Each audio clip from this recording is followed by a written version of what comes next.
Well, what's up, everybody? Just getting set up here.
Alrighty. Well, voice is a little hoarse. A horse, of course. All right, so today we would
why doesn't this work?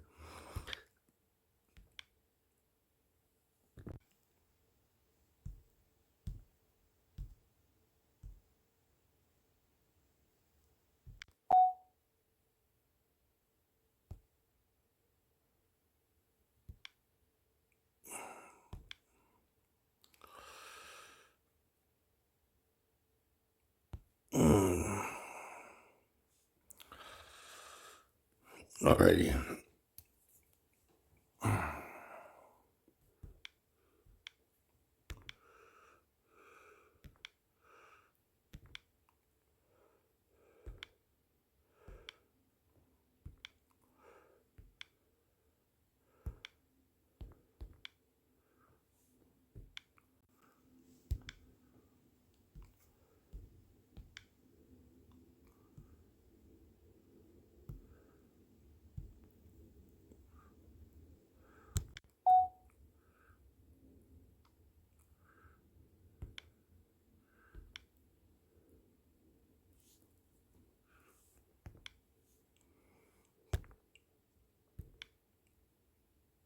Taurus True, welcome.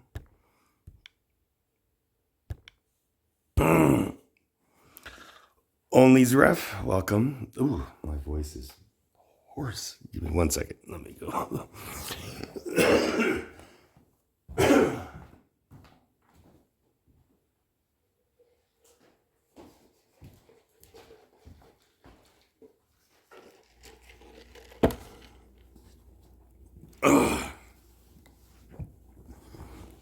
All right.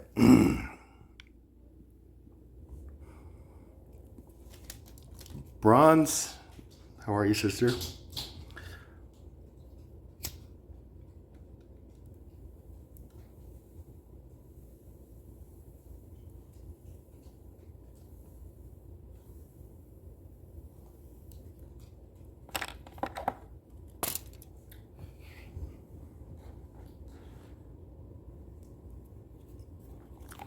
What do you do? That's a great question.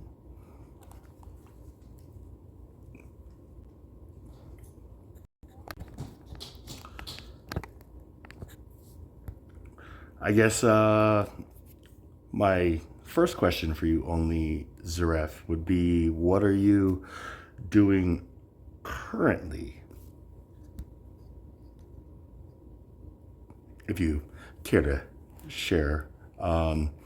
And bronze, I can't remember exactly, but one of your posts a couple days ago, like really blew me away. I'm trying to go through my memory banks and recall it without having to look it up. But yeah, lots of stuff going on in current events, in the weather. But yeah, as always, I am here to promote civil discussions on current events, on pretty much anything under the sun. So, let's see. Maybe I want to.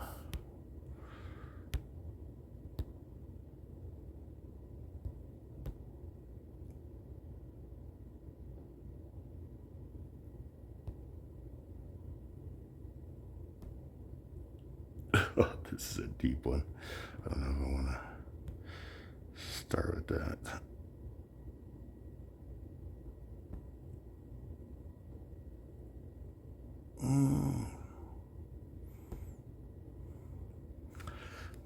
Denal, how you doing? So,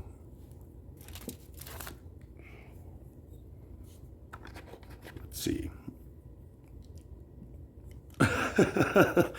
Decent.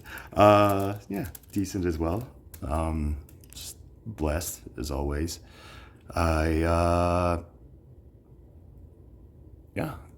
just today is my father's birthday, so we went and celebrated yesterday. And then, yeah, just gave him a nice little restful day off today. But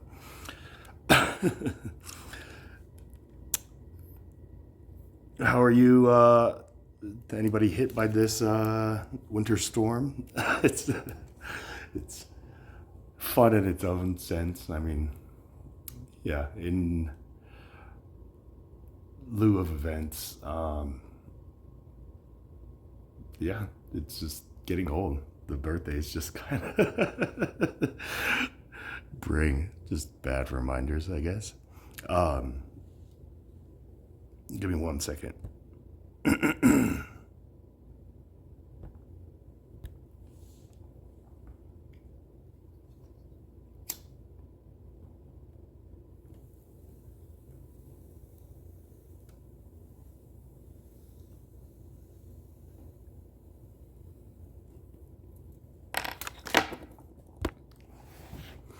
One of the things I recall is our 2026 Doomsday Clock, getting what, 89, I think 4 seconds closer to threat level midnight. If you guys are aware of what those mean.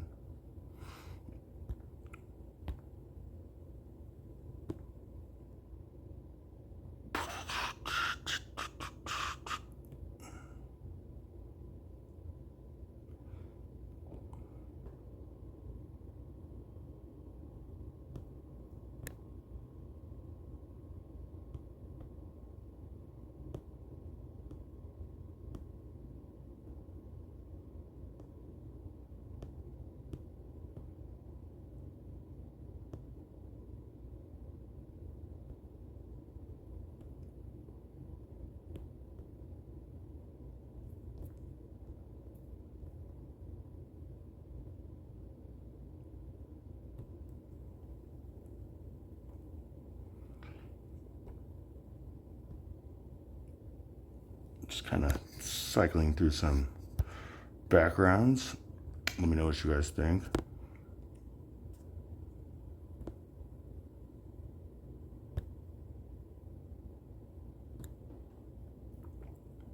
Denal, come on up. Thanks for keeping me company, buddy. No worries.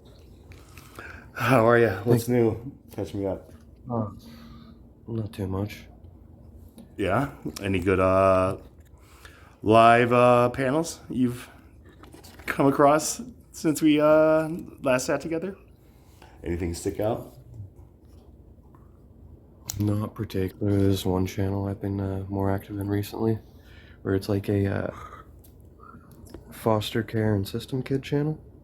I try to just also foster parents and staff and such.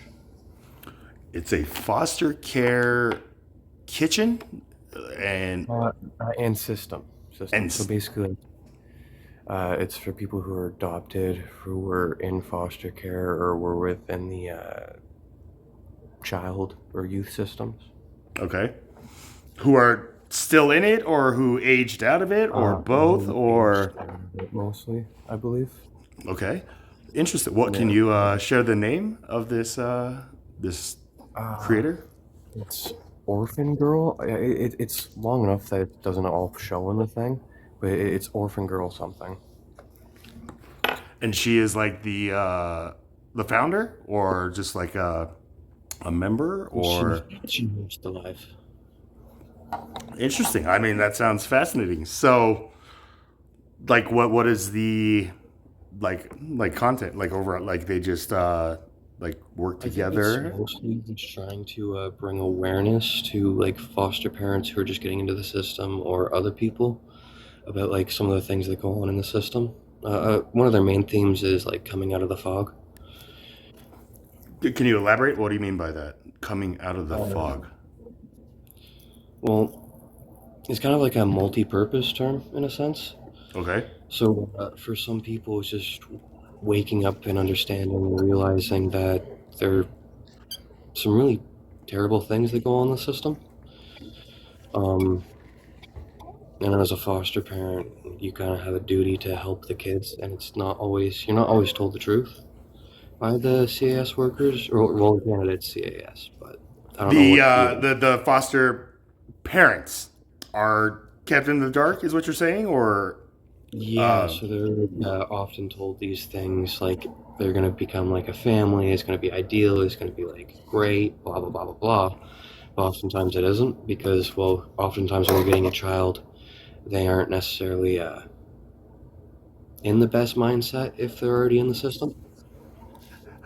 hold on, hold on. Are you telling me, Denal, that this is like the pitch that is given to potential like foster parent candidates? It's like, hey, you know, like it'll be one big happy family, and you guys will get along great, or For some of like them, absolutely. Yeah. really interesting. I mean, Okay, not all of them. Like, I was in the system myself growing up, so one of the foster.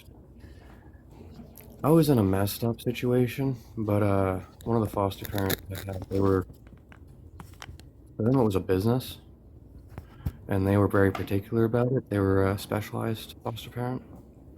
So they were meant to deal with the problematic kids. So they had like some psychological training. okay. How many would they take on at a time? When I was there, it was just me and another foster kid. Okay. Um, she was just an overall bad lady though. Like she was one of those people who do government scams, but like legal government scams. So just So like, taking in foster children just to get a check and stuff like that, and yeah, that wasn't her only thing though. She also had another business for people with like physical things. So like MS, after surgery, physiotherapy stuff. But it was okay, very, very weird and specialized because they basically did this fancy glasswork stuff that they'd sell for exorbitant amount of money. And because it was they were helping people, they got a bunch of like tax credits as well. And it was just like it was a really greasy way to make money because all these people were basically paying a lot of money to attend this program. working their butts off to do these fancy arts and crafts that then got sold for buttloads of money that they never saw, right? There's money coming out the wazoo. So it's like one of those things where like it's like almost child labor making like all these like like knockoff like, Literally, merchandise and then literally. getting sold like on public streets for like full retail value and okay so Not even public streets, like auctions and stuff. well yeah I mean She just was selling to essentially for high-end profit right clientele. like it's a This business lady is buying a brand new BMW convertible off the lot every year. every year like Every year. trading in the old model or just every year Every getting a year she brand traded in the old model and she get a brand new that year.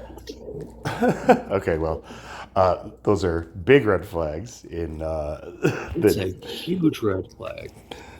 Okay, so then Denal, let me ask you this: being somebody who actually, like experienced and like grew up in this system, how would you approach like fixing the system if that's even possible?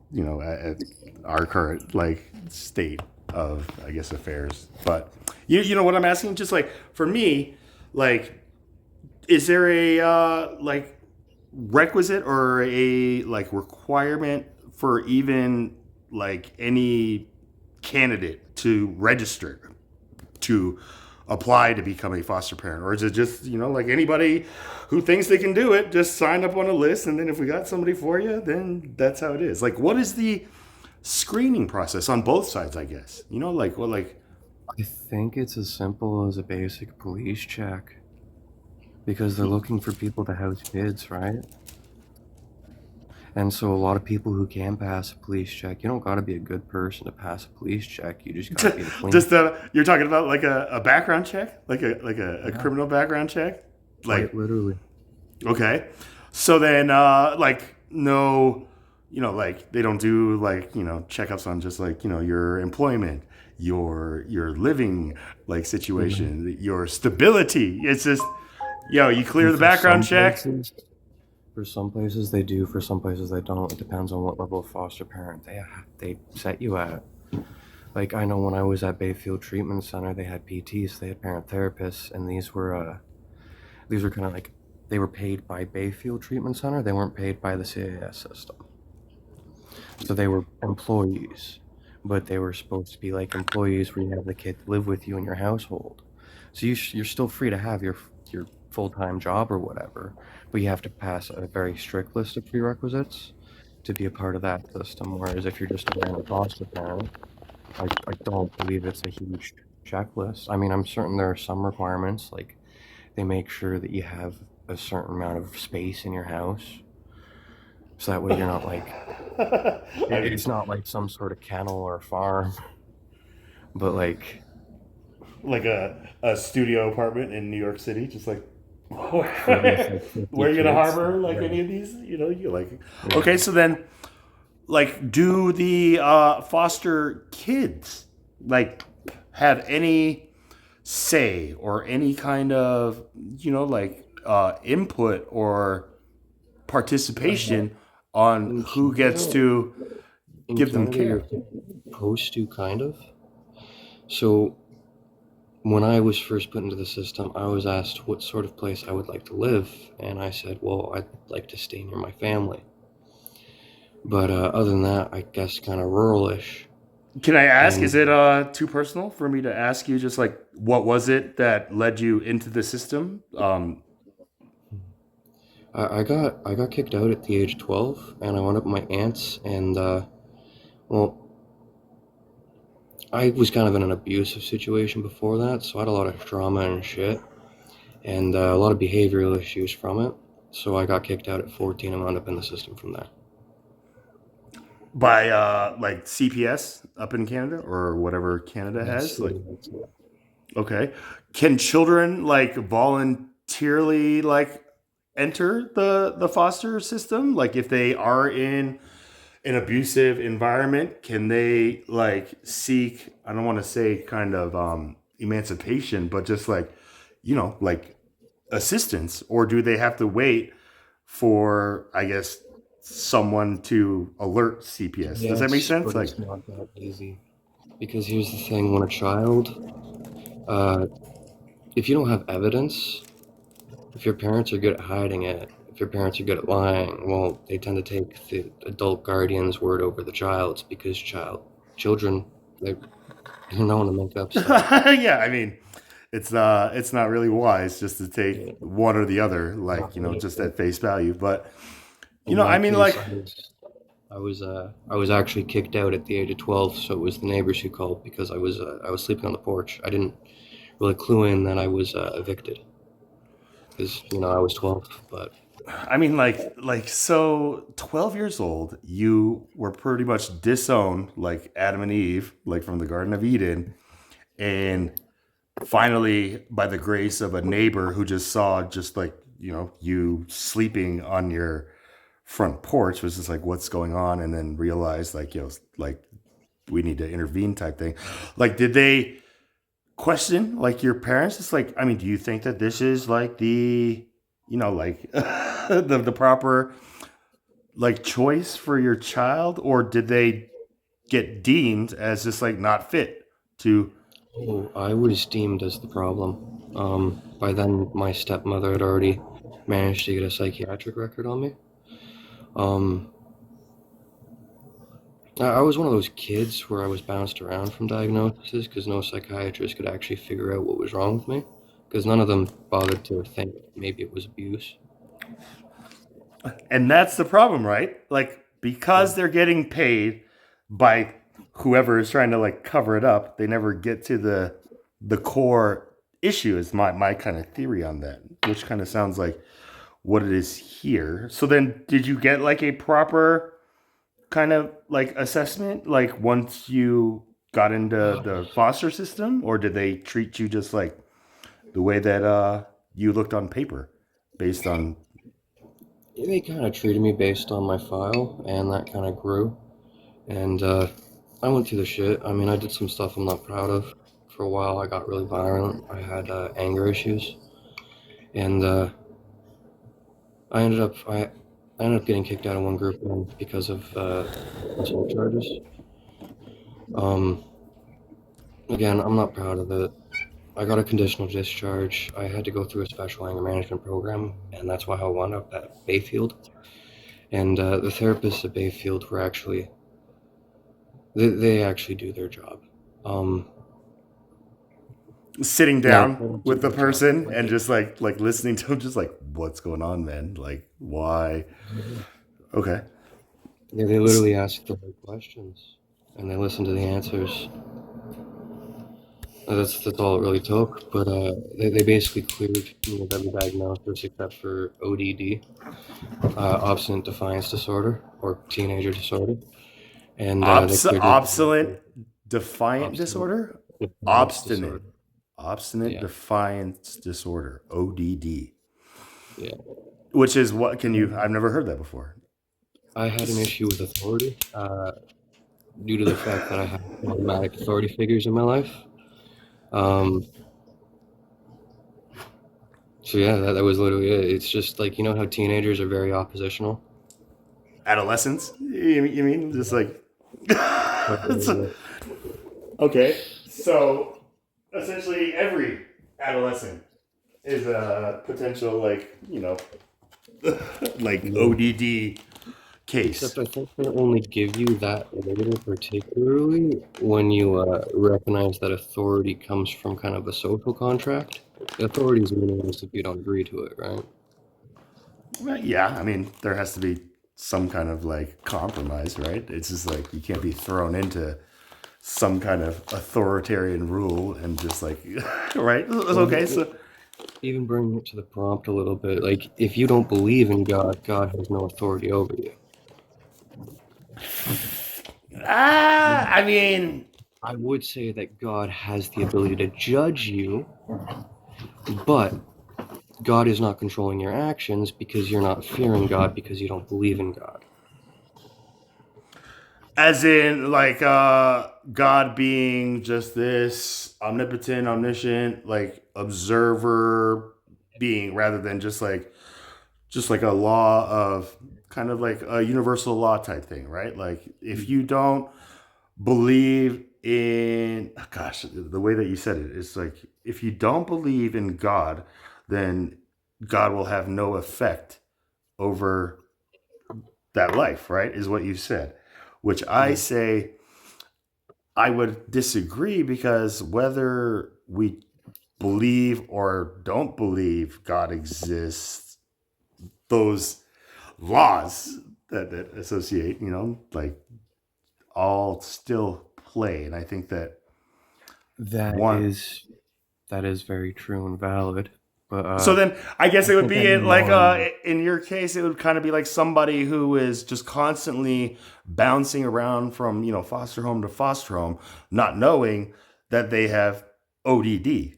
Does that make sense? Or would that make sense? Like, Yeah, a little bit. I mean, there was a lot more than ODD going on, but yeah. but I mean, there's like, okay, so then did you ever find yourself, um, just naturally like accepting of any like foster care's like authority or anything like that, or were you always just on your toes, walking on eggshells, I the was more and always more? on my toes. Okay. I was on my toes because you never know what you're going to expect. You never know what type of people were going to be in charge of you next, right? I mean, for me, I only wound up in two different foster cares. The rest were group homes, and those are a little bit different because those are an actual day job. So you basically have staff coming in on a rotation, filling in all shifts. That way, the kids aren't ever unsupervised. But there's normally like 8 kids in the home at any given time. Sometimes 10, sometimes 12, sometimes 6, but like generally around 8. And do they have like some kind of like program that they're attending together in these like group home like groups, I guess, like the group home groups, like do they pair them up just like, hey, these are all children who are coming from just like, the ODD kind of background. Let's put them together and have somebody who is in charge and paid to, monitor, I guess, because you're not a parent at this person. Are you just a monitor, or are you a counselor? Are you Literally just a paid staff. So you're paid to make sure that they're not fighting. You're paid to make sure that they're eating. You're paid to make sure that they're getting okay? dressed, getting washed, going to school on time. So nothing, short of a prison warden in a sense, right? Just Oh, like, quite literally that, except they have a little bit more freedom because prison wardens can't necessarily just put their hands on you. The staff are literally trained to restrain kids. and that's the heartbreaking thing that I've heard from parishioners that tell me how like mistreated patients are by staff who just think that, yeah, nobody cares, like they're not gonna believe this person over, like an employee who, is sane or something like that. And that's where, I don't know, you see it in like nursing homes, the people who like got caught on video just like, abusing elderly like care patients that they're supposed to be taking care of. It's a very dark world here. So then again, going back to like, fixing the system just as a whole worldwide, like what do you think should be addressed first? Just the, I guess, Absolutely, it needs to be education. I mean, it sounds silly, but the absolute first thing needs to be education, basic human needs. And the reason I say that is because, from my understanding, most harm is caused by misinformation. Either you think you can get away with it, you think it's not going to matter, or you don't realize the harm you're causing, or desperation. It's hunger, it's need, it's the fact that rent's going to be due soon and you don't know how to get money, so you do whatever you can. And a lot of times that's crime. A lot of times that causes harm.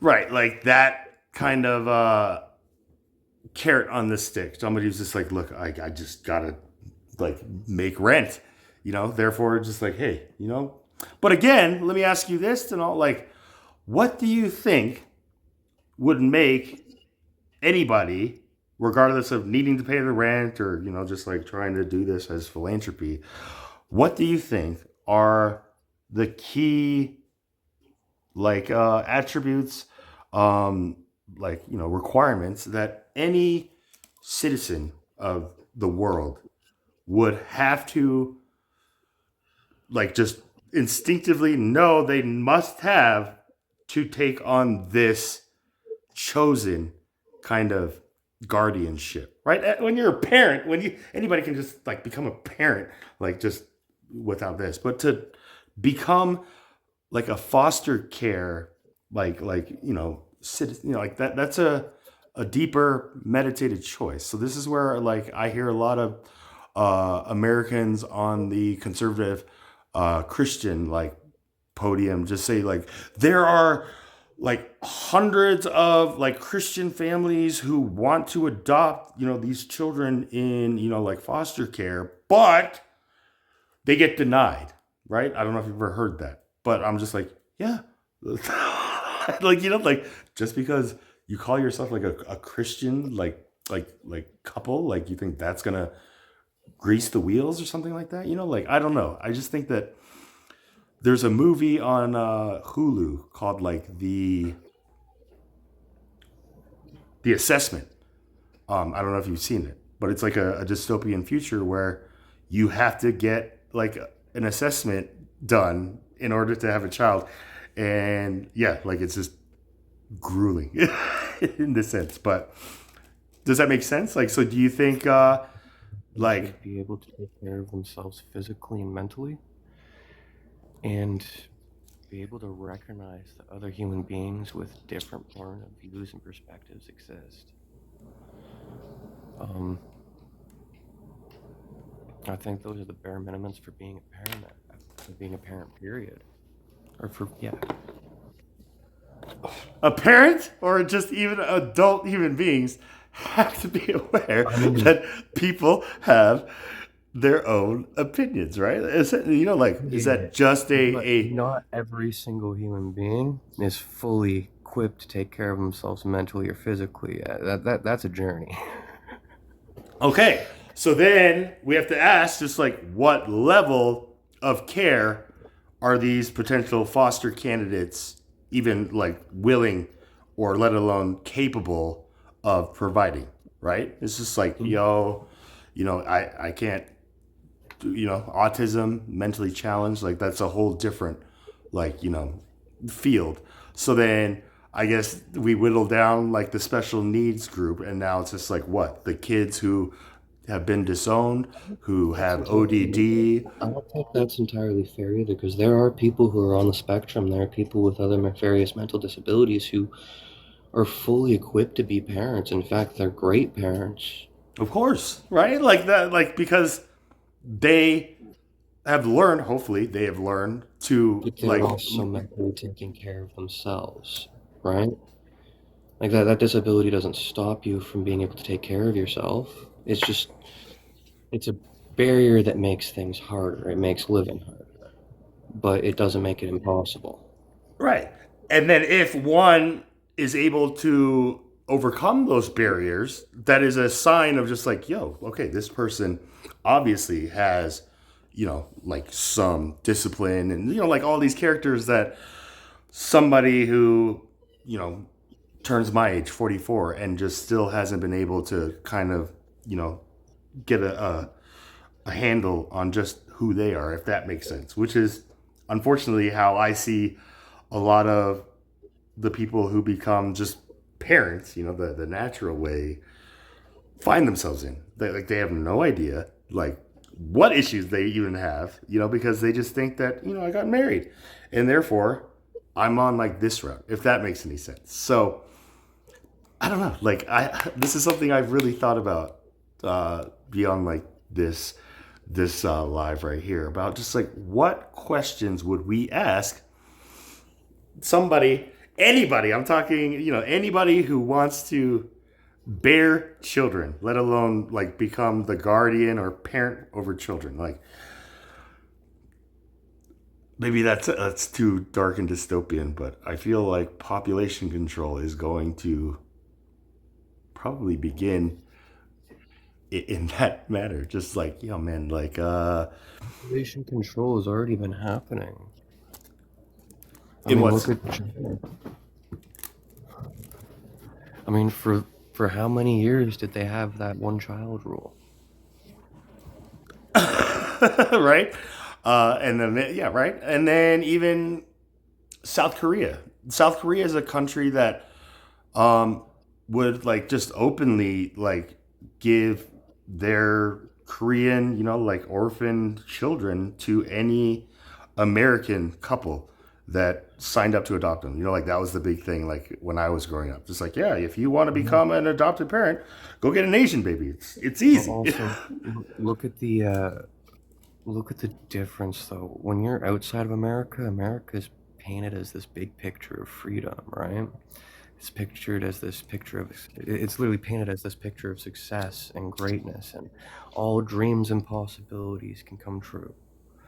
So if somebody has the money or means to go to another country, oftentimes those countries see that person who is American as somebody fit to give this kid a better life than they can. It's an opportunity for the child.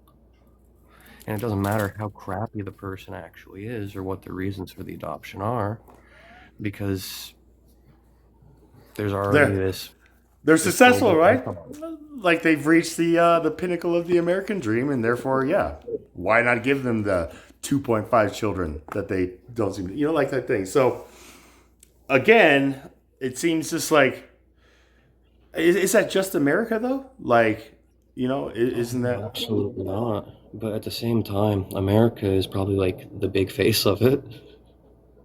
Yeah. I mean, And we're definitely the poster boy of like this. but Yeah. I mean, Canadians do it too, and I mean, other countries. I'm certain other countries do it too. But I think it's kind of sad in a sense because, like, I get it. Going to another country, you're helping somebody who's less fortunate. But at the same time, if you looked around at home, you'd realize there are kids in the same boat there. You could just as easily adopt somebody from your own country. Yeah, you might Right. have to hop through a few more legal paperwork, a few more forms, a few more hoops. I But if mean, you're then you legit, get into like that kind of like judgment from like your fellow like citizens, right? Like the Angelina Jolie thing and the Madonna. It's just like, why did you go adopt like African and Philippine, like all these kids? Like you don't have like an American child thing. Like it's just like, why are we even harping on that? She's like guarding some parent. Like we always try to spin these like actions into something dark. And I think that is a big problem too. But do you think, Denal, if like there was like a mandate that at the age of 18, all children were given the opportunity or right to sue, or I guess, like, assess their parent does this make sense? Like in India, there was a son who was suing his parents for birthing him against his will. It was like this extreme case where, in America, it's just like, yeah, like abortion takes away innocent unborn lives. This guy is saying, just, what? I didn't even want to be born. Like you birthed me against my will, and he was suing his parents, who happened to be lawyers themselves, in just like this public, just like, demonstration of just like, at least from my perspective, like how shallow, I guess, like the abortion movement in America was going. But again, it sparked a lot of, buzz here in America. It was just like, how can you even sue like a parent, like a child, like, like how would a child give a parent consent to be born? And when I heard like people asking that, I'm like, exactly, like how would a child give their parents consent? Not, like the issue with abortion here in America for me, especially for people who call themselves like Christian and believers of God, if God wills that life to exist, God is going to will that life to exist no matter what.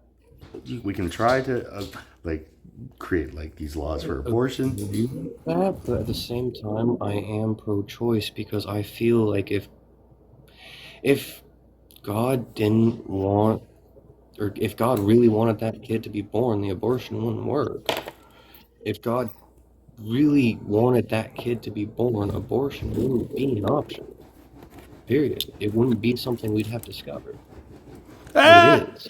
I mean, discovered or regardless, like now that it exists, right? We can't go back. We can't put that back in the bottle, right? Like the cat's already out of the bag. Now I'm saying, just like if for me, like when I look at like Roe versus Wade, and I know that when I was conceived, my parents, if they really, really, really wanted to, could have chose not to have me. But, by God's will, and even because they willed me to have me. But, like every life that is breathing and living on earth today is like proof that God will. Does this make sense? Like I try to say, just like when I see like another human being breathing, living, like it makes me feel more blessed that God chose us to like make it. Does that make sense? Not that it's like throwing shade on any like other life that didn't make it into birth, but when I hear just like we're murdering innocent unborn lives, and I'm just like, what does that even mean? How do we know they're innocent or not? Does that make sense? It's like, and so They could therefore, be innocent. They could be the next leader with the Charlie Chaplin mustache. did we get a Charlie Chaplin or did we get an Adolf? It's just like, did somebody mark it or something like that? Right? You never know. And this is where I don't know, like the idea of population control is really, I don't know, like See, it flexible. I think that a lot of people who are pro-choice use the grape term, like they use the grape argument, and I don't agree with that argument because there are some people who have been through that experience and they have conceived a child out of that, and they have given that child nothing but love, and they've gotten nothing but joy from being a parent. But then I also know a guy who has traumas I can't even mention on here because he's like into some heavy gang shit, and he's definitely taken lives. But he's also haunted by it, and he's only done it to fit in because he was abused because he was a great kid. Okay, so it was just like a domino It effect just became where like this domino effect and this cycle, and like this dude is absolutely freaking crazy. Like to the point where like, okay, when I moved to this town, I didn't know who he was. He apparently found out about me. There are a lot of Daltons in this town, so he mistook me for one of his family members, and because of that, he was like very chill with me, and I was like, well, I'd rather have the crazy guy be my friend than be an enemy of the school shooter, you know? And I mean, that's a big leap there. one time he He didn't literally end up came over to my becoming house, like bawling his eyes out because his wife tried to end his life by putting Drano in his favorite booze. And he came home, saw the bottle of booze on the counter, didn't take the fact that it was a different color, and chugged half the bottle. I only believed it because I could smell it on his breath. the The Drano. Drinklin. Yeah. Just And like it's not the first time it happened. That's literally his nickname in town because it's happened so often. what Drano or just like His wife trying to kill him with Drano and him tanking it. okay, so then like it happens once, fool me once, shame on you, fool me twice, shame on me type thing. Like how many times could his wife like spike his drink before she Not even gets spiking the drink, emptying the bottle. It's an empty okay, bottle okay, that that's she even spilled. that's even a whole other degree, right? Like, how did she keep getting away, or just He's like on not? he is on a lot of drugs, and he has a lot of mental health issues. Okay, so then, do we 100% for surely know that it's his wife doing this and not him, like on some kind of, like Oh, buzz. absolutely. I believe that he is a scary motherfucker. If I was married to that, I think I'd probably do some crazy shit too. Okay, so you're empathizing from the partner's perspective on how, It is crazy, but I've met this dude. Like, he has brought friends to my house, and in the middle of like everybody having a chill time, just out of nowhere, he just starts beating the crap out of these friends. There was literally this one time we were all at another buddy's house, and he was there by him. Like, he wasn't with anybody at the time, but I had another buddy there who had a cup. I forget what it said, but it was like it said like girls something on it, but my friend's hand was covering everything but the G. And because this dude saw the G facing him, he thought that this dude was trying to tell him that he was a real gangster and Buddy wasn't. So he just got up and started beating the crap out of him. Like drunk? this is Like, was he always he drunk, or this wasn't is you? even. He probably was. He might have not been. It's. Okay, so let me ask you this to know. Like, we've already diagnosed that this comes from like a childhood trauma. You said he was like essayed from a Oh child. no! He wasn't SA. No. His Oh, mom great. He was was raped. SA. His mom was, and he was the product Oh. of it. Because of Oh, that, okay, his okay. family So, treated him differently. And because he was treated differently, he tried extra hard to fit in with them. And because they were a crime family, that meant doing some very, very, very bad shit. And he was not the type of person who he he was a person with a conscience. So doing that very, very bad shit and having to keep doing it broke him to the point where he started seeking the very heavy drugs. Because he right. started seeking the very heavy drugs, this just became a self-perpetuating cycle where he wants to be this guy, and he wants to be seen, he wants to be loved, he wants to be accepted. To be accepted, to be loved, to feel those small moments, he has to do this very, very bad shit. This very, very bad shit makes him feel very, very terrible about himself. So he does all these extreme chemicals so that he doesn't have to feel terrible about himself, except he just feels worse about himself because while he's doing these chemicals, he's just perpetuating the cycle. Or not even perpetuating it, he's essentially made it stagnant, right? There's no It's a trap. getting out of the hole. Like, He's in literally this. trapped himself in it.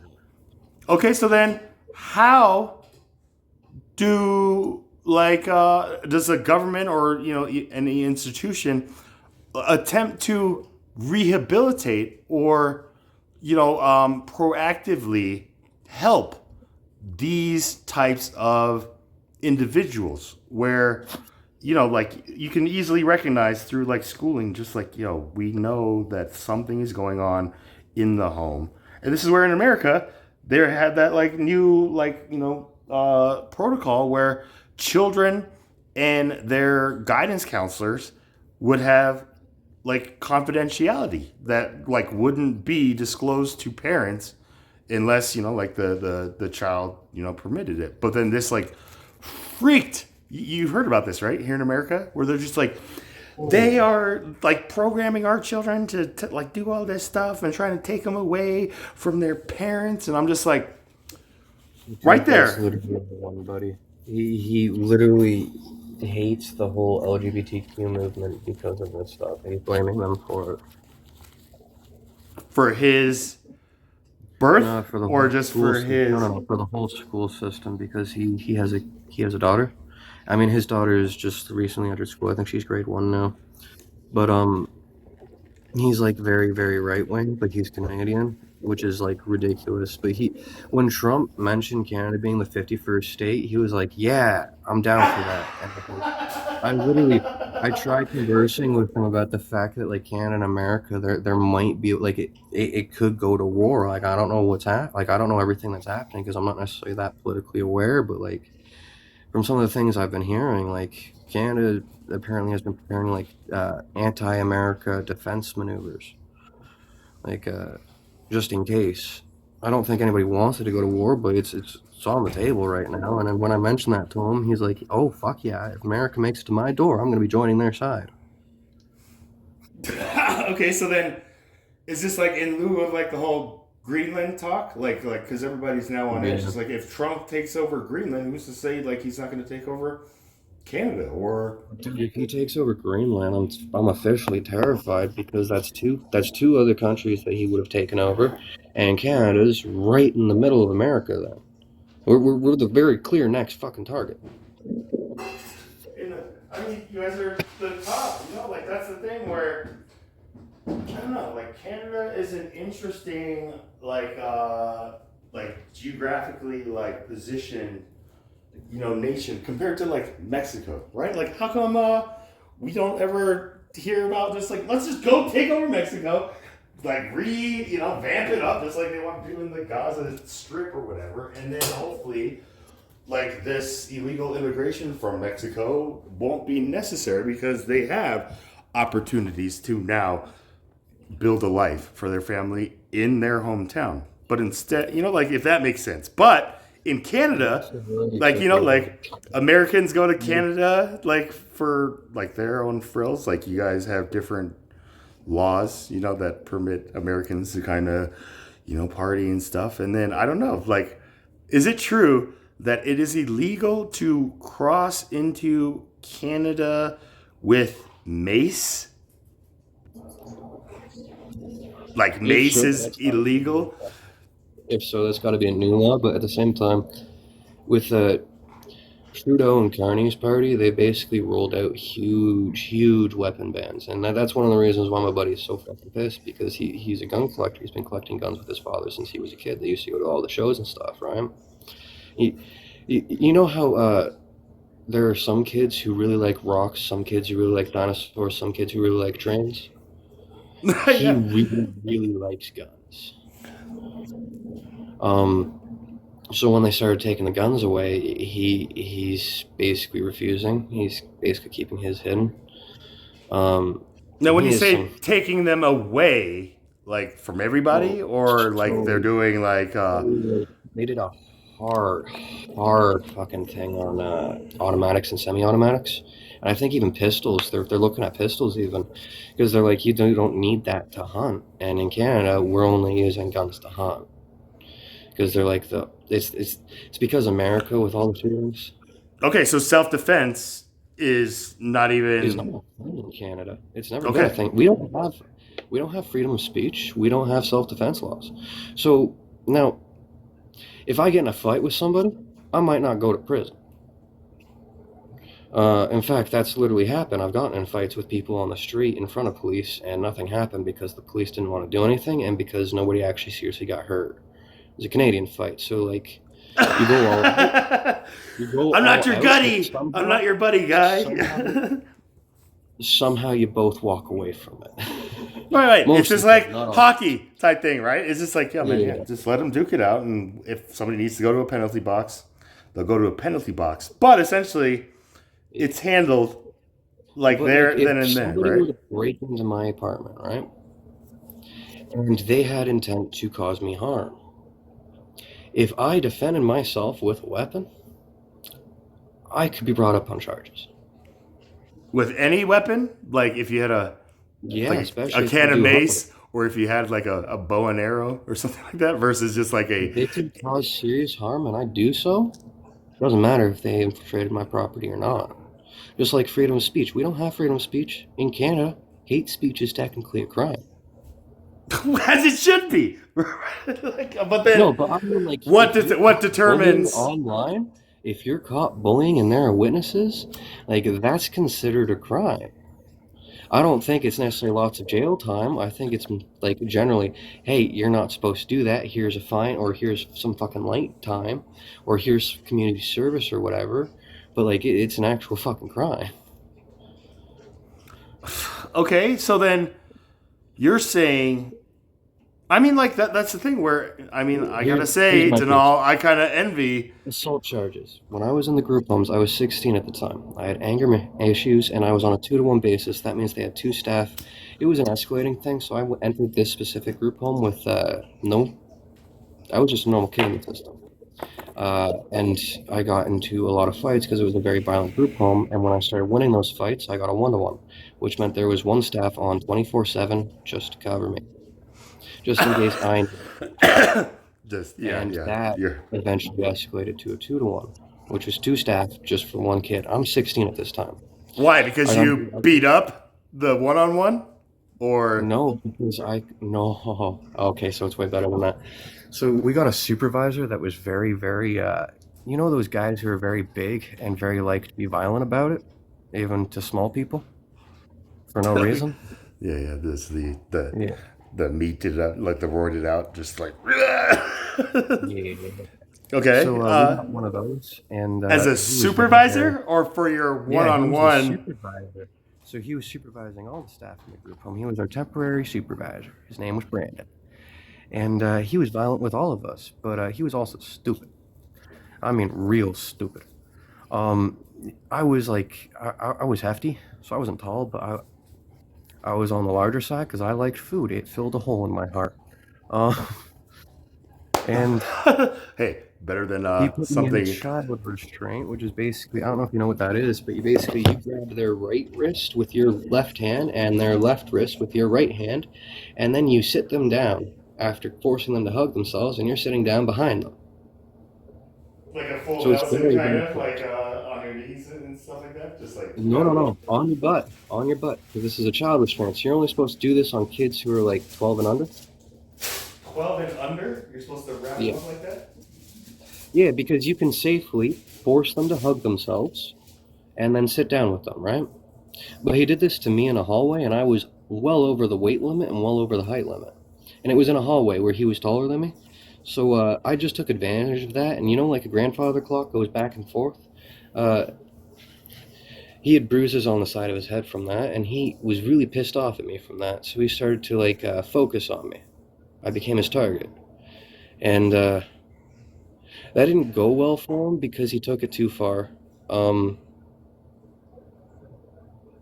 Is target basically, like the accurate word, even like in hindsight now, like, or oh, maybe could you absolutely, see it's it an as like accurate. he put more care on you? Technically, you can't even say that. He made No, you I into like became a his target. target. I Okay. became his target, and I can say that because the cops got involved, and they're the ones who got him and shit. Because of your He tried testimony, to. they got him and shit. No, no, no. So basically, later that week, and again, this was escalating because again, he made me his target. So he was looking for problems, and he was making problems. He was looking for any reason to try and put me in my place, right? And it was for in his mind, my place was below his feet. Some people are just like that, and well, I remember getting pissed off, and I remember going outside, and my one-to-one followed me, but he followed me too, which he wasn't supposed to. It was weird, and he just kept instigating me and instigating me and instigating me. He just kept calling me on. He was literally like calling me names and shit. And I remember telling him to fuck off. I remember I literally like I was trying to ignore it. I was trying to ignore it. I was pacing. I was walking in the fucking yard, and I remember just turning and telling him to just like I literally just yelled at Like him to just no fuck off and make physical, him no fuck no away. physical contact. Just like, dude, No, no, no, no, no. give me like a He hundred fucking feet, man. Just sliced me. like. He ran at me, grabs me by the back of the fucking head, and slams me into the fucking ground face first. So I split my chin. Uh, I'm bleeding by this point. He gets the other And there's staff to like help him. witnesses, like there Yeah, yeah, was yeah. My Wonder no. Woman was a fucking witness. But Who was a my witness? Wonder One, my Wonder One. So he literally coerced her into helping her or helping him restrain me, and she did. And then after he had What does that mean? finally, Like she slammed your head too into the no, like she ground? grabbed one of my arms and one of my legs. That way I couldn't break free. Okay.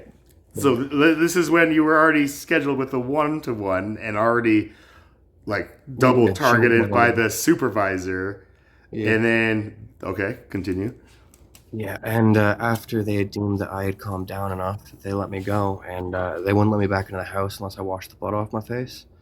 And I wasn't playing that game, so I climbed the house and I crawled in through one of the upstairs windows, and I went down through the side stairs into the kitchen where everybody was having dinner, because I wanted them to see the blood on my face. And because of that, I was labeled as suicidal. And well, you label it as suicidal, and you have to call the cops, you have to call the paramedics. It's a whole fucking thing. And of course, well, cops Wait. show up. Why they able to do that? Because they were trying to play it off as if you did that to yourself, or Well, because no, you I actually went butchered against like everything. the rule and like show like Actually, came down. You I mucked it up a little bit. So first they called the cops, and they tried to like get me in shit for like kicking his car or some shit, which I didn't do. But there was a boot print on his car, and when the cops showed up, they looked at the boot print, they looked at his foot, they realized that my feet were a lot smaller than his because he was fucking 7 feet tall. He had like fucking size 12 feet. They pulled a Cinderella on him. Just like, yo, Yeah. man, the shoe don't But, fit. Okay, so that's how he got Yeah, in they also the shit saw that the- you were talking about, right Yeah, there. he also saw the Okay. blood on my face and tried to like explain it all that I kicked his vehicle, blah blah blah blah blah blah blah blah blah. And he wanted to press charge. I'm like, yeah, we're not pressing fucking charges. Don't call us again. And they left. But then I tried to call the advocacy office, which we're told when we're in care, you can always call the advocacy office. Doesn't matter what happens, you can always call. They're there to advocate for you if shit goes down, if something happens, if you feel unsafe, if any of your rights are violated. And they put me on suicide watch because of that. So that way I couldn't use the phone because I could try to hurt myself with the cord. Who's they? And The because- advocate? The advocacy? No. Department Brandon or was the- staff. It was right. Brandon, but the other staff were supporting him because he was a supervisor. Staff are weird. You get a staff one-on-one and they will buy you smokes, they will buy you booze, they will be your best fucking friend. But the moment they're in front of other staff, it's They side with the staff? Like, it's left, it's right, that left, kind of- right, salute and march when told. So then, like, after one time of that, like, how do you even have the one-on-ones after? You know, it's just like after that one-on-one. This is why I got a 2-to-1 because they couldn't trust the 1-to-1s and they couldn't trust me to be handled by a 1-to-1. But they basically when they put me on Did that suicide watch, they had to supervisor call the ever get cops off your and back? investigate. Like, that's like a sense, like, Oh yeah, So yeah, did- yeah. So like I said, so when they put me on suicide watch, they have to call the cops and ambulance again. And the cops that showed up were the exact same ones who had showed up earlier that night. And by this point, I still have the same blood on my face. So the cops realize that this has been ongoing. It hasn't stopped. I haven't been given a chance to even wash the fucking blood off my face. did they even ask you for like a personal like testimony on what the heck happened? And you're just The like, cops yeah. The cops absolutely didn't. The cops briefed the paramedics on what had happened earlier and on the fact that this suicide call was most likely bullshit, but the paramedics still had to do their job, so they had to give me the whole questionnaire like, are you feeling depressed? Have you been feeling suicidal? Were you thinking thoughts of self-harm? And then they'd like check me for drugs and they like did the whole fucking temperature thing. But I mean, what would your answers be? Are you suicidal? I mean, if you guys keep me in this place any longer, then yes, I am.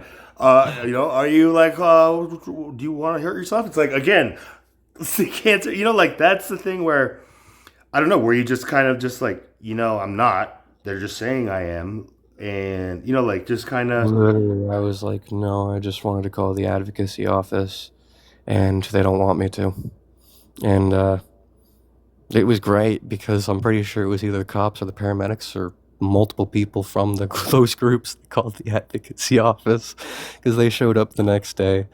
And Brandon got removed from that house, but it's sad because the group home system did protect his ass. They just sent him to work with younger kids. He was the supervisor of a different younger house in the kids? same system. They put it Yeah. 100%. I only know because when I got kicked out of this group home, that was where I stayed temporarily. I stayed there for a week before they found me another placement. And then how did you find out that he was placed at a younger like facility? You know, like Because it was literally terrorist group homes only had 2 boys' homes. They had the older boys' homes and they had a younger boys' homes. All the others were girls' homes. And so when I got kicked out of the older boys' homes because of the charges, which was like basically I got in an argument with a kid and I was on a 2-to-1 basis and staff went in for a restraint. I panicked. I tried to hop a couch to go for the door to get outside where they couldn't corner me for a restraint. I'd be like, hey, I'm just trying to cool off, back off, because I didn't want them touching me. And I tripped on the couch. They thought I was going for a lunge. It turned into a restraint. I absolutely lost my shit the moment they touched me. And I did injure some of the staff, and I got charged for it. I actually, as shitty as it sounds, I am grateful it happened because I ended up hurting one of the staff who really, really was nice and really meant a lot to me, and that caused me to kind of realize that I didn't want to be that person. I didn't want to be hurting people that I cared about just because I was caught in that fight or flight, you know? okay, so amazing. So this was like the moment that you kind of felt like your moral conscience, kind of like that person that you were telling about before, who just like he didn't want to do any of these things. He just wanted to be accepted by like his family, right? But just like this stuff. But again, for you, you realize just like having this, I guess, like like healthy relationship with one of these like one-on-one people was the one thing where you're just like, I did not want to do that to this person, right? All the other people, fine, but like this one person was the thing that made you really like She see. was she was kind of special. I remember. I mean, she was a lesbian, but she also kind of like had that natural like bookworm look, like with the glasses, mousy hair, mousy voice. Oh, okay. It was the fact that she was just the kindest fucking. Like I'd never met somebody who was just so good in their heart. Like I remember the one time we were on a trip, we were at Dollarama. She offered to buy me something. I said no, and I stole it because I was like, I'm gonna save her some money, and it was just a fucking chocolate bar. But in the fucking car ride back, I was eating the chocolate bar, and she asked me, "Where did you get that?" I'm like, Dollarama. She's like, "But you don't have any money." I'm like, yeah, no, I didn't. She's like, "Did you steal that?" I'm like, yeah, yeah, I did. And she started having a full-on fucking panic attack just because she was an accomplice to a crime, and it was $1 fucking chocolate bar. I had never met somebody like it wasn't that. It wasn't even a fear. It was just I mean, do you think that it was really out of like fear, or was it it possibly out wasn't. of It like literally a wasn't teaching fear. moment where it's just like, like It my literally mom did the wasn't same thing. fear. It was just So did she she turn was such a around, go morally back, made good. you like She was just a confess? naturally good person. She was so morally upstanding person. I'd never met that before. I'd never seen that before. It was like seeing a unicorn or like seeing a giraffe or an elephant for the first time. It's like you've heard about these majestic creatures, but you didn't actually believe they existed because you never encountered one before. Right? Like the fact that you're like talking to one right now is just like, am I like awake or something? Okay, so then like, okay, so it It was was my the first character, time. and then like the incident where you realize it's like I don't want to do this to I mean, I people. broke her wrist, and it was the first time I ever actually felt guilt.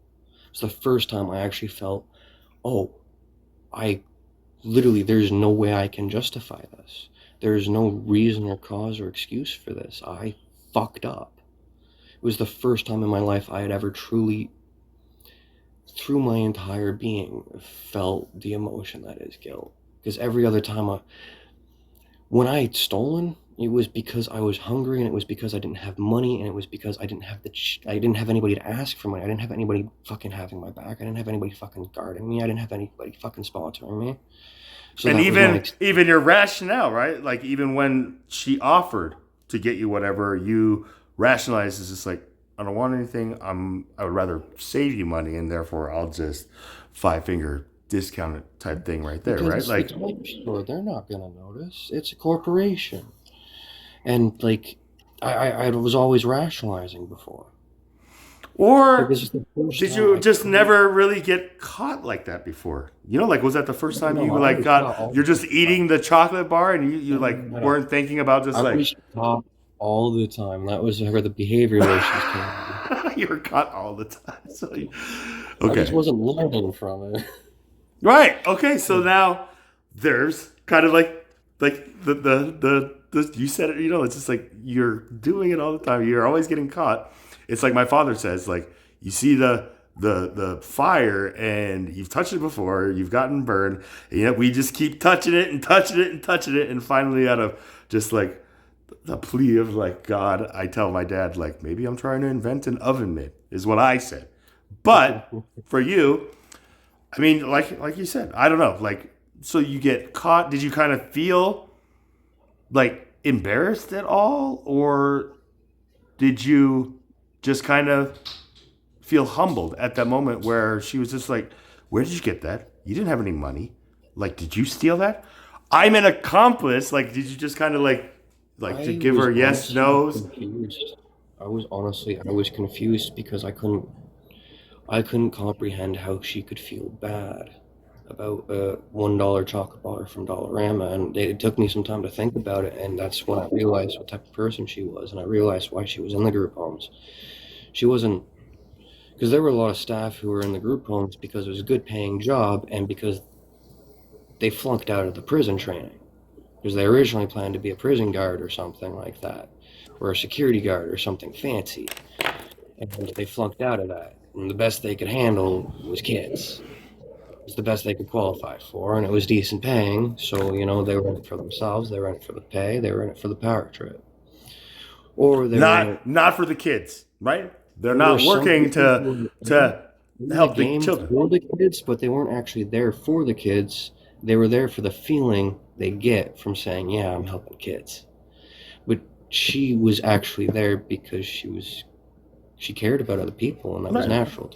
Because her heart like cared, right? And she wanted to connect and stuff like that, as opposed to just this like, and that is the key right there. Like the integrity, like we have for whatever position we want to do. Like teachers, doctors. Like that's the thing where this next system, the new system from like this old one that we're hopefully going to be saying goodbye to like very soon, is gonna have to be like a moral kind of like reality check where it's just like, yo, like, what do you want to do, Denal? Like, what do you think would be your ideal fitting like occupation to contribute to the betterment of like humanity and you know your town and like just everything, the whole system,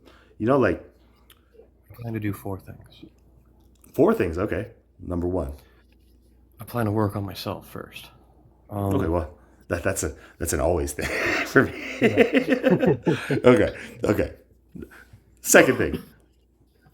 I'm planning on writing out my philosophies, just because I think they could really help. Because they help me. Writing out your philosophies is number two. Yeah. Okay, so number one is learning how to help ourselves. Number two is writing out your philosophies. Number three, This peer support work. peer support Uh, work. and that's kind of like a therapist, but less. So that is the occupation you would Yeah. ideally like see yourself like better like thriving in, like a therapy counseling type Just of. because I'd have more freedom to do a conversation with somebody rather than I sitting mean, there do with a you have the file. freedom? What if you're like one of the people who are like under the thumb of the person who pays you? So you get that parent, like, Oh, they're just like, I need you to assess my child and make sure you then I tell me leave that he's to peer crazy with support something, right? workers. Uh, so if you're going for privatized, you're going for psychology, you're going for a therapist, you're going for a psychiatrist. With peer support workers, oftentimes you're working through welfare, you're working through ODSP, you're working through some other system with Okay. people who can't afford it. Okay, so you would go on the latter path. Yeah, also because it's less restrictions, you're not diagnosing people. You're just talking them through their problems, you're helping them look for solutions, you're using your past experiences as a buffer. I And agree with that. you're on the Okay, human level. okay. So then, would we say just like these like civil servants are kind of like the people we were talking about at these group home institutions who couldn't cut it like in the prisons type thing? Like, are they the psychiatry like rejects, or are they the ones who reject psychiatry and like psychology and all that stuff because we You mean the realize just staff like, at group homes? no, I'm talking just like in general in Canada, I guess, in that profession, like the people of Canada who like seek that that profession. Like, I So want to go to psychiatry college is the for worst profession ever. is the what? The worst? Psychiatry is the worst profession ever. And here's the thing: neuroscience exists. Psychology exists. With psychiatry, you're not doing any of that. I mean, You're are we looking for talking the patterns. worst You're profession like literally within looking for that patterns. field? Because I'm just like, what about No, no, lawyers, no. right? In that field, the worst is literally psychiatry because you're looking for patterns and then you're throwing pills at the patterns and you're seeing what works. It doesn't matter if they actually have that diagnosis. It doesn't matter if they actually have that neurological thing going on. It does not fucking matter because you're not looking in their brain. You're not even doing a deep psychological thing. You're literally, there is a piece of paper with a bunch of questions, and those questions, their answers are 1 to 5. Does it make you feel like this happens often? Or does That was this the make you first feel like this issue is I wrong? addressed, Denal. Like after I committed suicide on my social media, like because I just couldn't take all the freaking like energy and all that stuff that I was dealing with. So my thing was just like, you know what? Let's see what happens. And just, I threw like my father and my younger brother mainly like under the bus in my like death announcement on Facebook. But after I posted that and all, like no joke, I like lost my breath because I was just like, what's gonna happen next? Am I going to like get arrested and like be deemed like a mental, like I had no idea. So this was like a new unknown. And like when I found, the 4 wellness officers who knocked on my door the next morning, right? Um, like, I was just like, okay, well, at least they came by and checked up on me like in a day. I live alone. So like all these things were going through my mind. But again, when I left them in my room or in my house, they didn't even want to get to know anything until I passed their like, baseline questions, which was just what year is it? Who's the president? Who's his vice president? That's it. And once I answered those 3 questions, like the whole vibe, they like kind of just like, like loosened up their shoulders, just like, so tell us what spark like motivated you to post this. And I just told them just like, I'm like 30 something years old. Like everybody thinks like I'm still the same college, like just venting to them. And they heard me. And all they could tell me was just, like they offered me a position like at the suicide like prevention center, like hotline place. And I was like, that doesn't even make any sense to me. Just like I just But the one thing they asked me is to take down that post and like let I was just like that's one thing I will not do. And if that's going to be the basis of whether or not you lock me up or not, like I'm going to make my stand that I have to keep that up. Because I try to rationalize it. If I take that down, how is that going to make me feel like as like so this is a thing where I really had to choose this. And I like after years and years, like I recognized how the system was shifting where counselors and students were having more personalized things. Just like how I told them, like, I wish I had more of like, like all the things that I was telling these officers ended up coming into fruition. And then when it came to Jordan Peterson, I like went out of my way just to like, make a YouTube video, just like reaction of when he was like getting all that heat from the Ontario School of Psychiatry or whatever, like the advisement board that licenses all psychiatrists, teachers, and practitioners like in Canada, and like I don't know, he was talking about how that board had ordered him to meet with one of their approved social media communication experts was the title that he like revealed that. He was just like, what the hell is that even? Just like, like he's like, I got like millions of followers. If anybody, I'm the social, like, so he really just kind of like dogged on like what I was trying to do the whole time. But again, I've seen a lot of progress in Jordan Peterson today. I don't know if you even follow him at all, but like the Charlie Kirks, these are the ones who I say have like that power trip, like nature. Does that make sense? Like just like that guy who was all jacked up and just picking on everybody he was supposed to be taking. You know that thing, just like that mentality that I don't know. It was in the Harvard experiment. Are you aware of that? Where Yeah, are you talking about the prison experiment? yeah. Where I think half that's of Stanford. the students were the guards, the other half were the prisoners, I'm and pretty sure that was Stanford, but yeah, I'm aware of it. oh, Stanford, yeah. Harvard is a whole other. Yeah. Okay, so what is your thoughts on explaining that nature? Like, do you think that's in all of us, or Yes, and I don't think it's in nature. I think it's taught. I mean, think about it. The first thing we have to do as humans, or the first thing society and everything in society tells us to do, respect your parents. And not everybody is afflicted by it. I mean, that's seen in the Stanford prison experiments. It's just a mass majority. And it's the mass majority because the mass majority of us, when we have parents, those parents aren't necessarily good authority figures. Even the ones who mean the best aren't necessarily good at being an authority figure. They're just put into the position of authority the moment you have a kid.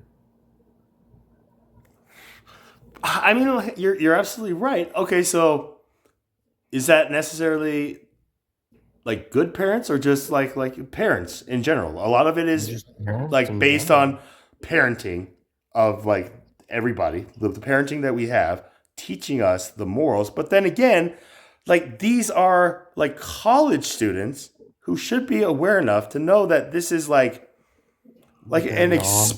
They're experiment, right? so far from it. They're so far from it simply because you got to think about it like this, that the developmental phases of the human being. It literally, as a child, the first thing we look at is our parents, and that literally weights everything in our base psyche that lays the foundational layers. And then we start looking at words, we start looking at friends, we start looking at teachers, we start looking at role models on TVs as we start getting into adolescence. But all of this is still just building ourselves. By the time we get to college, we have only just started like finalizing who we are, and we still haven't necessarily found out who we are. I mean, Exactly. Okay, so then after that experiment was done, what do you think each one of those Stanford students found out about who they are, like, going forward? Do you think a lot of those. some probably learned something, but a lot of them probably didn't because they're still developing themselves. And when you're developing yourself, when you're still figuring out, when you're still developing who you are, right? Developing or Developing. molding, I guess, at this Because you point? gotta Like, think college is where people are supposed to experiment, right? They're still learning, they're still trying things, they're still figuring out what they like and what they don't like. You don't know who you are, you're still building that. okay, so And then then you have to what would you figure out say is the who like that the is. difference between childhood to adolescence? In childhood, we're raised to respect Oh, in our childhood, most of the our times, parents, our you guardians, right? And then it's not even just adolescence. trained, it's natural. It is so ingrained into us, it's instinctual. When a child looks up at a guardian, they don't just see a human. They literally see a guardian, a hero, the figure that's protecting them, the figure that's caring for them, the figure that's shaping them, the figure that brought them to life.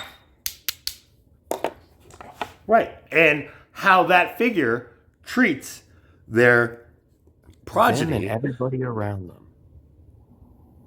Well, right. It's all like a domino effect. But again, like that's the key core of it where like Denal, like if you were a kindergarten teacher, like kindergarten, the first level of public education for, children, like, do you disagree with just like being able to like ask just baseline questions, just like if you could use the boys' bathroom or the girls' bathroom, like which would you choose? Do you think that that is an intrusive question for a kindergarten educator to be asking a group of like children?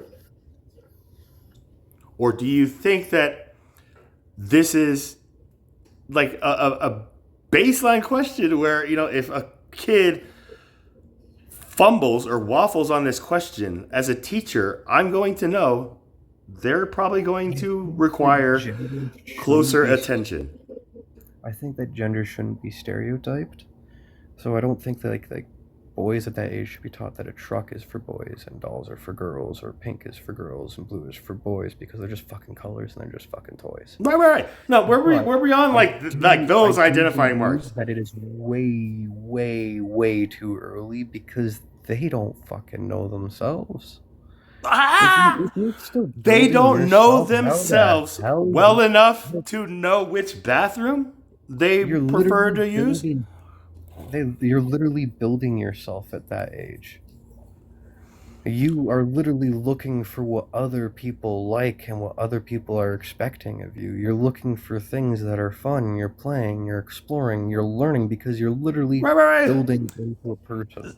So now you're going from like that in the like home to a like public space with like a group of strangers, and you're saying just even as children we like have that nature to like just fit in and just like whatever every other boy says, that's what I'm going to say. Is that what you're saying? Or like, I agree with you, like this is like the opportunity where children, not adolescents, children get to find out who they are away from their parents. Does that make sense? So it's like a different. Well, it's literally like one of my favorite jokes. It's about Scottish people.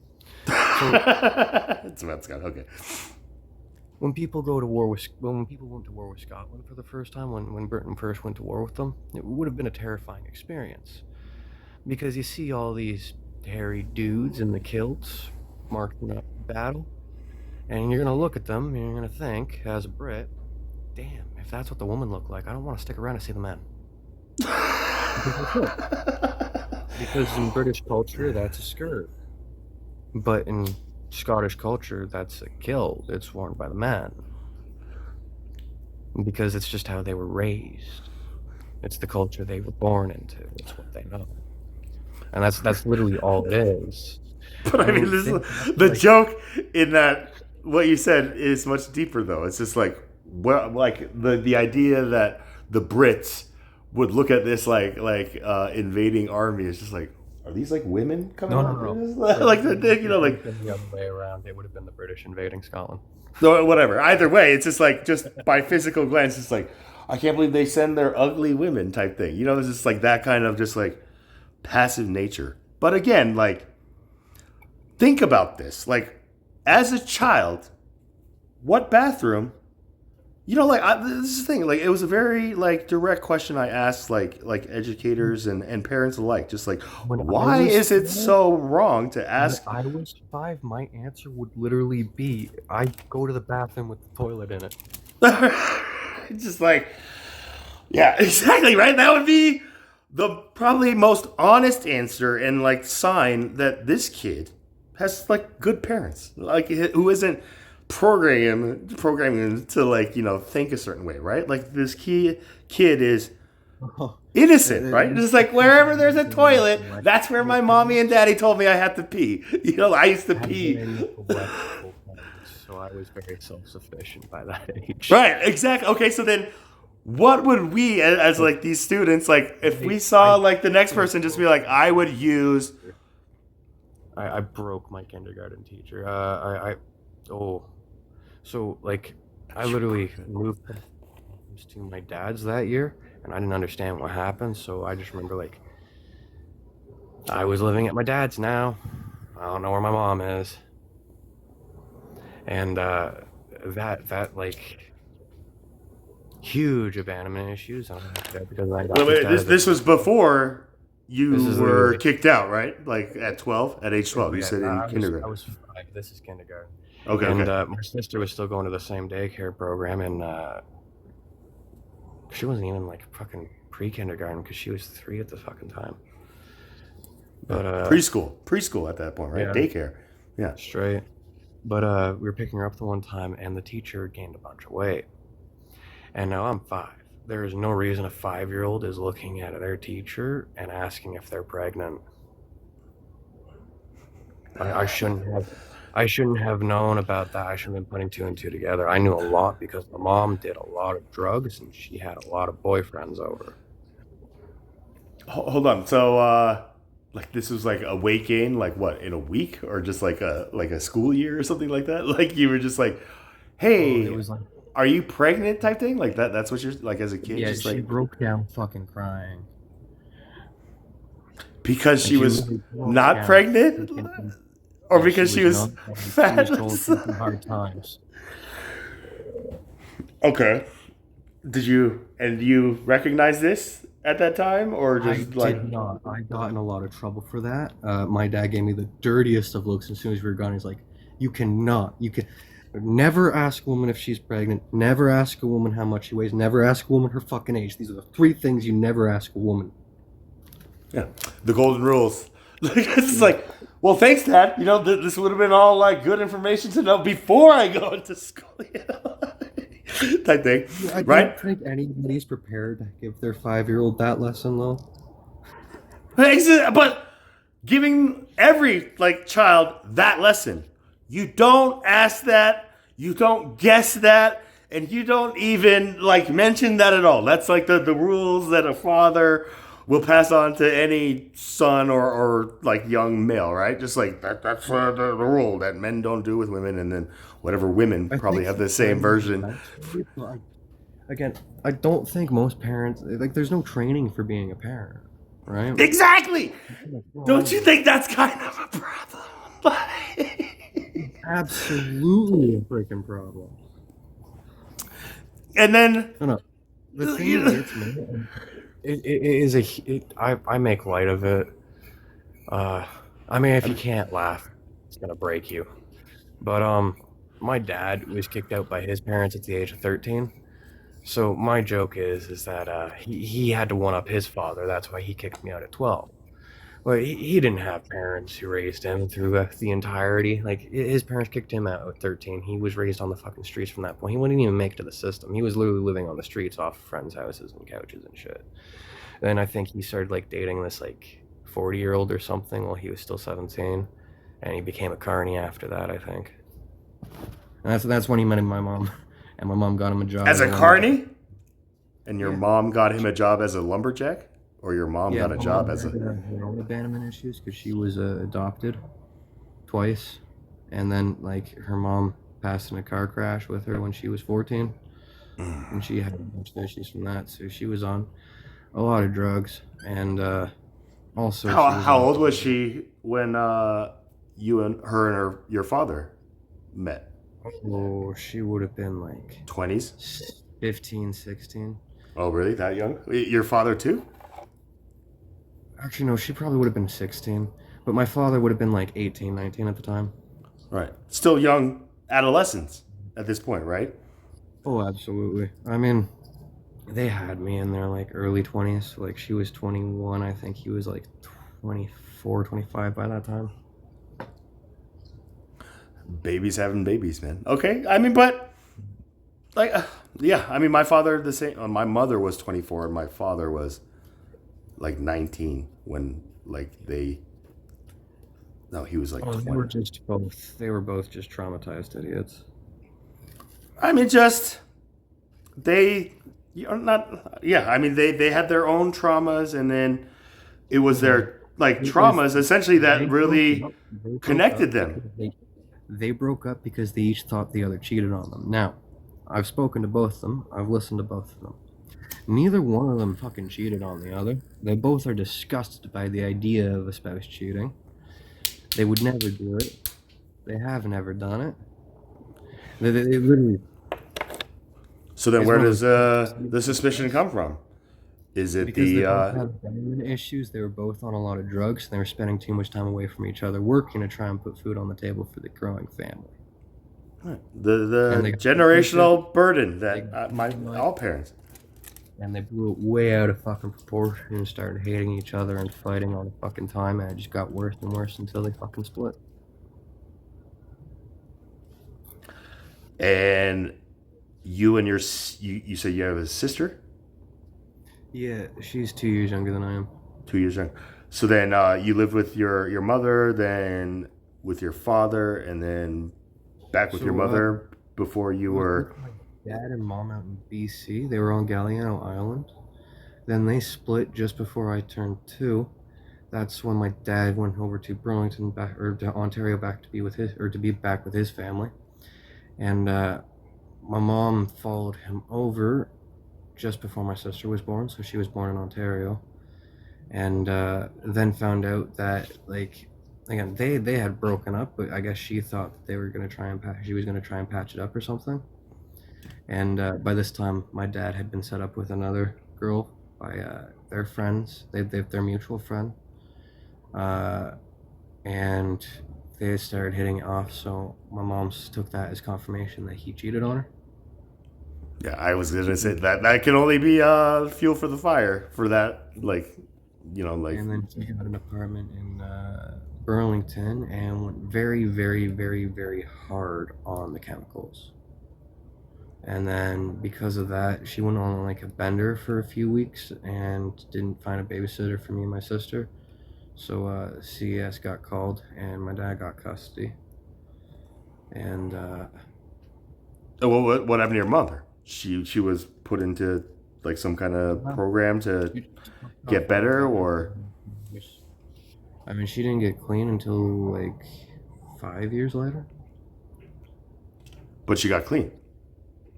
Yeah, eventually. I mean, I'm 28 and she's got 21 years now, so I am proud of her. Good. How is your relationship today? Like, have Oh, a you? lot better. I speak to my mom. I don't speak to my dad. The thing is, my mom's incapable of being a parent.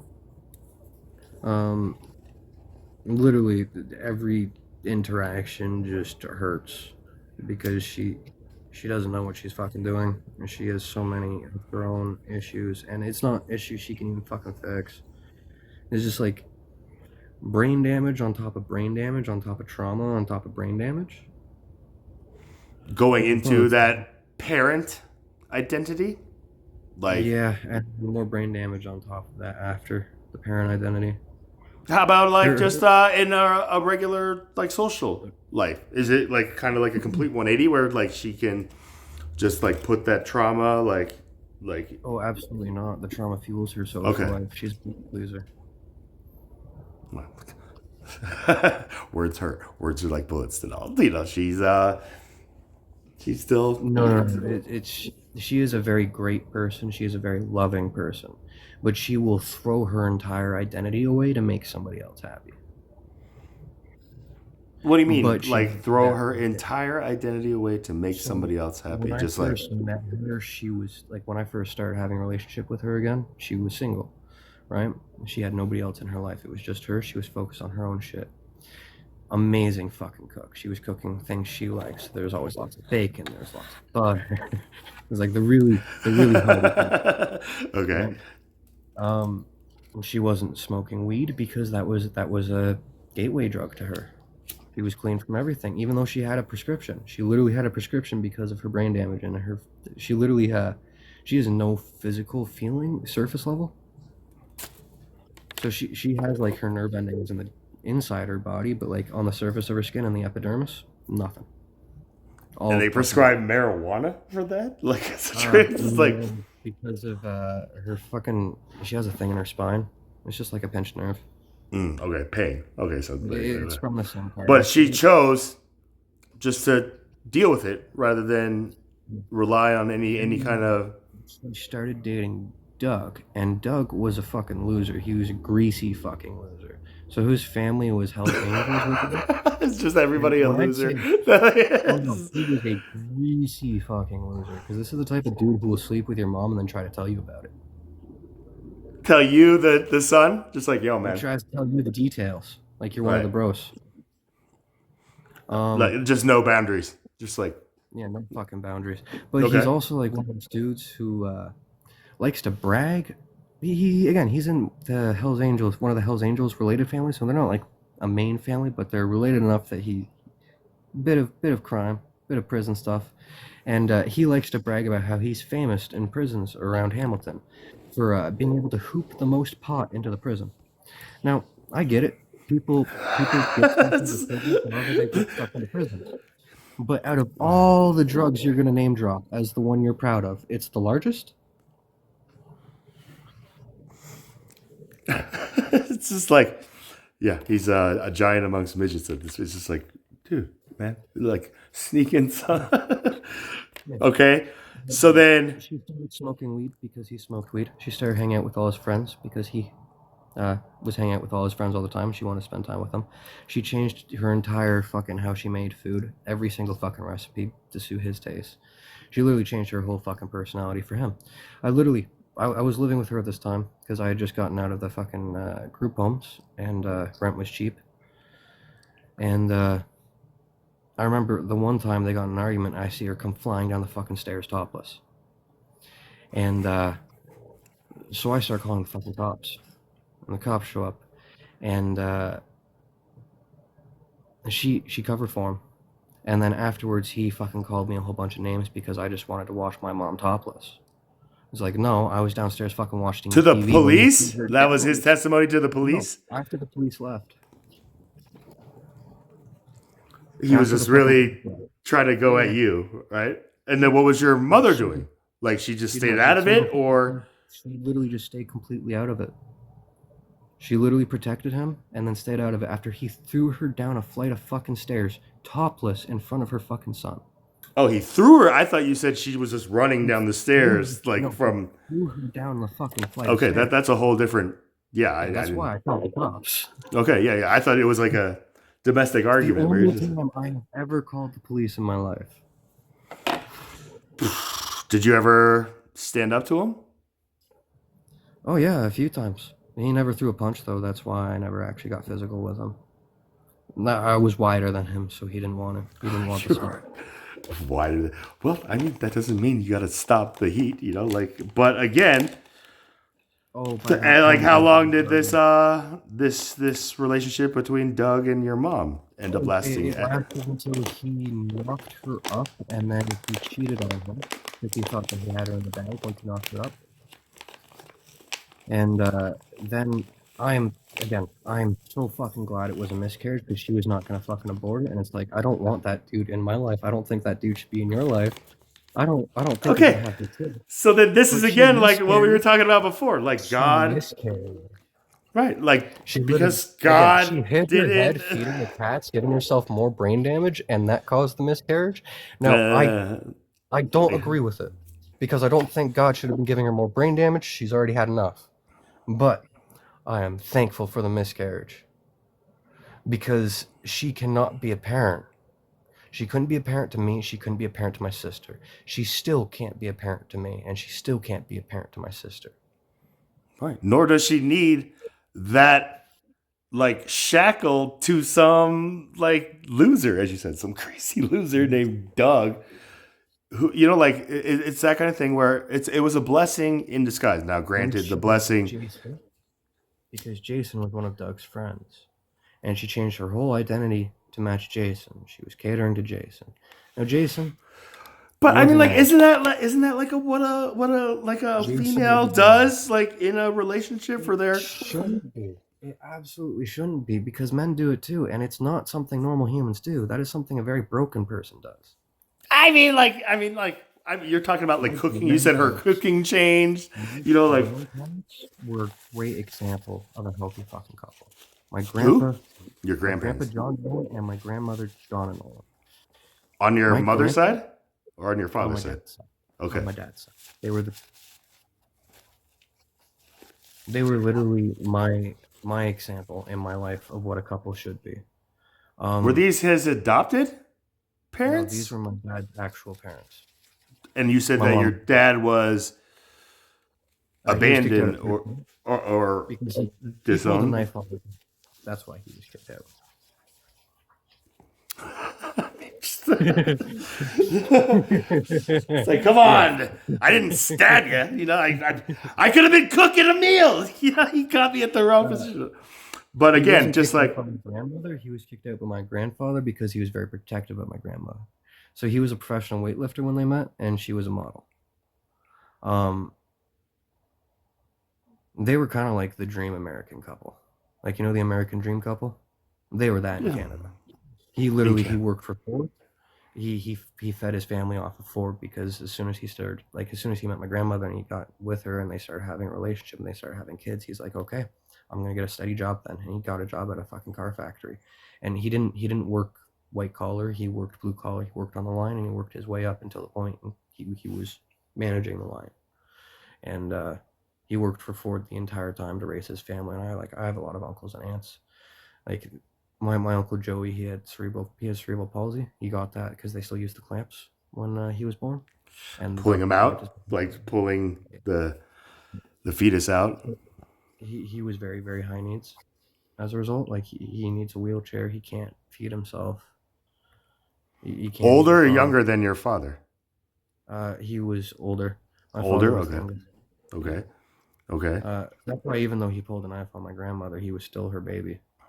And she treated him as such. It was my grandfather who decided to kick him out because he's like, okay, this has become unsafe. We can't have this here anymore.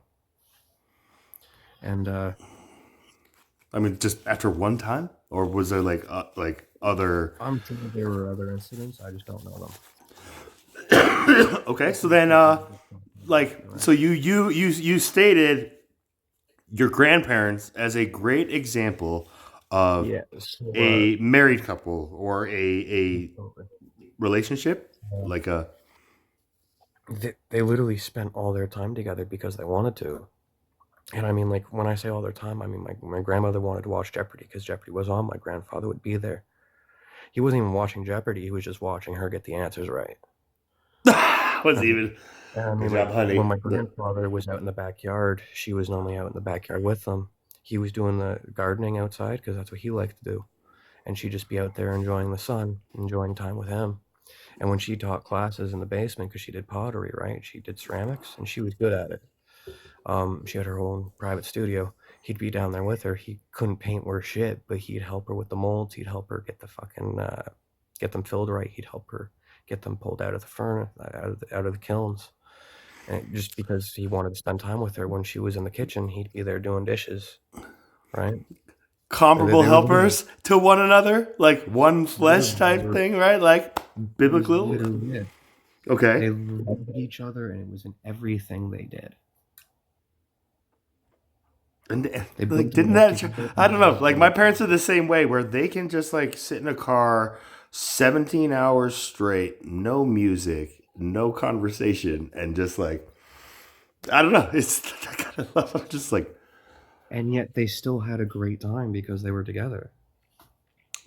I guess I mean that's what I keep telling myself at 44. Just like even though my dad's just like like, there's so many things that I would want to do, but I can't because of your mother, and I'm just like whoa, like all of a sudden now my entire kind of perspective is shifting here. Not to like tell you this is what's going to happen to you. I'm just saying this, but again, my grandparents were not the best example, except for on my mother's side, I guess, maybe. But, like, okay, so this is what you personally kind of see as maybe like the key ingredient to making like a successful like relationship marriage soup, I They guess. made it 50 years. They made it long enough, 50 years, that they got a signed certificate from the prime minister. Now it was kind of sad because my A grandmother got Alzheimer's signed certificate for what? for literally their marriage lasting 50 years. That's something like, is that That like, was considered an nor accomplishment. okay, like this isn't something that every 50-year like anniversary couple gets from the prime minister, right? Like this was a At that milestone time, they achievement. did. I don't know if they still do it. Um, Even though like the relationship within like the parents and the children, like did you ever sit down with like your grandfather and grandmother and ask them just like what was it that like led them to, like just put your father out on his own, which you also did too, like did you get like the I never reconciliation? got the chance to. I Okay. found out from my aunts and uncles because my grandmother got Alzheimer's when I was younger. Right, like this by this time I'm like 13, so I just moved in with I'm living with my aunt Colleen, and my grandfather he took care of her as long as he was able to, Directly? and it broke Like his heart. no Yeah, home, he no literally nurses. he had my aunt Beth move in when it got too much for him, just that way he didn't have to worry about like having to put her in a home or having have pay for nurses. Along And with my your uncle Joey? Like with CP? no, my uncle Joey was in a home. Okay, okay. Uh, so he was in a specialized like facility. Uh, yeah, we saw him once every year on his birthday. It was actually kind of sad. Your uncle? Yeah. Sad, like just because you realized like you could have spent more Absolutely. time. Because we could have spent more time, we could have done more for him. I mean, he was in a home by himself all year with all these other people who, well, I'm sure you know that not everybody with disabilities is necessarily good company. Uh, Um, like easy company, right? Essentially, yeah, but sometimes they are easy company because you know what you're gonna get usually, right? Like, yeah. so. But I get But you. I get you. Continue. Like, so he that was kind and of the only like things he a had were Toronto difficult. Maple Leafs. Literally, the only things he had were Toronto Maple Leafs. Which, if your only item is a single brand, or if everything you own is just a single brand, it's either because you're a diehard fan or because nobody knows your actual personality.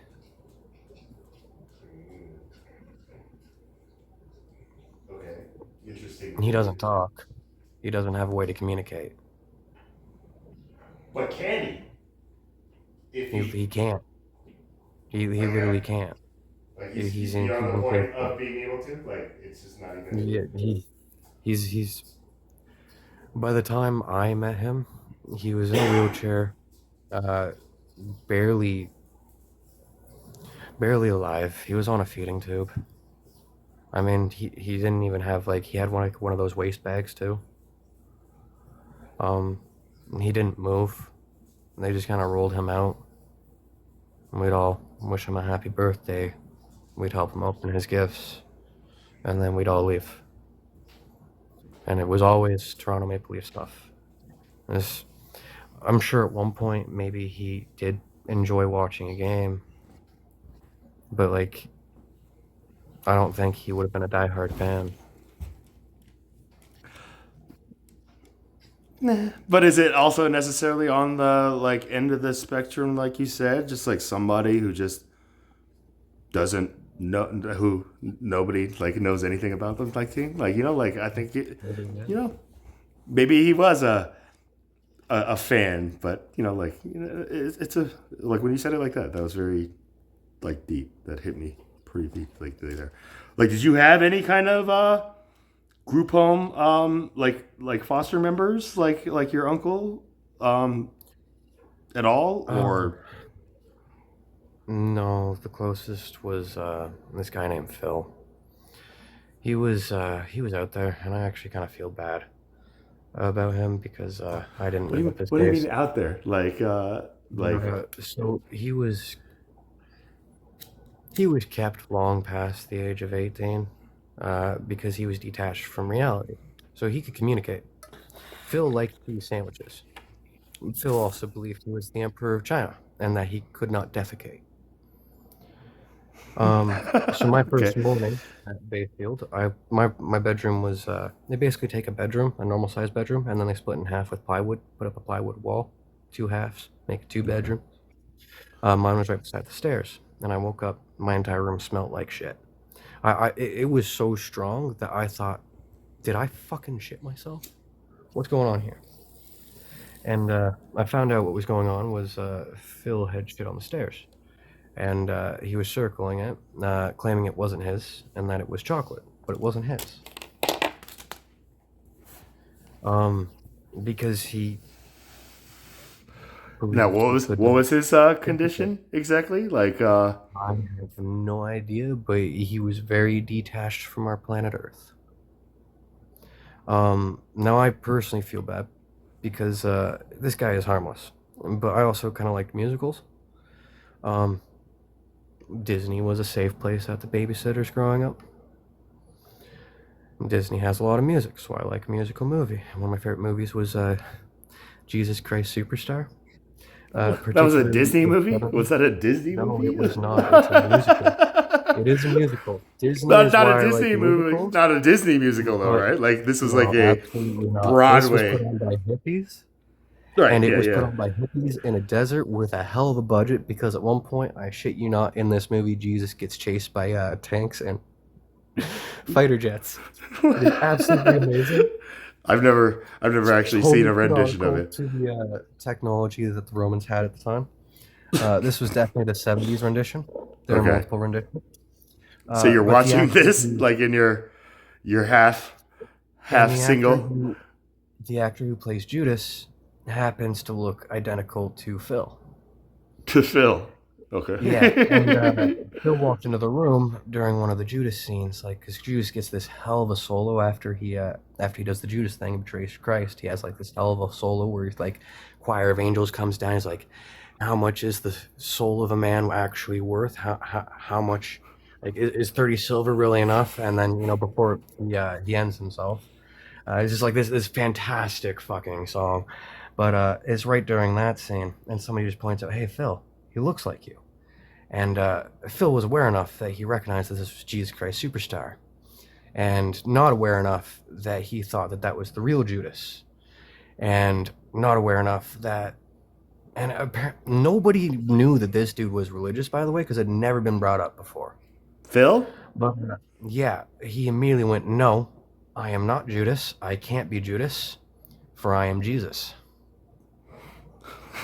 Like just out of It's it's like because the fact that the dude playing Judas looked like him, and that for some reason, probably some sort of trauma in his past life, some sort of trauma that was probably related to religion, that was enough that he needed to correct the full 360 180. He needed to be the exact opposite of that because he could not let himself in his mind be Judas. And for some reason, seeing somebody who looked like him in the character of Judas made him think, oh, fuck, I might be Judas.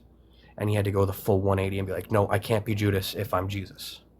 So and I'm then Jesus. his whole condition like turned for the better like at that moment just like it was like Well, it did that. not turn for the better, it turned for the worse, and that's why I feel bad about it. I feel like shit about it. Like, it's not something I could have controlled or changed because I had no fucking idea that was going to happen.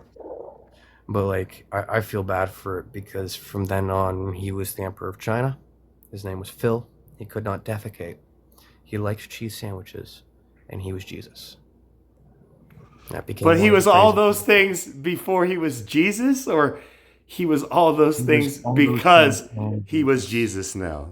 He was all those things before he ever decided to be Okay, right, Jesus. right, But right. Jesus So was then just another. seeing this musical and being called Judas was the moment that like he realized it's like, no, I'm not that. I'm this person, right? And then like chose to kind of take on that, but that was like the first time you got to like I guess witness just like him kind of like back in touch with like reality and not just like whatever he wants to be, right? Like he was Yeah. the emperor of China, then he got called Judas, and then he says, "No, I'm Jesus," and therefore he's the emperor of China who cannot defecate, who likes sandwiches, who is also Jesus. So you just essentially feel bad for adding another, I guess, like For adding another layer. so. Then, like, what was his state? You know, like that. That's the thing. Like, this is in a group home, or the, like you know, Yeah, like this was Bayfield Treatment Center. So basically, there's from my experience, there are 3 key types of group homes.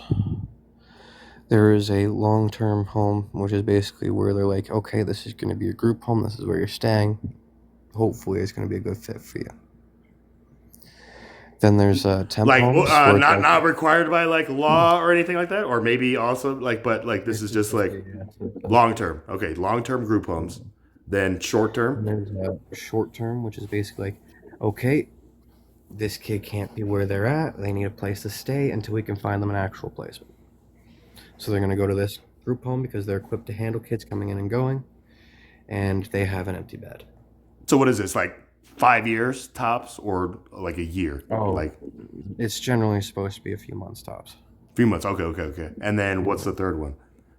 The third one is treatment centers. So treatment centers is where you go if you have extreme psychological stuff, criminal stuff, or Disability? Mental? victim of either of those stuff. I got put there because my worker kept moving me progressively farther and farther away from Burlington, from Halton region, which is where my family was located. Keep in mind, the only thing I ever requested for my placements was that I'm close to family, maybe something rural. And that was the first thing that they they violated. My mom was fighting for custody in court and losing so hard. But she figured if she can't have custody, she might be able to fight to get me put into a treatment center because she knew that Hamilton had treatment centers, and that way I could be put somewhere close to home. And that was a joke because she won, and I got put in a treatment center, and it was not close to home. It was it was so far away that my CAS worker actually couldn't visit me anymore. They had to put on a relief worker from another region. That's okay. Well, I hate to say, it is what it was, and now you're better for it, right? Like that's all that matters. But Absolutely. No, dude, if the group homes hadn't happened to me, I'd be a monster. Okay, I'm not. This is scary, but I'm trying to put this into context without trauma dumping the absolute fucking abuse, like horrendous abuse I was suffering.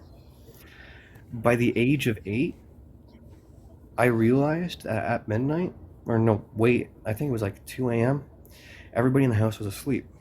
And I'd gone downstairs one night at the age of 8, and I picked up a kitchen knife. And I'd gotten it into my head that tonight was going to be the night that I end it. Not myself. I was going to end my parents, and then I was going to end my step-siblings. And thinking it out, I realized I can't do my sister in.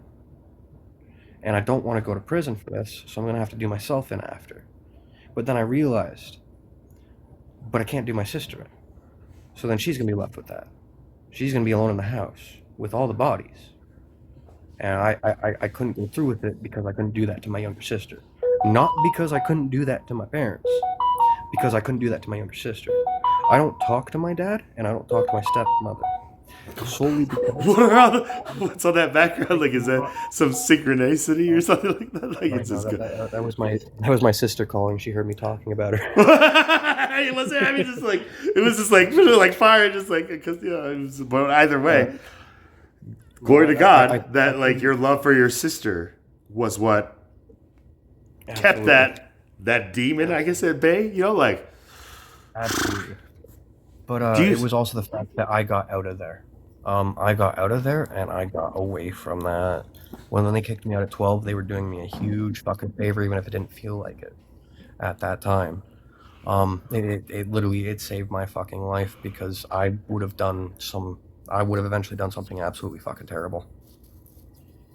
And that's what I don't talk to my dad. I don't talk to my step siblings. I don't talk to my stepmother.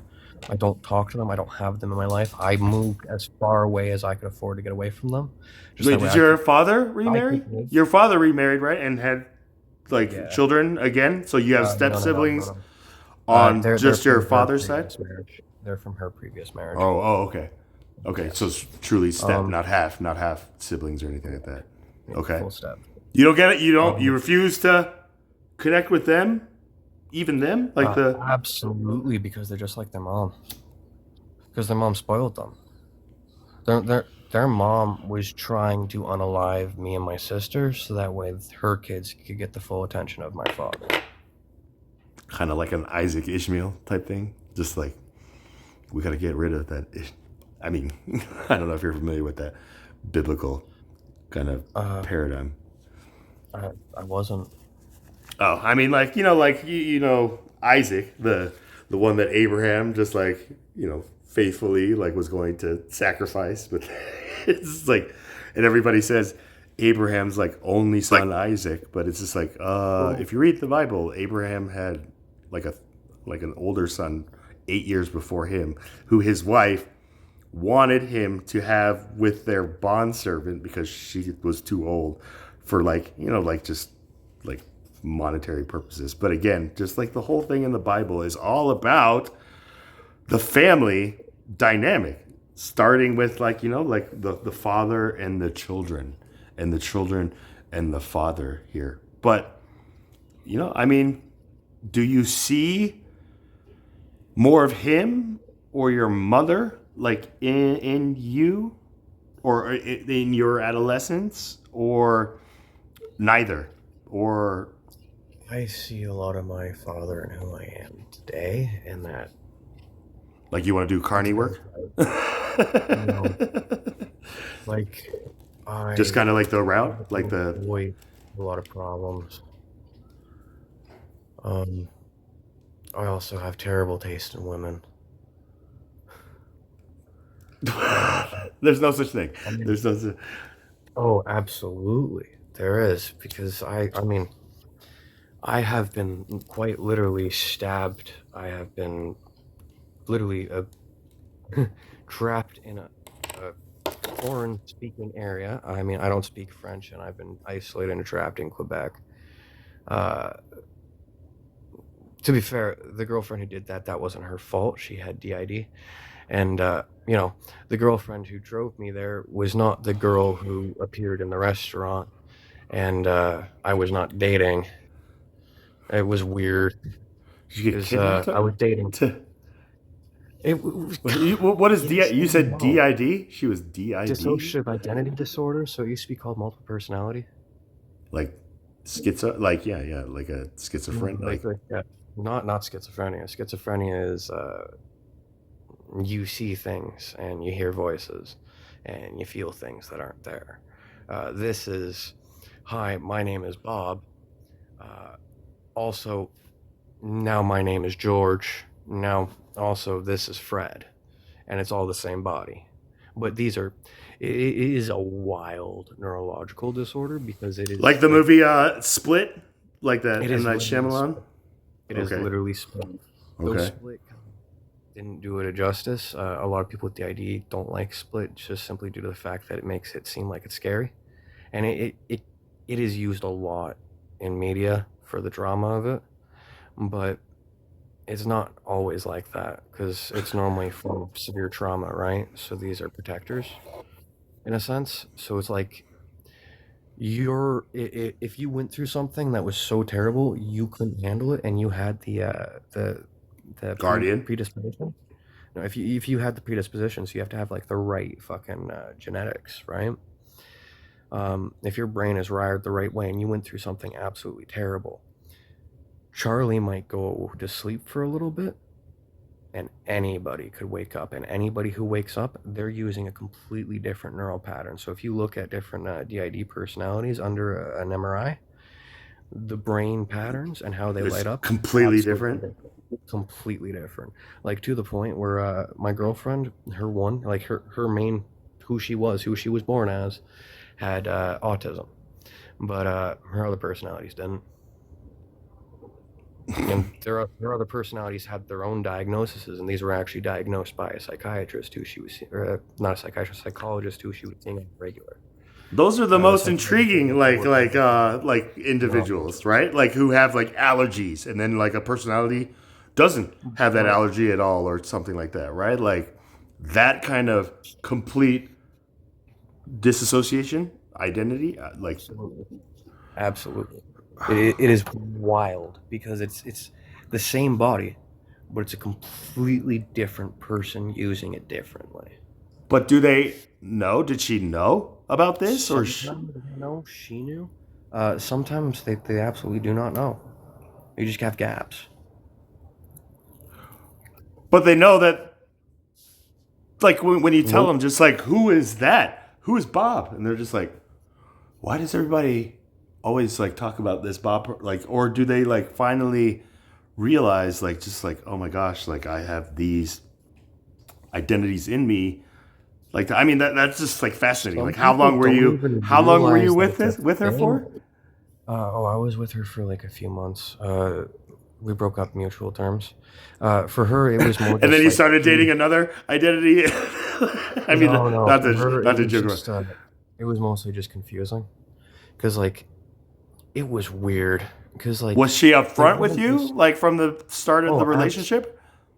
yes, but not Okay, quite. Like it was so she within the just says, first few "Denal, I weeks. got DID. If you know what that is," and Yeah, you're like, "I within the do." first few weeks. But she also explained who they were because she was very in touch with like her other personalities, right?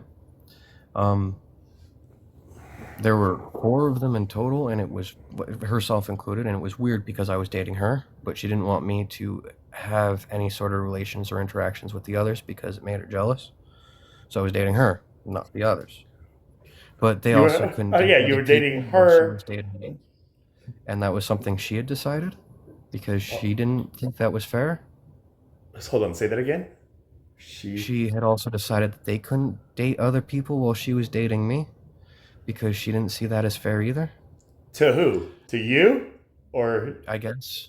I I mean, mean, like, again, hey, it at was least she's very got that far. confusing It's just like, so because like okay. the others would appear and they would interact with me, and it was always fucking freaky. Because again, the one time we're on a nice date in Quebec, right? Like she drove me out there. Like she was also like the richest girl I'd ever dated. Um, she had like stupid amounts of money. I don't even know where she got all the money from. But She's got 4 personalities, like in her, like all working for her. I'm just kidding. No, yeah, that is okay, yeah, funny. yeah, yeah. But Unfortunately, like like uh, that's one of the tragic things. More money, different problems type thing. I'm not saying that's yeah, like correlated or anything, but okay, I got you. I'm getting a character. absolutely. But Like, we're at this like cute little French diner. We're literally alone in it except for like this one waiter who I guess is also the cook because he's the only person in the place, and he's only speaking French. She speaks French, so they're having a French conversation. And then we're at the table, and then suddenly her entire like you know how somebody sits and how somebody holds their face yeah, shifts. It just completely shifts. So I'm thinking like that Jim it's Carrey like like portrayal of Me, Myself, and Irene, where him and Hank, like it's just like, and then just like that. it wasn't like that. It was like a subtle. It was like suddenly she's just sitting differently and her face is held differently. It's Okay. just relaxed differently. And I'm like, "Are you okay? What's wrong?" Because I thought it was like one of those things where it's like she was suddenly pissed or upset or something, right? You know when a girlfriend The- gets that face when they're pissed or upset? Not from DID, or maybe it Yeah, was, I but thought it was a normal thing, right? And it wasn't because this was her younger alter who does not speak French, does not drive, is a high schooler still. Though and is they don't. just meeting you for the very first time, and you're meeting her for Yeah, the very because first they were time. curious. Because they were curious and they wanted to meet me and they wanted to get to know me because they wanted to make like they wanted to know what all the fuss was about. Their Right, right. words. And Who so I thought, okay, who I'm she was dating, right? But the rule is we can't date you, trying to right? be polite So about it. Uh, so is that when and she then came up with that rule? Like after you met like the younger version, and then like she oh, this came was back a too. rule she You're just like, who is that? had. It's like, oh, that's my younger This was identity. a rule she just had for every relationship. I don't know. I think at some point she might have tried juggling multiple relationships and that didn't go well. With each through Um, each different personality, like it's possible. I Not all of them because one of them was a toddler. oh okay. So there was the toddler, Yeah. teenager, her, And and then then there like was an one who was like a older 30. There was like a 35-year-old one who was like, parental yeah, but they claimed to be like a security guard. protective. Yeah, Okay. but they like. Anyway, I'm talking to the teenager one, and the waiter comes back, and he's asking us for our order. He's asking us in French. No, I don't speak French. I know how to say "Je ne parle pas français." That means I do not speak French. We no. That's the extent. Bonjour. Right. Yeah. And so I'm pointing to things on the menu, but she's not speaking French because she doesn't know how to speak French. But here's a problem with that. You The waiter guys, doesn't know she has DID. The waiter talked to her in French when she entered the restaurant. The waiter is now very confused and almost insulted that she's refusing to speak French to him. He's like, "What? Why aren't you talking to me? What's wrong with you? Did I do something?" you children. Right? Type thing, right? Okay, so he thought Yeah. you guys And were like pranking him or something like that. We can't leave because this is a small town diner. There's nothing around us. We're in an open road. And she's And the she can't she's the drive. driver, right? Like, I don't have a license. So okay. we're stuck in a restaurant with a waiter who's growing increasingly irritated as we slowly try to draw out the meal as long as possible, praying she switches back soon. I mean, like there was like no like like Bruce Banner had like that the sun is setting slowly thing. Like you didn't find any kind of I like have no idea how it works, but I'm sure it's different for everybody who's afflicted with DID. yeah. So But, what did she she had finally control. She come was back? refusing Just to like use it. If she didn't have control, well, it took a while for her to switch back. We were there for like a solid 5 hours. 5 hours. Like, this guy's. The worst part. I try for to me, close too- down. The worst part for me too is as we were leaving, the waiter's like, "So you really don't speak French, eh?" He said that in English to me. Like, "No. Do you speak English?" He's like, "Yeah, I was really hoping that you spoke French and I could draw it out of you." You weren't like you were just like, do you have DID too? Just like this is all I can have DID. Like, the French cook is now speaking English. Like that would have been a wild date experience. I mean, how did you guys meet? Online? Oh no, we met. So I had a roommate at the time, and he had a friend, and they were like, this girl was like his third cousin. She was dating his friend, and they broke up, and then she decided she wanted to go hang out with her third cousin. She had never hung out with fucking before. I think it was one of those, well, if we're gonna break up, I'm gonna go hang out with your fucking friends. I'm gonna make them my friends, and they're not gonna hang out with you anymore either. Okay, But they're Betty cousins, right? This is like, and then but we're third cousins. That's yeah. That's why I think she thought like, yeah, I'm gonna be able to make him my friend. I'm gonna be able to steal him away from my ex. okay. And then she met me because I was his roommate at the time, and I guess she just didn't want to be outside of a relationship. Yeah, so she And stole you from him. Yeah. Sneaky. I mean, I'm okay with that. I don't mind being stolen from your home. I don't mind. I will. Okay. I mean, look, Okay. my only problems with her was the fact that the DID stuff was very, very. It Drastic. was very, very confusing and very, very difficult to deal with. But it's not something I could fault her for. It never really. It was weird. I mean, it didn't put me in any actual danger. But the issue with her was the fact that my sister moved in with me around that time because she got out of a really bad relationship, like really bad, and she would have wound up homeless otherwise. And I wasn't gonna have that, so she moved up to Kirkland Lake, and I'm her only family in the area, so we're living together. And Did your she roommate wanted try me to to go like back get to- back at you? Just like, oh man, your sister is. You take my third cousin. No. Okay.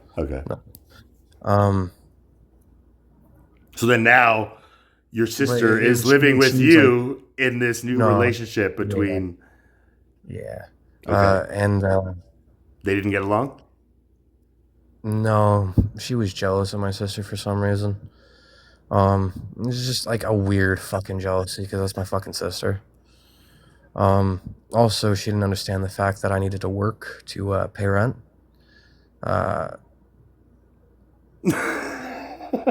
Not, Quite literally. none of her She four just identities understood that concept. Just like, let me talk to the teenager. Yeah. Let me talk to one of No, you who understands that you have to. like 2 months into the relationship, she wanted me to move out to Sudbury to move in with her, and I was like, I can't move out that far right now. I can't afford to move for one. And she could I have can't just- taken just care leave of my you sister if you behind. did. I mean, like, Absolutely. Oh, absolutely. I would have needed to work. I mean, like, I would have worked if I wanted to. I would have Wow. worked so that way. I wouldn't have needed an allowance. like what? But I still would have accepted the allowance. Who was her parents? no. Like, or did she like have some like? Not even like I'm pretty sure it was an inheritance of some kind. I don't know where the fuck the inheritance came from because she never spoke about it. But she was whipping out all sorts of fucking money for all sorts of fucking things. Like this fucking a trip to fucking Toronto just because she fucking could. She could afford to go to Toronto just on a random fucking weekend. She could afford to go to fucking Canada's Wonderland, to go to all the fucking shops in Toronto, to go to the fucking fancy restaurants for an entire fucking weekend. Man, Didn't need to work. now that I think about it, that actually kind of sounds like the life. It's just like I would need Right. probably 3 other identities to be able to. Oh, kinda, it was dope as fuck. We went to fucking Robo Sushi. Robo sushi. I got to try fucking dude. I like sushi because I've been to a few sushi restaurants, but nothing like this before. I got to try fucking cuttlefish, and it was fresh. I don't know where you're buying live cuttlefish, but they slaughtered that thing in house. Like that thing melted in my mouth. And like they're robots serving our orders. We had like these. Each table had like these fucking iPads, and you filled out what you wanted on the iPad, and robots would bring you your order. It was one of those places where you look at the menu and you're like, I don't think I should be ordering here. I could probably eat for a couple months off of these prices.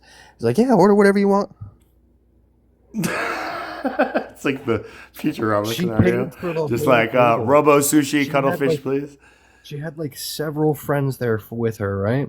And she paid for the whole table. And these were not like people were not going chintzy on the wall. I think I was the cheapest on the menu.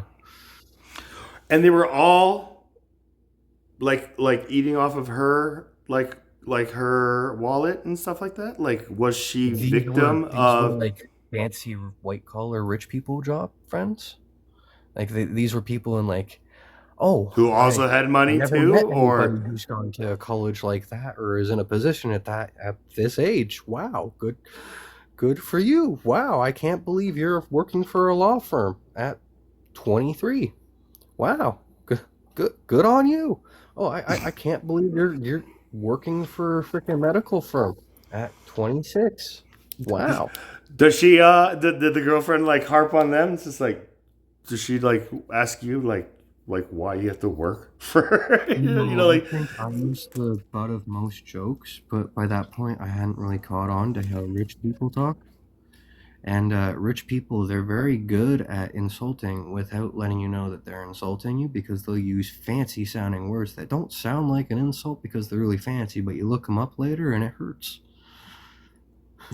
And you come back and you're just like, by the way, I looked up that word. Pop. It's like somebody just said like, they get real clever, right? We can't say the N word. Fine. Pass the vinegar. It's just like that kind of like stupid stuff. Like even I don't call it just like, like the white collar language, even though like there is that. I felt it because, like I come from, like privilege. My parents worked hard, so like I am the first generation. But when I went to college with like these kids from LA who were accustomed to going to like high school with Paris Hilton, and like one of the kids just like came out like and was just like, did you guys hear what Christina did? And I was like, who the fuck is Christina? And he's like, Aguilera? And I was just like, why are you saying it? Like I was just like I'm the idiot here, Evan. And he's just like are you not with it? Like blah blah blah, and then I was just like, I guess not. But they were just like talking amongst each other in a way that I was just like, are you guys like BSing me? You're talking about just like the Playboy Mansion and just like all these celebrities I watched on TV, and you guys are just like hanging out at their houses, you know? Rich their classes. I learned that from Miss Maya. You've met her. We had a falling out. I said that I don't think that in a war where it doesn't matter who starts it, if any side does war crimes, then both sides are guilty. Neither side can claim innocence, and we had a falling out. Well, I mean, when you word it like that, if any side is guilty of war crimes, then both sides are, like, is that what you said? Like, or just in any war, both sides are guilty of war crimes. I mean, to be fair, it was on a different panel. It wasn't on her panel. It was on there's some. So you were kind of pooping in the punch bowl, like by dropping like that on the Yeah, the I line. was in the wrong place, wrong time, just because somebody brought up the Wismar stuff in Guyana. The what? So like this is like in the 1960s or 1860s. I can't remember the exact freaking year, but there was like this incident between the Afro-Guyanese and the Indo-Guyanese, and it was. I looked into it. I was doing a lot of research on it because somebody brought it up to try and as an argument as to why black people can be racist, which isn't that's going deep into that bag, trying to explain Yeah. that. Okay. Yeah, but I was looking into it a lot, and like both sides did some pretty terrible shit, but the Afro-Guyanese people did some really, really, really ethno-terrible shit. Like black on black, like this was the This was premise of that history. Well, Just like it was- black it people was, can be racist. Look at how these two yeah, groups behave. and I mean, again, like, so did you? it wasn't even a valid argument though, because it wasn't just ethno. If you actually research it, you'll find that one of the most biggest things is the British ended it on day 3 after it got really bad. On day 3, which means they had troops in the area already. And then if you look more into it, you find out that the CIA was also involved somehow. And then if you look more into it, you find out that they may have exasperated the political issues a bit and tried to force things a little bit so there was instability, so that way they could step in and fix things and be the heroes and, take over. Oh, and then this is where the conspiracy snowball starts to roll down the mountain. I Okay. said that around some very, very angry, rightfully angry black women. And On that panel that I I was didn't- telling you, like I keep like seeing you on, where I'm just like what is your intention on that panel? Because it doesn't seem like. But okay, and then that was it. Now it's the bridge has oh, God. been cut down, and Yeah, Lit a I fire, didn't read you the think? context clues enough because I was too busy researching on Google. The actual details. hold on. So again, like, why was Miss Maya like so disgruntled with you? What did you say? Like you said, I said that. Well, okay. The person who was hosting live was not Miss Maya, and they were reading a news article that was saying that the black people were targeted first. And I found that there are people who seem to believe that the only way change happens is through violence, and that retaliatory violence is okay. Now, I am not of that mindset because I've lived through violence. I've been on both ends of it. I've been violent and I've been the victim of violence. And violence, hate is hate, that's right? Like violence. anybody who says one group cannot be racist against any other, like that is a very, like that It's- thing. So They're saying it to be inflammatory on purpose because it's not that any single group can't be racist. They're trying to get out the message that there is very much systemic oppression and that certain groups can't be involved in systemic oppression. again, right. But even that, like the rationale that goes behind a lot of the minds that kind of, like you said, try to rationalize this is what like scares me. So again, sorry to cut you off, but absolutely terrifying is people do whatever the fuck they want with language. They will use words however they want. So for them, you can't be racist unless it's systemic. When very much in the dictionary, racism is just hate based on culture, creed, or color. Okay. So, And how does a rational, logical, like conscious TikToker like approach that kind of background where it's just like black people cannot be racist to white people, right? Like BLK person can be anti-YT or can be anti-BLK even, but it is not racism. BLM? You mean Anti. BLM? What is BLM? Oh no, anti-black or anti-white. Oh, You okay, can okay. be anti-black or anti-white or anti-colored people or anti-this, but if you're of the oppressed, you can't be racist because racism is systemic. But it's also like Okay, which is very, I don't very want to talk about unfair, this right? line And that because like no, we're not talking I want to about talk. like let's talk kind of like generally, right? Like this Oh, kind of consciousness that believe that like racism is systemic and can only be felt and therefore like exempt by the minority groups who are like that's the thing, and therefore when those minority groups call out YT people, which for the longest time I thought they were talking about YouTube people, and I was like, what do black people have against YouTube people?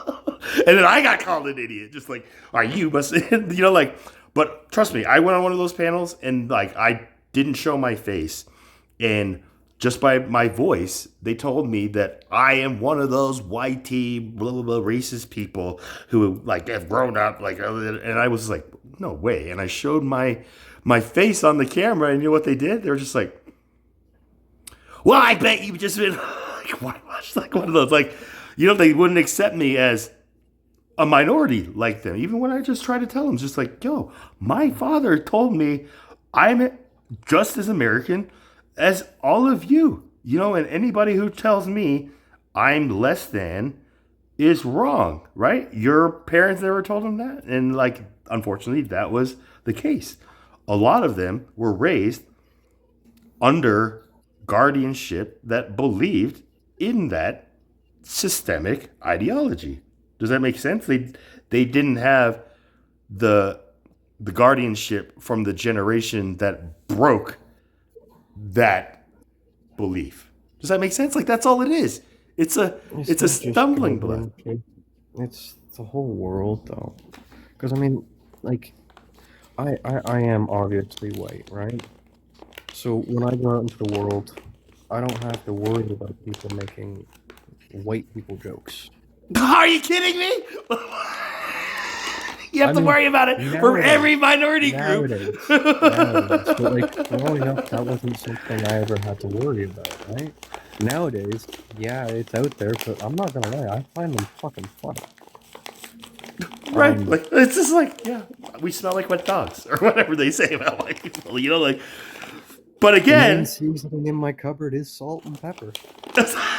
and I got MSG, like type thing. But like a lot of those kind of stereotypical stigmas, like they come from like some place of truth, and that's the thing where when I kind of go back to the origin of how these like terms came about, I can laugh about it. But like when I hear them for the first time, I'm just like, what the heck does that mean? Like Zipperhead, like somebody threw out the name Zipperhead, and I thought they were referring to like how my face looked when I would fall asleep in history class, like on my backpack, and I just have like that like imprint of like my like backpack zipper. So I was just like, you guys, just like and then it was like the inside joke where like, oh, Charlie doesn't even know like we're making like fun of his race until like my American friends were telling me they were making fun of my race. And it was the Asian kids who were making fun of my race because I wasn't Korean enough for them. They'd be like, what's your name? And I'd be like, Charles. Like, what's your Korean name? And I was like, I don't, my name is Charles. And they would be like, your parents didn't give you a Korean name? Like, I was like, no, they picked my name. And then that's when I was like astonished. I was like, you guys didn't like pick like your name isn't like James, you know? And he was like, no, my name is like Jinte, and I picked, you know, like, and I was like, out of all the names you could have picked, why that one? And it was one of these funny things where in like my middle school gym class, we would have to wear like a PE like mandated like T-shirt, you know, and it all just had the school name, and then we wrote our first and last initial on the front of it. And so mine was Charles P, and his name was Jin K. You know, like so it was Jin with Chin is how you spell it in Korean, and then his last name was Kim. So on the front of his shirt just was Chin space K, and I just like looked at that shirt and I was like, I think your shirt says Jink on it, bro. And he like looked down. He was like, you know, like the teacher freaked out, sent him to the office, and he came back with a shirt that just said Jim, Gym. And all the way from that moment in middle school to high school, everybody called him Jim. And he hated that name. I didn't know it until I got back from college, and he changed it to Brian. You know, I was like, what happened there? And he like just shared that trauma. And then I was like, bro, I feel terrible. Like, I didn't even know. But then that was one of those things where I actually wrote a joke about it and did it on set. And, you know, like it's just, you know, tragedy plus time equals comedy. And comedy without time is going to be, you know, I don't know. It's a weird formula. But again, so you said you had a bad taste in women. I mean, are you saying women because that one girl had three other? No, because the first girl I ever slept with was also the girl who stabbed me after the second time I dated her because I went back. Physically? Like literally with a blade? She had drug issues I mean, and mental health issues. look, you don't need to rationalize that. Look, she stabbed you, man. That's I don't care if you spit in her face. Like, she stabbed you, you know, like. So then what? Like, do you press charges? Like what did you do in that situation? Like, No, you my roommate stabbed called me. the cops, and she tried to press charges on me. They didn't go through because she For stabbed me. like domestic? Like she tried to like plead that she was defending herself? Yeah, which was silly because, like, okay, what went down was she broke up with me a few days prior, because she was sober and I had bought her booze because she had asked me to buy her booze, and she needed toilet paper and I didn't buy her toilet paper. So because she was sober, she was very, very aggravated, and the fact that she needed toilet paper and I didn't buy toilet paper because she never told me that she needed toilet paper, was a huge problem, and she broke up with me over it. And I remember she was like whipping stuff at me the entire way out of the house. And so I was like, okay, fine, I'm not dealing with this.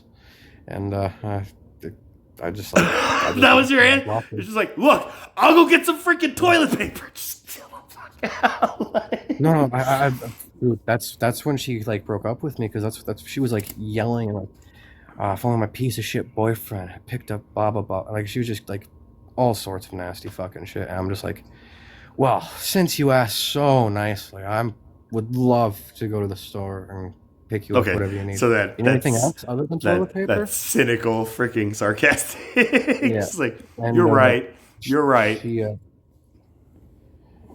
She just yeah, she broke up with me and she literally started whipping stuff at me. So I'm like, okay, I just left and I blocked her on social medias. And I guess a few days later, she got her fix because she forgot that I broke up with her. And I like just came back home and I explained it to her because she made a fake account and then she started messaging me on that. And I literally explained, you broke up with me. I don't know what you're even talking about. Where am I? Where have I been? You broke up with me. You kicked me out. I was dodging freaking pottery shit on the way out. And by the way, I'm stocked on toilet paper over here. And she's like, oh yeah, I remember toilet paper. I didn't say that. I did not say that. Essentially, though, right? Like, you were just again Like, it's just like, is this DID? No, this is like you back on your fix because, you know. This was a different girl.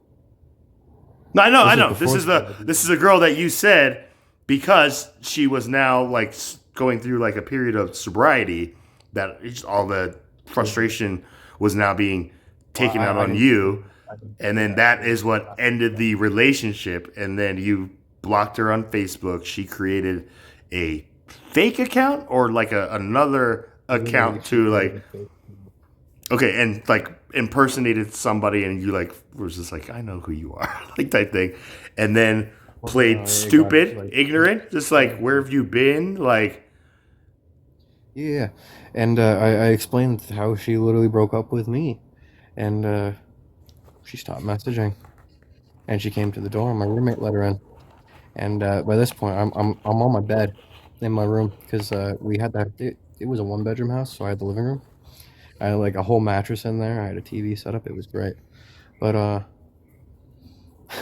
this is definitely a bachelor setup. But she came in and she just fucking drop kicked me. And my Mr. Noodles went flying everywhere. I went back, I hit the bed, and I remember my arms, I hit down on the bed. Your roommate lets her in and she just immediately drop kicks you? She came in and immediately fucking drop kicked me. It was crazy. But I literally, I got up and I remember I was barely even thinking, but I was like, don't fucking hurt her. And I remember I grabbed her and I literally, I had one arm under her fucking, under her arm, right? I grabbed her from. You did that move that supervisor put you in, just like fucking mad, right? But I was trying to be controlled about it. Because again, I was fucking mad, and like, I guess like, she wasn't expecting me up that fast because she definitely turned in fucking fear, and she was trying to run away. And I remember I had one arm underneath her arm, and I literally I had it up over her chest, and then I had my other arm across her chest and pinning that arm, and I was like. I was dragging her towards like in a sleeper hold. Not even in a sleeper hold because my arm was underneath, like the arm that was across her, like over and across, was over my arm, which was underneath her arm and across her chest. So it wasn't even a fucking sleeper hold. It was literally just a fucking pin. And I was literally pulling her towards the front door, and I remember we were near the kitchen because, or not the front door, the back door.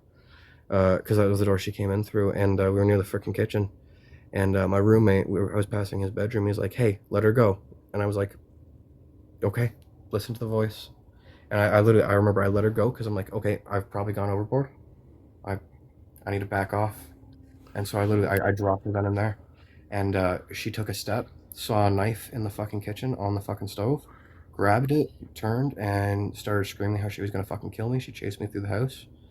And she literally fucking stabbed me. Where? I lucky. Well, I got lucky because I got into. I realized at a point that I was cornered, right?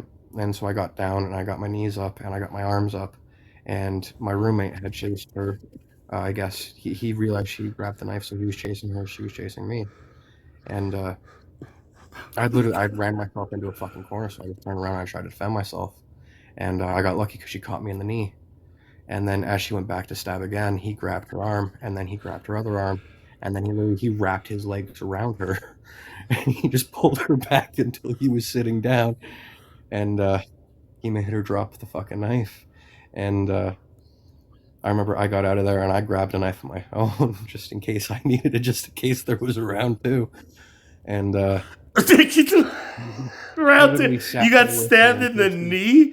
Like the kneecap? Like he sat there with her until she was calm enough that he could walk her out of the house while holding onto her arms because he was not going to let her free again. And I remember I was just like, as they passed, I backed up to the wall. I'm still clutching the knife and it's just at my side. I'm just like... I mean, how deep should she go? Like, did you need stitches? I mean, she went into bone. I didn't need stitches, though. I mean, yeah. I mean, if she stabbed you in the knee, it's going to go right into the bone. You know, like, that's the thing. It's just like, man, you know, like, I've cut myself just, like, working with a knife. And just, like, the thought of... I walked Somebody myself coming to at the me. hospital that night, and Walked or something. What the heck is Canada?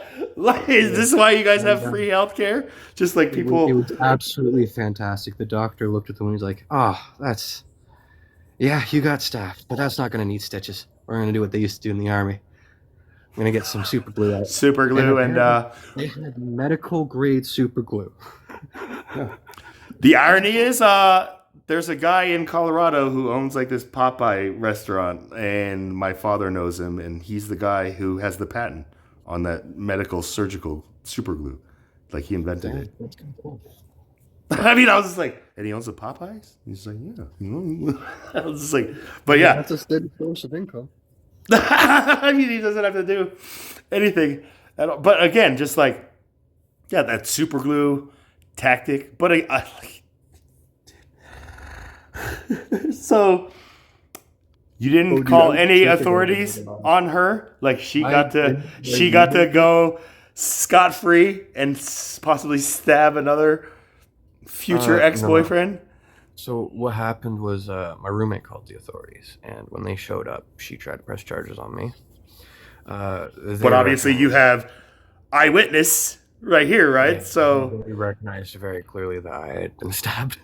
yeah. So then what is the consequence for those perpetrators who try to falsify? Well, I know there was a no contact order. I know that she got into shit because they recognized that she was on crack. And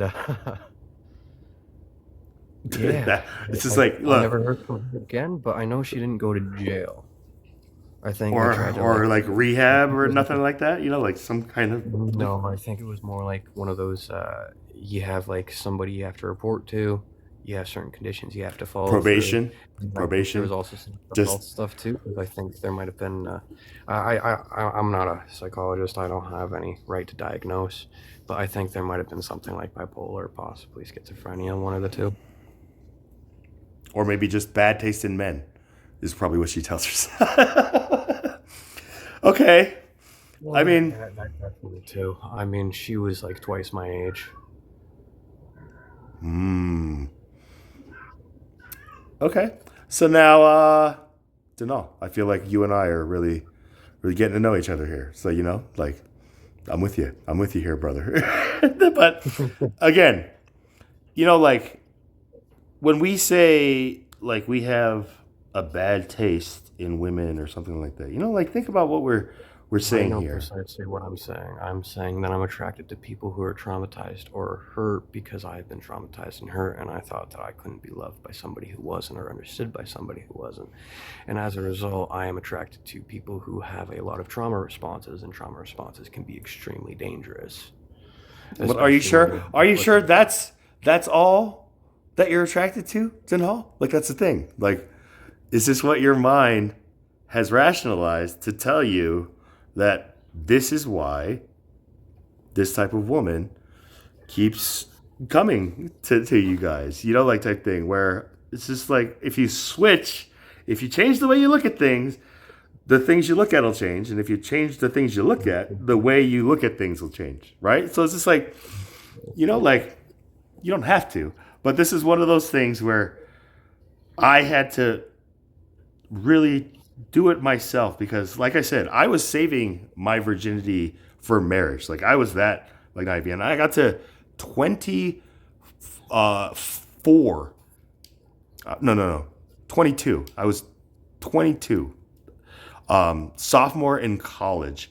And just like all my friends knew like this about me, and they were all like advising me, just like, Charles, like, we love you, man, and we just like think that you're making such a big deal out of it that if you do wait for like your soulmate, you're just gonna set yourself, like, and I was just like, I don't, like, everybody was telling me these two different things. Long story short, there was a girl that, like, was over at like my boy and his roommate's like apartment, and she saw my picture on the wall and was like, who is that guy? And he was just like, oh, why? You think he's cute or something? She's like, he's fucking hot.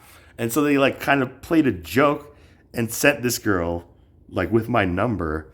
And, like, she just called me like on New Year's Eve for the first time. It's just like, hey, you don't know me, but I saw a picture of you on Ira's wall. I was wondering if I sent a taxi cab over to your place, would you come over and just like do me? Like, and I was just like, I was like, who sent you? I was like, who gave you my number? You know, like I totally, this is like the age of punked. And I was like, I'm gonna have to call you back. You know, it was like the first time I had a cell. So I like called Ira and I was like, yo man, like what is going on here? Like who is this? And she's like, it's Sarah. Like, you know, like she really thought you were like hot. So, you know, we're just saying like, you know, like she'd be, you know, like I was like, dude, don't even give me that. Don't even, you know, like the fact that you gave that kind of character like profile to me about her, you know, I was just like, you guys, I thought you were my boys, you know. And then one winter break, I was just like stuck here with my old roommate from freshman year, and she called, and he was just like, oh, dude, like, yeah, like, invite her over. And she ended up coming over, and I thought they would hook up because they were drinking together, and I was just like, I'm just gonna sleep. I fell asleep, and I woke up, and she was just like on top of me, like all drunk, like, you know, like that look that you were saying, just like she was not the person that I fell asleep, you know.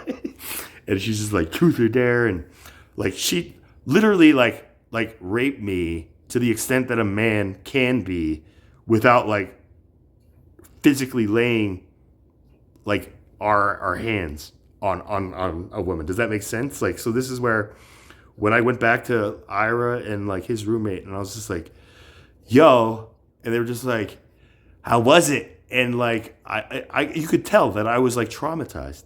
And they just were like, yo, welcome to the club. And just like, that's like every guy's like fantasy. And I was just like, these are not things that I need to hear type thing. You know, like, and it was something that I really had to like go through the next, like maybe 4 or 5 women I ended up like sleeping with were kind of like, I don't know. Like I didn't know what I was doing. Why, you know, like I just felt so defiled until finally, like I just, you know, forgave myself, forgave everybody and her, you know, and then opened like my path to comedy, which opened my vicarious side even more to the extent where I don't know. I don't even know why I'm telling you this now. Like, I became more of this this man whore, I guess, in a sense. But it was under my will. Oh, dude.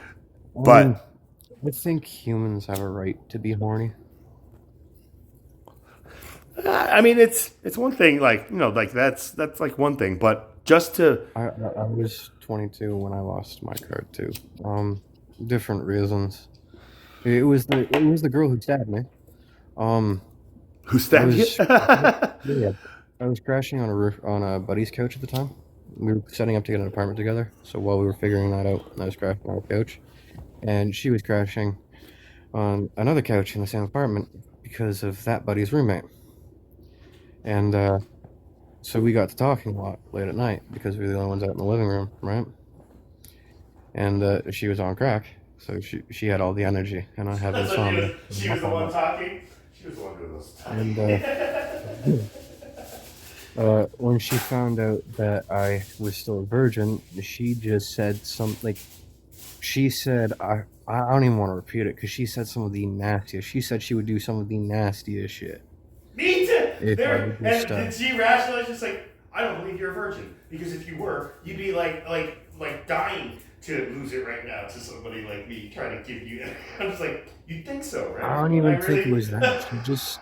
I think she just really enjoyed taking virginities. Because she just like she literally said it like a business deal. Like she said, again, I don't want to repeat the stuff she said, but she said like she would do all this stuff if I let her take my virginity. What was the And so what were these things? This my- is like, Oh, you're gonna have dude. to bring some better things onto the table if you want to take that B card, baby. I think I'm gonna need a 401k. I'm gonna need some back end property. Like, you know, like this girl came out of nowhere, Denal, and just like I took it have from done me. my time. I have done my time on the internet. I know my way around the porn sites. I know a thing or two about fetishes. I know a thing or two about kinks. There was stuff on there was stuff that was listed that is hard to find online. Most people don't search for it. Um, like there was two girls, one cup stuff mentioned. See, this is what my brother, the first time, he was just like, yo, man, what is the nastiest thing you could think of two girls doing with one cup? And I was like, I don't know, like pissing like in it and like drinking it. And he's like, did you see it? And I was like, see what? He's like, two girls, one cup. And I was like, what the fuck is that? And I didn't, I've never seen it to this day. I've only Now, seen like the I'd like to YouTube reactions clarify. of people where they're just like, I'd like to clarify my reaction. My brain thought process was not, "Oh boy, this is a once in a lifetime opportunity. I'm into this." It was, "Oh damn, that's hella desperate." I mean, it can't be that. It can't be that important. I don't mind losing it, as I'm not. I'm not doing that. You don't have to do all that. Here's, I had my fill. I lived with Phil long enough to know that I ain't about all that pooping stuff type thing. But again, like, yeah, like when I heard, and even those, like as a man in today's time, like, I think maybe I'm still single because I worry sometimes about some of the fetishes that I might run into. Like I was on a blind date and like, like we were just open and she asked me like what my like biggest fantasy was, and I just was like, I don't know, like I could name like 50 like off the top of my head, like so I like deferred and I was like, what's yours? And she was just like telling me she's always wanted to like just peg a guy with a strap on, and I was like, what the fuck? And she was just like, so what was your fantasy? And like the only thing I could say was just like, not to get pegged in the ass, and like that was like that should have been the end of the date. But like I don't know, it wasn't Tinder yet. But like I could tell that we were just on here just to kind of like connect. And the first thing she's just like, you want to go back to my place? I was like, fuck no. Like, I don't know what's waiting for me at that place. We'll go back to my house. And then, like, I'd have to drive her. Like, this is the thing. It was like a town 2 hours, like, away from me that I met at a comedy show. And then, like, I drove her all the way back to my house with, like, I guess, like, a plan to go-karting in the morning. But then, like, I didn't want to take her go-karting. And then, like, it was just, like, awkward. So that's why just, like, when I realized as a stand-up comedian, just, like, how big of a, I don't know, just, like, the guy that I never wanted to be, like, saving my virginity. Does that make sense? So it's like when my worst enemy kind of came full circle with myself, I guess, and all. So maybe I would compare that to the moment that you like realize just like I don't want to hurt like somebody I care about the way that I did type thing. Like when I had like that like gut punch like check, like I didn't know how to save face other than just like eliminate myself from that world by just telling them I'm done. I killed myself. And to this day, I don't know what that scene thinks or knows. Like I've seen like the comic that I was up here like with on TikTok a lot, but he won't even talk about it. So this is the thing where I might do a comeback just to see if people like freak out. Just like, I'm back. But I don't know. Like it's a weird thing. But again, do you see yourself like looking or finding like that soulmate, or at this point are you just like, you know what, I got the four things that you told me before, right? Like learn to work on ourselves, write down your philosophies. Like what's your philosophy on women? Don't. My philosophy on women is that they're humans too, and that's just it. That's all it is. Hold on, say that again. What is your philosophy? That they're human too. That's it. That was the Yeah. like yeah.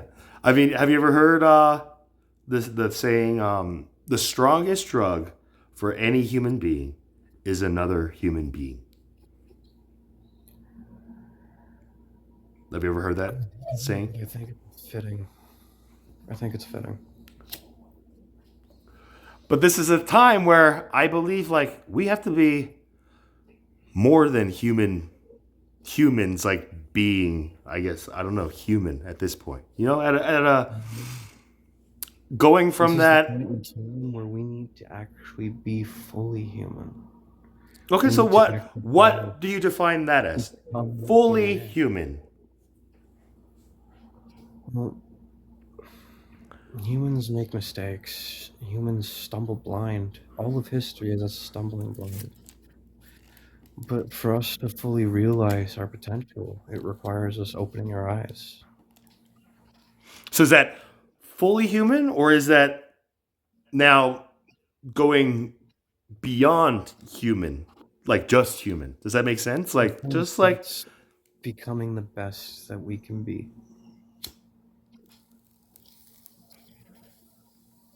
Because the way I see the world is it's a lot like the blind man and the elephant. You know, they each get introduced to the elephant, they touch a different part of its body, and they all have a different belief on what an elephant is. Meanwhile, anybody who can actually look at an elephant, they see that it's an elephant. Yeah, they're right. It does have a snake-like trunk. Yes, it does have legs like stone columns. like Yes, it trees, does have. right? It's just Yeah, like this is a what? I thought this was a if they have snake like trunks type thing. Yeah, it's I not mean, just one of those things. It's all of those things because you're all looking at it from a different angle. but you're I think not an looking issue in with a this. lot of What people. is the elephant and the blind man? Like I've never heard. So you have So like an elephant with like a bunch of different blind they're men just who. these blind men who are introduced to an elephant, and they all feel a different part of the elephant. And afterwards, they discuss it, and they're all arguing about what an elephant is because they all felt a different part of the elephant's body. But anybody who's seen an elephant, hearing the story, knows that they're all describing an elephant. One's describing how the legs are like tree trunks, like stone columns. One's describing how an elephant's like a snake. It's long and Okay, flexible. so each Not blind person is only describing the a part of elephant the elephant from their physical like experience perspective. with it, right? Perspective. Well, I mean, they can't Precisely. like in a visual sense. So then anybody who has sight hearing like this conversation will be like, dude, they're talking about elephants, right? Like I don't know why like that thing. But the crux of like I guess that metaphor is in just like reality as a whole, we are all kind of, I guess, like The perfect example is even just reality as a whole. Look at the simple field of the brain. We have neuroscience. They study the physical processes and the science of the brain. They try to map the brain. They try to follow the actual patterns of the brain and have maps. And they use machines for this. And then you have the psychologist. The psychologist studies the brain, but they let you tell them how your brain thinks it works. right. And And then then there's the psychiatrist who sees your brain as patterns and chemicals. And you got to throw the right chemicals at it, and it'll work properly. And then you have the therapist who sees you as somebody with problems. And you're a bit of an idiot, so you need them to help teach you how to fix your own problems. And then you have the your rapist, support right? worker. They just put Yeah, two words together and call us. You know what? right. I don't like this the rapist title. Let's just put that together like we did with atheist and therapist, right? But again, okay, so when you're describing these different fields in like the study of our brain, you said first neuroscience, which is like the mapping and kind of like the logistics of how this is functioning, right? It's like a diagnostic report if like we're in the This talking is the about physical. cars, right?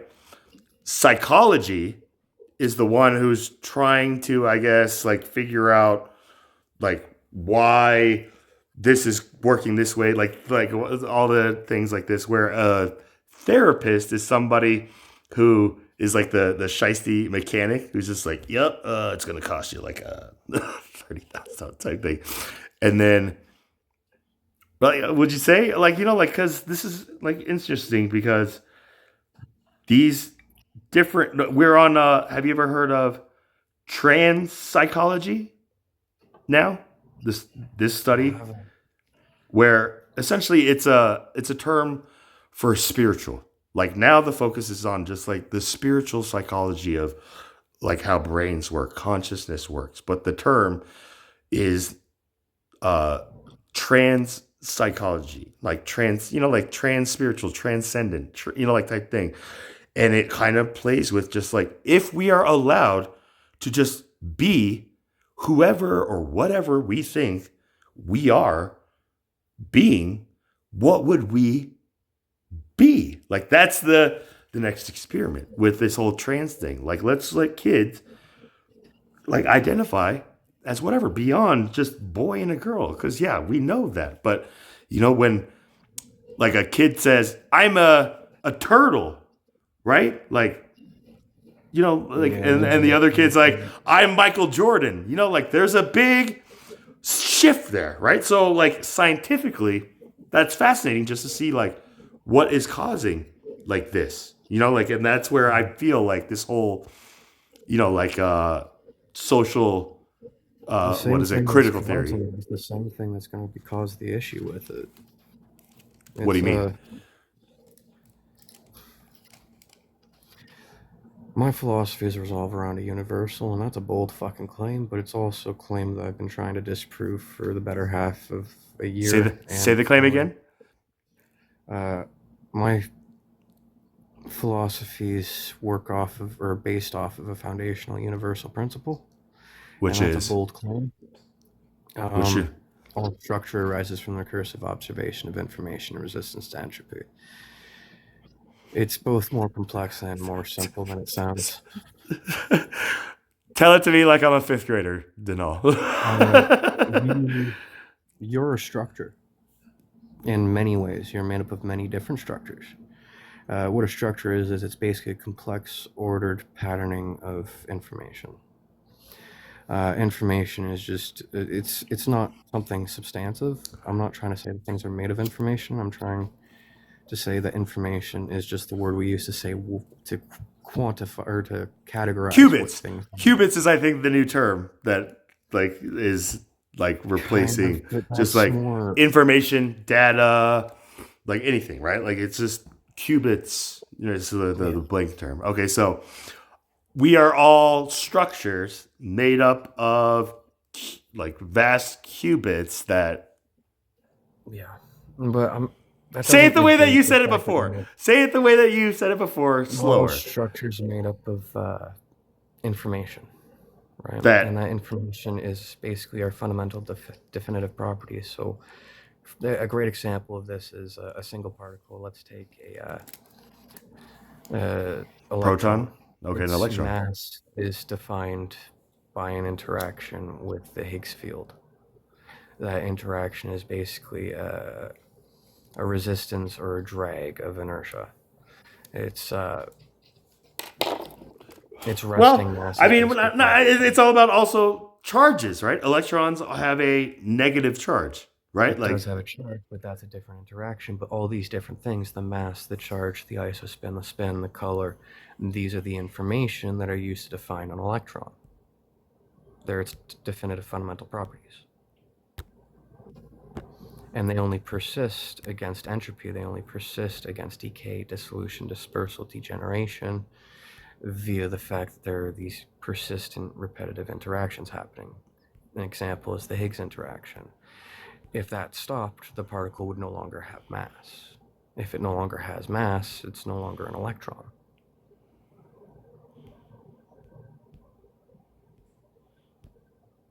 With the same thing on the human level, it's a little bit different because we're a lot more complex than an electron.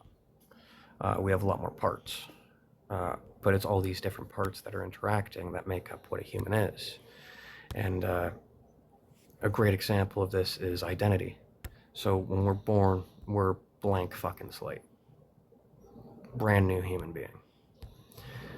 every single moment of your life from that point, your brain is going through different processes as it examines the world and it learns the world and is trying to predict the world, because if it knows what's going to happen next, it can protect you from unaliving via external circumstances or your own stupidity. So it literally builds a map and it builds a value system. And this value system kind of weights our emotions, because what happens is you experience it, and then that experience from your senses gets defragged in unconscious processes, and these processes then weigh this experience against your value system, which is basically comprised of memories, both traumatic and non, mostly foundational memories, but there's a lot of memories in there too. And then it gets sent based off this information to the conscious system based on what the unconscious processes and your value system and your memories have decided is the best courses of action. And it normally sends this with emotional weights based on your value system. So if you love something and that something is threatened, you might get angry, because that's your unconscious process trying to tell you, hey, we got to act, we got to protect our shit. We love that, we got to protect it. If you hate something, it's generally because you love something and what you hate is in direct violation of what you love. It's the opposite. It's so intrusive on what we love, we have to act out. We have to be extremely rude. We have to start name calling. We have to start degrading. We have to start dehumanizing, because if we recognize it as valid for even a second, then that's going to hurt what we love.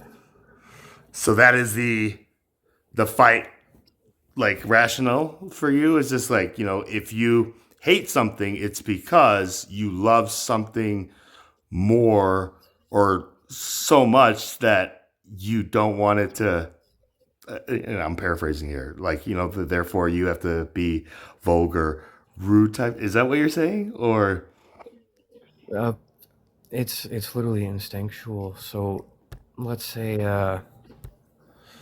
well, a great example is religious extremists. So if I believe in God, and I believe in the Bible, and I believe in Jesus, and I believe in every single word is the gospel truth, and it can't be wrong because this is the word of God, then my entire view of the world is God is real, Jesus is good, the Bible is the truth. And anything that affects that is affecting what I have decided I value and I love, which is a world where there's God, Jesus is good, the Bible is the truth, and this is reality, and this is my world, and anything that affects that is a threat to my world now. And I love my world. I love my world so much, otherwise I wouldn't be living in it. in our world at this point, right? Like, this is the thing where it's just like, all of us I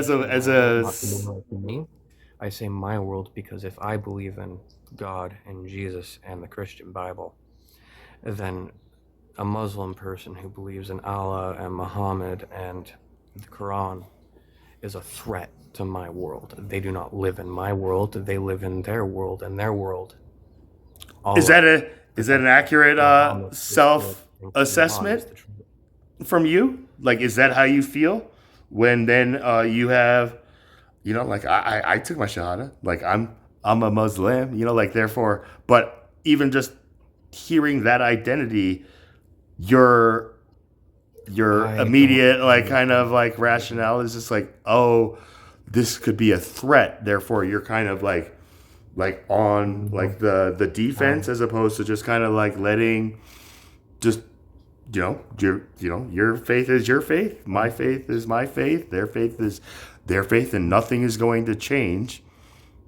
Like, I absolutely used to. Okay, good. When I started kind of working with this axiom, I kind of realized that this affects every single human being. Every single human being is acting this way, and it's faulty. Because the moment you start dehumanizing somebody, it's very easy to cut somebody out, because it costs very little energy. You just gotta cut them out and then they're gone.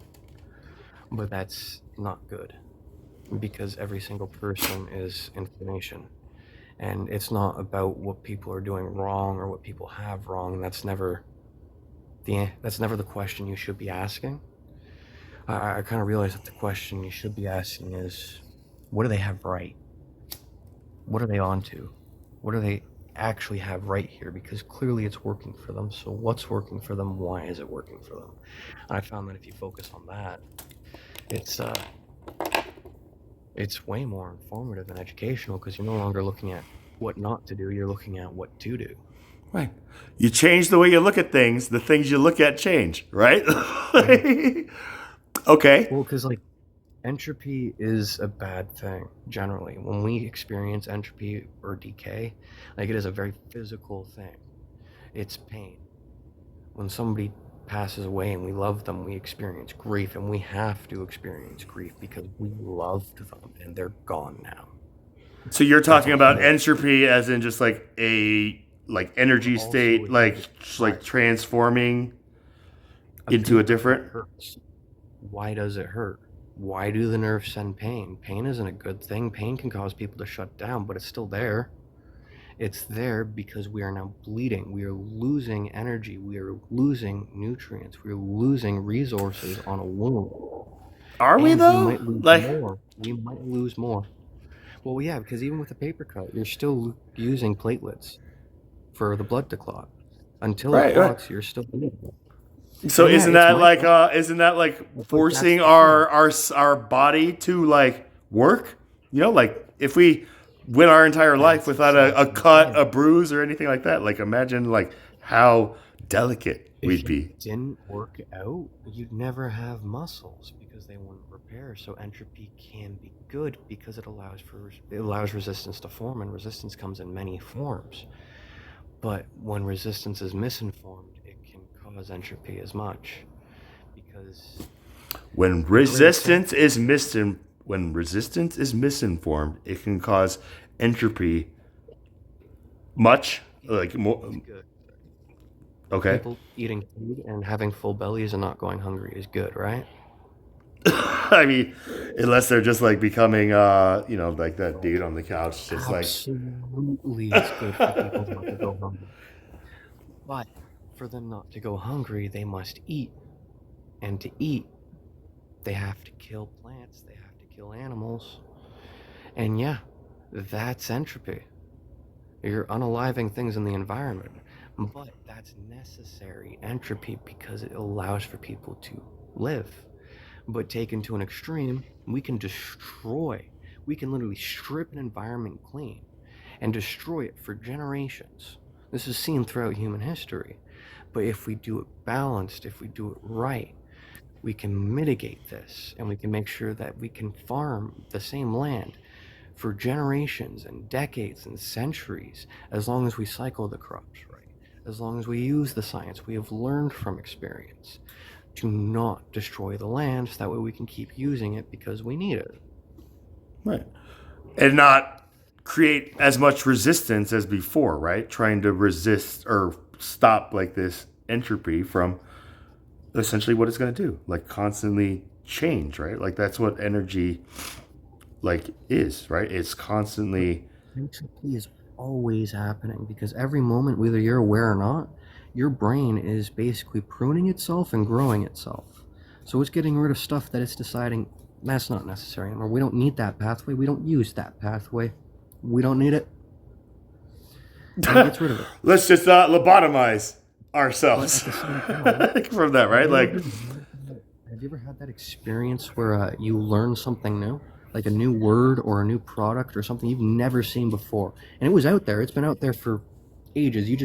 It was never in your bubble. You were never aware of it. And the moment you're aware of it, now you're seeing it fucking everywhere. yeah, like what's a good example? When I went to Chick-fil-A and I first saw like the ketchup like dipping pack, I was just like, what the heck is this, dude? And it, like, I don't know if you have that at Chick-fil-A's or if you have Chick-fil-A's up there, but it's just like I was so accustomed to like, just like the little, single package ketchup mustard things, and then I saw like this thing, and when I looked at it, I was just like, somebody beat me to the punch, like this was like something where I was just like, man, I need something like this. But like, it wasn't until I saw it that I was just like, man, it would have taken me like a long time to probably R&D this. But I don't know if that's like on the same lines as you. But No, that's straight. Because like is this once you see it everywhere, because now you have that, you literally have that thought existing in your brain because your brain saw it once, it processed the environmental data, it added it to your memories, it weighted it with your value systems, it But you also processed have it to to be the conscious. aware of what all that information is, though, right? Like it's kind of like Because it gets that. sent to the conscious, and then the conscious processes it, and it does its whole abstract thing, which is fun. So we found out that the brain does make up stories and can make up stories, can make up new information, but it uses this specifically to string together gaps in information. This was during an experiment where they basically had people with the frontal hemisphere of the brain. There was a split in it, so the right and left couldn't communicate properly, and the left wasn't receiving memories properly either. Um, Short so it was term, literally just like one's short term and long the other term is or long term, short right? term. Long term or short term. It Okay. wasn't receiving anything properly, so it was just receiving current context. And when they asked the recipient, they literally like separated the two parts, and they used like written words to ask each side of the brain questions like, "What's your name? What's your date of birth?" And they found that the left, I believe it was the left, just makes up absolute nonsense to come up with a coherent, logical story based on context, and that's the abstract narration. And what that's useful for is basically it comes up with this concept of I. I think, therefore I am. I went from point A to point B. This is what happened. It literally constructs this narrative using this abstract story element. And it literally allows us to have this conscious experience. But even though it's all been kind of mapped separately and it's not necessarily well put together, though we are all neuroscience made a huge thing in December.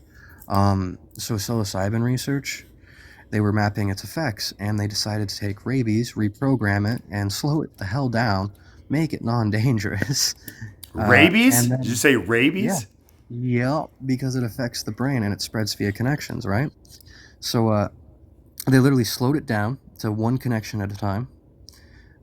Made Like it in so that way it would animals or in stain, like humans? Like made it so that way it would stain neurons, and made it so that way it wouldn't have any of the negative side effects. And they hooked it up with the processing of psilocybin. So that way, as the psilocybin made its way through the mouse brains, the rabies would follow and light up those connections. And they literally watched how the brain works from point A to point B, how psilocybin goes through the brain, Like they literally mapped the full processes of a mouse brain, and they found that psilocybin increases the connections in our part of our brain that experiences the environment, so our lived experience, and lowers it ever so slightly in our thinking about those experiences, so our narrative. And that's why people feel so in touch with the earth, or in touch with each other, or in touch with humanity while they're on mushrooms. And then they found out that if they shut off certain parts of the brain during this process, they can actually control and alter this process. So they can control which parts of the brain psilocybin is increasing connectivity to. and therefore it would like affect like the trip that these poor little mice are having, just like that one is totally Oh, freaking no. out. Like he's It going means that into they could totally rewire the brain naturally, which means that if somebody has some sort of debilitating neurological disorder that's like absolutely debilitating, they can't function because of it, they could literally potentially cure it. or at least identify like the direct like synapse or something No, like that, right? Like this is the thing where I've they heard of could this. literally start to map which synapses are firing and what sort of brains and how your specific synapses are firing. Of course, they're still on mice. This is like a few years off. But they're at the point where they can start to begin that, and they can actually make Hold on. You've never heard of neurological this map. like taken into human trials yet? Like in Colorado, and I know So like probably literally in like December 5th, the team in China worked on this, and they just published their paper on it. And they literally got to the point where they were mediating the connections in the mouse brains, and they found that they could control that process and which parts of the brain get increases, which parts of the brain get decreases, using psilocybin and other things to basically mediate the brain.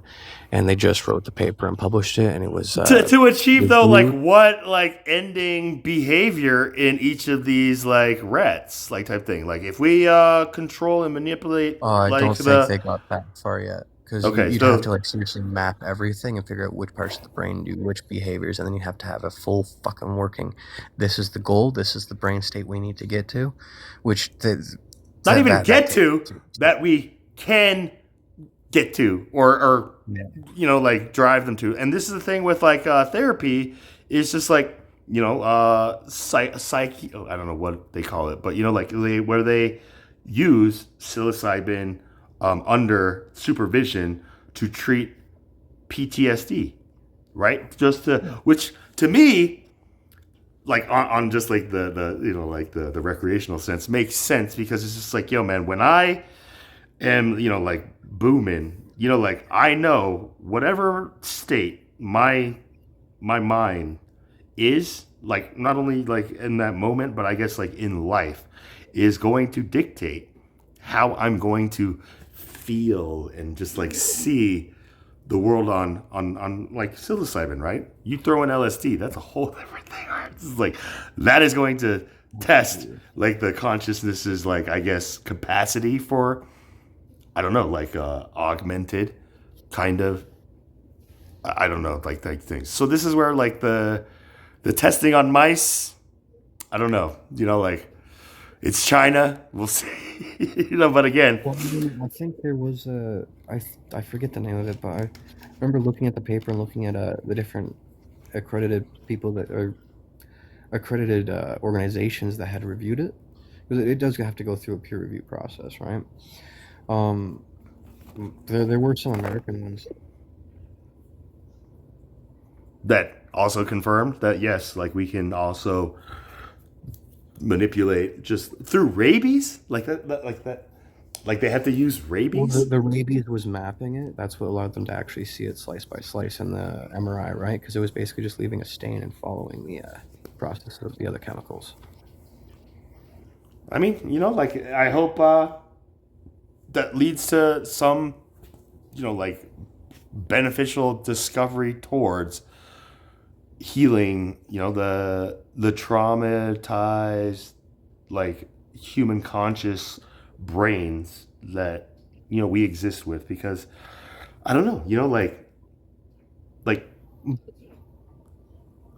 The like thing is, childhood though, trauma is one thing but like you know like a mental or a physical like brain like you know like injury that's a whole different thing but I don't know like can one you know like I don't know like a childhood trauma can turn into almost a debilitating almost like well, brain like because it's a loop, right? The brain is a loop because after everything reaches the conscious layer, the consciousness has two very important abilities, almost superpowers.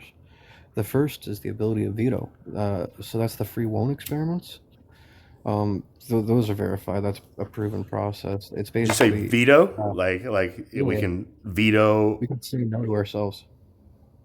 right yeah and And then then there's placebo and nocebo. So basically, after everything reaches the conscious layer, it then gets filtered back. It goes back from the conscious layer to the subconscious layer, and that affects our memory, and that gets layered onto the memory, and the narrative process affects our values. So if you were told every single day that you are worthless, right? That you are absolutely worthless, then your subconscious processes are going to recognize that you are worthless, and those are going to affect your conscious processes, which are going to tell you that you're worthless. And you telling yourself that you're worthless now, on top of that, on top of hearing it externally, is going to affect you as well. And that's going to ingrain itself into this loop where you think you're worthless, so you feel worthless. Because you think and feel you're worthless, well, you think and feel you're worthless.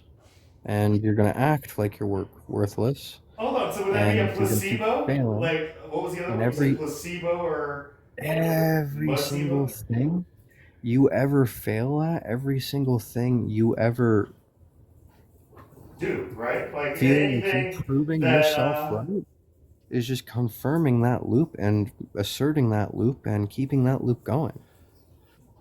okay, so then again, like that would be a placebo effect, right? Because somebody's just telling us, like, yo, you just took the worthless pill and therefore you're worthless type thing. And if we believe that Literally.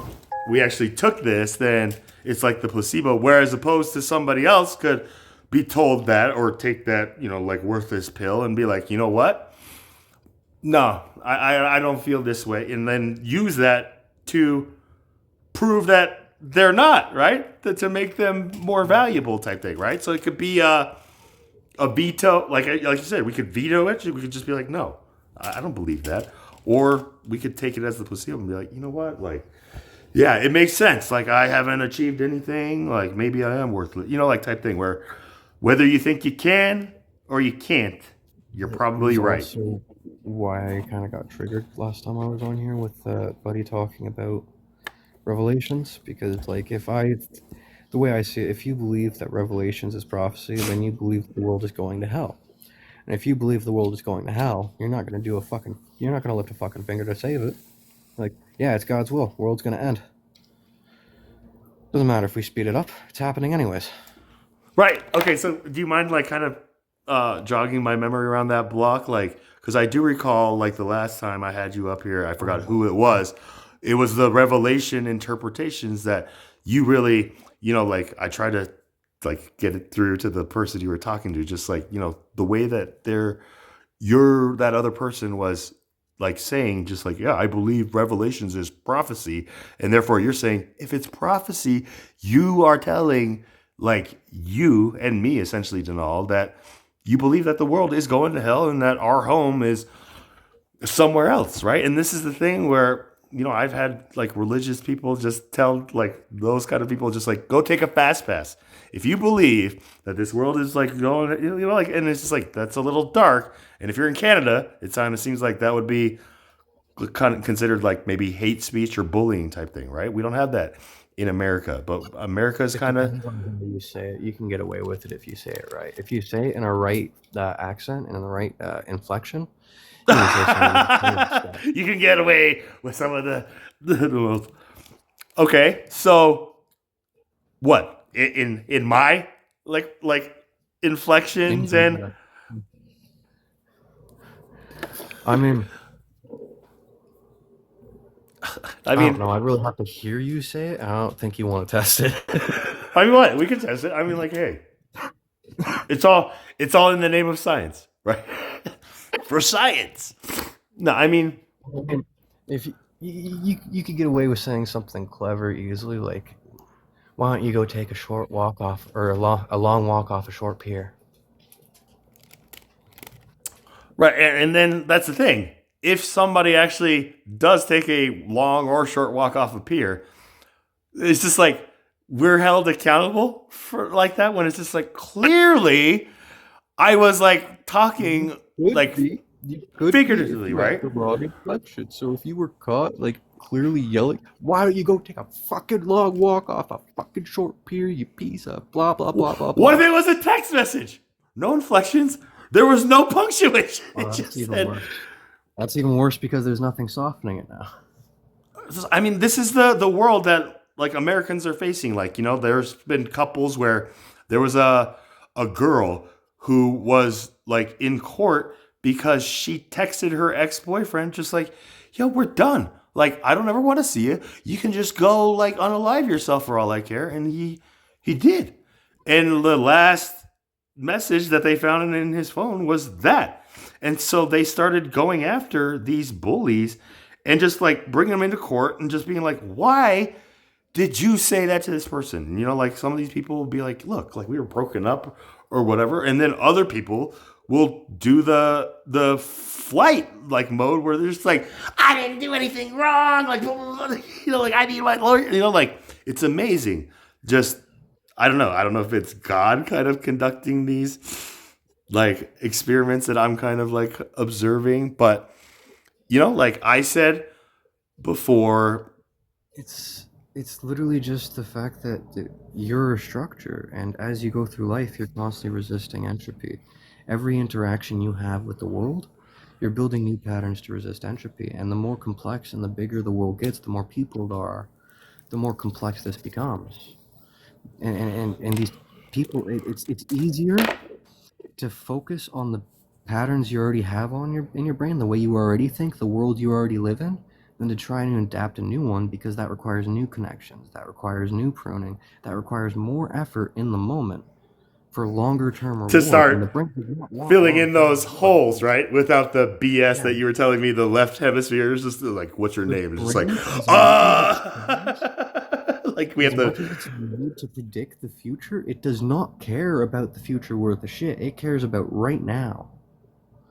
So if right now it can avoid work, if right now it can get reward, that's what it wants to focus on. That's why addiction is so rampant. That's why it's such a problem, because it's just how Yeah. we're programmed. I mean, it's. Have you ever heard the theory of just like it's the everything begins with our definition, right? And then our definition uh, affects our motivation, and our motivation is what makes us do our choices and stuff like that. So it's you know, Literally. and then like that's the thing, but it's the definition. So how we define like how we perceive these things, and that's the thing.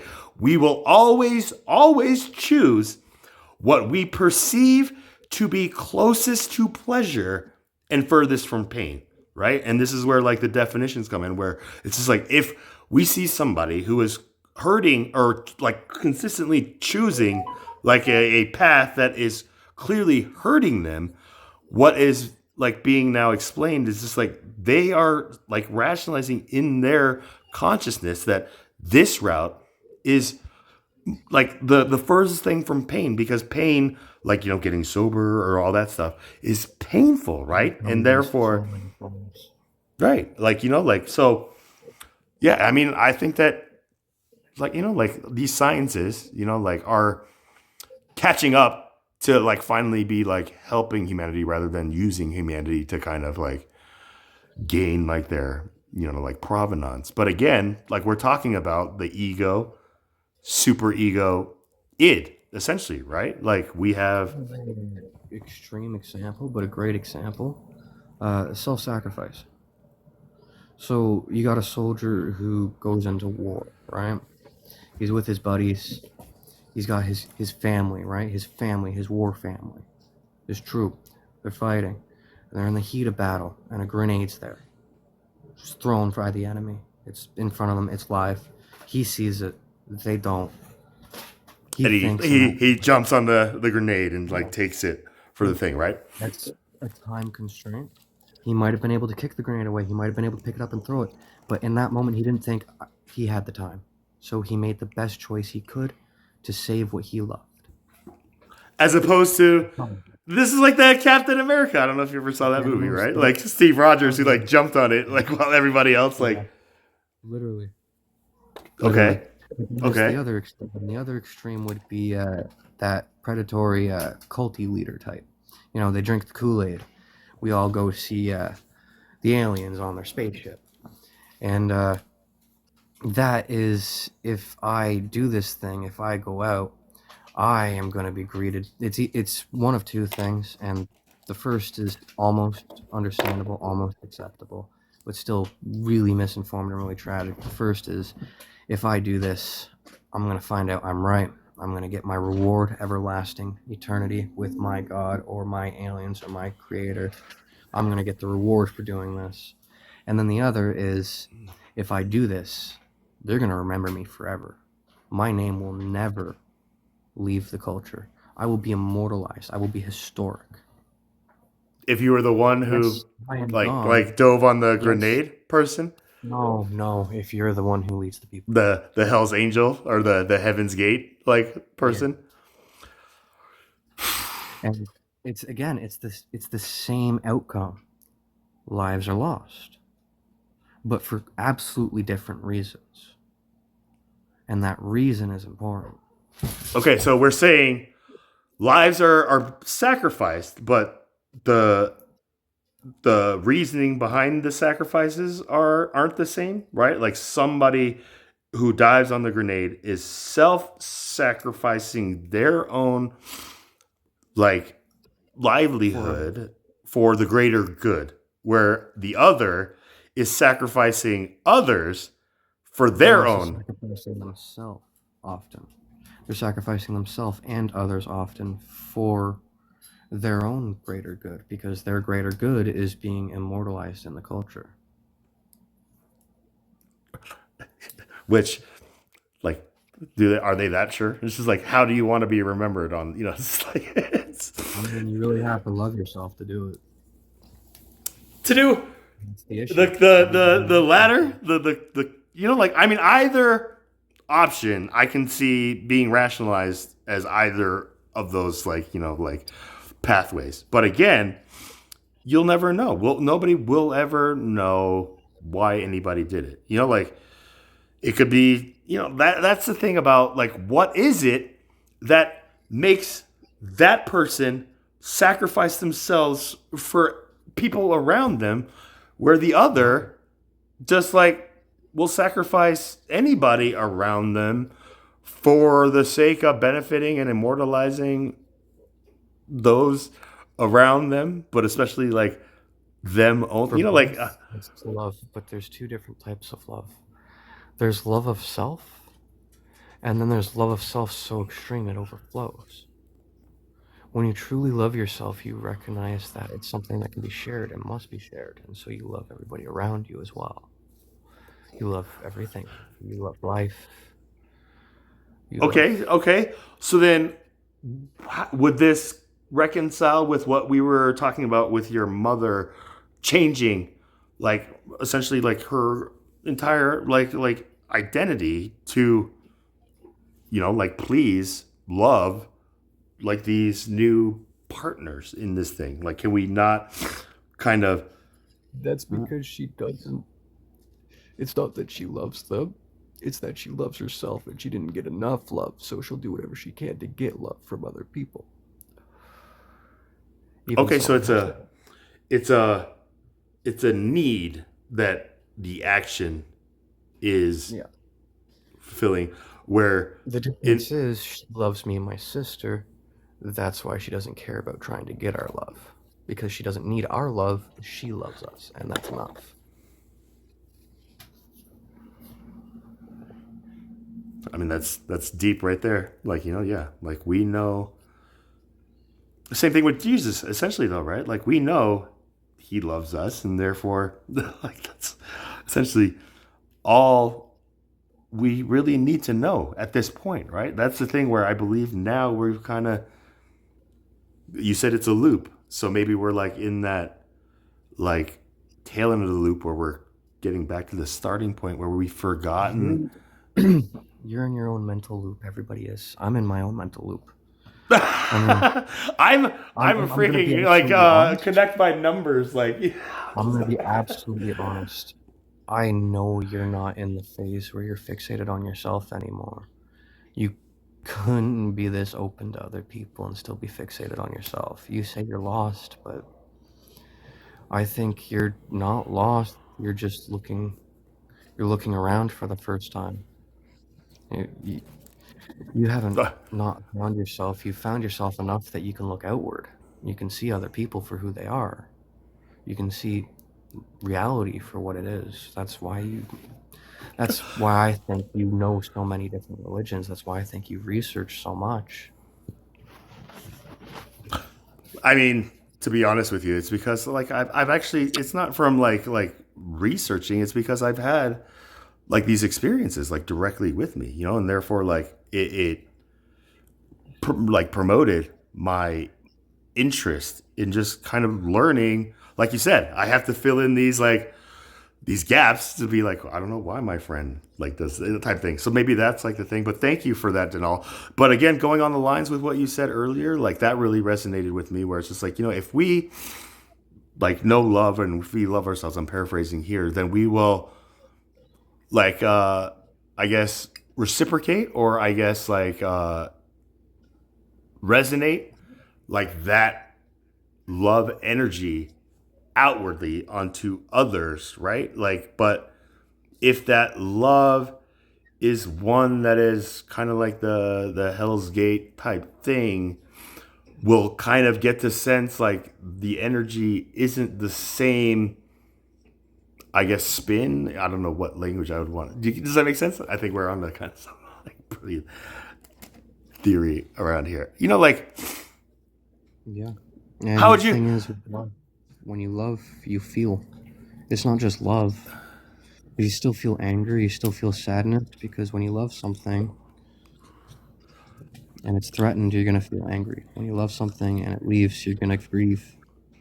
And when you open yourself, when you truly love yourself, you can't help but love everything that brought you to who you are, because it was a process. Because at every single moment of your life, your brain is quite literally a mirror of your environment, where you are, your exact moment. And when I say a mirror, I don't mean like your moment is in there, but like your brain, the neurons that are firing in sensory. It's a sensory pattern. It's the exact pattern of your context. Every word you're hearing, every taste you're tasting, every smell you're smelling, everything you're seeing, everything you're feeling, both inside and outside. It's all right there in your brain during every moment. No. And it affects And who in you are. our conversations, especially here on TikTok, right? Like this is a spiritual mirror where it's just like, yo, man, everything that people like are attacking us for is essentially like a reflection of them speaking to their inner self type thing, right? At least that's what I tell Absolutely. I mean, every word you say, you're saying every word you say, you have to hear. Nobody else has to hear it. They might hear it, but they don't have to listen to it. They don't have to process it. They don't have to hear it. You do, because you're saying it. That's hate speech is so toxic because of that. Because every time somebody has that feeling of intense hate and they say something absolutely nasty because of that hate, they're the ones processing. The other person might hear it. It might hurt them. It might get them. They also might walk away, rubbing their ear like, I think they were saying something, but I couldn't hear shit. You're the one that processes it. Right, like, and At the it's same a time. two-way street, right? Like, so therefore, Absolutely. it can't be hate speech if like the receiving party didn't feel hated upon, right? So I guess that would be kind of like You're the feeling the hate. say that And again. hate, and you're feeling the hate though. Even if they don't feel it, you're feeling it, because you have to deliver it.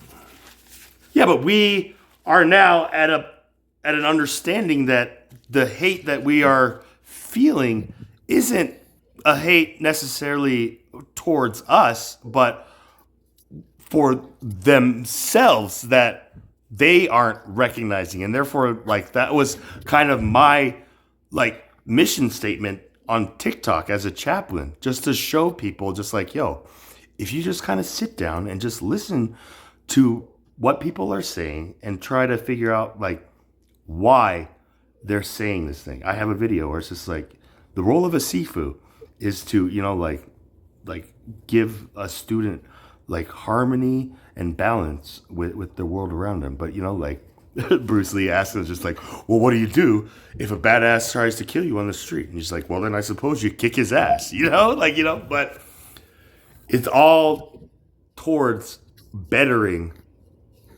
the other, right? Not to destroy them, not to one up them, right? So then what is it going to take for humanity to make that conscious shift? If you look at these positions historically, they were the learned people. They were the wise people. They were the ones who were educating and educated.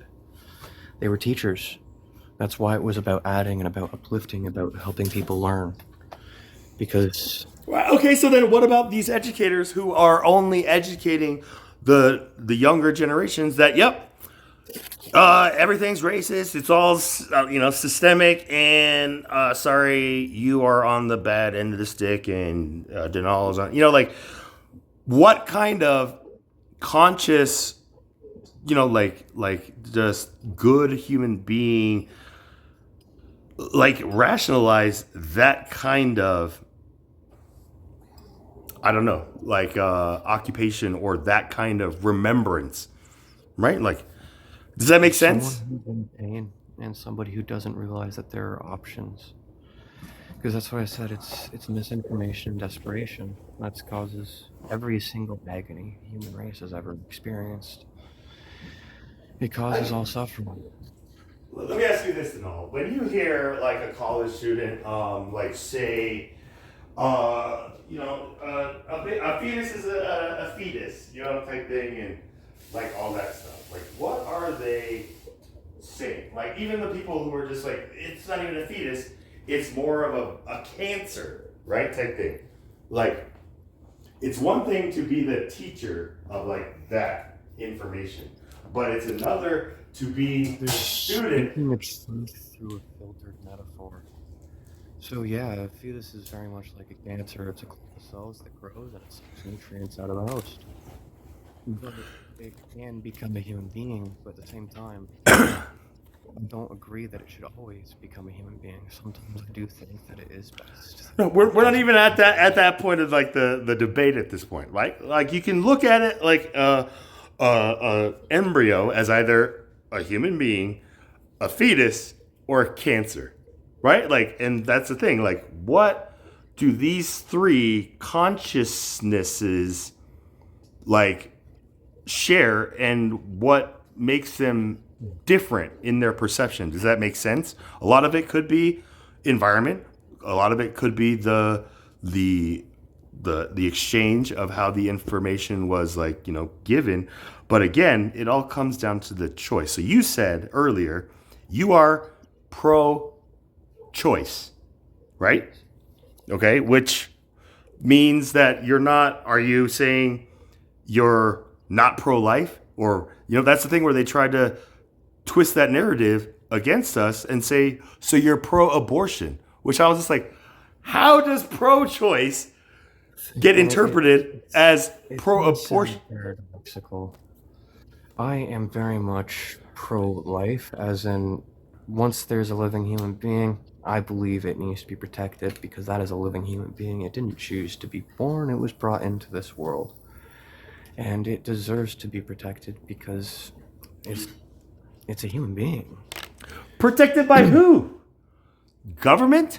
By the mother? By the community, parents, other family members. I think that families and communities need to step up and help their children.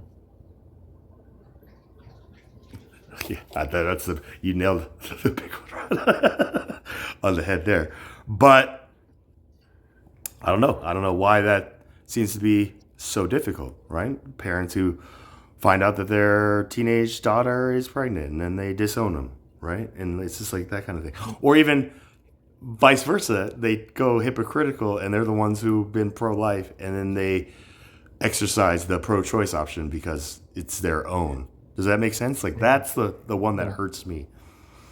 And that's because of their value systems. At that point, for them, it made more sense to their value systems and what they loved to change their way of thinking because it affected them and their value system.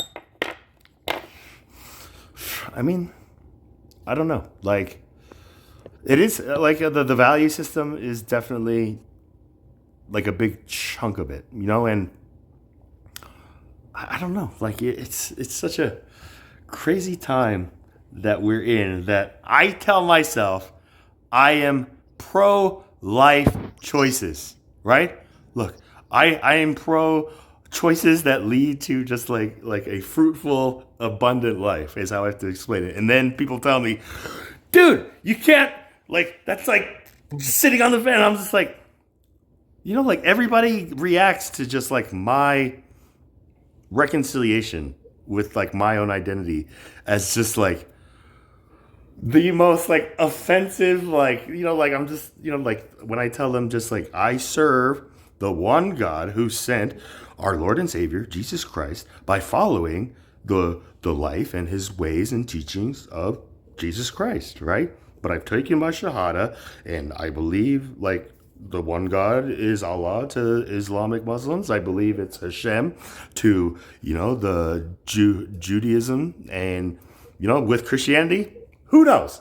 But, like, I can, for myself, like, rationalize and explain why I believe point A all the way to point B to point C, all the way down to Z. But a lot of people get stuck on even A. Does that make sense? Like, and that's kind of the I don't want to say frustrating, but like I guess It's less effort. like the ignorance is bliss type. No, it's literally on a physical level, less effort. The brain has to do less work. There's less energy expenditure. They don't have to do as much time involved because they just like, yeah, this is it. First book I read, I'm done. Okay, so closest to pleasure, furthest from pain of reading any more scriptures. That right, like in that sense, right? I mean, for some people that does work and it does make them better people, but not everybody. Probably not the mass majority. And like the whole it's literally the left wing, right wing thing is so overdone, it's ridiculous. Just because like people are looking for a fight, people are angry, and history is filled with violence, so they think that violence is an answer, they think that hate is an answer, they think that if they find something they could back, and if they're loud enough, and if they're violent enough, and if they're angry enough, then they're going to cause change. But that's not change. Change requires organization and a plan. And I mean, is that all it requires? Like, that's the thing. From a Canadian's perspective, how do you kind of just like critique all this like news about what's going on with ICE in Minneapolis here in the States? Like, I think somebody could get a lot more change done doing something the complete fucking opposite of what everybody's doing. If you just made a decent fucking pamphlet with a few decent parables, a good story, and you opened up like a fucking free fucking kitchen of some kind where it's just like, yeah, you can have food, just read this. Listen to these people talk while you eat. You would get so much more done because now people are talking about you. That's literally what Christians used to do.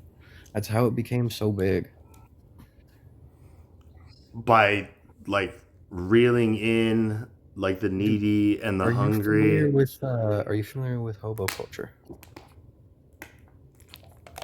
I love hobo beef stew. But yeah, I'm like, Most hobos had a Bible. Where did they get the Bible? They got it from the Salvation Army. Why did they get it from the Salvation Army? Because the Salvation Army was giving them the food. And they were also handing out Bibles. okay, and what do you think the rate of that There was a lot, because organization you get did hobos for who those read the hobos? Bible, who get involved in the Bible, and now these hobos are long-lasting hobos because they're working with this organization, so they're backed by this organization, so they're surviving the hobo lifestyle. They're thriving in the hobo lifestyle, and they're now teaching other hobos who are looking up to them, hey, how do you do that? And they're like, well, it's the Bible. I just followed the Bible. Like, so And they're they're like, oh, wow. the hobo lifestyle is thriving in some cases, but is that like the direction Comparatively. that I mean, that's the thing though. Like, You got to understand, like, the hobo culture, when it was big, we're not talking homeless people, we're talking hobos. like transient, like They were moving from workplace to workplace, and that's why they didn't have a home, but they were making money, and they were saving money, and they were generally living very cheap and on the streets between jobs.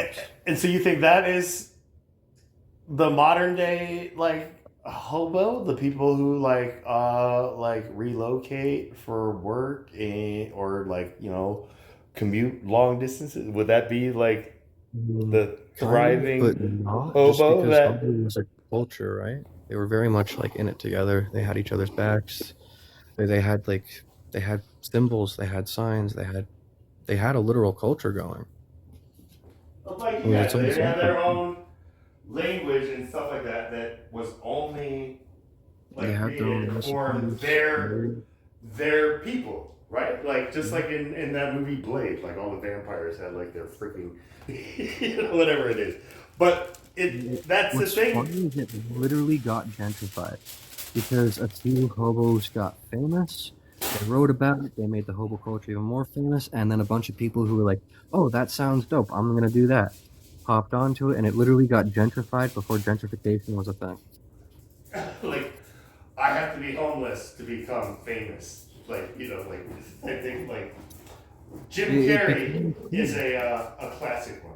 Like Jim Carrey, like in Canada, was like homeless before he like got that role in Living Color. Like, did you know that history about your fellow I didn't know Canadian? that. Which is weird that I didn't know that because a few of my teachers in the Halton area went to school with Jim Carrey. Went to school with him? Yeah.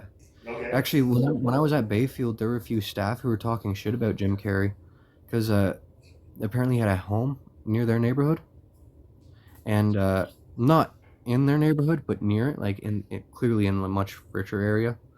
But apparently, like the one story I remember was the staff was at dinner. It was a date night with his wife, right? They were at a restaurant, and the restaurant's packed. It was like a Friday night or some shit. And then suddenly the waiters and the staff are all asking all the customers to leave because Jim Carrey just bought out the restaurant.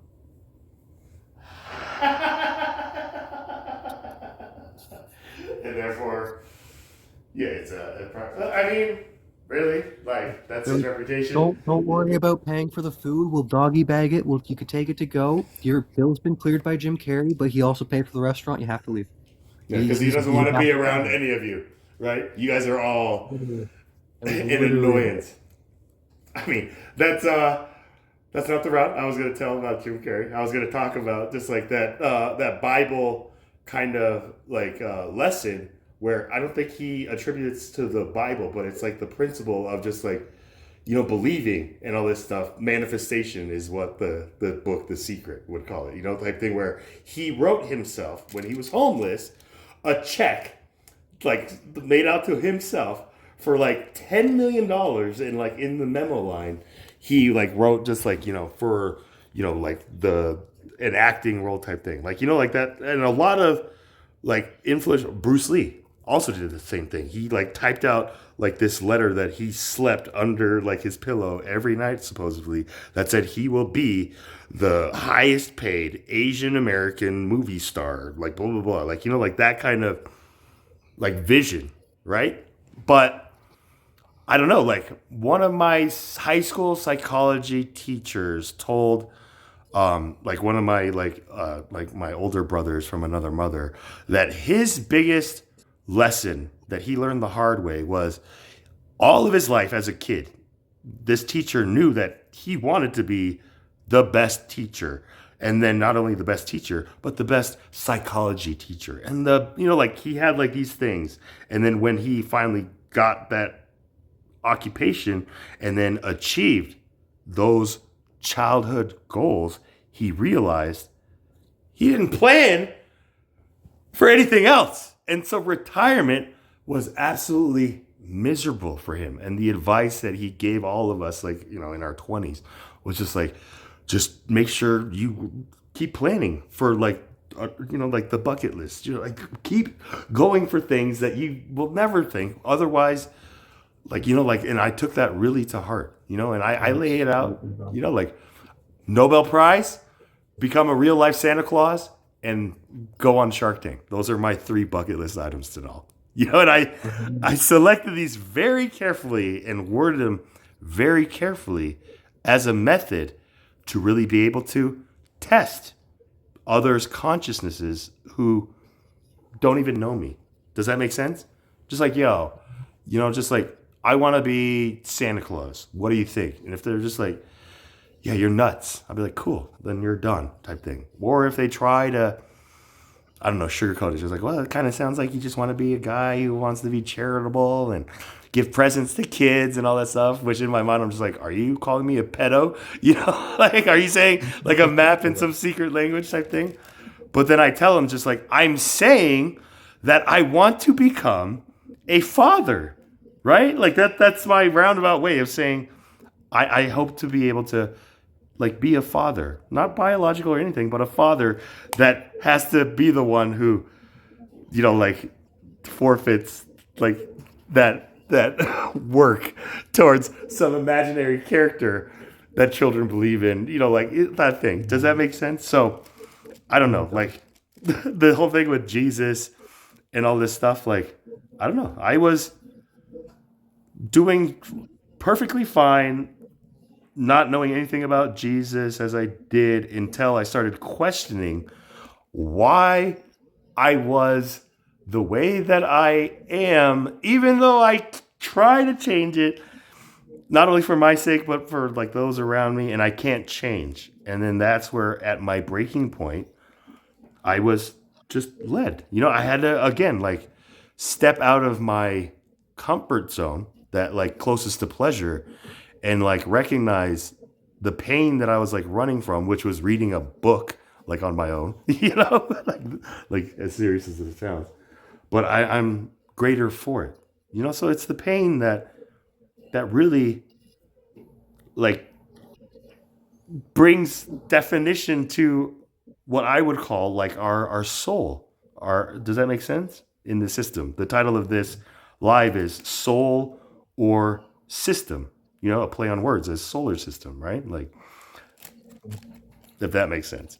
So, It does. I think it's both, though. I mean, I'm glad you said you think it's both, because if you said just like, no, it's this, not that, then that's where the contention comes in. Does that make sense? So, Yeah. I think in a nutshell, your philosophy of just like, the other side is human too type thing, I'm paraphrasing there. It's just like, hey, they're human too, but let's figure out what kind of human, how they're this human. I don't know. Well, every single human alive today has survived all sorts of shit to get to this point. Even if they had like the wealthiest, richest, most cushiest life, if they survived shit, they had to get to here. I mean, you have to. It was just less of an incline for like the 1% generation trust fund Precisely. babies, right? But they had tactics and skills that help them survive. Those might be helpful to you, those might not. But if you don't take the time to bother to learn what worked for them. But there's the key definition: survive. Survive in what environment, right? Like, I guess in the capitalistic, like American Western like environment, or like Bear Grylls, like out in nature. You throw me out in that, like, dude, I'm done. You don't know what the future holds, right? So if you sat there and learned everything you could from Bear Grylls, and then one day you find yourself stranded, well, you know that you could count on the stuff you learned from Bear Grylls because he was always there. That's the thing, though, Denal. If I found myself counting on the stuff I learned from Bear Grylls, I am in a very terrible situation where I'm like looking for beetles, and it's like like that's the thing. All the things that I've learned from Bear Grylls should be protein. I'd recommend cooking them first, though. And that's the thing about Bear Grylls. He doesn't have to do what he's doing on camera, right? But he's doing it for the greater good. But then at the same time, if you find yourself suddenly winning a couple billion in the lottery, or like some exorbitant number, and you're suddenly surrounded by all these rich people and upper class, high, it's like super fancy society, you'd want to know how to survive in that society environment. And that's the thing where that wording, I find myself disagreeing with, because I do not want to survive in that environment, especially the way that they do it. Does that make sense? Like, that's where being like, if you learn your tactics and tricks, you can make them your own. Just because you know the instructions doesn't mean you have to follow them. That's why I love cooking. You can literally read any recipe, and then you can substitute. And it might turn out great, it might turn out horrible. But you won't know unless you try. But that's the thing too. Like, You could take a recipe and just add like a pinch more of sugar and be like, "Yep, there you go. That's Charles's brain." Like I think I don't know where I'm going with that, but again, Seeking pleasure versus pain. Avoiding but pain. that's the thing though. Like it's that survival, like information, wisdom that should be shared with the 100% of humanity, rather than being just secluded to the 1% and slowly leaked doesn't out. work if it's given to the 100%, though. That's the sad thing. That's Why? the sad thing about capitalism. Because they can't yield or wield Capitalism that works kind of. off of monopolies. So it's literally in the name, capitalism, capitalize. If you don't capitalize on the products, and in capitalism, everything's a product. Your thoughts are a product. Your body's a product. Everything you could possibly dream of making is a product. And somebody can sell it. Somebody will sell it. If you make it, they will sell it, and somebody will buy it. I mean, that's why you got people buying bathwater nowadays. What? So to it's literally drink? used to be a freaking joke in animes and stuff. Me flavored water. I think Yeah, that's some disenchantment. freaking, Yeah, disenchantment. And now people are One literally buying cent. It's just like, have you ever sold a glass? I mean, Touchy, right? Somebody's Get old buying. Touchy. You know, he's touched everything. Literally, if somebody has a skill, somebody will pay for that skill. Doesn't matter what the skill is, and that is the scariest thing, because it doesn't matter what the skill is. Okay, so you said we're saying if people have the skill, there will be people who are willing to pay for that Yeah, skill. why do you think crime is so lucrative? When we say pay for that skill, are we saying like pay to learn that skill or pay to use that skill or both? Both. Okay. And And that's that's why colleges work, because people pay for all sorts of skills. And And so- they get paid for those skills. but are those skills or is that just programming? That like accounting? Like come on, is that That is a skill. I mean, accounting is something. Okay, accounting is something anybody could do, but an accountant is not a normal person because they have spent so long accounting that their brain now thinks in accounting. They have the neural pathways.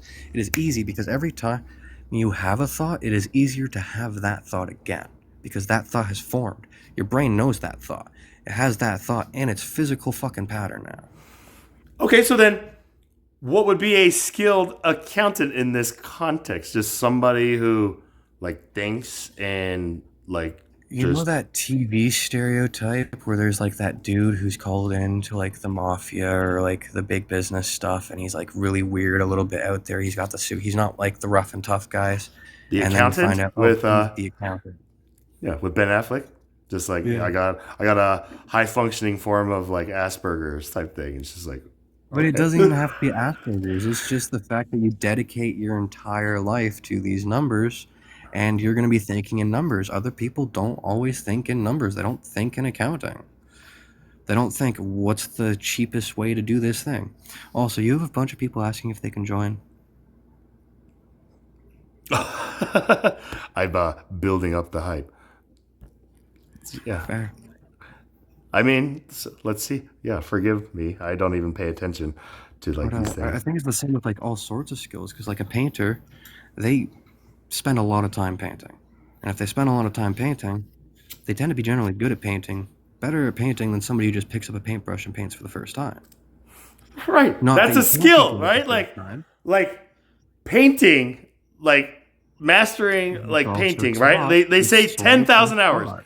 10,000 hours is the required minimum to even be considered a master of any given field, right? So if you paint 10,000 hours, you are going to gain a real skill, as opposed to an accountant who just does accounting 10,000 hours is only, like, or maybe it is Math the a pretty same. decent skill. I mean, if I'm on a desert island with 50 people and we have limited food supplies, I hope we have an accountant because they'd be good at rationing the food. You need an accountant for that?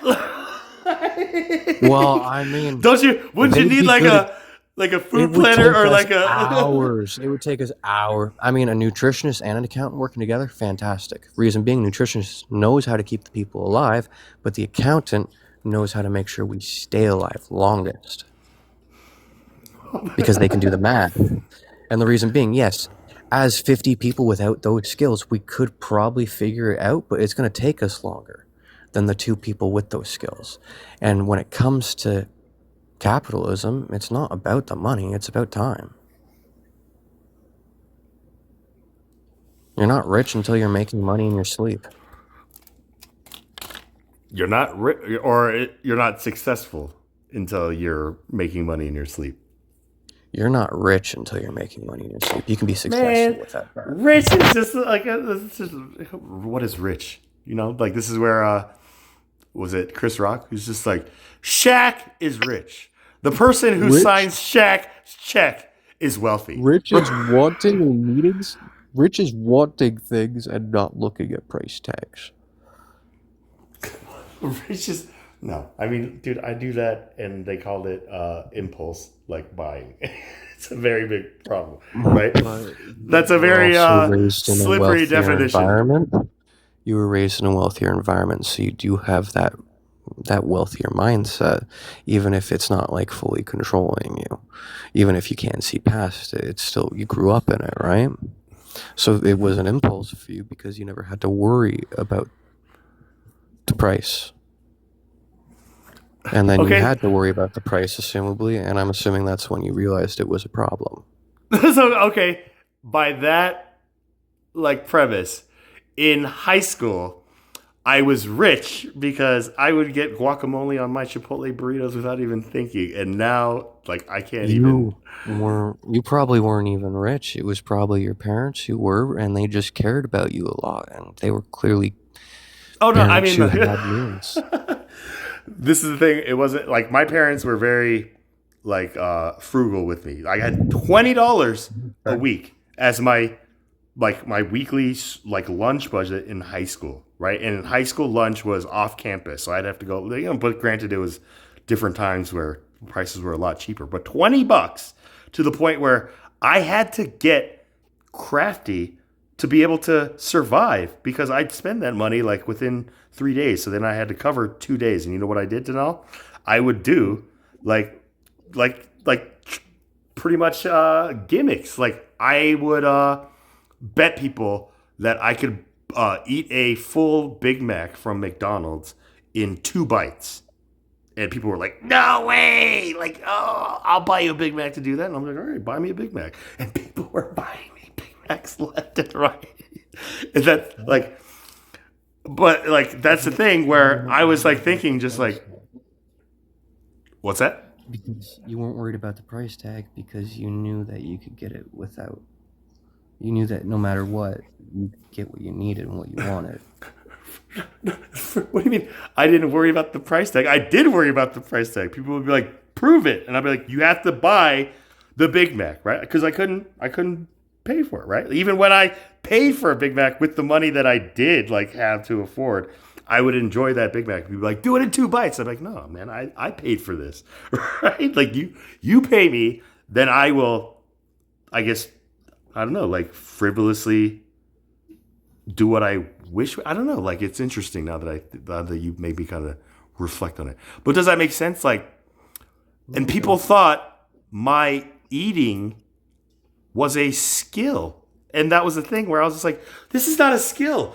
This is like a very big problem for me. I told my friends just like, I have this issue where if it's in front of me on my plate, I have to like eat it, and they were just like, whatever, you're like, that's what our parents say. And they just like constantly test me. And that's the thing. Like, I don't know if I just wanted to like, you know, like sell the lie or if I like actually spoke something that I didn't know and then slowly began realizing just like, oh my gosh, this is either a self-fulfilling prophecy or my friends are trying to like fatten me up to, I don't know, eat me like for, you know, like whatever I thought. But it just made me question your first philosophy. Just like I have to know myself and how to, you know, like that thing. So when you said that first one, but writing my philosophies is something that I realized all my philosophies have been written down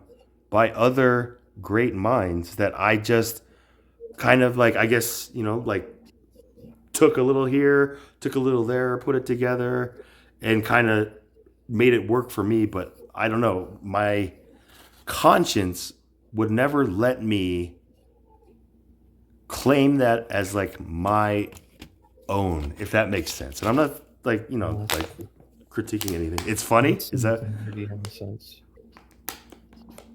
But you gotta remember, the bits and pieces may not be yours, but the way you put them together is. Yeah, I mean, hey, I've already put them together, so like I know how I did it. But if I share my recipe with somebody and I see people like not even adding a twist, like an extra pinch of salt, but using the exact same recipe and like, like I don't know. I'm just kind of thinking You like helped them. I did, like, but then this is where the help gotta for think myself about it comes this in, way. where I'm just like, I gave that to this person like 6 degrees of separation, and my narcissism comes out. And this is where I'm just like, okay, here's a learning moment for us, Charles. This is what I get out of it, if that makes sense. No, it does. It does. I wouldn't even call that narcissism. That's just ego, and ego is a human thing. It's an important thing. It means you love yourself enough to care about yourself. Hold on. Like, what is your definition of ego and narcissism after that? Well, ego is a normal human trait. It's basically akin to pride. It's self-worth. It's self-valuation. Narcissism is where it's so intense it becomes a problem. It causes disorder. Where the ego becomes so intense, it becomes a problem. Because you stop caring about other people and you just care about what they think about you. And that's just because you only care about yourself. Wouldn't that fall under the definition of ego right there? It's your self-worth, your self-value is now become It's not inflated. just ego, it's ego taken to an extreme. It's inflated, as you said.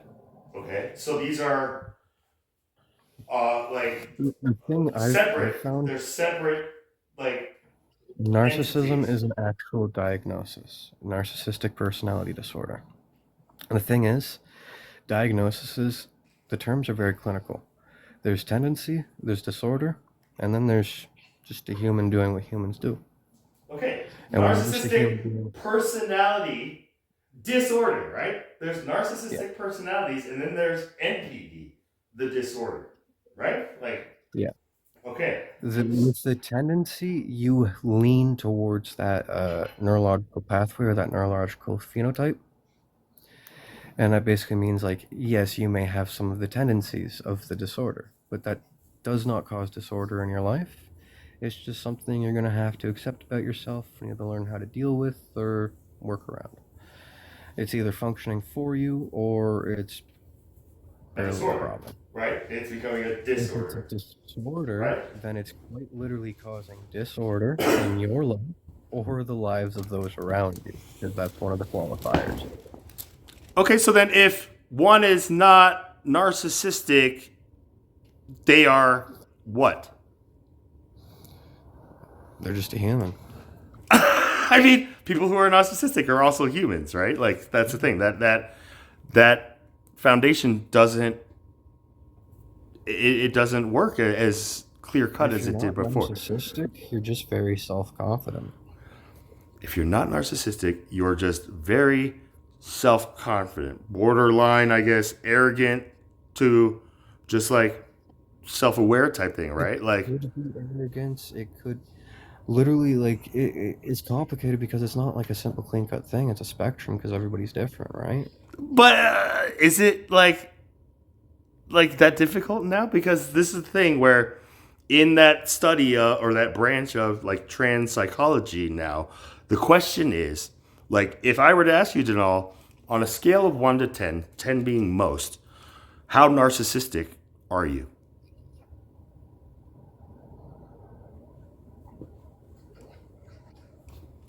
put myself at a 4 because when I get inflated, I inflate, but most of the time I'm deflated.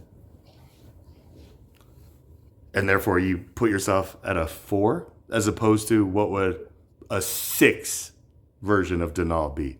Somebody who's just completely conflated? Or A 6 version of myself would be a bit of an intolerable asshole. Honestly. I don't know if you've sat with you yourself, but like this whole time I've been sitting with you for 4.5 hours. You've been an intolerant. Okay. So now here's like the revelation. It's just like anybody who cannot accept that they rank anywhere on that scale of 1 to 10 is somebody who is potentially like a narcissistic personality disorder. Does that make sense? Like this is the new kind of quick like questionnaire. I disagree with that because if I was at a 1, right, I might not feel like a 1. I might feel like a 0 and think I rank outside the system, or I might just simply have never thought about that before, right? And if the issue is with you're asking kids this stuff, you can't ask kids this stuff. They don't fucking know. I mean, That's the thing. Okay, you can't ask like kids like on a scale of 1 to 10 how narcissistic are you, right? But you can explain to a child that we as human beings can like perceive our reality, the world around us, from our own like perception and our own experience, or separate from our own experience and our own perception. Does that make sense? Like, like here's the disorder towards kind of like just a normal personality, right? And that's where ego, it's the substitute for that word personality. So a narcissistic ego disorder, right? That's all the ego is today, is just what our personality is. And that comes from our ego battling the id, which is our childish, like instinctive, just like, I want to do whatever I want to do. Give me Skittles, give me sugar, like that thing, versus our super ego, which is like the moral, I guess, like version of us, where it's just like, let's cut that down. But now it's like re-explained as the parent, child, adult, like relationship. Like we are all adults at a certain point, but we also have like the consciousness that we would kind of perceive if we are parents and stuff like that. And so this is where that concept of the Trinity, the Father, the Son, the Holy Spirit, comes back in full circle of like, that's what I found like brilliant about what I was like reading in the New Testament. Like this is what I will absolutely agree with that. Like I the way I see religions is I don't try to physicalize them. I can't bring myself to do that. It just physicalize them, or the cloud wizard with the beard, and he'll throw lightning bolts if he dislikes you, and then he'll curse you to hell. And then if he likes you, he'll baptize you in like this golden light, and you'll feel love in your heart and flames forever. Who believes in that? That's the thing where it's just like an actual theologist, Roman Catholic friend of mine explained that to me, that's what God is and that's what God does. And I will know I have found God when I feel the love in my heart and the flames of God burning with love in me. It's like I don't want and you will know that came from a bearded man up in the sky. That is terrifying. That sounds like a prison scenario. Right? It's just like, and you have a doctorate in whatever this paper was. I think, like these masters in theology, especially. Like that's the thing where it's just like I don't know. I find it kind of like self-defeating to like rely on a human who is relying on the certification from other humans to be qualified to teach something that is supposed to be beyond human explanation. But I think they are fantastic stories, and when I say stories, I don't mean like fantasy, I mean like every human story. There was an author who saw something, thought something, realized something, and they were sharing that realization in story form because story form is a fantastic way to capture and transfer knowledge. But it's also a difficult one, right? Like, you can't just come up with, like a I Noah's Ark will tale. say that is the theologian is the reason I know so much about the history of the Bible, because like the very first book written by the Hebrews, um, it wasn't just written. It was literally a bunch of wise men, a bunch of rabbis of the time, went across the known world. They found people across the known world, and they found stories, and they looked for traces of their God in these stories.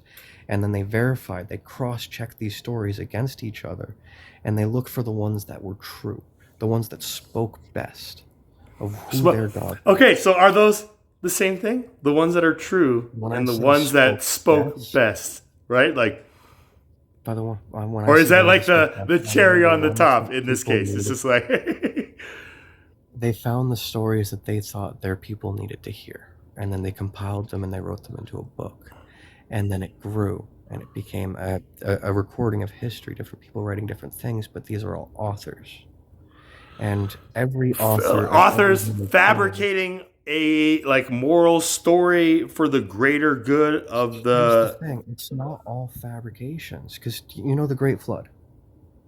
Now, the world flooded, and it was like it rained for 40 days and 40 nights, and the whole world flooded, and only one man survived. I'm See, fairly certain from that your happens, perspective, but you've got to understand the metaphor behind it. Because that is an old story. That's older than the Bible. That was in the Gilgamesh myth.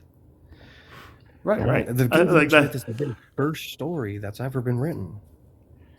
And it's in that story because that's where humans were in that time period. There was a fucking flood. And all that these people knew, everything they knew in their area, their entire world, was flooded. That I would have mean, devastated tons of people because they wouldn't have had the technology to deal with this. To them, God is angry. It is raining and it's not stopping. People are dying. And I believe that people did survive. And I very much believe that a group of people who weren't affected by the flood found a man in a boat with his family and the animals he could save. And it kind of evolved from there. Because if you escape, if you happen to think like, hey, the water's rising near the lake we live near, because there was a fucking lake and people lived near this giant fucking lake, and the lake fucking flooded, and there were tribes that were devastated by the flood.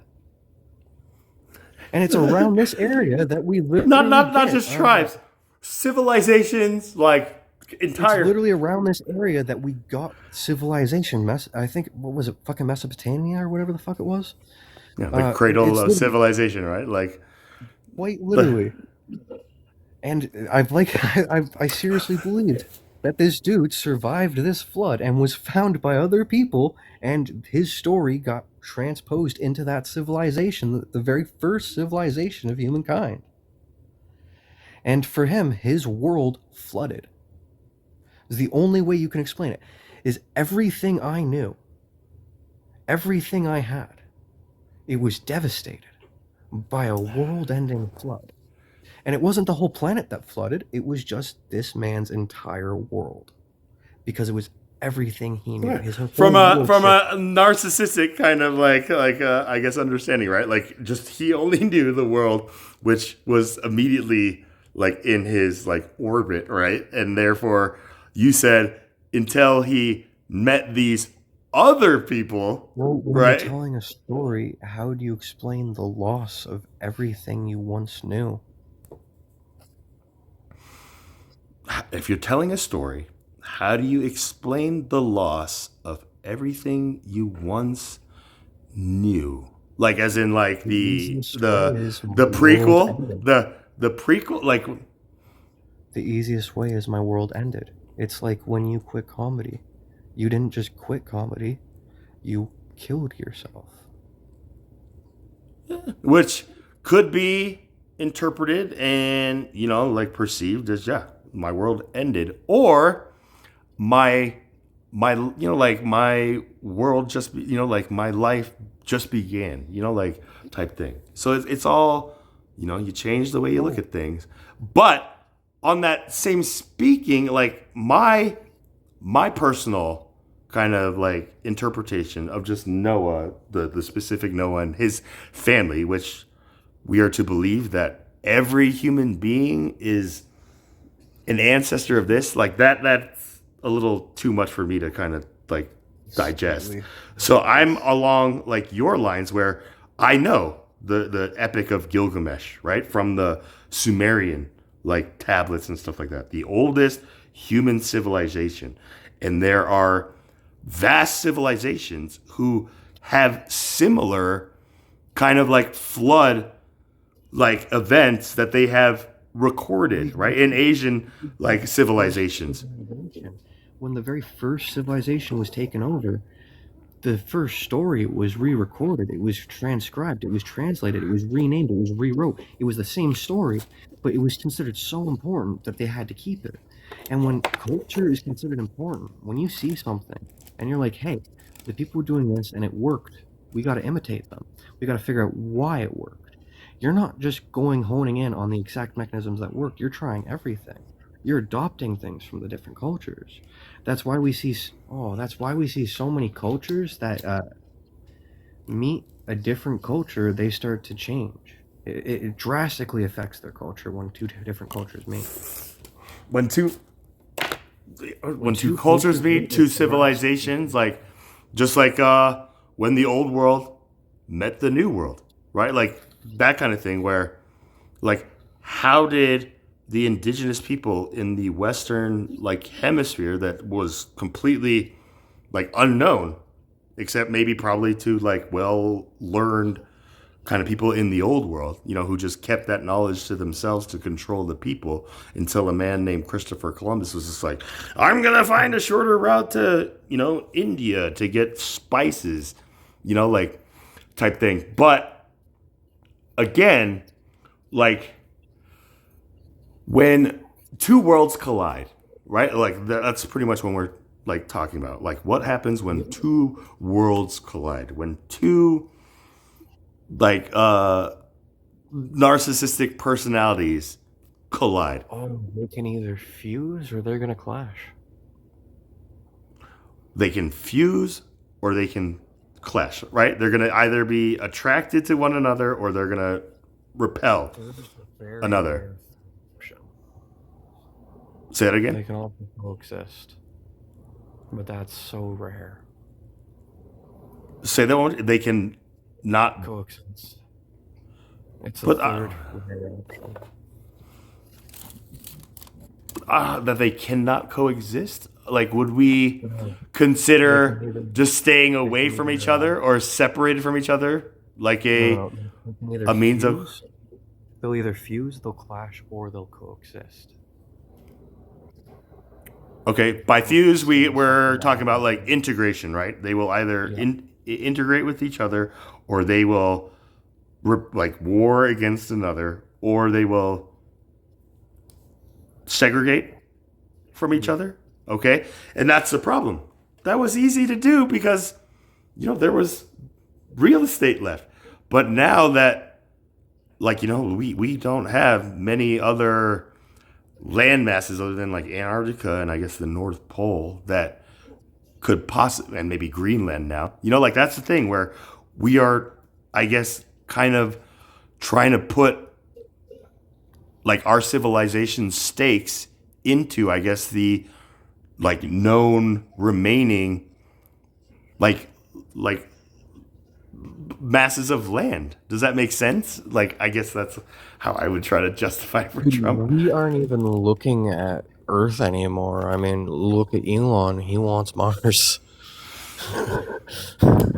I mean, yeah, just send people to Mars because we need a backup plan type thing, right? But we are Not even that. Like, it's Elon. He doesn't think for the people.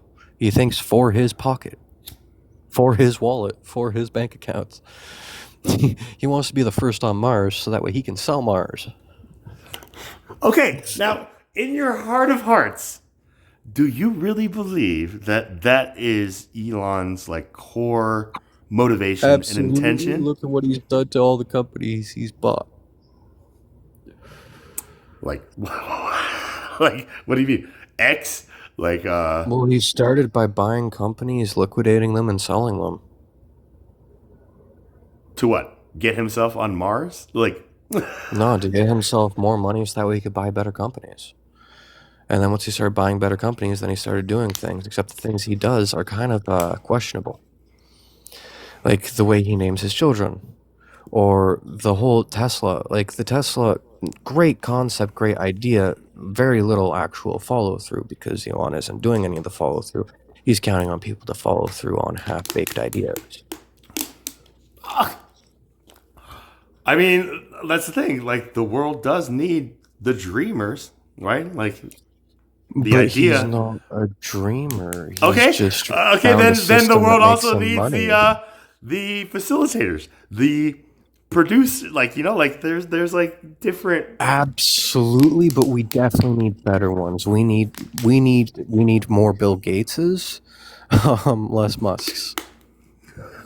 And that's the irony, is people think that Bill Gates is the worst like 1%er in the world. Where I'm just like, do you not know like Well, what? absolutely not. That I'd honestly say that's probably Bezos. I mean, yeah, okay, he's not the worst, but he's definitely one of the worst publicly. It's probably Bezos No, who's throwing all that shit up. The worst 1%er, you'll never hear their name. Because That's of why they're the Bezos? worst. No. The worst 1%er, you'll never hear their name, and that's why they're the worst, because they keep their name out of the public.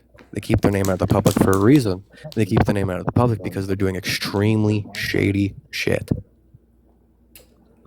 Yeah, or they With Bezos, my issue they with put their name Bezos is under the fact. some LLC. My or- issue with Bezos is the fact that he not only has the money, but he throws it around. Like, there is no reason he should be having historic monuments deconstructed so his yacht can pass through a canal.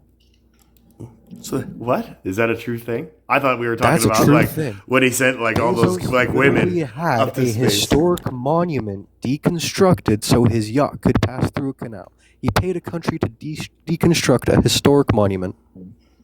Hey, if the country bridge needed was that in the money to take down that, like that's a critique on the country. It's just like Do you they coulda- know how much money that takes? It doesn't matter the country. I'm pretty sure it was like one of the Netherlands countries.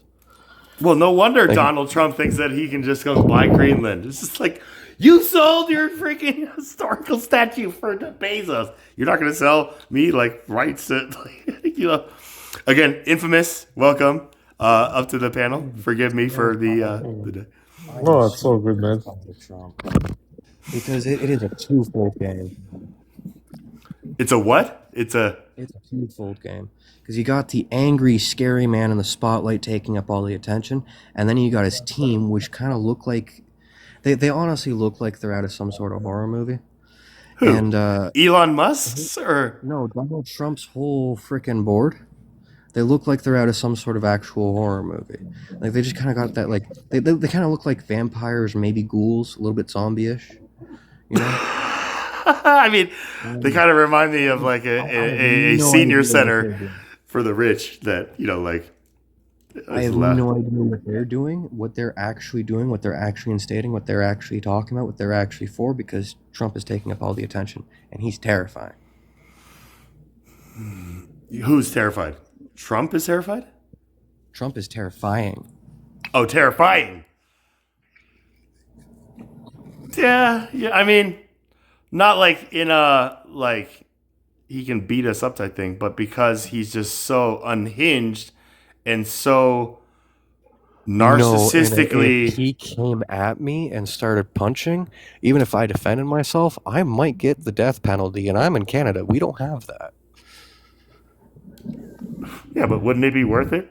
You'd go down as an immortal history. Donald, the man who punched Trump back as a Canadian. You know, like, that's the thing now. Like, this whole thing with becoming a martyr, right? Like somebody I'd rather who. not go down in any way in history and reputation and into the ground. I'd rather just try my best for a simple, happy life.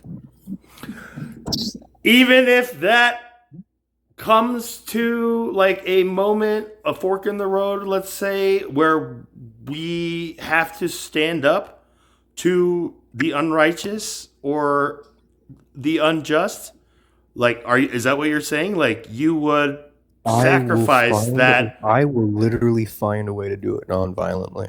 If I have to, like literally, I've actually thought about this. If war broke out in my country and we were at war with the states and it was in the streets, I would literally try to find somebody who can do medical stuff. If not, I would try to freshen myself up on first aid as best as I can. And I would open up some sort of fucking kitchen. I would do everything I fucking can to provide a place where anybody can come for food and medical care. It doesn't matter what side of the battle you're on, because that way I feel like I'm less likely to get hurt. And I can do my best to actually help people on both sides because it's information. I mean, who do you think is waging the war? It's not the soldiers are dying for it, but it's not the soldiers waging war. They're just humans. They're humans Right. trying to make a living. They're humans trying to keep their family safe. They're humans trying to do right by their country. It's the leaders of the country waging war, and I am an anime So fan. how does that action, Donal, like stop those leaders, or let alone like the war at hand type thing, right? Like, and shit. But I'm an anime fan. I like Naruto. I like the thing about the Hokages. A Hokage walks first, not a Hokage walks first, so that way they don't have to walk over the bodies of their people. And I think that hold on. politicians should act That's the the same mantra. way. They walk first, so that It's they just don't have one to walk quote over from, so they don't have to walk over the bodies of their people. of their people. I'm pretty sure I'm paraphrasing. But I think leaders should very much stand by that. I think a leader, if you stand by something, if Carney got into a fight with Trump and they were actually arguing, they shouldn't send other people to die on their behalf. They should go into a fucking MMA ring, put on fucking boxing gloves, duke it out. People would pay to see that. That would fund. That would fund. Literally, the money they would make from that, Could you that imagine would fund whatever how policy the tides reforms they of want to make. politics would change if that was like the official worldwide policy? That would literally be great, because dude, you don't even understand. Like, talk about a way to actually save taxpayers' money, entertain the people, and get policy changes done, and fund your fucking party. Like, the money made from an actual, our prime minister is going to fight your president. It's in the ring. It's on Tuesday night. Tune in. It's pay-per-view. You want to watch in? Try to get your ticket now. You know? You don't Like, you the don't revenue think that from that? you don't The think revenue that from that could literally change a country. you don't see that paradigm could lead the society down the like pathway to like the Running Man type thing, where it's just like, now we just want to see war because it's just like our elected leaders fighting other elected leaders, and therefore it's not even like government. Dude, it's just we wouldn't even have entertainment. presidents who are presidents anymore. We would be like electing the strongest fighters our country's had. Exactly. Yeah, this is our Which- leader. It'd be He's like just that the movie face of our party. Idiocracy, right? Like the wrestlers just like, it's just like our whole like paradigm. I think that would be a great system, because they're not actually making they're not making the decisions anymore. They're just fighting for the decisions of the party and the decisions they believe in. And they're funding those decisions too. What, you want a whole new curriculum rolled out? Well, how are you going to pay for that, Mr. President? Well, I'm going to take it to the ring, and I'm going to beat the butt of whoever. And the revenue from that, when I win, it's going to go to education reform. To education and concussion awareness, probably. I mean, I as entertaining as that sounds, like there's a very like in our Declaration of Independence, it clearly states just like governments long established shall not be changed for light and transient causes, and I feel like that's a great example. Absolutely, but that's not changing the government. That's changing how war is fought. By changing the government. Well, the government would change slowly, but the government's already changed. Think about it. Why does it have to be? Why does it have to be like a one-on-one like MMA battle? Why can't it be like a basketball match? Like what if every new policies, new laws, new reforms, new legislatures? They're argued, they're signed off on, they're debated.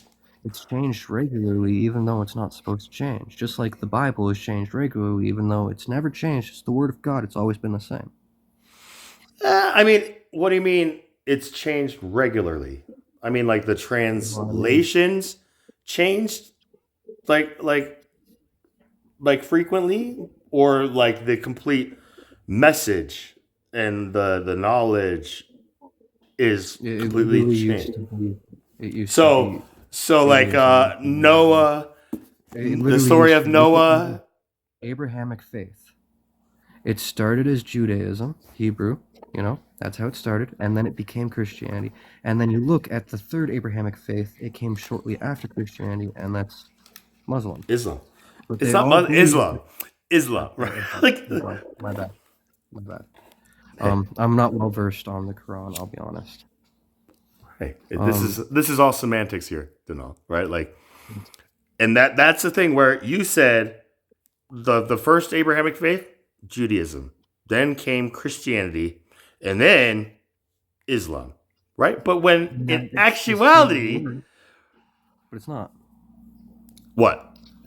It's the same word, but it's not, because they each have their own translations and their own variations on it. The scriptures or their okay, so then I mean like this is an interesting kind of shift, because for me, everybody like logically rationalizes that Islam has to be false because it came 4 centuries after all the Abrahamic. Here's the thing: I'm not looking at what's wrong with it. I mean, there are some things wrong with it. There's some very obvious flaws, but I'm looking at what worked, and here's a reason it worked: because what he did was he clearly learned a little bit about Christianity and Judaism. He had to, because I mean, it's literally a lot of it is translated from it, or interpretations of it. Different interpretations, but he had to change it for his culture. He had to change it so that way his people would accept it, because he saw a system that worked and helped people, and he saw a system that could work and help his people, but he also saw, I do fully believe this, he saw a way that he could benefit from it as well, and he totally took advantage of that. Okay, so that third one, that last one, just like you think that was even like a thought like on his like plate of doing all that he's known to do, that he ultimately wanted to benefit? Siddhartha. Let's look at the Buddha, Siddhartha. He gave up a kingdom. He literally gave up being a king. He gave up his wife. He gave up his son. His son, right? And he was a terrible father. He was a I wouldn't say he was a terrible father. Beat dad, right? Like, I don't know if that's necessarily true, because his son got an education. His son still had money. His son was still taken care of. It just wasn't by him. And I think have you looked into like what happened to a little bit, the a little bit when it was a little bit. Like passed on to the son? It didn't last long, right? Like, yeah, he sacrificed like everything that his father, the king, invested in, right? Just like, but I bring him up because he was a teacher of people, right? And teacher of people, without, or was he really trying to teach himself? Like, yo, man, like, how do I end suffering? He was totally trying to teach himself, but by teaching himself, he was also teaching people. Okay, so right? then what? And if you look at Jesus didn't have a wife. Yeah, he had friends who followed him around. Yeah, there might have been some fishy shit with Mary. It's hard to say. Nobody really knows. Why is it? Why would that be considered fishy? Isn't that It's only considered fishy because of her line of work. Wouldn't that make it more just like, just like you don't think she'd give like our Lord and Savior a freebie? Just like, oh, Jesus. Yeah. Absolutely, Jesus Christ. absolutely. But at the same time, I think a lot of people claim that purity, and it's like, yeah, he might have been pure, he might not have been. It's hard to say. Nobody really Okay, so knows. does this fall under that constitute of like we're seeking the is, truth, and then also what my point being, benefits us or makes knowing, it us look good type philosophy? when people started following both of these men didn't take advantage of that to have all the wives they wanted. Buddha? I mean, Buddha had all the concubines and all the. He gave that up though when he started seeking instead of teaching.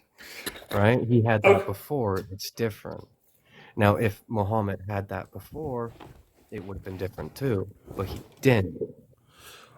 Right, he got all that afterwards, right? Like, so it was a reversal, right? Like, the reward came from the action. That might have been a reward of for his efforts, Allah rewarding him for his efforts. But it also just might have been him wielding his authority a little bit. It's hard to say. There's no real evidence on it. But right. So this is all now a matter of one's own perspective, right? And this is kind of, I guess, did you say no? I do know humans, right? And I know that humans, well, they do what they want to do. I mean, yeah, I do what I want. Like Eric Cartman's all over the place, right? But like that's the thing. Like on that notion, humans do what they want, right? And therefore, like, is that what we can say is happening today, especially here on TikTok amongst humans on the, I guess, Abrahamic kind of discussion, like, lives and stuff like that, that they just do what they want.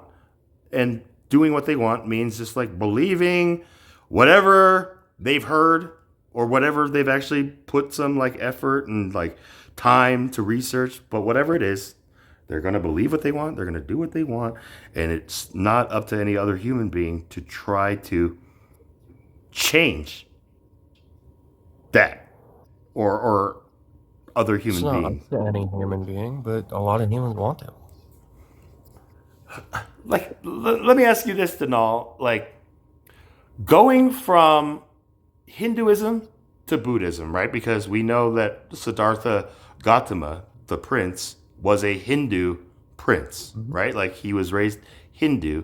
And then under that paradigm, under that system, he was led or, I guess, guided to this pursuit of like a single answer, which was essentially how to eliminate human suffering, right? And that's what he, I guess, self-sacrificed all those luxuries. What's that? You came to the conclusion that it was desire and craving. The desire and craving come from the concept that self is permanent.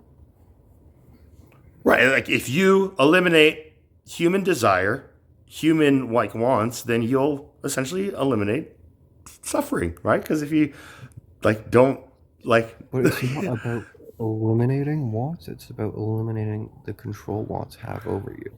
It's about allowing your consciousness to decide what it wants instead of being controlled. Okay, so then let's look at a bigger macro picture here, because Hinduism, I don't know exactly the birth story of Brahma and stuff like that, but the birth of Gautama, that's recorded, right? He was a prince. He lived in 1500 BCE, around the same time Judaism kind of maybe pops up. But, here's the thing where Buddha sought to answer like the how to end human suffering. And then at the moment of his death, it's said that his last words were just like, I have, like he just pretty much said like, that's it. I've done it all. There's nothing left. And like, that's it. Like, I'm paraphrasing there. And therefore, There was something that was lost when we got rid of like kingdoms, and that something was rulers being groomed.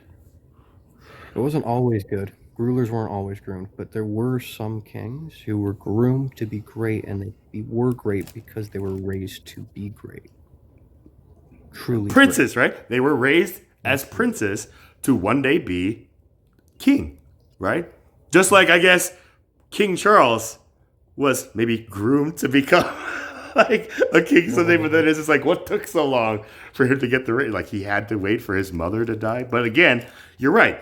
So Buddha was one who was being groomed to be strictly a king, even though his father was told that if not a king, he's going to be a great holy man, which is the king was just like, a what? Like, no, like, I'm going to shelter this boy, right? And so here's the thing. Buddha was raised by who? His father, right? Well, also the entire court. I mean, before we get into the, it takes a village type thing, like, that's the thing. Buddha, like, lost his mother at birth and was raised by a single father, right? Yeah. Christ was, like, this other story where he was raised by, I guess, a biological mother and like a stepfather who, whatever, like the dynamic, like it's a single father and then like a mother. And then here's the Prophet Muhammad, and peace be upon them all, is an orphan, right? Like, so here is like the big experiment that I look at, maybe what God is trying to teach humanity is just the relationship between like parents and children and parents, and then how that connects to the entire like society, like in levels. So when I think of Buddha saying, I've like answered like the end of suffering is blah blah blah blah, and therefore like there's nothing more to pursue. Again, I'm paraphrasing, but then I see God's like humor as being like, oh really, Buddha? You think you figured it out, huh? I'm going to reincarnate you into a new life where all you're gonna do is suffer for humans, like things. Does that make sense? Like that was the kind of like I guess comedic like narrative I was kind of spinning, but it's not too far fetched. And then after Christ ends or answers that, like he did a lot, and now what's the next experiment? You said Prophet Muhammad was doing what was best for his people, which is true, but what he thought was best. What he thought was best was to like go into a cave. Did what they thought was best, right? They did what they thought was best for themselves until they realized that they could do what they thought was best for more than themselves and try to help people as well. I mean, but like truthfully speaking, at that time when, before he like became a prophet, he was a very successful self-made merchant, well known in his area, right? Like he didn't need to like pursue this. Does that make sense? He doesn't what? Money doesn't buy happiness. All these people were just pursuing happiness. Okay, so you're right. Money doesn't buy happiness, but in that time, it helps a lot, right? But again, he was born an orphan, raised by an uncle, which is actually an interesting paradigm because Abraham himself was an uncle to his nephew Lot. And like when, like Abraham's like father passed away and got the inheritance, like he just split the inheritance with his like nephew and was just like, you go your way and I'll go the opposite way, right? Like what kind of uncle does that? I'm not, whatever it is, but like these are like specific character profiles. Like I was like like gathering as I'm reading this story for the first time. And so, like you said, the order of the Abrahamic faiths is Judaism, Christianity, Islam. But the new, I guess, like argument or debate is that Islam is the original faith. Like, and does that make sense? So when we see people on TikTok on the Islamic like side saying Jesus is a Muslim or was a Muslim, do you interpret that, Denal, and even you, Infamous, as these TikTok live hosts saying that he was Islamic, like that he practiced like that, or is something It's else? just a hilarious, historically inaccurate reconciliation. Okay, inaccurate. How? Because of the Because he was Jewish. He wasn't even Christian. He was Jewish. right. So this is the thing: Muslim isn't Islam. Does that make sense? Like we have to understand that when somebody is saying Jesus is a Muslim, they shouldn't be saying he was practicing the religion of Islam as we know it today, but that he was one who submitted his will to serve God. And I mean, therefore, you could just as easily say Jesus was a Buddhist. He technically walked the Eightfold Path. exactly, right? Like he was a Buddha, right? An enlightened one, right? Like, Right? and that's where Christians say, in Buddhism, they have like hundreds of gods. They think Buddha is a god, which is like, what? Like, what? Like, who It's is not gods. Buddha just means teacher or enlightened one. an enlightened one, right? Even Buddhism and Hinduism acknowledge Jesus as part of their faith, right? Jesus is an avatar in Hinduism. Jesus Also, is there were a lot of Buddhas, but they were all actual people. right, yeah, like, and that's the thing where it's just like, what does it take, like in modern times today, to gain the rank of Buddha? Do you just have to like shave your head bald and get like that? Like, you know, like, It's the faith of a lot of people. and that's the thing. Like, when did the idea of reincarnation come into play? Right, like when they only like ranked or like gave the title Buddha to whoever passed their reincarnation tests, I think that's which I got think it's dangerous. profound and really silly. I What? think the idea of reincarnation is profound because scientifically matter recycles. But Okay, so it's profound in a valid kind of profound way, rather than just like you said, just like an inaccurate, just like completely. almost because just because you have all of the same atoms, say as I don't know, Alexander the Great. Let's go Alexander the Great. Let's say you All the have same exact same atoms? all the same molecules, all the same. All your matter is only the matter that made up Alexander the Great.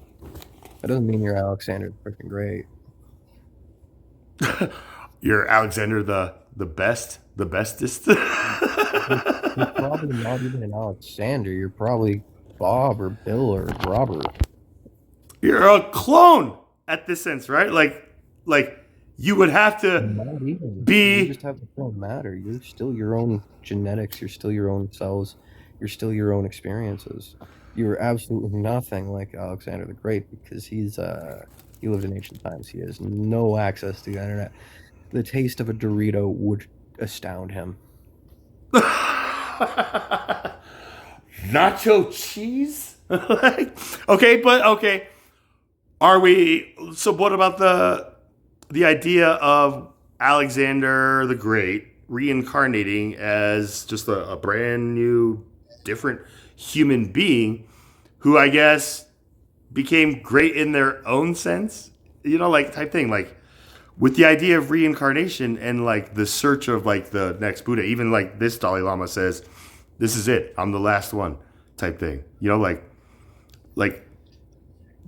you know, like this was something that really upset the balance of like Asian civilizations. This whole search and pursuit of the You gotta next. think about what the Dalai Lama is.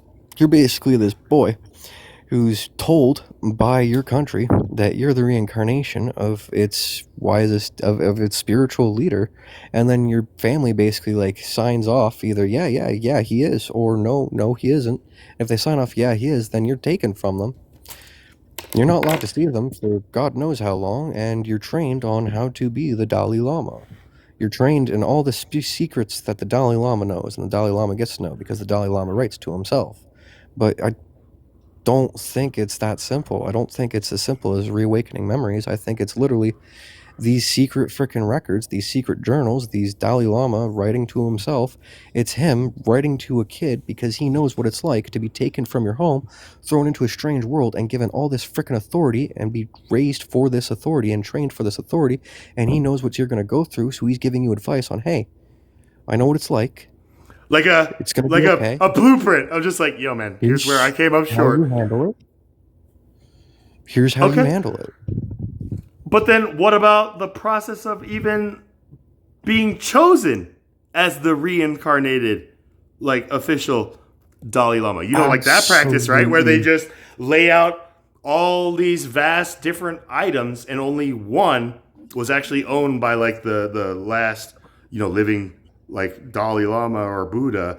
And therefore whoever like instinctively, naturally chooses the correct object, that's the sign. That's how they chose like the next like leader. Like, and that's where it's just like Absolutely amazing, but at the same time, you got to think for a second. This is a child. Children are doing one thing constantly. They're looking for social cues from the adults around them. exactly. So therefore, like parents could like train a child. They just have to. If they just have to look at the item for long enough, and the kid's gonna look at the item, and the kid's gonna be fascinated by the item. Like, why are they looking at it? But that's the thing. Like it could be any item that they're fascinated by, right? But like the odds Absolutely, but do being you think they're fascinated- actually going in there trying to trick the child, or do you think they're going in there like, oh my god, I just laid out these items. That item was held by the last Dalai Lama. That's a sacred item. That's a spiritual item. Holy shit, I'm that close to that item. right? And they're Like looking right. at the item. Therefore, you move on to the next round, right? Like, and then the next round for that, right? Like, there was a King of the Hill episode. I don't know if you're familiar with that show, but like they were looking for the Dalai Lama, and it was Bobby Hill. Like the little fat white kid in Texas. It's a great episode where, like he like had to choose the thing, and I don't want to spoil it for you, but like.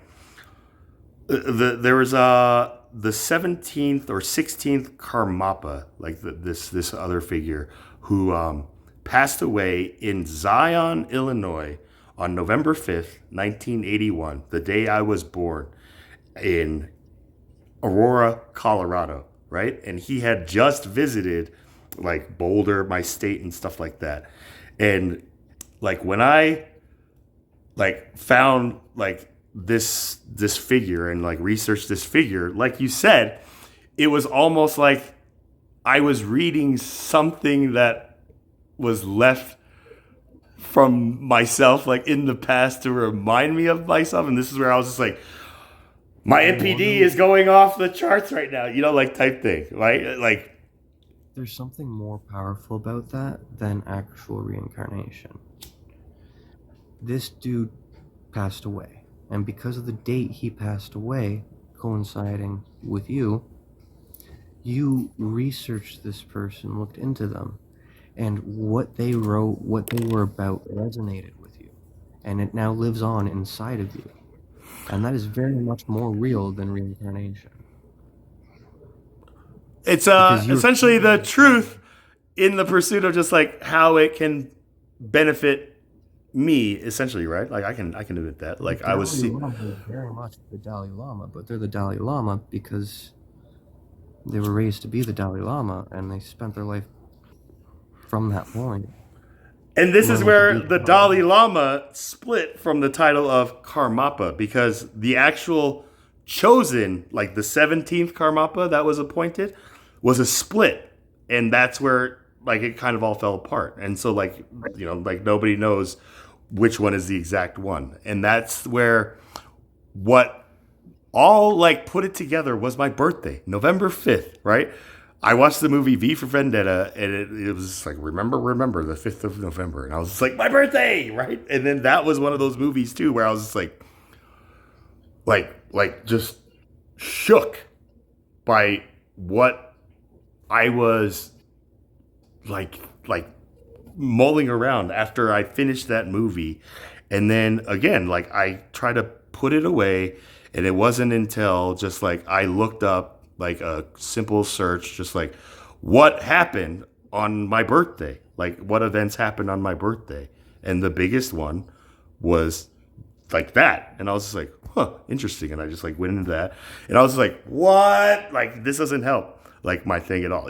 Like all these things were coming together. And now I'm at a point where I may be like a living like proof of how prophecies can be like created for, like everybody thought the second coming of Jesus was going to be based like some other people were talking about, like Revelations, how it's talked about in Revelations and all this stuff, right? But the Bible says just like after Christ, like the scriptures essentially, like they're unnecessary because everything's been circumcised in our heart posture, and that's what matters. And then once I got into Quran, it reaffirmed that, and I can reconcile that because I see the Prophet Muhammad as a man who never knew anything about Jesus, Christianity, Judaism. He was an orphan trying to just survive. And like once he became a success,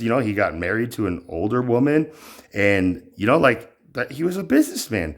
And then all of a sudden at 40 years old, like he just goes into a cave and like dwells on the question of just like, how can I like help my people, right? Essentially, I'm paraphrasing here. And this is when the floodgates opened. He started receiving all these just spirits and encounters and all this stuff. And then like, he doesn't try to like, That's what's another that? bit of a red flag. I don't A- believe that a proper prophet would ever call themselves a prophet. Just for one simple reason. I feel like if you start calling yourself one, you start identifying yourself as one, and that's very egotistical inflating, or ego inflating. And once that ego inflates enough, it's very easy to go, well, I'm the prophet. I deserve this. I'm the prophet. Okay, you're I'm the absolutely right, prophet. Janal. But there's a fine line between somebody who like self-proclaims himself as a prophet versus someone who just accepts what everybody's telling him, like he is to them, right? Like you are a messenger of God, and he's like, nah, I'm just a merchant. Never accept Like it. Never accept it. If you really are a prophet, you don't need to claim the title because other people will do that for you. You can just live as a human. Even take Jesus. If you believe in the Father, Son, and Spirit as a singularity, the Trinity as one, then you believe that even God came down and decided to be a human so he could lead people. And if God can be human so he can lead people, why can't humans be human so they can lead people? but like that paradigm doesn't jive for me though, right? Like this is where the Absolutely, it Bible doesn't jive for me specifically either. like records that Jesus says, I am a messenger of God. Like so Yeah. therefore he is in essence calling himself a prophet, right?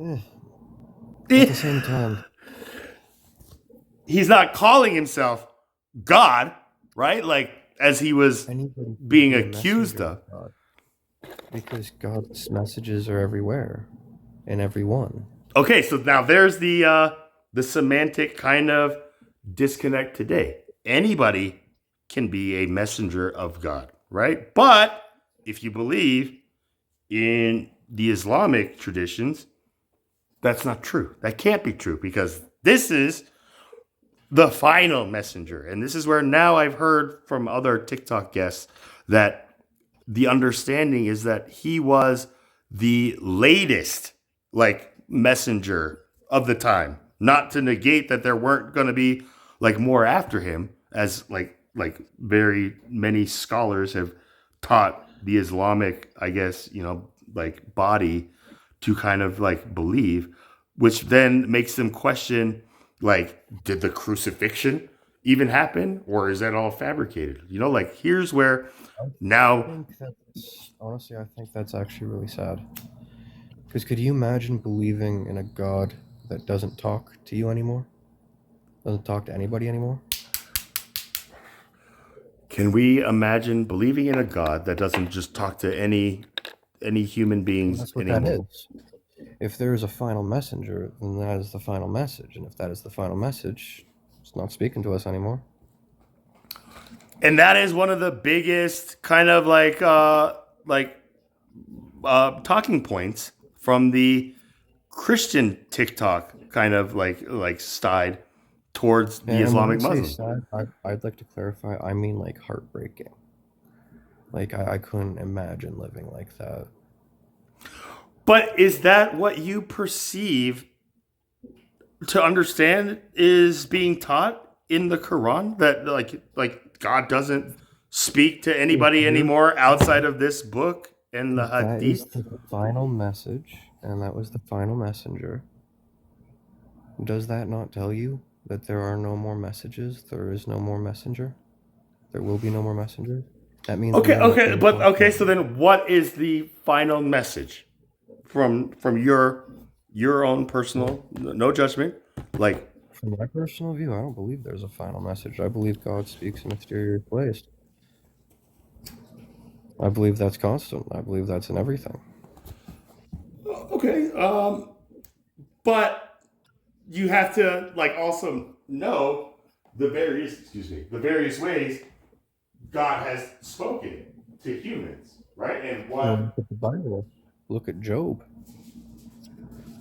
exactly? Okay, so this is the thing where the Quran really like reconciled Job for me, because I read Job and I was just like, what is going on here? Just like God, like asked, Satan, just like, what do you think of Job? Is he not And I was just like, how do we get to this from like what, like, dude, so again, Even when I Satan's read, actions were a message from God.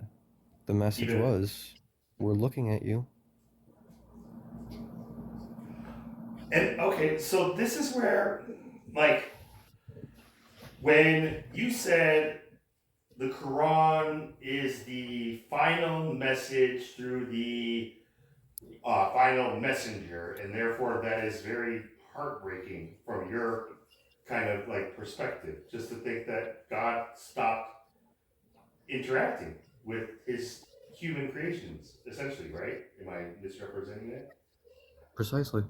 Okay, now I'm presenting a different kind of perspective, just saying, just like, it's not like saying the final message, he's like one and done, not going to speak to any, but like this is the last kind of course correction that like God is going to provide all the believers and practicers of these three Abrahamic faiths. And now it's all going to lead up to the day of judgment, right? Like that's the thing that Islam, when like taking my Shahada, I was told, like I bear witness, there's no God but the one God.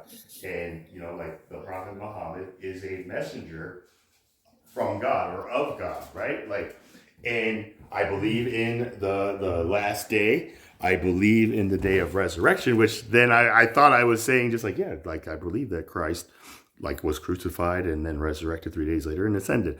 Little did I know I would find out that was talking about some, I guess, future event where, I don't know, like that logical, like kind of explanation I've received doesn't make sense as much as the ones who say God sent himself to save his, like that thing where I'm just like, I don't know. I got lost somewhere in that.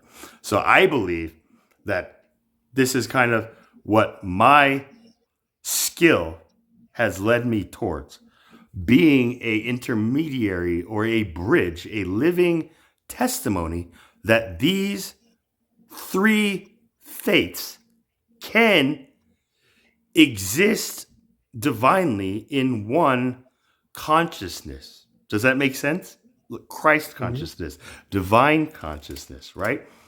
Now, that's going to take one language and approach specifically tailored to theologists and like people of faith versus the approach I have to take to explain, let alone kind of like try to prove to a scientific community through the scientific method.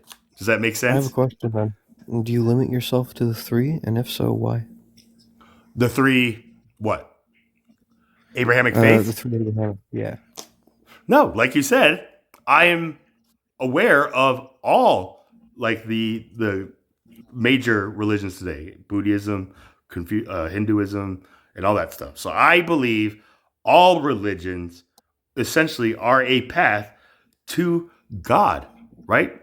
Depending on where we as individuals and human beings choose to stop, right? Like that's the thing. Like we can just get comfortable and be like, okay, now I know what God is. It's this, or we'll never find it. But again, humans will do what we want to do.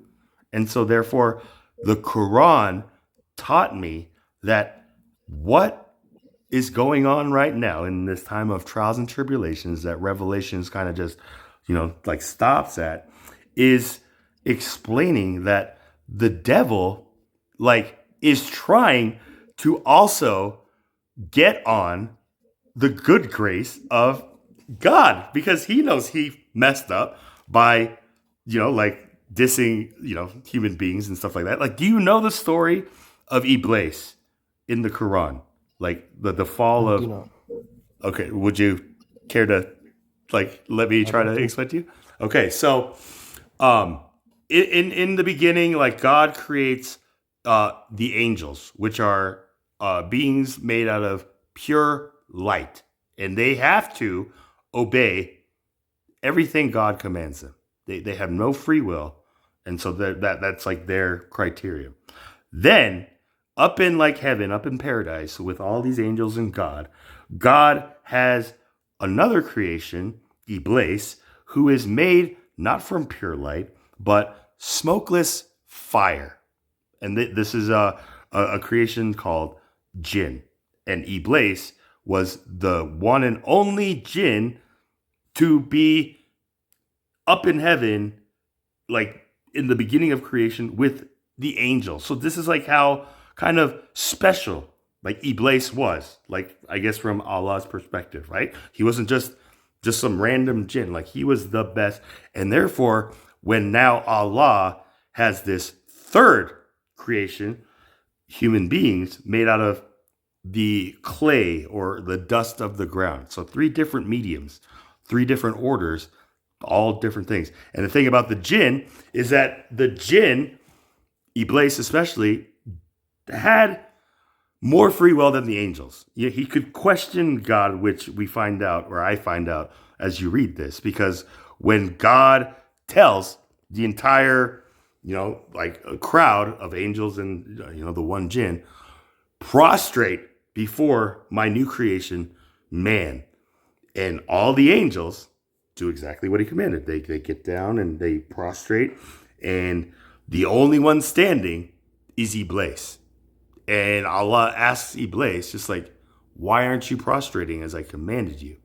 And Iblis is just immediate, just kind of response, just kind of how I like interpret like what Adam said, just saying like the woman who you gave to me, like she gave me the fruit. Just kind of, it's a dirty like truth, but it's the truth in a sense. Tells Allah that this creation was made from dust, clay. I'm made from smokeless fire, which is better than clay. Therefore, why should I prostrate to something that is essentially below me? I'm paraphrasing here, forgive me. Allah knows best. But, and this is where Allah sees like this arrogance. It's like, why do you think that because you're made of smokeless fire, that you're better than something made out of clay, or even like, like this was like a revelation to Allah. And so therefore, like Iblis realizes what he just did, and he's just like, I realize, like my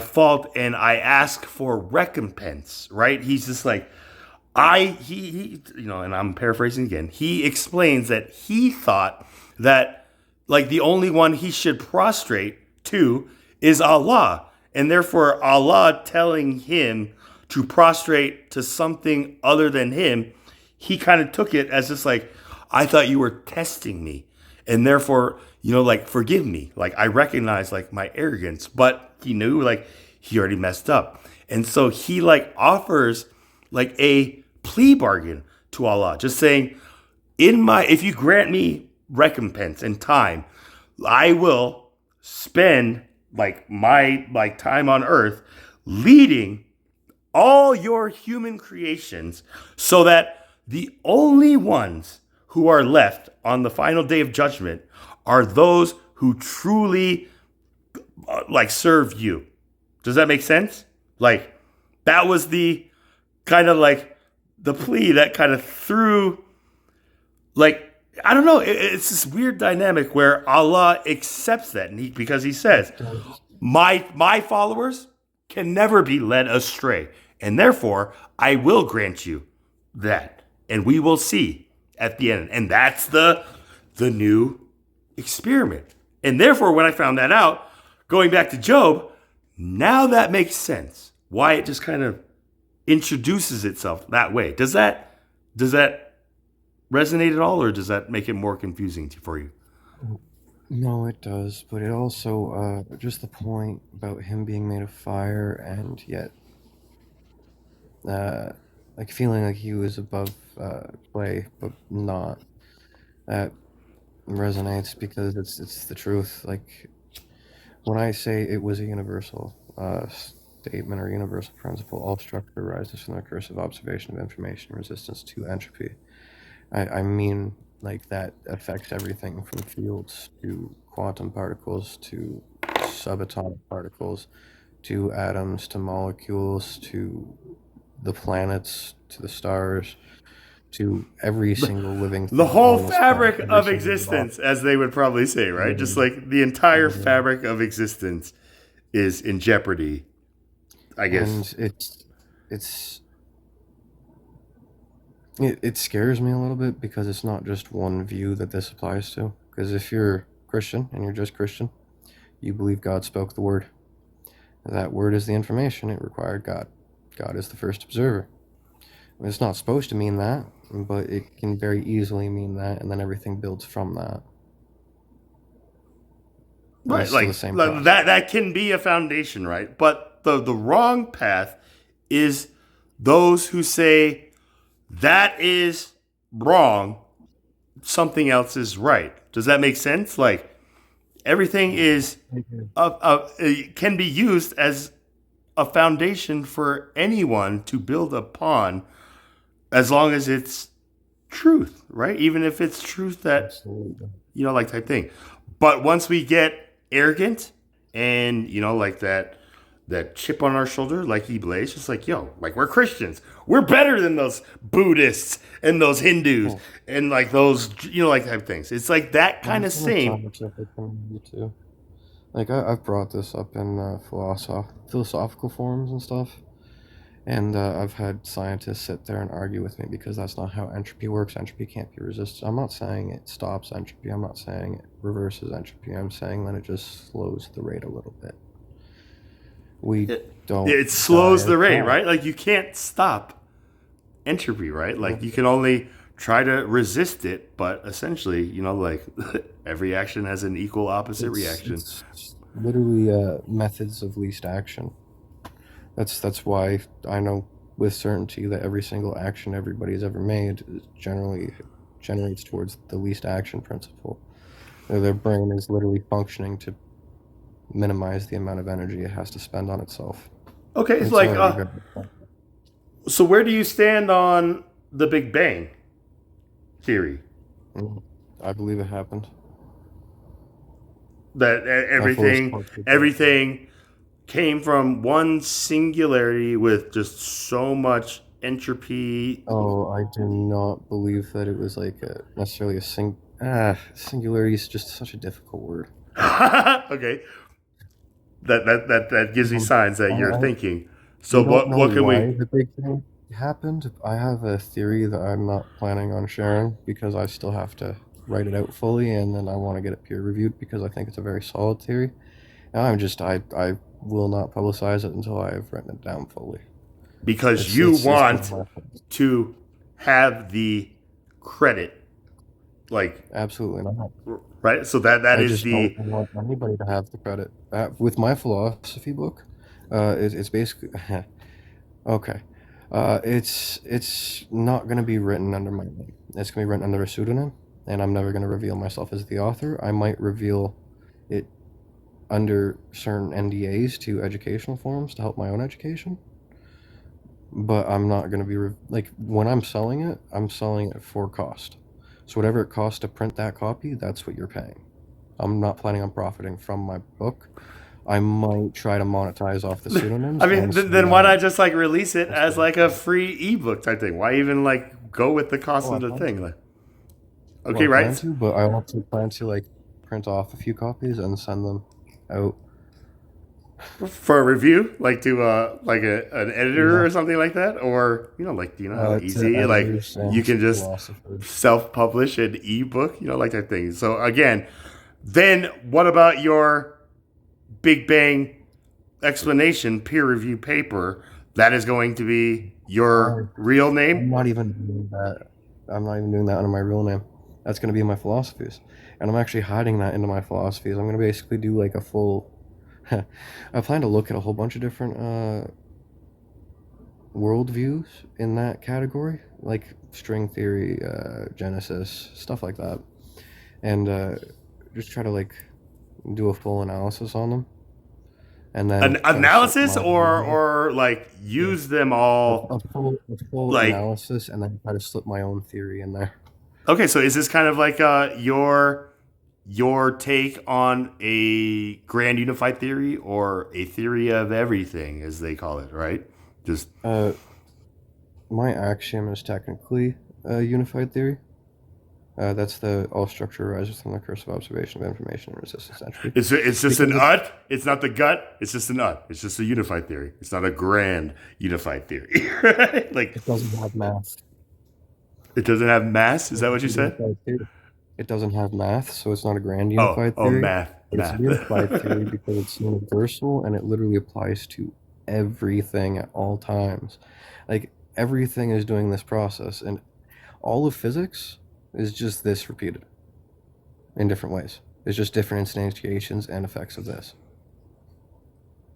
And that's like I recently saw like a Star Talk Neil deGrasse Tyson like video on YouTube that says like there will be no new laws in physics, right? Like physics. Yeah, I saw that too. It's an Did you see axiom, that? it's not a law. Now, it's a philosophical axiom. That's how I get away with it a little bit, because it's an ontological philosophical axiom, but it is very much scientific. That differs from a law. How? It differs from a law because an axiom is a foundational, self-evident truth that is used as a basis for other theories. And it is very much self-evident, and it's just kind So of subjective, foundational like kind of a theory. subjective, It's as not opposed even- to a law being an objective. It's not quite subjective. So take in math, for example, there's an axiom that I love, and it's the axiom of choice. Okay, And a explain. mathematician has the right to choose where they start their math. It's self-evident. But It's like, inherently true, and it was foundational for proving that infinities could be ordered. Because there was that there's a whole infinities theory can that be was- ordered. That infinities, that they can be properly ordered. It just you have to start somewhere, and infinity is a very very big thing, so it's very hard to choose where to start. What do you actually start with? Yeah, I mean, infinity is a very That's broad why the axiom of starting choice point, is right? Like, necessary. And the dude, there was a dude who had already decided, like, who had already figured out that infinities can be ordered. It can be done. But he couldn't figure out how to do it. What does that And even so it became a mean? laughing stock. Infinities can be ordered? So it's like literally just 1 and then every number between 1 and 2 in proper order. And then 2. And then every number between 2 and 3 in proper order. Like every possible number. Yeah, to like the nth Infinite. decimal point, right? Like that's what we're talking Yeah. about. But is that infinity? And he Like- believed that it could be properly ordered. And mathematicians at the time believed that it couldn't, and so they kind of laughed at him. They kind of drove him crazy. Wait, hold 'cause on. he was trying to They figure out were how to prove laughing it. at the idea that there are infinite like number possibilities That between 1 and infinities- 2. No.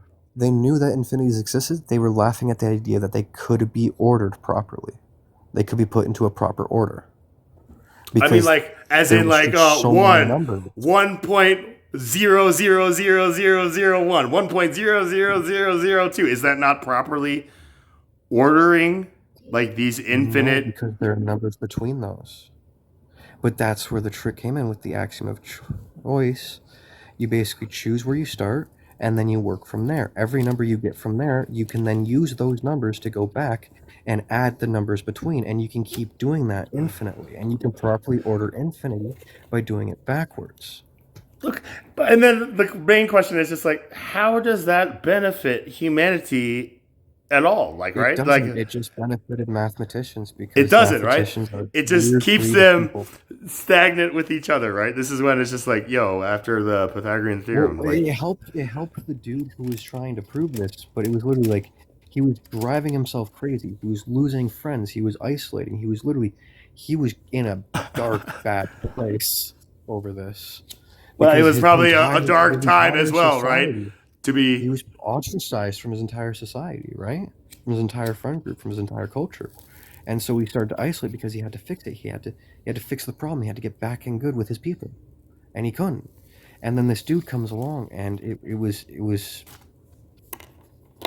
literally life-saving, probably.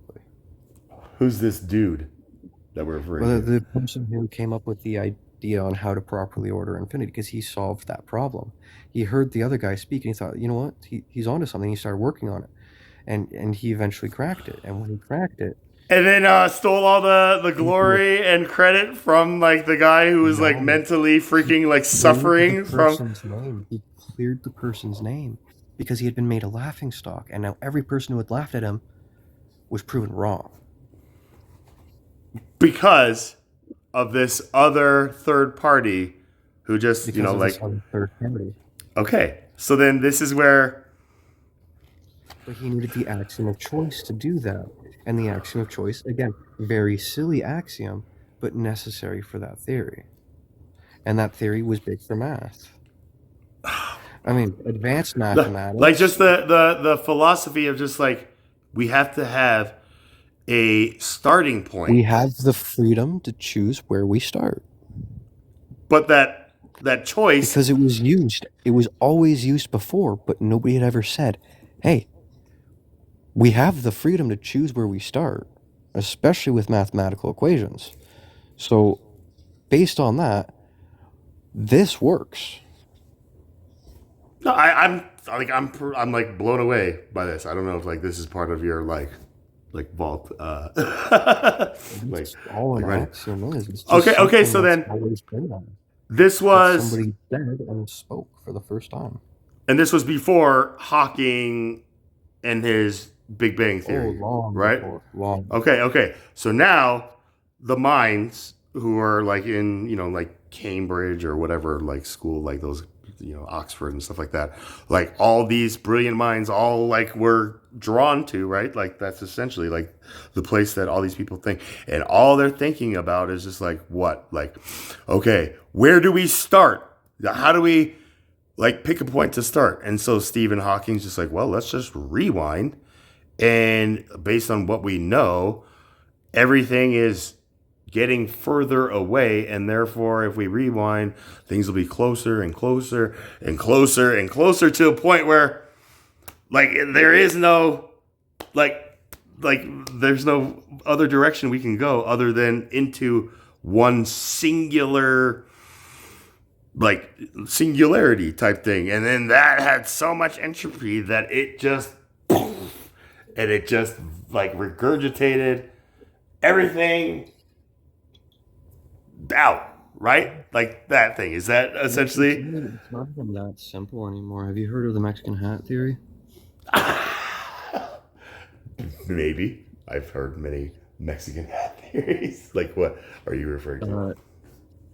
It's basically about the scalar field, because you can't have a particle without a field.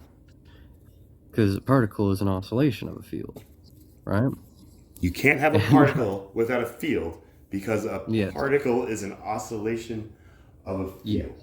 field. Okay. Okay. So it's basically the scalar field that caused our universe, that caused the particle that caused the universe. The field, right? The Higgs field, essentially. Well, whatever scalar. It's believed that it was a unified scalar. So basically, there's this unified scalar. They have a name for it. I forget what it is. And it's symmetrical. And then as entropy acts, it rolls down its values from a symmetrical state into an unsymmetrical state. And that shape that it rolls down mathematically shapes similar to a Mexican sombrero. And then it kind of hits a valley, and when it hits a valley, it causes... You're talking about a two-dimensional sombrero, not a three-dimensional. Yeah, a two-dimensional sombrero, because it's mathematical. But it basically rolls down this expectation value, and it levels out in a valley, and as it levels out in a valley, the symmetry breaks, like just fully breaks, and you wind up with these different fields. So you have a scalar field still, that's the Higgs field, and then you have the strong nuclear force, the weak and strong nuclear it's the forces, strong and and the weak nuclear gluons forces, and the the electromagnetic photons. force. And I believe it's believed that it used to be the electro-weak magnetic force, and then we don't quite have the proof of it, but it's believed by some theorists that the strong force and the Higgs field were somehow connected at one point as well, and so was gravity, but we don't actually have a particle carrier for gravity, and we don't really see gravity on the quantum level. And that's the big issue between the classical and the quantum level, is we don't see gravity. And why? Why don't we see gravity? I say because we don't know what we're looking for. We like it, and it's, this is where Einstein's lost letters was the. We do see it. We do see it. We just don't know what we're looking at. Okay, so is a scalar field. That means it's equal at every XYZ point in our space. The Higgs field is a scalar field that is equal in every origin or every region of its space. Okay, and then now that's a bit of a misnomer because it's not actually equal. It's just mostly equal. Now, if we've noticed that in places where gravity clumps, it's not always the exact same value. It actually fluctuates in those areas because gravity curves space. And well, when you curve space, you tend to condense space, and you have more space and less space. But it's still the same amount of space. It's just taking up less space. It's the same amount of the same amount of Higgs field. It's just the same amount of Higgs field is now taking up less space. It's not like becoming a hoarder. It's becoming just I guess a minimalist type thing. It's just kind of because it's not even expanding, right?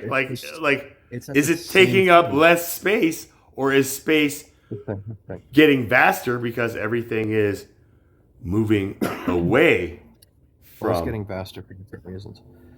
It's getting vaster because there's so much stuff happening in here, so much entropy. When entropy happens, there's more bits. There's more bits to work with. There's more stuff. There's more stuff. You need more room.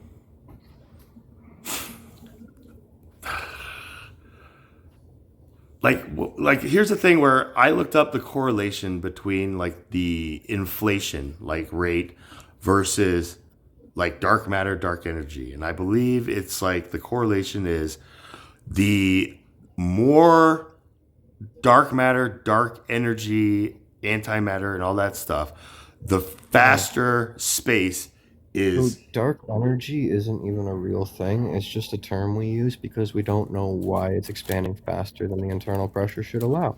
But if you think about it, there's a universe and then there's a not universe outside the universe. And if there's a not universe outside Hold on, hold the on. universe, Slow down, buckaroo. There's a universe, and then there's a not universe. Is that what you said? Like, yeah. there's I mean, the our universe has both. there's the like the particle, and then the anti like particle in a sense in this case, right? Like, Kind of, but it's annihilation. It's more like if you're blowing up a balloon in space. There's no air pressure on the balloon, so it expands faster, especially when you're inflating it. I mean, expands faster to me. That's not really a metric that is, like quantifiably like important to me. I would say, is it like like drastically just easier to inflate a balloon out in space, just like here on Earth, where it's just like we have to like give it some work out in space. Do you think it's just like taking a quick and then this like balloon just all of a sudden just like. There's all this stuff, right? There's all this pressure because there's all this stuff. Outside of the universe, there's not all this stuff. So there wouldn't be any pressure. So you get negative pressure and positive pressure.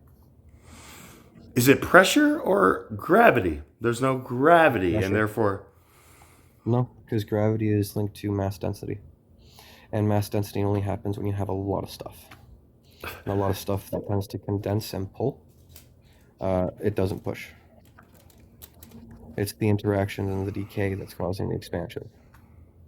Because as things Of decay, they break down of the more Big stuff. Bang theory, right? That ultimately Yeah. just kind of goes back and supports like the theory of the Big Bang, that everything is just constantly expanding and getting further away from each other, and therefore this posit that the correlation of that expansion rate may lie with what we know about antimatter, dark energy, dark matter, which you told me from your perspective that is all just essentially Dark like matter- speculation and Dark matter is a weird conject. one. Because it's just gravitational lensing that we can't see the source of. So, like, the solar system moves because of our sun, right? And the gravity? Except I mean, it's moving faster. that's than- what science faster than- like tries to say. Like, It's moving faster than it should, despite because of all the gravity. The gravity doesn't count for the speed of motion. It counts for most of it, but if you crunch the numbers, it says that there's got to be more matter here than there actually is, and that's what we call dark matter because we can't see it. But based on our calculations and based on the speed we're moving, we're pretty sure it has to be there. But we can't see it. We've never seen it. okay, but we can see matter, right? Like we see matter everywhere. Matter is just oscillations of fields, and those fields move like waves, three-dimensional waves, freeform. Okay, so now are we gonna go They into have the motion explanation? Just too. like this table is not a table; it's just particles, just like We're oscillating. sitting there saying that it has to be gravity, it has to be matter. The fields are moving too. And if all the matter is moving and all the fields are moving, well, the fields moving would affect the speed that the matter is moving at too. And we're just not accounting for that because we're not looking at it because we can't see the fields. Like, okay, I think we just like kind of said something profound there. Like, let me ask you this, Denal: what is c squared equal to? The speed of light squared? C squared, just c squared mathematically equals what to you? The speed of light, the The speed speed of of light light. squared, I think. Yeah. okay, which is a don't know the constant, number. a constant rate, right? Like it's a constant thing that represents the speed which light travels squared, right? What if I told you? And it does that because it has no mass. Okay, what if I told you it's also a squared plus b squared. It is that too, yeah. Okay, right? So now here we go. Is this kind of like in alignment to what you were talking about earlier? Like it's a matter of choice in a starting point. Yeah. Okay, right? Okay. So now here's where like math kind of gets fun without having to do like, tedious calculations. Like all that stuff where like Einstein and all those people are just like writing like all these like variables on an entire chalkboard, and I'm just like, where's the answer? But it's just like they've just created new math. So when Einstein says E equals mc squared, right, and he doesn't even know the speed of light to be like the constant rate until somebody else like did the experiment and proved it, right? Just like you were telling me about that other guy who was just like, you know what? I think like essentially that's what happened with Einstein.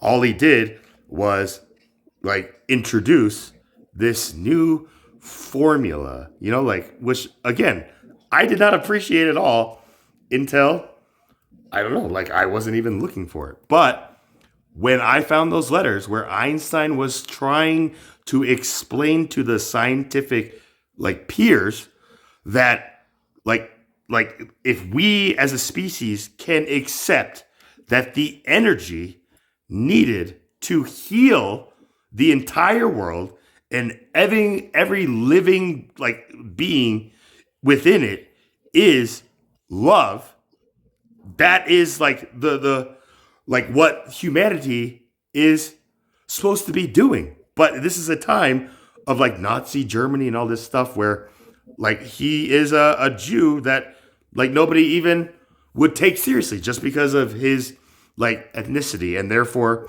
like one of the things that I heard Einstein like say he regretted was that he didn't trust in the like hate of like, like the Nazi regime to believe that like he thought that Nazis were like well on their way to discover like the power of like splitting the atom, when like in hindsight he realized just like, man, they like needed Jews to like fill in the connection that their scientists couldn't figure out, that the Americans like were able to figure out. And this is where my theory is that if E equals mc squared and we divide energy, just E on both sides, the E on the left side would cancel out and equal 1, right?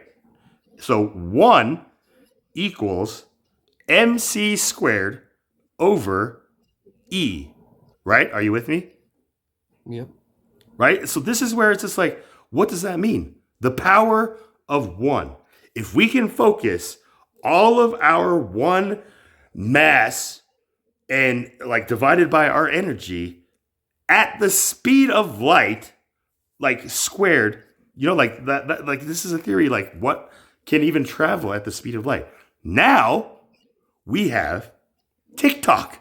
Is this not like the closest human like beings like are traveling literally at the speed of light? And this is where I've even proposed this to like physicists and stuff like that, and they're just like, they kind of stump, or they kind of get defensive and just try to dismiss like my idea at all. They dismiss the word traveling.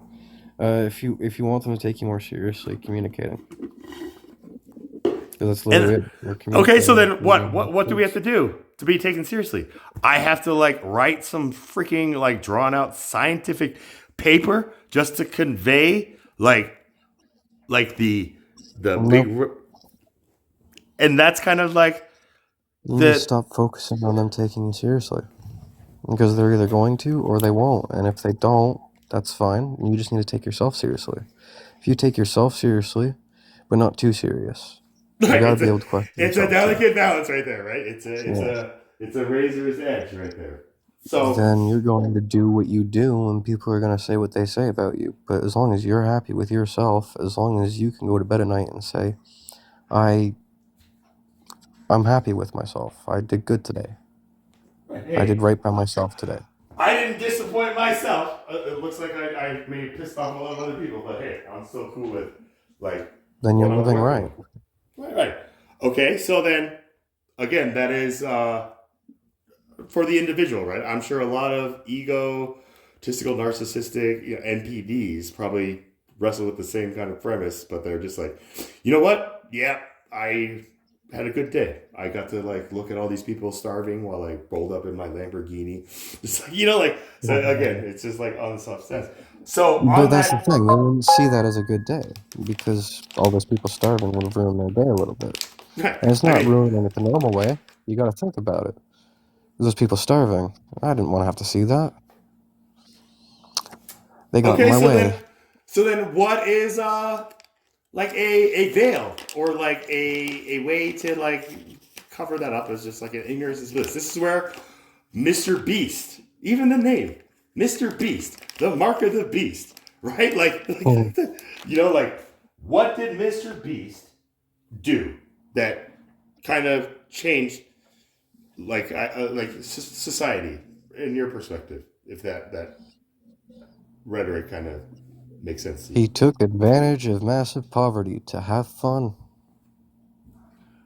He took the advantage of massive poverty to have fun, which Yeah, he I feel like entertains himself at other people's expense because he has the money to pay them. now, right? Like he has now the currency to like be the puppeteer at this point, but he wasn't always like that. Like he was a Harvard student who like filmed himself like staring at paint drying for hours and like uploading it on YouTube. And it's just like, Jimmy, like what the hell? Like a Mark Zuckerberg, just like one of these, like what the hell? You got into Harvard?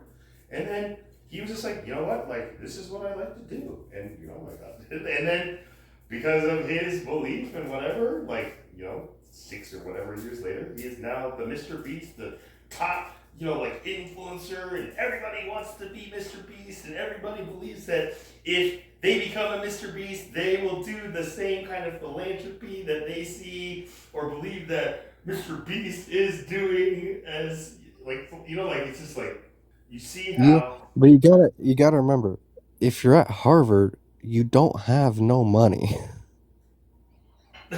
I You're at Harvard. It's an mean expensive school. there are people who are at Harvard who do have the money, and then the people Yes, and who don't, right? but there are people who've gotten there through scholarships, and a scholarship is money. They still have to pay money to go there. Man, you They think have Mr. money Beast even if got they're any like working for them. scholarships? Like he was on there. He might have. I do not know him well enough to know if he didn't or not, but I know that he had money if he was at Harvard, whether it was earned or not. I think he was purely like academically like at Harvard. Like kind of like a Mark Zuckerberg. Mark Zuckerberg didn't come from like Yeah, but you a still have to legacy. pay for the school books. You still have to pay for the school gear. You still have to pay for your dorm, your food, and the Right, tuition. which like essentially relies on the weight of like the parents essentially who either want their kid to have this education or not, and therefore I believe Also, Mr. Beast. scholarships, side jobs. I know there are a lot of people who work through college and work hard. Right, Like Mr. I have Beast one buddy. not being one of those like characters in this case, right? Like he was at Harvard, like being like funded by I believe his parents paying the tuition. I don't think he got like a full ride or anything like that. I know he's not an athlete, and all he was doing alongside of just like his I guess curriculum was just like this with his time, and like you can only imagine just like how like people around him and probably even his like financiers, his parents are just like, Jimmy, what are you doing? He's just like, I don't know. This Harvard thing is just maybe not working out for me. I think staring at paint and watching it dry, this is going to pan out to something. I just don't know where, but I believe in it, Mom and Dad. You gotta just trust me. And they're just like, okay, we're gonna pay for your education still, right? You think that happened? No. This is probably when they're just like, look, if that's what you want to do, then like we're not going to do this for you. And then that's when he became fully invested. Maybe that was the catalyst and the axiom that was like the thing, the starting point. But ultimately, we were talking about just believing in what we're doing, right? Regardless of what the critics are saying or even what supporters are telling us. Like, we have to be like satisfied with our actions and our choices, essentially, right? Absolutely, and if you're not satisfied, it's time for a change because something's wrong. It's not if you're unsatisfied with everything around you, that's a huge problem. Is it a And the problem, problem or is the that problem isn't everything natural? around you, it's you. It's the fact that you have outgrown everything around you. It no longer brings you joy. If it's not bringing you joy, there's a reason for it, and you need to think about that. You need to figure that out.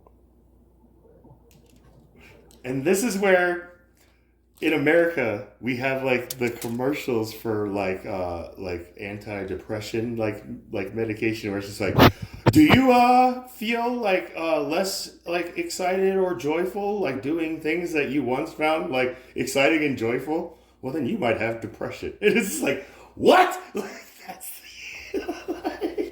you know, No, like, it's very possible. I mean, but then depression it's isn't just like, simple. It's I mean, very like, come on, does challenging. that not sound like a ridiculous kind of kind of like cold assessment? Just like, you know, like, do you find Yeah, yourself because you're bored trying with to things you once found like exciting? Then you might have that's an depression. actual thing though. That's an actual thing though, because like if you're really passionate about art, for example, right? And you love art and you spend every day painting and you're talking about art and you're going to art museums and you're just studying art and you're gonna be the best painter in the world. And then one day you just stop painting, people should probably look into you and make sure you're okay. Because if that was your Stop everything you painting. wanted, Stop even like talking about art. You're just like, don't even mention it. Just like, what happened between you and your passion, right? Like, it would be a huge red flag for those who know that artist well enough to recognize, like, yo, man, this is a change from like the starting point, which we knew of. But then there are probably like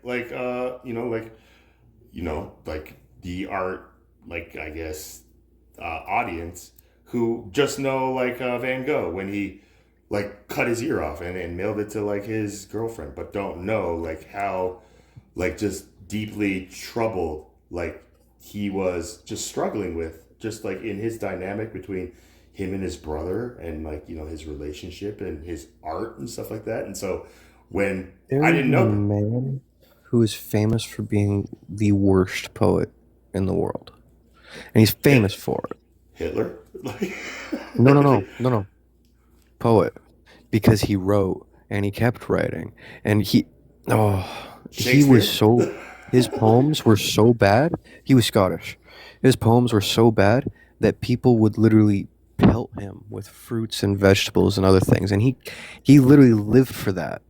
He got to a point where he's working at a circus and he would recite his poems and the circus would make a killing selling fruits and vegetables to be pelted at him and he would catch it and eat it like mid poems, right?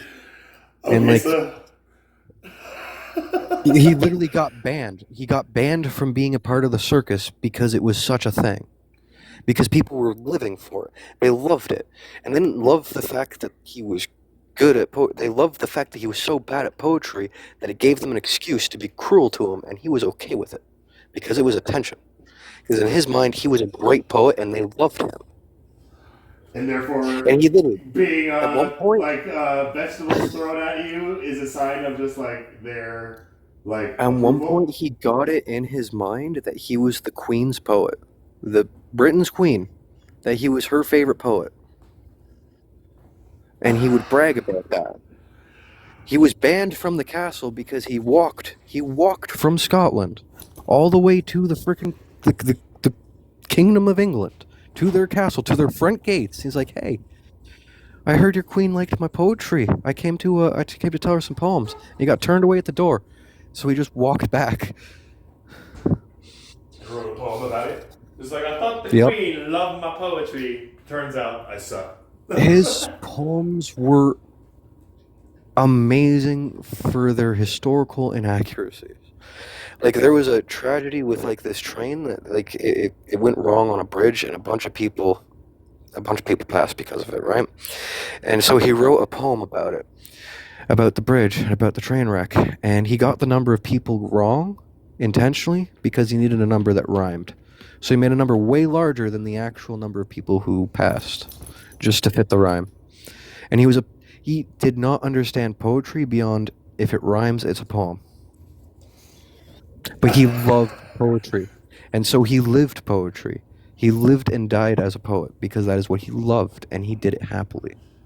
Even at his worst times, he would not give up poetry because he loved it. But did he like was he terrible at it because he was so He was stuck terrible on and the structure of just like everything has to rhyme, almost like reading It haikus? made people angry. Do you know how hard it is to go into it? He would go into pubs and taverns. Now, he was anti-alcohol. He was full sober. He was full like Puritan lifestyle, right?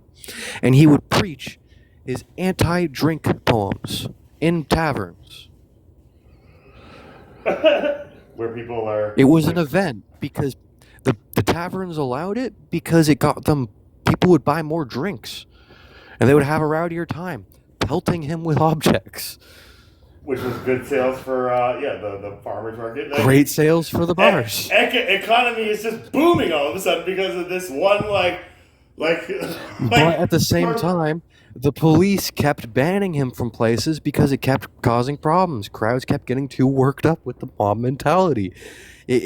Damage kept getting caused. Do you know how hard it is to get a soccer style riot caused on a single man because his poetry is that bad?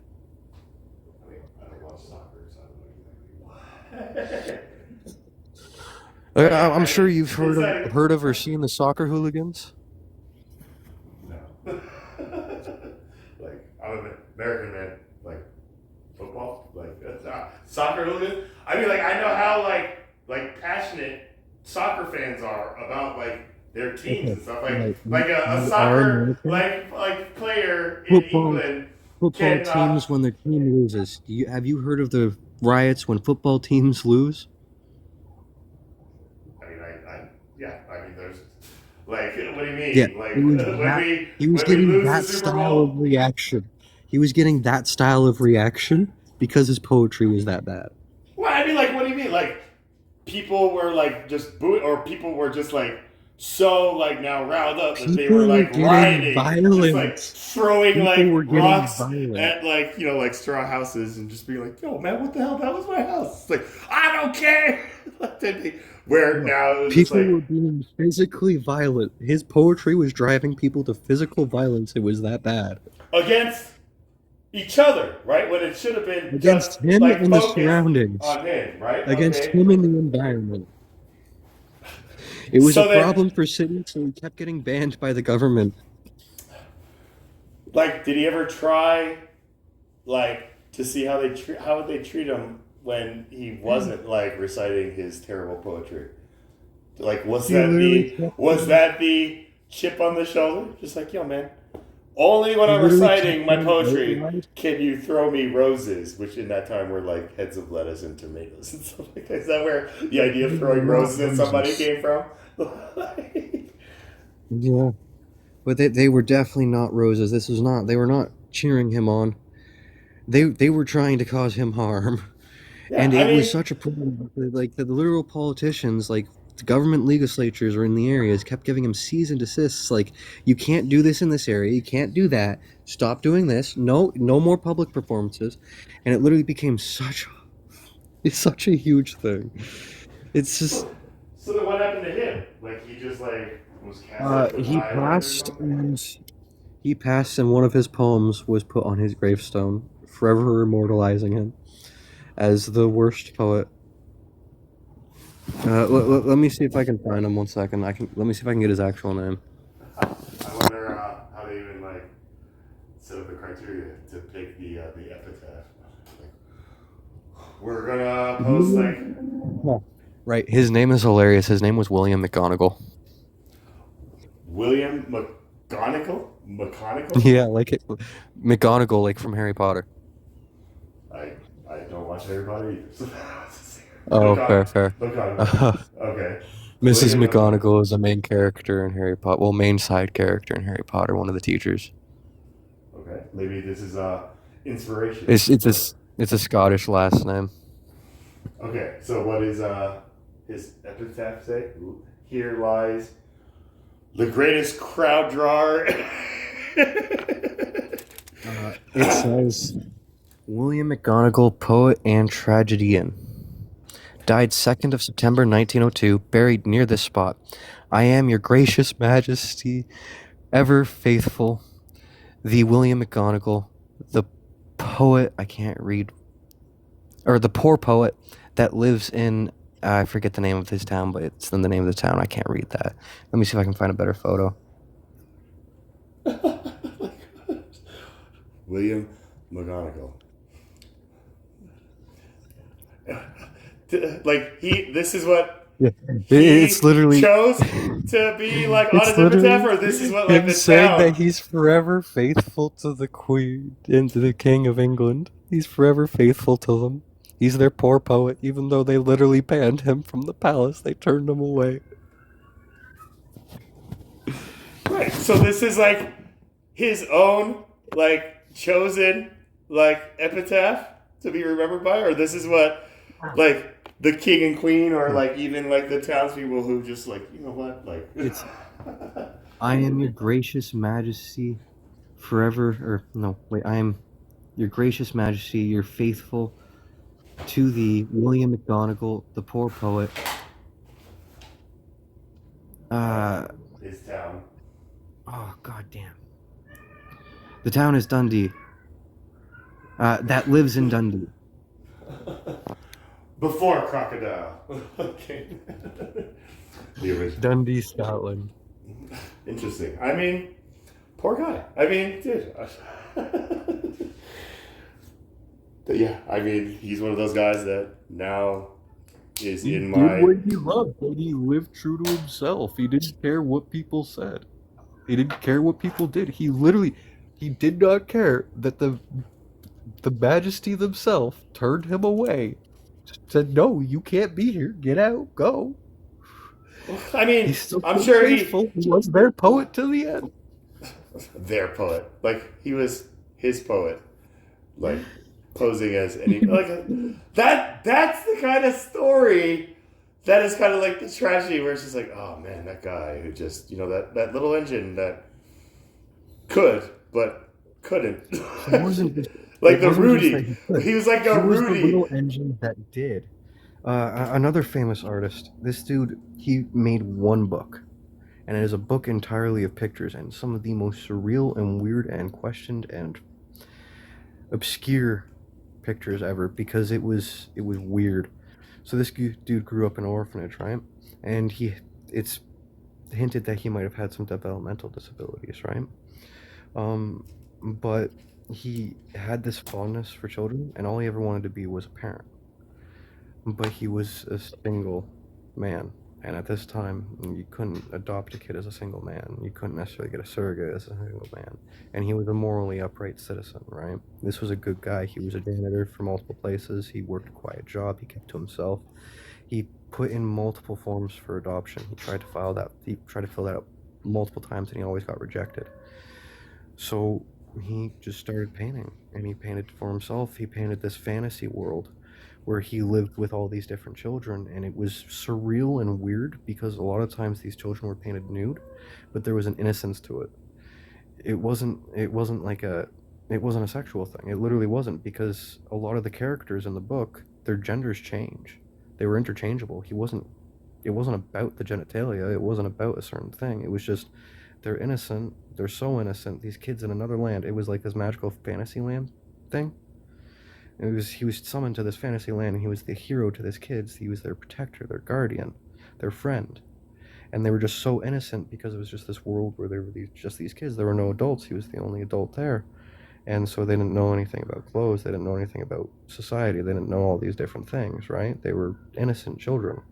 So they were always nude. And it's like this weird, epic, drawn story. And he used like magazine clippings, and he used like photos from newspapers and stuff as like reference materials. But he painted it all himself, and he just did this one work. And it's just like this very long book of painted images. And it's a full story, but only in images. And it's weird, and it's obscure, and it's very sad, but the dude is known long after his death. His story is known because of this book, because he dedicated most of his life to painting it in his house, in his solitude. Known as what? He's the man who, like, just, like, saw the beauty of childhood innocence, or the man who just questionably just continued to paint, like...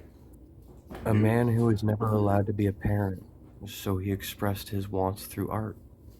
And he spent his life expressing that art, and he didn't do that to share with anybody. He just did it because he cared about the art, and he cared about being a parent. That's all he ever wanted to be, was a parent. Okay, so, like, this book was, in essence, because I kind of, like, see a lot of myself in this particular artist, like just attributes, like, is a reconciliation of just, like, like, I want to be a parent, but I don't see that happening, and then therefore I just will kind of create, like, what I see, I guess, like, Yeah. But he didn't give up while he was painting either. He kept applying, right? He kept trying to adopt, but he never was in the financial situation. Adopt? Or he didn't never try to just, like, find some desperate one, just like, I mean, come on. He was a morally upright dude. He didn't want to break any laws, so he went about it the only way he knew. Is it breaking the law to just find a, like, he couldn't put out, like, some, like, ad in the paper? Just like, I'm just saying, if you put out an ad in the paper looking for little boys, that's a whole image. Not little boys. Like a partner that he could, like, just procreate with. Like, come on, get your mind out of the gutter here. He probably did, but it probably just never panned out for him. Like I said, he was development. He just delayed, and he kind of. It is very possible that he went through some seriously traumatic things in the system of the time. Okay, so wait. So then, did he, in real life, during his lifetime, actually get to, like spend, like, his, like, social, like presence around just, like, children innocently and stuff like that? Or was this completely, like, imagination for this, like, artist? Okay, so... He was a janitor. I don't even think he was a janitor at a school. I think he was a janitor for a hospital. Hey, look, my father was a janitor, so I can be really convincing. Wrong with it. There's absolutely nothing wrong with it. It's honestly, it's a needed job. We're called custodians, Dick. I mean, and who is this? What is this person's name? Let me look him up on. I don't know. These people, these names. I don't know how I never, like, stumbled upon, like, any of these two. William McDougalsburg or and the artist. I mean, and then, like, the Michael Jackson, like, art is one of those things that is a blessing and a curse, like, for an artist, especially, like, in the times of, like, Picasso and Rembrandt and Monet, they were, like, dedicated, and now we are in a time in human history where art creation is at the tip of anybody's finger with AI. You know, like that's what I ask myself, like as an artist. You know, not even like a good one, but you know, like I like do like paints and drawings like just for myself. But you know, like how does AI like hurt or you know like change like my art, my identity as an artist? And it wasn't until Neil deGrasse Tyson, like you know, was saying just like AI has now allowed artists to fast track like their like images and like open a new door to see where they will now take like their perspective. Have you heard any of that? Yeah, I have. But I've also heard a lot of negativity about it too. AI. I mean, that's the Yeah. thing. Have you used ChatGPT or anything to like create like a video or like an image? You know, just like, hey, what would Jesus look like Absolutely. if he came back today in Canada? And it's just like, oh, you know, like Nothing like that, but I have used it. I use it mostly for D&D stuff, so for fantasy images, because I don't. It's just so much easier to describe a character and a pose and a scene and get something else to draw it for free than to do it myself. that to like create your own like avatar. You know. Yeah. Okay. I mean, really? I gotta It's think. so much easier. Okay, and then I used to love drawing, but then I kind of got disillusioned with it. I realized that it's a piece of paper that you spend hours on, and then it's just as easily lost, destroyed, stolen, etc. It's just instantaneous and it's gone. hey, that's why you start putting your art on walls or on, you know, like some other medium. You know, like, but that's, you know, like, yeah, it's difficult So it when, takes a moment and it's gone. yeah, like, you know, especially when the artist like knows it's like, oh my god, like that was the only one type thing, and I will never. Even like my biggest regret as an artist is giving away like the first image that I painted after like my like you know like my walk with Christ, like you know like getting to know this person that I never like knew I knew as well as I did, you know, like type thing where like you know like I had this image where I was seeing so many like different like images that you know like I know weren't coming from me but rather just like what I knew of like the information that I was like processing, and therefore like as an artist I was just able to kind of like superimpose and just get it out, and once I got it out and looked at it I was like, okay, yeah, I'm good with that, and I don't need to put that back in my mind. Does that make sense?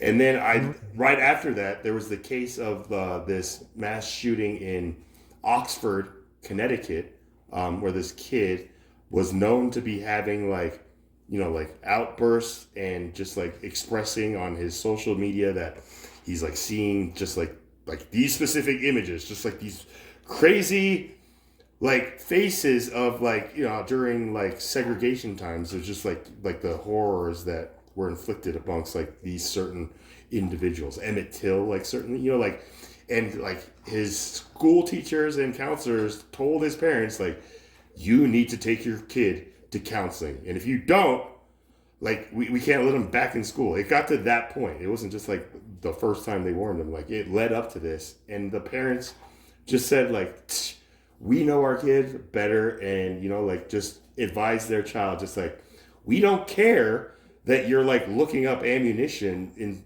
class, you just can't get caught. Like that was the text message that the mother sent to her son in real time in class that the teacher like saw as the response, and that's why like this was the first like incident where the parents of one of these like mass like shooters were a lot of people actually believe that it's not a problem unless you're caught.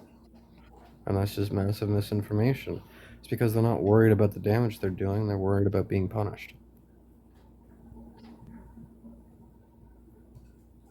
So along the same line, it's closest to pleasure, furthest from pain kind of choice. Literally.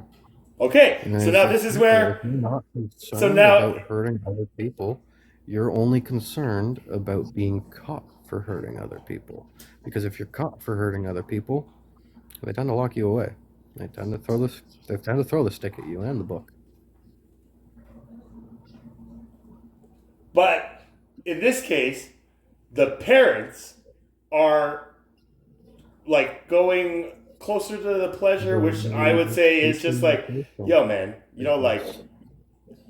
Not Like, even, they're it- just teaching the kid what they think is best. And that's the issue. Every parent actually knows what's best. I don't like that's the thing where I know that they knew better, but I believe that they were just a couple that got stagnant in their just routine of life that they couldn't realize like that resist or I don't know if it's like a resistance or maybe like an entropy trying to like overcome the resistance that they were, I guess, like creating with their child, ignoring, and then It's possible. I don't like to look at it that way because the moment you think that they know better or they knew better, then you think, well, why didn't they do better if they knew better? That's just easily opens it up. because But if you think that they didn't know better, or maybe, yeah, they quite literally they just didn't know better, then you tend to realize, well, then they had to have a reason for doing it. What okay, was so the then reason? how would a just like society like pursue the truth in discerning if they knew or truly just did not know like the harm that they were like doing, like like that's the big thing now. And so therefore when our court system changed it to where all of a sudden we are holding the parents just as accountable as their children in these cases specifically, and all these like acts of just horrific like just violence against like groups, right? And it like started with those two parents, the Crumbleys, who in the like midst of everything abandoned their son, right? Like once they found out that they were being pursued as like responsible as well, they fled and they were hiding. And it wasn't until somebody ratted them out and said like they've been hiding in my closet at my art gallery. I don't want to get in trouble. Like these people aren't paying, like that's the thing where like they were giving up and now they turned on each other. And so the mother is blaming the father for giving their son the gun. The father is blaming the mother for like not like reprimanding and punishing him, like all this stuff. And it's this whole clusterfuck. You get my point. Their idea on how to solve the problem was don't get caught. That means they weren't concerned about problem solving. They were concerned about not making more problems. They didn't want to get punished. And then when the issue came down, they panicked and they went with every survival mechanism they could think of. And the only survival mechanism they could think of is, well, it can't be my fault. It has to be their fault. It can't be my fault. It cannot be my fault. Because the moment they accept the fact that it's their fault, then they have to actually think about it. They have to think about why it was their fault. They have to understand what was their fault, and then they have to try not to have that happen again. Okay, but here's the thing though. If you are an honorable judge, like who is going to oversee this case, the one answer you're looking for is parents who are just like, I'm at fault because I raised that child, right? And like any good parent, I would feel like would choose to either like who's a parent would be horrified if their kid committed something tragic like that. They would be horrified because they would be thinking, what did I do? what was it that I did wrong to cause this to happen? Okay, And a right. lot of times it is something they did, sometimes it's not. It's varied because everybody's slightly different and they have different situations. It's desperation and misinformation.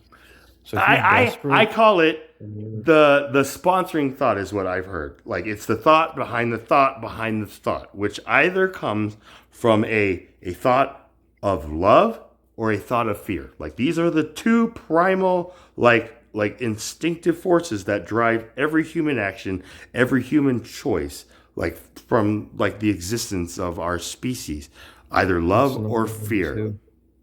It's Have you ever not heard even that? two. It's just love because fear is just I love myself being I love myself being like this, and I'm afraid of change. I'm afraid of death. I'm afraid of going into the deep water.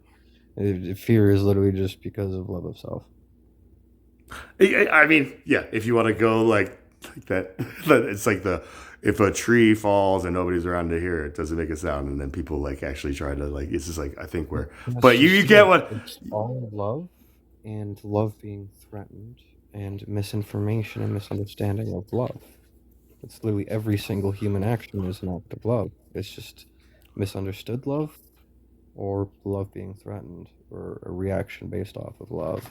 It's all love though. the fear of Once that you love understand that, changing, essentially, right? Like it's not even that. Because, I mean, take Hitler. Absolute horrible human being, did terrible, terrible, terrible, terrible, no good, tragic things to tons of people. his Not entire redeemable. life, or just at the tail Think about end. why he did it. No, no, no, even the tail end. Think about why he did it. Well, His main obviously the reason tail was end. I'm Like angry. I'm angry with how Germany has been treated post World War One. I do not think this is right. I think it is this people's fault. Why? Because he loved himself and he loved his country. He just did terrible things because of that love. Terrible, terrible misinformed things. Like the whole occult research thing with the Nazis, that was silly. The whole eugenics things, eugenics as a concept is just silly because if you really look at it, you realize that we're all humans and evolution, absolutely real, but it's adaptation to survive our environment and the cultures we live in. That's literally all it is. We adapt to survive our environment. yeah, but And that's a you don't good think thing. that humans It's a have learned how to huge kind of good thing. That's a huge good thing, but eugenics gets it wrong because eugenics is like, but this human is the best one, but that human was just surviving one environment. The others were surviving other environments, completely different situations. And in a whole world and an ecosystem, diversity is important because it's tons of survival patterns. If the world were to have like a nuclear holocaust today, it's not going to be the rich people surviving. It's going to be the Bear Grylls types. If the world went into some in sort of a like nuclear high-tech, war. Uh, capitalist, futuristic age, it's not going to be the Bear Grylls types surviving because there's not going to be any environment to survive in. It's all going to be high-techy and futuristic. all these Gen It's going to Zers be the who are all people who like are deadly connected, like Ready connected, Player One, just like these are the and kids they're that are going to be ready for that. gonna. Yeah.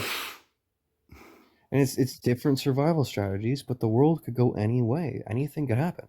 A meteorite could hit the Earth. Volcanoes could erupt at any time. Earthquakes, tsunamis, tornadoes, hurricanes. Another COVID.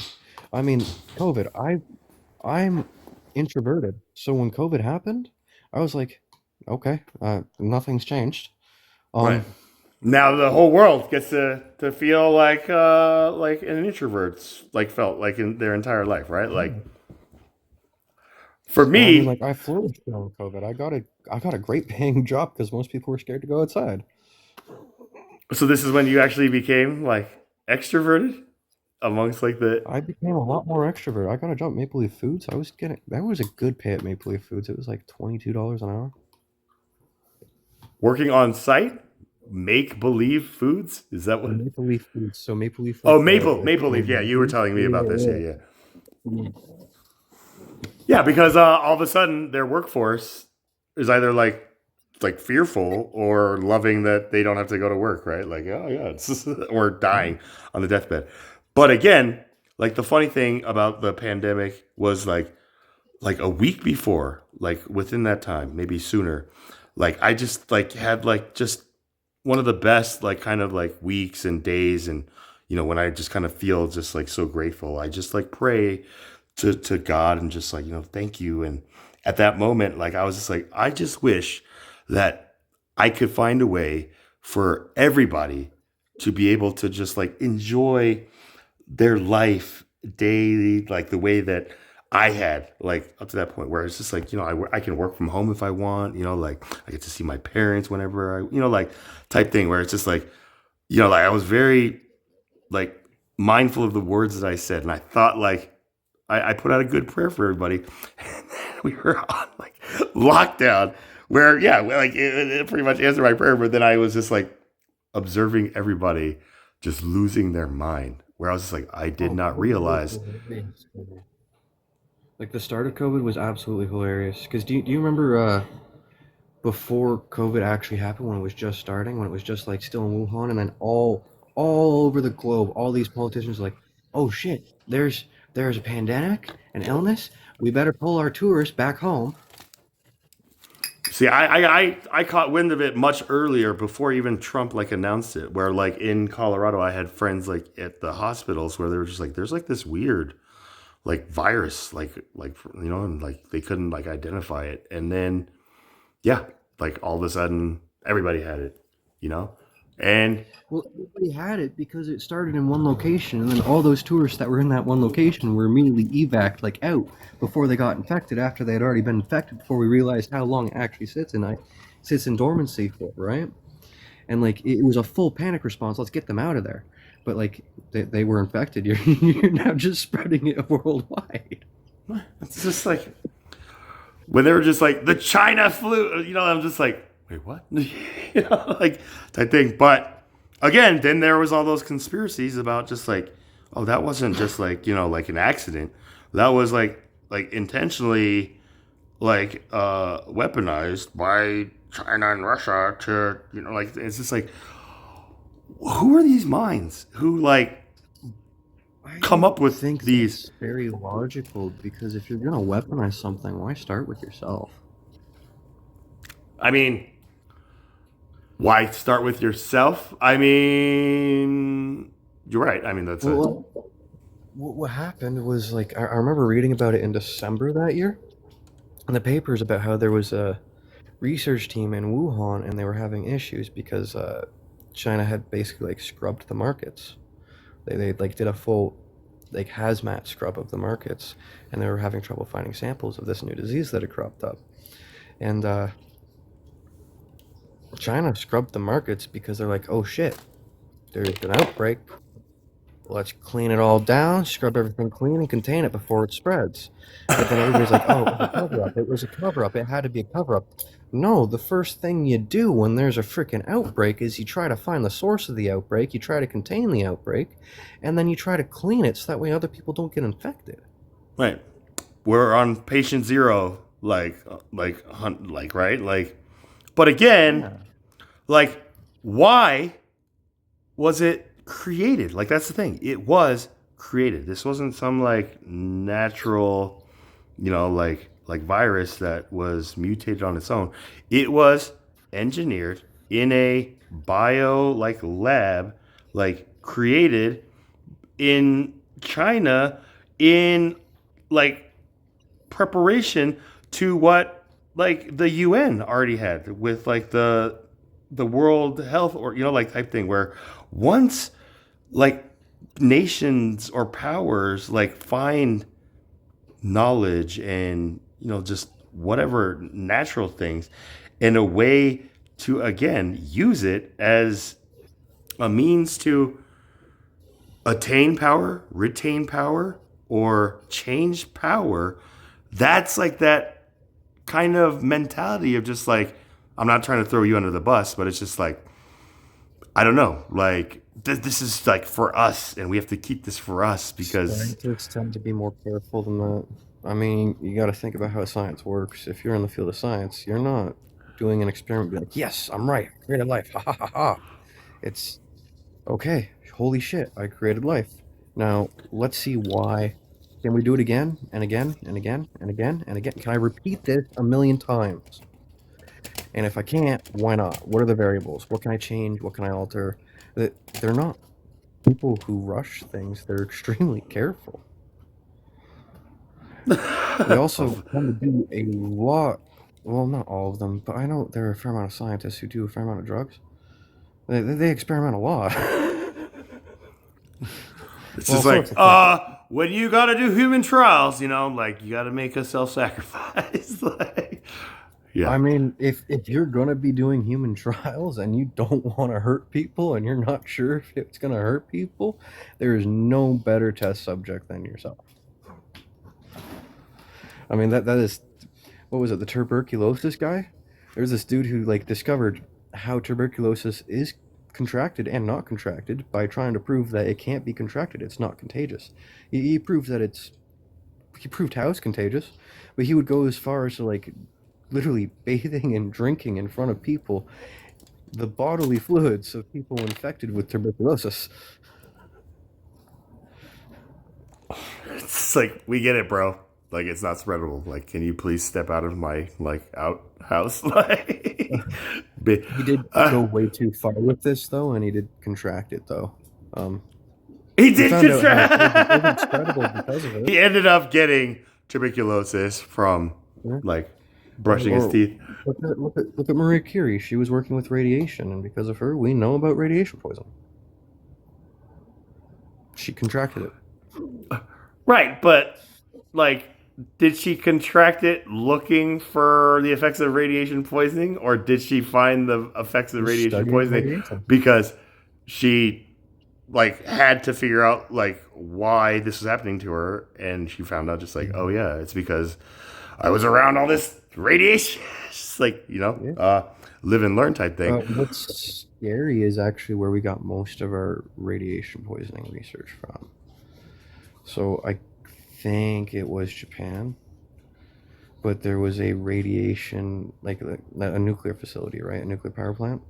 And they had some in-house rules that weren't necessarily up to proper safety codes.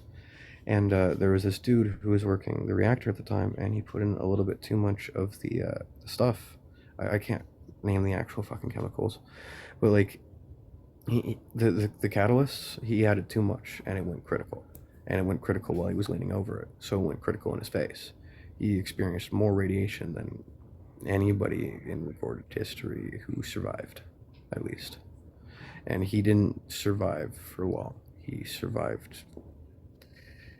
He was basically a walking dead man. The DNA in every single cell was wiped. It was gone.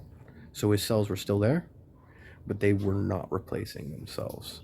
Not a single one. So we saw the full. They kept him alive and they studied him, and he kept just actually deteriorating, right? Like as like this. because literally his cells were falling apart as cells do, and they were not replacing themselves. So we saw the full, like, this is what happens when you get a full blast of radiation and you walk away, and this is what you can expect. This is the timeline. And I believe they kept him alive for, like, I don't think it was that long, but it was at least like a few months.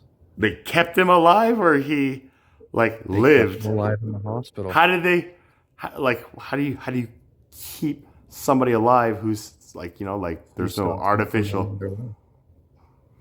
Is this like where kind of like chemotherapy for cancer kind of comes into? No, that's completely different, because that was learning how to use radiation to control to blast certain cells.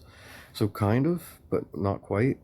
Once we knew that we could like eliminate the cell growth, that's when it kind of came in, I guess. But it would have been branched off heavily and not from the direct stuff, because this was like we were studying. This is what radiation does to the body. A full dose, like the maximum dose that we've ever seen anybody walk away from. Like in like wave form, right? Not like a nuclear A bomb, like in your face. Like, you know, I thought No, like it went critical in his face. There was a flash of people who were nearby also experienced radiation, but not as bad as him because he was leaning over the vat. They said that they saw a flash of light. A vat, like a liquid or something, or like elements, a like full-on bat. A full-on bat. This was a nuclear power plant. This was like an older fact. Like, let me look up the actual after year. after like the A bomb and all that stuff, right? Like this is almost like I think after Chernobyl too, right?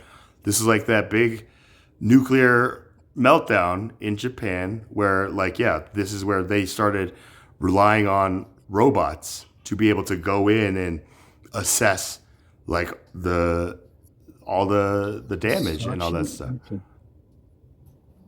Sometimes spelled Ohuchi.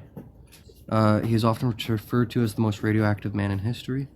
It was September 30th, 1999. 35-year-old Hisashi Uchi and his two colleagues were working at a uranium fuel processing facility in Tokamura, Japan, operated by JCO, Japanese Nuclear Fuel Conversion.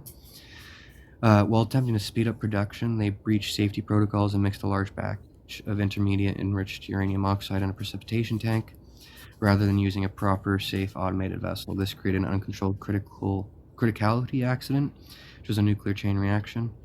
And he was literally leaning over the tank. He received a massive instantaneous dose, estimated at 16 to 25 Gray equivalents, or 17 sieverts. For context, 8 sieverts is considered 100% fatal. 8? Yeah, and he received well over double that. So The most he was radioactive transferred to man. the hospital. The dose was so high, his chromosomes were completely destroyed. His DNA was gone. So then, what did that do His physically? body was Like, unable to was he produce just new like cells. like His body was literally unable to produce new cells. Yeah, but what He does that survived look only like? 3 days. Whoa. Well, it started with skin and hair loss. Right, And then- probably fingernails and toenails and all that stuff, and probably like Other teeth organs and just like blindness, probably, or like was skin starting to like just like fall off, he like started to lose bodily fluids. His lungs started to fail. His kidneys started to fail. He suffered multiple cardiac arrests, and the fact that they kept him alive. Did he volunteer for this? He was literally begging to be allowed to die. He's quoted as saying, "I can't take it anymore. I am not a guinea pig." And he died on December 21st, 1999. So this happened at the end of September, and he made it to just about Christmas because they kept him alive against his will, because they needed to study him, because it had never happened before.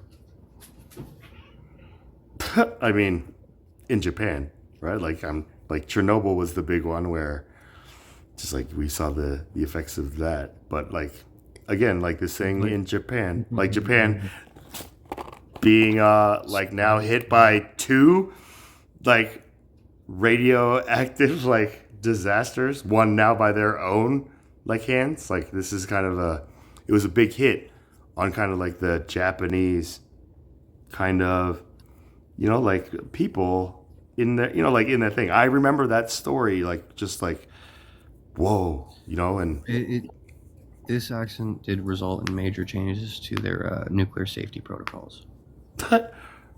I'm sure, right? Like, and like, good for that. I don't know what happened after Chernobyl. They just Photos of him online. I do not recommend looking at them if you have a queasy stomach. I'll just leave it up to my imagination for now.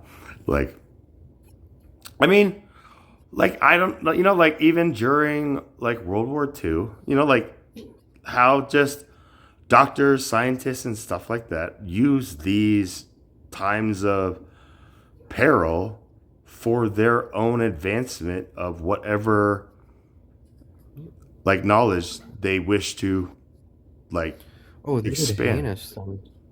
But you got to think about it this way, and it's disgusting, the thought process. But they were thinking, these are human enough. It's better than a guinea pig because it's more human, but it's not human enough to actually care. So we can do what we want and get really good data, and that's what they were caring about.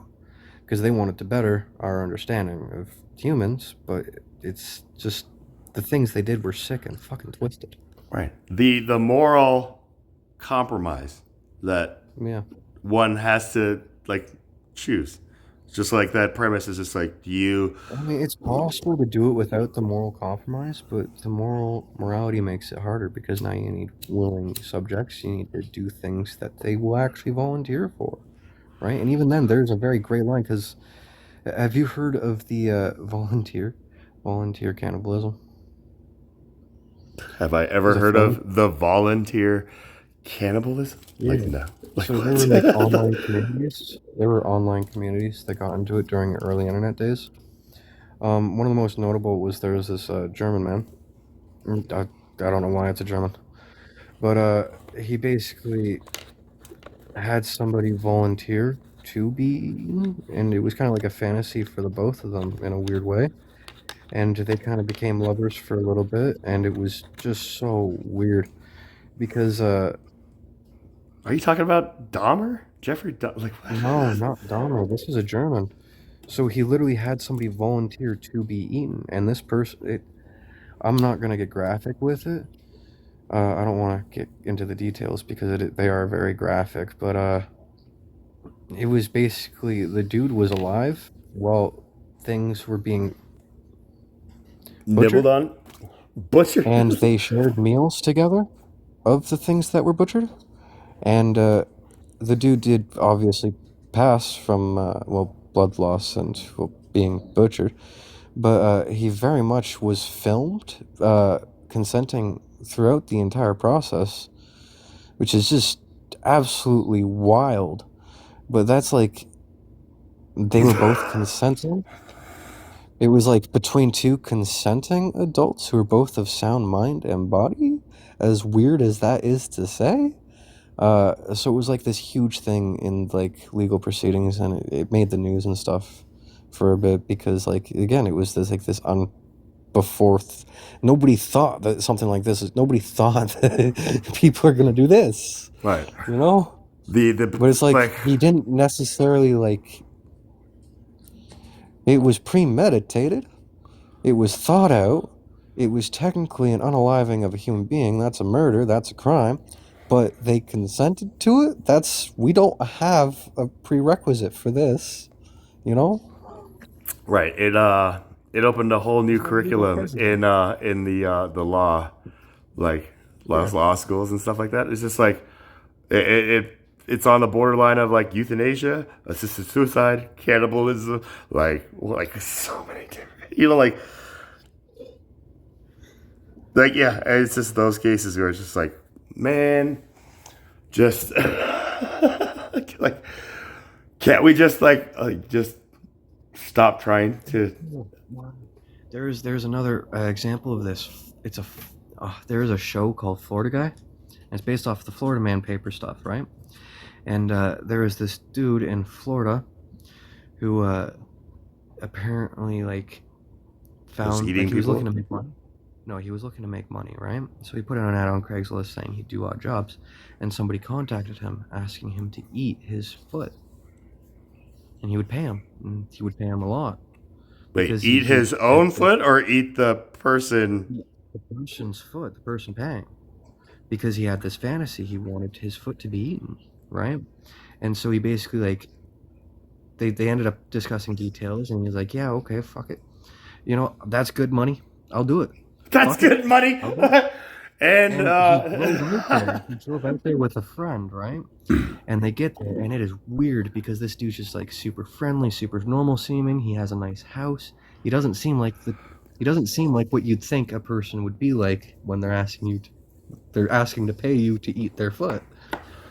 I'm surprised he didn't assume that this was some kind of like sting operation, like Well, he thought it was going to be some weird, dangerous shit. He thought he was walking into something wild. That's why he brought a friend, just in case. That's why he brought a friend. Like, But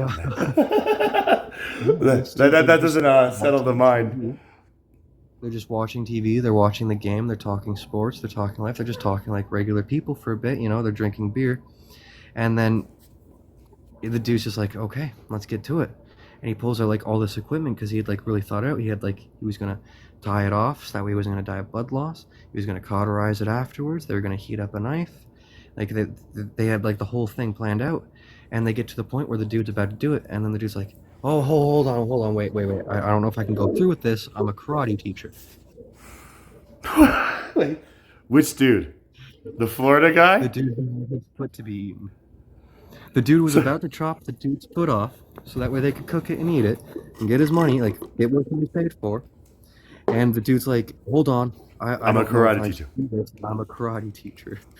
It's like, did you not think about that before? Did you not think, hey, I teach karate, maybe I need both feet?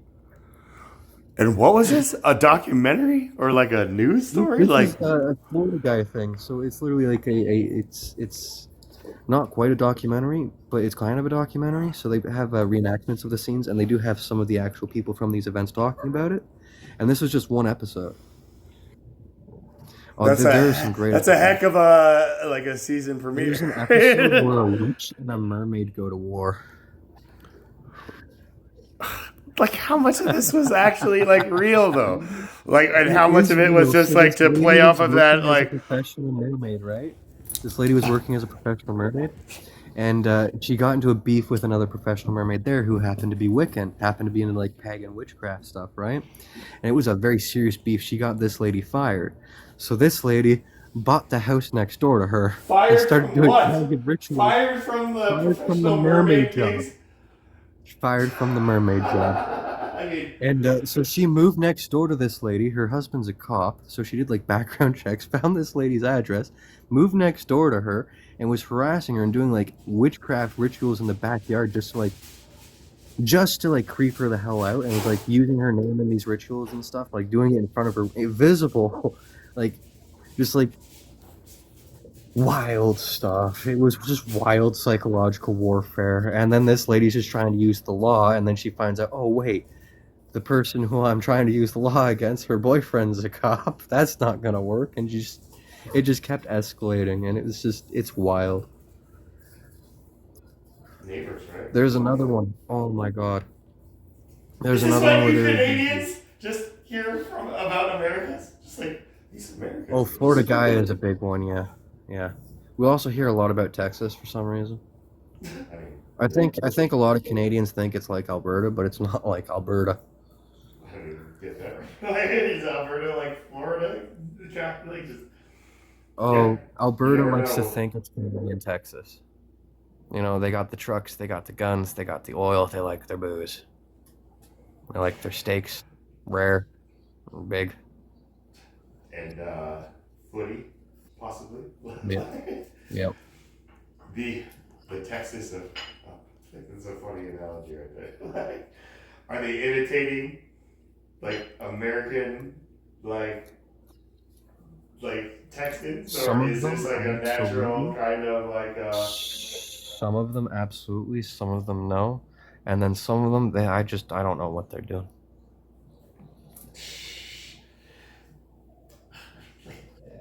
I mean, yeah, I mean, this is the thing where no matter what, human beings, they're peas in a pot. They're like seeds from their own. But again,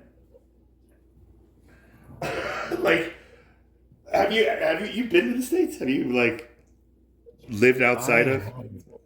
I've only ever been in Canada, but I've traveled a fair amount in Canada, at least like okay, mostly Ontario. Yeah, pretty much. Born in BC though, so it's kind of weird.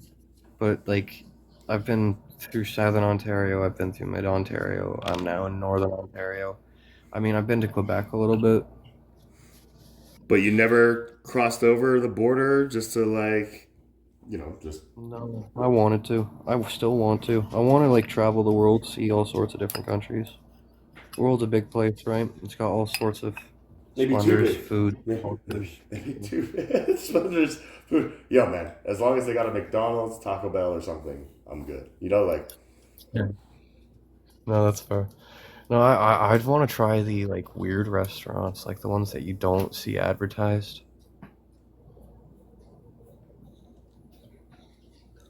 I don't know.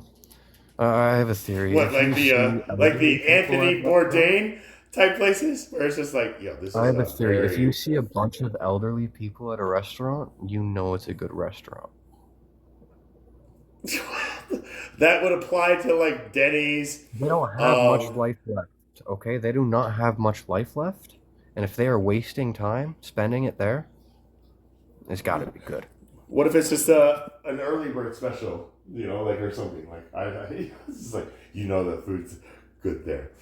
I But think that's a good special. If it's cheap, that's good. You I would know say it's yeah, good if you because see like middle aged 20, 30 years like just hanging around and stuff like that, then that's a different side. But just like a restaurant that's just always full of just like like elderly senior citizens, it's just like yeah, that place has got to have some good what fajitas or something like that. it's gotta have good food. I mean, Because they spent their life eating food, right? And when you spend your life doing something, you tend to learn what you like and what you dislike. And you tend to stop wasting your time on things that are bad. That's why a lot of elderly people I've found tend to loosen up a lot. I think a lot of retirement homes have an issue with elders fornicating. Um, and I think that's just because they recognize that I they mean, don't have a lot of time left, so they're gonna make the fucking most out of what they got. like with other elderly people, right? Not like the Absolutely. 90-year-old Well, not all of oil them. Sometimes billionaires they who go for like money date a too. Playboy model. Like Yeah. Sometimes they do that, and if they can get away with it, good for them. I think a lot of people would want to do that. Not all of them. I I think feel like a lot of a lot of the people husbands appreciate an are the aged ones that get body, to do and that, that's right? fine. Well, I think a lot of women do too. I think women get away with it easier actually, because with men they get frowned on a lot. With women, like a lot of boys, they're like, yeah, you're lucky. I can't believe Hold you're on. lucky. You bag that. You're saying that you see like Well, okay. senior like husbands Look, like look at the easier. actual criminal section of this. In the newspapers, when there is a woman pedophile, she often doesn't get labeled as a pedophile.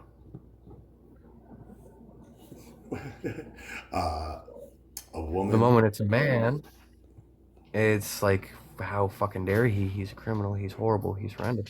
Now, the woman is just as guilty, just as criminal. But a lot of times, there's the arguments, lucky him. Oh, lucky him. He got For the lucky. boy, right? Even though Like he it's was just like 14. Even though he was 13, even though he was 12. That's a fantasy for most boys. That's the ideology around it, and it's double standard, but those exist. And I think it's just different circles have different reactions to different things, right?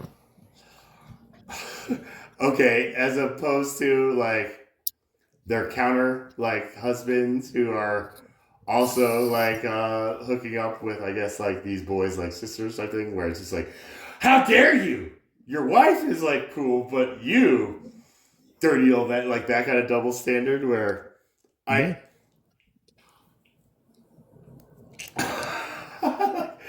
interesting.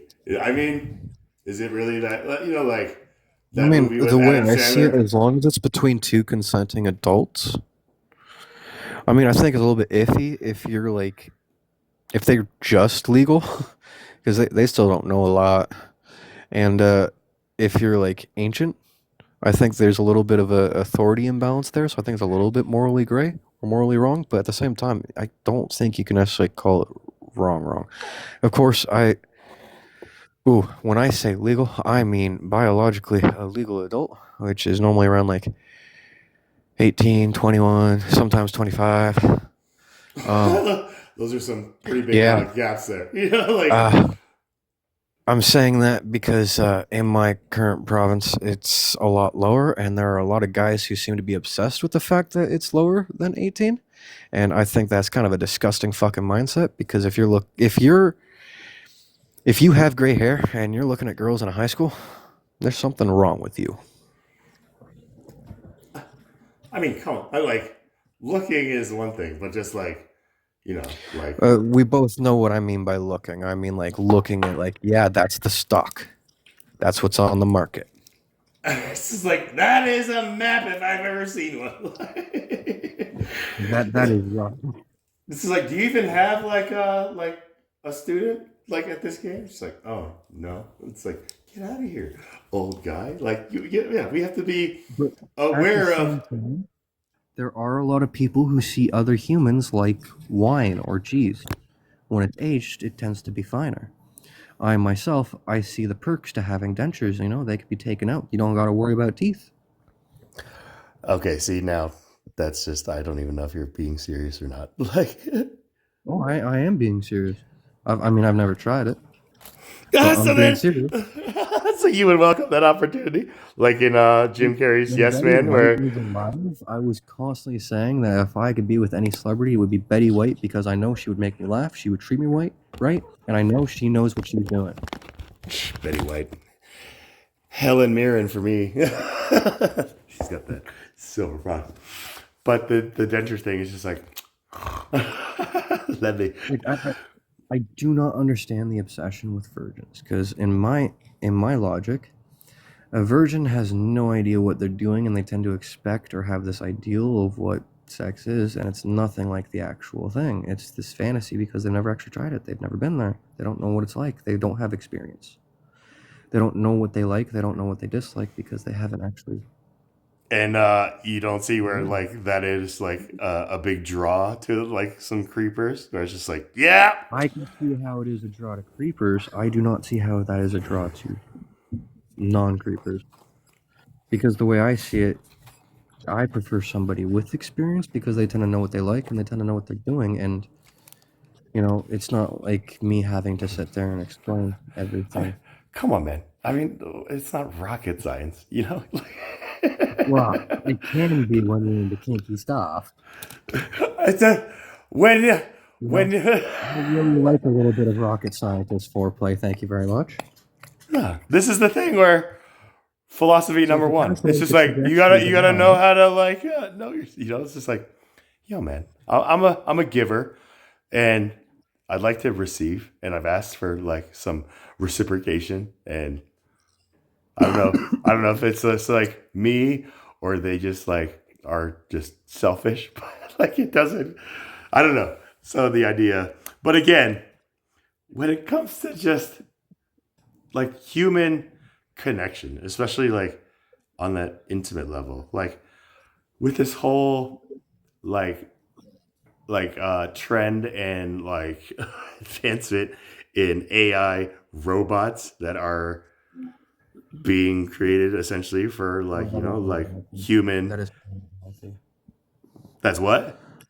It's so not healthy. You can't replace human connection with robots, and there's a reason for that.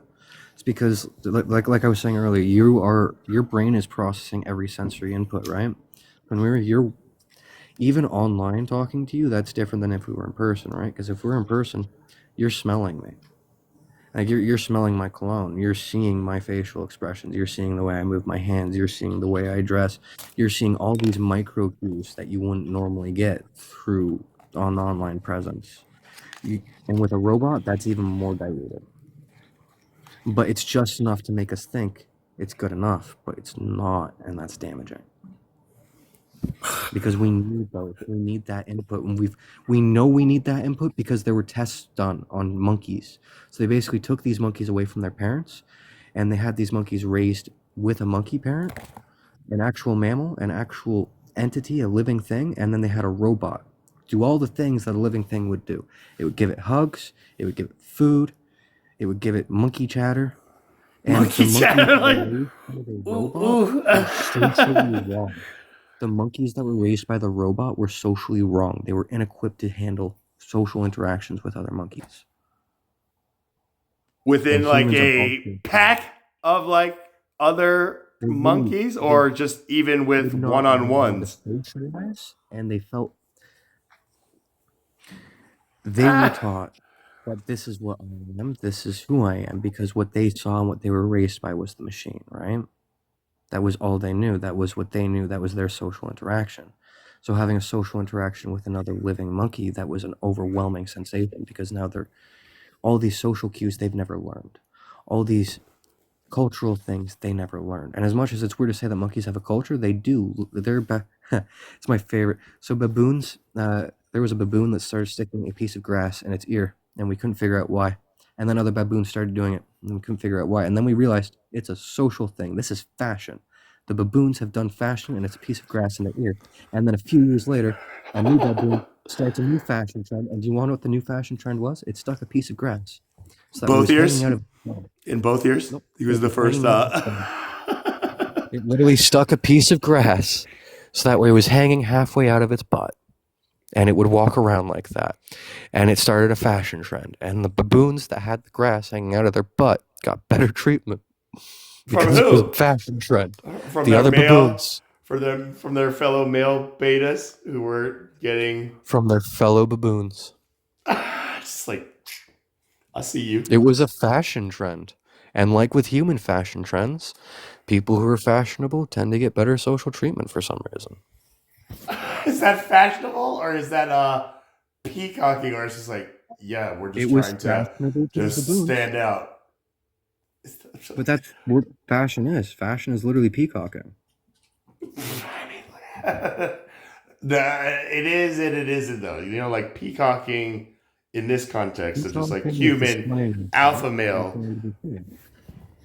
Peacocking is displaying yourself and trying to be seen, and fashion is how we display who we are to the outside world and try to be seen before we're understood. I'm with you on that. I look at peacocking as just like how we choose to like try to be seen, and then fashion being the means of accomplishing like that, right? Like, but you know, like people who I'm just like, you have a bright yellow, light green T-shirt with like parachute pink pants. Like this isn't fashion. This is a form of peacocking where they are going against, I guess, like the ones who are putting it in their ear, and it's just like, you know what? Right? Because what they're doing is they're trying to say, no, I'm different.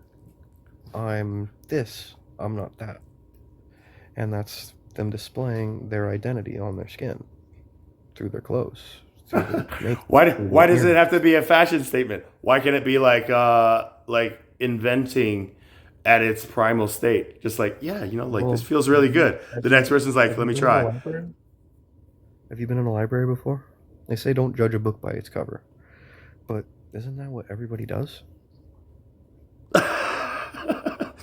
I usually judge it by what I read in the beginning and then the end and then the summary on the back of the book, and then I make my judgment. But yeah, you know, like before you can do that, you have to pick it up, and you choose the book you pick up based on what you see. But is that what that idiom is just saying? Just like, don't judge a book by its cover. Don't judge a book by its cover, because you're supposed to look past the cover. You're supposed to try to understand why they're expressing that way, what message they're trying to tell, right? You're supposed to try to understand the book, not just judge it based on its cover and say, yep, okay, this is the book. I know it because I saw its cover. A Tale of Two Cities. To make that judgment off of the cover, we have to. Because in the split second, if we're in the wild and we see 5 people coming at us from different directions, we have to be able to judge. Is it friend? Is it foe? Which one of these people are going, or is my best bet? Now, is that judging, or is that now like assessing and like doing a lot That's of precisely what judging is, though. It's assessing, thinking, and making a choice based on what you know, or what you think you know. Right, okay, yeah, if you define it that way, then yes, like it is interchangeable. But again, it's all Do you think that God can judge a person without knowing them? Can a what? I believe the reason they say that God is the only person, or the only thing that has a right to judge humans, is because God is supposed to be omniscient, all-knowing. He's supposed to know every single thought you've had, every single step you've taken. And who else has the right to judge you but somebody who knows every single step you've taken? So and that belief everybody else's God? steps as well, right? Yeah. Like, The thing is, though, when we focus on just God as the judge, we forget that there's another person who's walked all those steps and had all those thoughts, and that's ourselves. So we can judge ourselves, and so can God. But we can't really judge other people. Not well. But we do have to make judgment calls. So we do have to judge people. We're just not good at it. We need to remember that we're not good at it. Because when we remember that we're not good at judging other people, we remember, hey, maybe I'm all wrong here. Maybe I should give them the benefit of the doubt. Maybe I should stop doubting them and try to understand them a little bit more. Maybe I'm not seeing it right. right. And this is where the principle of just like the mirror, like the universal, just like mirror reflection is what's happening. Like, I'm not judging the person, I'm really judging myself outwardly in a way, like, right? Like, that's essentially what psychologists and all that stuff is realizing. We're literally living mirrors. We are a mirror in the clean clinical sense, but when we process our literal environment, our brain is a physical representation of everything we're experiencing in that moment. We are mirroring our moment. Right. Now, is that judgment or is that more like just like projecting at this point now? Because when I use the word judging versus assessing like a situation as opposed to judging like the situation, right? To me, a judgment is a like idealized kind of expectation that is the metric that is going to be used, where an assessment is a situation where it is going to take all of our experience that we can recall or have trained to work together in like survival or not survival type thing, fight or flight type thing, right? Like, if you come up at the street corner and somebody next to you has like a big knife, right? You could be like, oh my God, this guy could be like a killer. Who's a legal judge? Somebody who's assessing or somebody who's judging by those definitions? Both. Somebody who is assessing a judgment based on all of that, not just judging based on just what they awareness of the situation, their knowledge, and they try to understand every angle of it. You'd hope that they truly try to give it an impartial assessment, but we'd still call them a judge because they're supposed to be judging, because that's what the word is supposed to mean. But there's what it's supposed to mean and what it's become. And a lot of times words become things based on cultural biases. So with judgment, a lot of times you hear judgment or ego, for example, and they're attributed with negative things. Or manipulation, for example. Manipulation is often seen as a negative thing.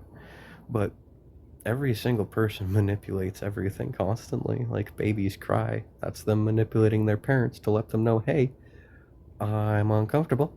I need a diaper change. I need food. I need to be burped. I need to be rolled over onto my tummy for a few hours. I want a hug. Blah, blah, blah. And they get these things because they cry. That's manipulation. It's just, it's not is that the baby though, like manipulating, or is that just like parents and biology are manipulating them? The parents are manipulated by both the baby and their own biology, but it's not a negative thing. If that manipulation didn't happen, the baby wouldn't survive. It's good. Just like, I mean, there are parents who raise like crying infants, like in the thing where we're not going to coddle them, like in Meet the Fockers, where it's just like, yeah, let him cry. Here's another example. Raising a dog. You generally want to train your dog not to bite people, because if a dog bites people, it tends to get punished by society. Well, you're not going to just have a conversation with your dog and be like, hey, if you bite people, then society's probably going to put you down. And I don't want that. You don't want that. We cool. You're not going to bite people. You can't fucking do that. So you have to manipulate the dog with treats and training. So it sits on command, it doesn't get rowdy. When you tell it to calm down, it'll calm down, it won't bite people. You hear that, Cash? My dog's like laying right next to him. I'm just like, but that's the thing. Like with It dogs, can be used. there is no. Manipulation, though, it can be used. It's a Spider-Man thing. Is that It's a great- manipulation or is that conditioning or is conditioning and That's manipulation? I'm this- manipulating my animal through conditioning, so that way I get a set behavior pattern that I want. That is manipulation. That is that is textbook manipulation. It just works on people, and when you do it to people, that's terrible. You shouldn't do it to people, but it works on people because it's a tool. Manipulation is a tool that has allowed humanity to build civilization. I mean, we manipulate water, we manipulate plants, we manipulate animals, so that way we can have farms. We manipulate each other, so that way we can have society. I mean, if it wasn't for manipulation, we literally wouldn't have heaven and hell. Because you had to have the reward, but you also had to have a punishment. Because you can't have a reward without a punishment, because there are bad people. And there are people who won't join your faith, and you have to threaten them with something. Okay, but you think that's how God works? Or like is that how man has learned to manipulate like God's Well, man, it's all about manipulating each other, and we use God to do it. It's just like this word just like so essentially just like parenting is manipulation. Like We teaching. manipulate everything at all times. We manipulate ourselves, we manipulate our environment, we manipulate each other. We do it in all sorts of ways. There are just ways that we have considered are socially acceptable and ways that we've considered are not. And that's the thing where it's just like I make it more socially acceptable by substituting manipulate like in a positive kind of like act as conditioning, you know, and even that's kind of like thing, as opposed to like I guess grooming or you know like but just to say manipulation. If I Like- told you that I take my dog to the groomers, it used to mean, yeah, I take my dog to get their coat cleaned by a professional, their nails did by a professional. It's a whole spa day for my dog. Are you making But fun of me? nowadays- Because that's exactly what I thought. Like that whole like we shouldn't be grooming our children. I'm just like, there are kids who will hear, I take my dog to the groomers, and they will react in horror, like, you do what to your dog?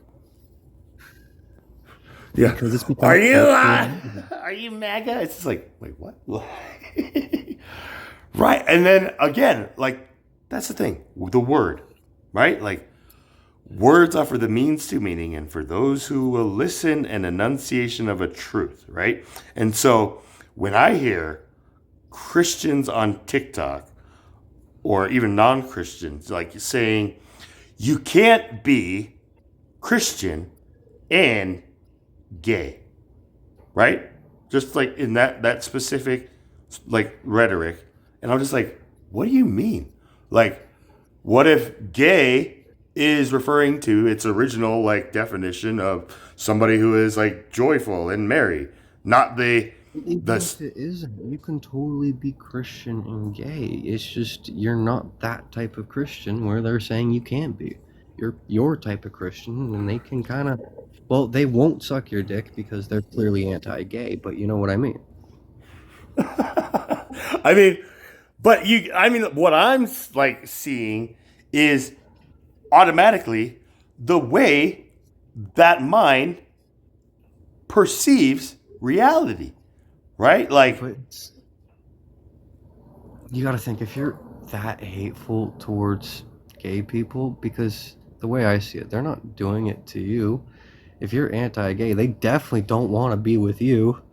I'd be like, hey, I'm going to spend my life in hell, in a Christian living hell, with this homophobic, anti-me person who's just going to spend their life telling me how I'm horrible and I need to change. I'm going to spend my time with them. They're not going to do that. They're going to spend their time with other gay people who want the same things they want. And I mean, if you really can't handle that being in your world or that existing in your religion, that's a you problem. And that's That's a you problem, not an LGBTQ problem type thing. But what about vice versa? Like the straight Christians who persecute that lifestyle when deep down inside they have some inner, I guess, oats that they need to. They they love themselves, but they weren't allowed to love themselves because of their environment growing up. This is often a trained thing, a taught thing, right? It's normally elder relative, generational. To And love they were taught to yourself, love themselves. to be able to They like. loved themselves, but they weren't allowed to be. They weren't allowed to love themselves, right?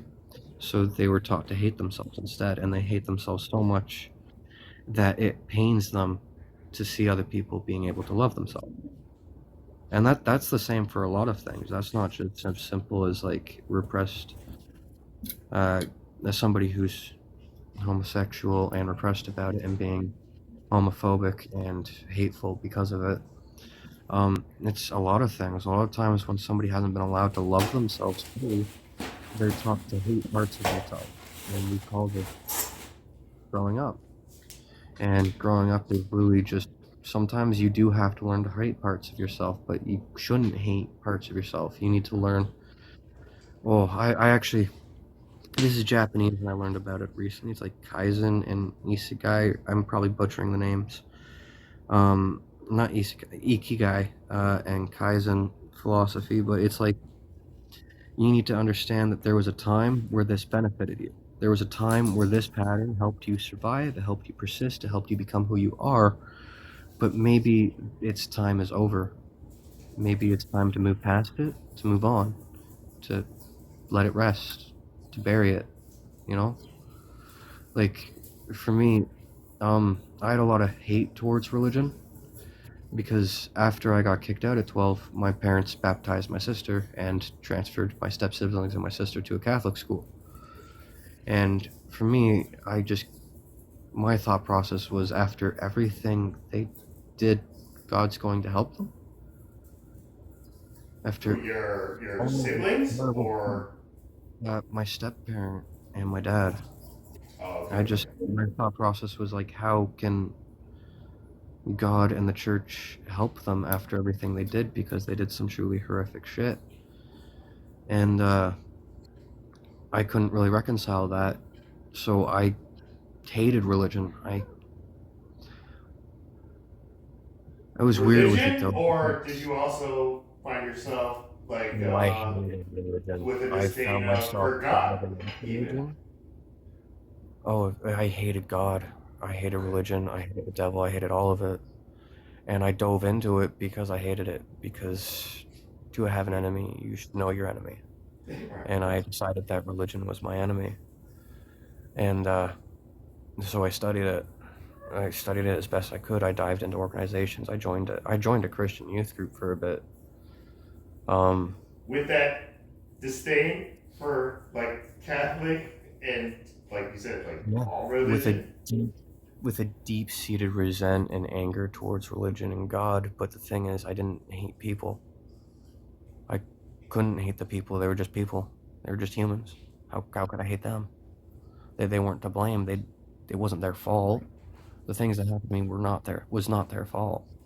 But the way I saw it, the things that happened to me, God fucking let happen. And then my parent, my step-parent, siblings all got to run to God. And I didn't. I got exiled. I got excommunicated. I got pushed out, because I was kicked out, right? And so that left me with this deep-seated fucking resent. And I still hold it. I don't necessarily hate God anymore. I don't believe in the same God I used to anymore. But you still have like the same opinion about just religions? Religion, but it's not the same hate anymore. I hate the organization, the systemic oppression and corruption, and the authority and power abuse that religions wield and allow and protect. Because there are so many religions that do this. Like, take Buddhism. The Shaolin Temple, the abbot, it was like last year, I believe, it came to light that there were so many scandals. He basically got excommunicated, and he was in charge. He was spending money on the wrong things, and he had way too many kids when he's not supposed to even have one. In Buddhism? Like what? Like what? Yeah. He was Okay. leading the Shaolin Temple. Tons of crimes. He's The not. Shaolin Temple? He's Like, not a member anymore. like, It's do they that even bad. have women to? He was basically the Pope of Buddhism, and if you Which he pope? got Now, taken now you're, okay. So yeah, I mean, even like the Dalai Lama, people are just, like when he's around children, he's just kind of like all just like, like huggy and stuff like that. And people are just like, that's kind of weird, but it is what it is. But there's a thing that like a man can be good towards kids and still be looked at wrong, right? Kids need affection. They literally need physical affection. Like I'm learning a lot about this actually because my sister just had her first. So her and her fiance are going through it right now, right? And she needs what they call tummy time, which is literally where my niece is basically just held on her stomach against one of her parents' stomachs for extended periods of time, just because she needs that physical affection. She can feel their heartbeat, she can feel their warmth, she can smell them, she can feel their presence. But as physically, opposed to it's like important. being like, I guess, like swaddled or like carried, like it's tummy time. Like tummy time is Yeah. like valuable for like, I Yeah. guess, infant. And it's not always like bearskin to bearskin. I mean, like they're wearing shirts while they're doing this, but it's important for that Yeah, I mean, like proximity, we right? don't need to, but it's just like that connection of just like being able to just like feel another heartbeat like that kind of directly, and just kind of being in that position as opposed to just kind of like whatever I guess parents do, like the burping time and feeding time and stuff like that, right? Like these are all also valuable forms of human connection, but that tummy time is something that your sister and her fiance are really kind of investing in for I'm your invested in a niece. lot of stuff, but like tummy time was something new to me. I had never heard of that before. I didn't know that was a thing. Like I knew obviously you got to burp the kid, you got to change the kid, you got to feed the kid, you got to put the kid down for naps, you got to pick the kid up, you got to carry the kid around. I know you got to hug the kid, talk to the kid too, because otherwise they're not going to learn speech properly. You got to basically help them work out their muscles, help them learn how to crawl, help them learn how to hold their head up. You got to do all these different things. But I didn't know about tummy time. It was just that makes sense because it's a social thing. Kids are very social. They're very dependent on social cues and the love of their parents.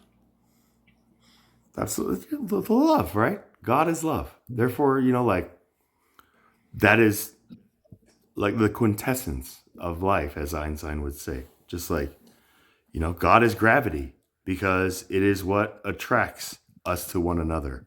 Like just like that kind of philosophical definition, just like changed. E equals MC squared and quantum gravity completely. And that's where like my entire life from 2017 has been just like you said, just doing what I think I'm being led to do, and like whatever criticism or lack of criticism comes my way, I have to remind myself that I'm doing this for a different purpose, not to, like I that's the thing though, like in my like heart of hearts, of course I want the like recognition. I would be heartbroken if just like all that I put out just like goes without. But again, now that I say it But like you that, are is recognized. as the Don't We've had a conversation. I know you talk to many people. I know you've helped many people. Every single one of those people carries a bit of you in them. They're who they are because of you and your interaction with them. and vice versa. Every interaction you have helps you become a little bit more who you are and who you're going to be with every single person. And I appreciate you, and like out of a lot of other guests too. But yeah, like we have already been talking on this live for 7.5 hours. Like so, like thank you for that. But again, my concern is what will it be that the people that I get to cross paths with once or even like numerous times take away from my presence or spirit. Does that make sense? Like, and that's where, like if I find them just kind of using like my philosophy and, like even though they're not giving me direct credit, but I see that they're using it the way that I intended, that is what like satisfies me. But then when I just kind of observe some people who kind of just use it the way that they use it. It's very rare, but I when I see it, like it's just like nails on a chalkboard, and that's what kind of sets me into just like a different lens of just like I got to go after that person and figure out where this disconnect is, and that's kind of where I've been losing myself, I guess. Ask yourself, why is it nails on a chalkboard? Well, it's because you value yourself and you're clearly relatively intelligent. You're clearly pretty wise. You know yourself, you know your experiences, and you found something, your philosophies, and they work for you and they help you. And you value them greatly, you love them. So when you meet people who are doing things that are grating, it's generally because you found something that works and you value it. And what they do, you see how it fails. And when you see how it fails, well, clearly you care about people a lot. And, well, you love people. When you love something and you see it failing, it's heartbreaking. Yeah, It's and triggering. I truly hope that you mean that, like, and I know you do. But for me, it's kind of like being like that monkey who puts that like stick in the ear, and then like somebody else like seeing it and be like, "Let me try that." It's like working, and then we're just like sitting there together, and we see the monkey who like saw us, and then comes around and like puts it in his butt, like strung around, and we're just like, what is that? Like type thing. And that's where I have to ask myself, as like that original like primate, just like, do I need to, did my, like philosophy just get kind of like evolved or, I guess tweaked or something, like it's these things that I notice. And again, that's just my nature. And that's one of those things where That's how it I, works too, though, right? Everybody takes bits and pieces from everything they experience, and they build themselves from it. And if a bit of in a way you that they is can included in call somebody it else, their own, right? Like that is it is their own though, because it's like snowflakes. It's all made up of water molecules surrounding a little dirt block, but they make up their own patterns. but like that's not always the case though. Like I can give you prime examples of how there are people on social media who will like, try to do their own thing amongst like whatever the trend is going. And then the people who just do the exact same thing that Hmm. every other imitator is doing. Because Does they're that make still sense? building themselves. If you're not done building yourselves, you're going to keep imitating and building. Because every time you imitate, you're taking pieces. You're finding what works. You're experimenting. And the moment you're done building, the moment you found yourself is when you stop imitating. Because you know yourself and you know, I am not that. I'm definitely not that. No, I'm this. And this is how I act. This is who I am. Because that's not me. Right? I mean, hopefully, right? But again, that's when it could also take on Look at its a lot of own. cults. They take advantage of that. a lot of cults will actually take advantage of that. They go after younger people, and they go after younger people because it's very easy to brainwash somebody that's young because you just have to give them something that sounds like it works. You have to make it now, sound like it now aligns it's with their values. brainwashing. All of a sudden, it goes from manipulating to now this new form Well, of I'm talking about like actual cults, like the scary ones, like Scientology. Scientology. I mean, is that scarier than Heaven's Gate and like the Waco, like Manson type cult things? I get it. Like, it's just that kind of. Scientology isn't going to take itself out, okay? That's what makes it scary. It's a South Park. growth. It's a South growth Park is going corporation. to. South Park will take it out. I assume. I mean, it's a growth corporation. South Park saves so many people from falling for it, but it's not going to take it out. No. Scientology has money. They get it from the people they indoctrinate. The actors and like celebrities, right? You get one Tom Cruise, dude. You're pretty much like set, right? But then, Really? but then the ones who kind of like are able to escape, like it is. That's the thing Have with you heard of? I Scientology. forget the name of it, but have you heard of the anime cult? The anime cult The anime cult. is no. They're It's famous like because they produced anime because they for their what? cult. They produced anime for their cult. So it was this dude. I forget his name. I think it's Sun or something like that, though. But he's basically Adam, God, and Jesus, and a bunch of other prophets and wise men, and he's the reincarnation of all of these people. And it's like this epic animated story that involves like Atlantis and like aliens and spacecrafts, and it's true to their actual what they believe. And he basically found this high school cheerleader who was Eve, and of course his wife. So they had to get married, and it became huge because it's basically just borrowing the whole Christian thing, but like straight up, like they're. It came to light their crimes and how they were scamming people and how they were stealing money and what they were using that money for and how it was like very, very, very illegal. And yet they still got away with it because their cult was just that big by that point.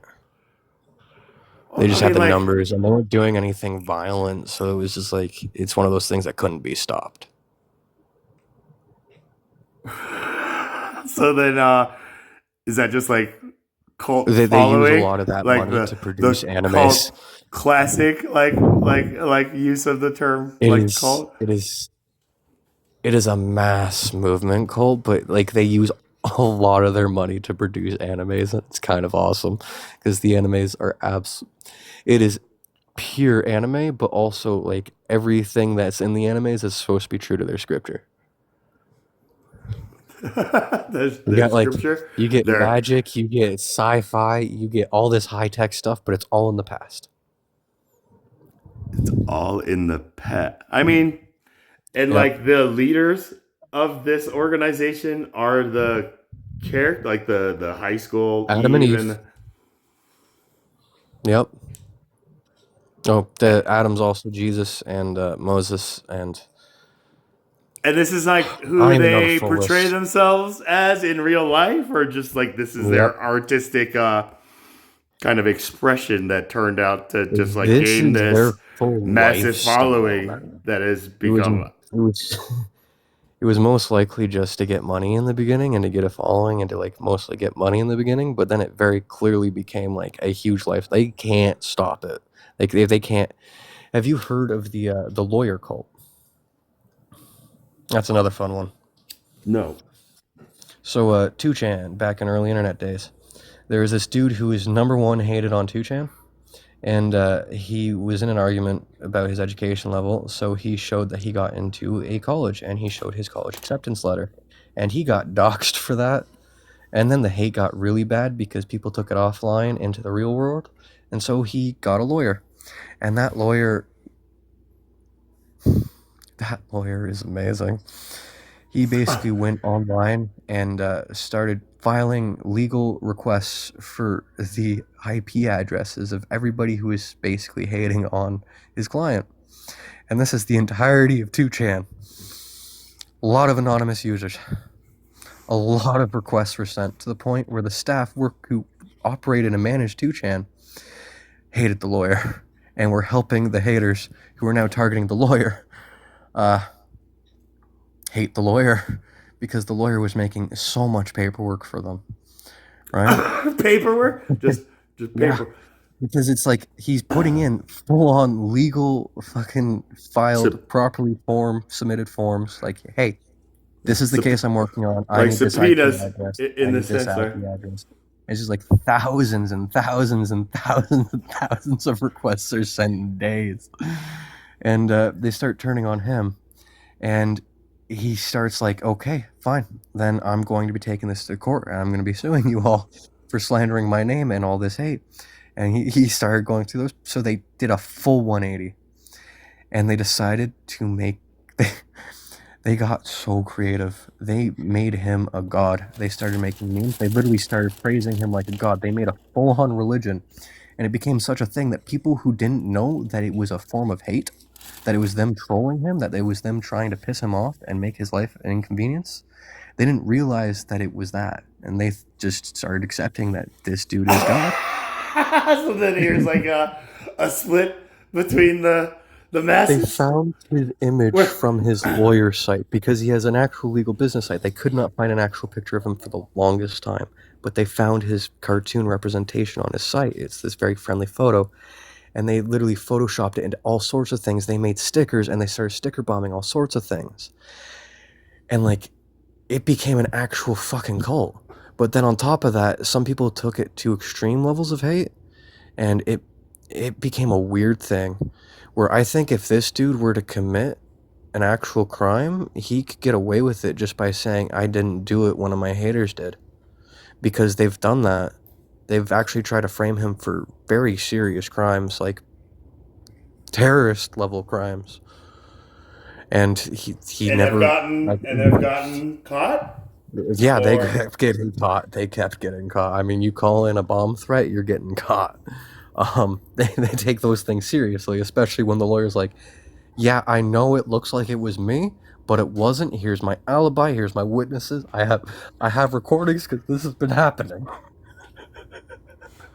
And this is the lawyer cult? Like, or 2chan? This is a lawyer cult that was started on 2chan because they were trolling him. Wait, what is 2chan? Is this a person or? It was like a Chinese internet platform. Okay, I know this is like. I think it was like 4chan, but it's its own thing. 4chan, 2chan, 1chan, no chan. Okay, interesting. I mean, the things that just kind of take off and go running in all these different directions. Comic-Con, I guess. Like, you know, like the whole thing with the anime.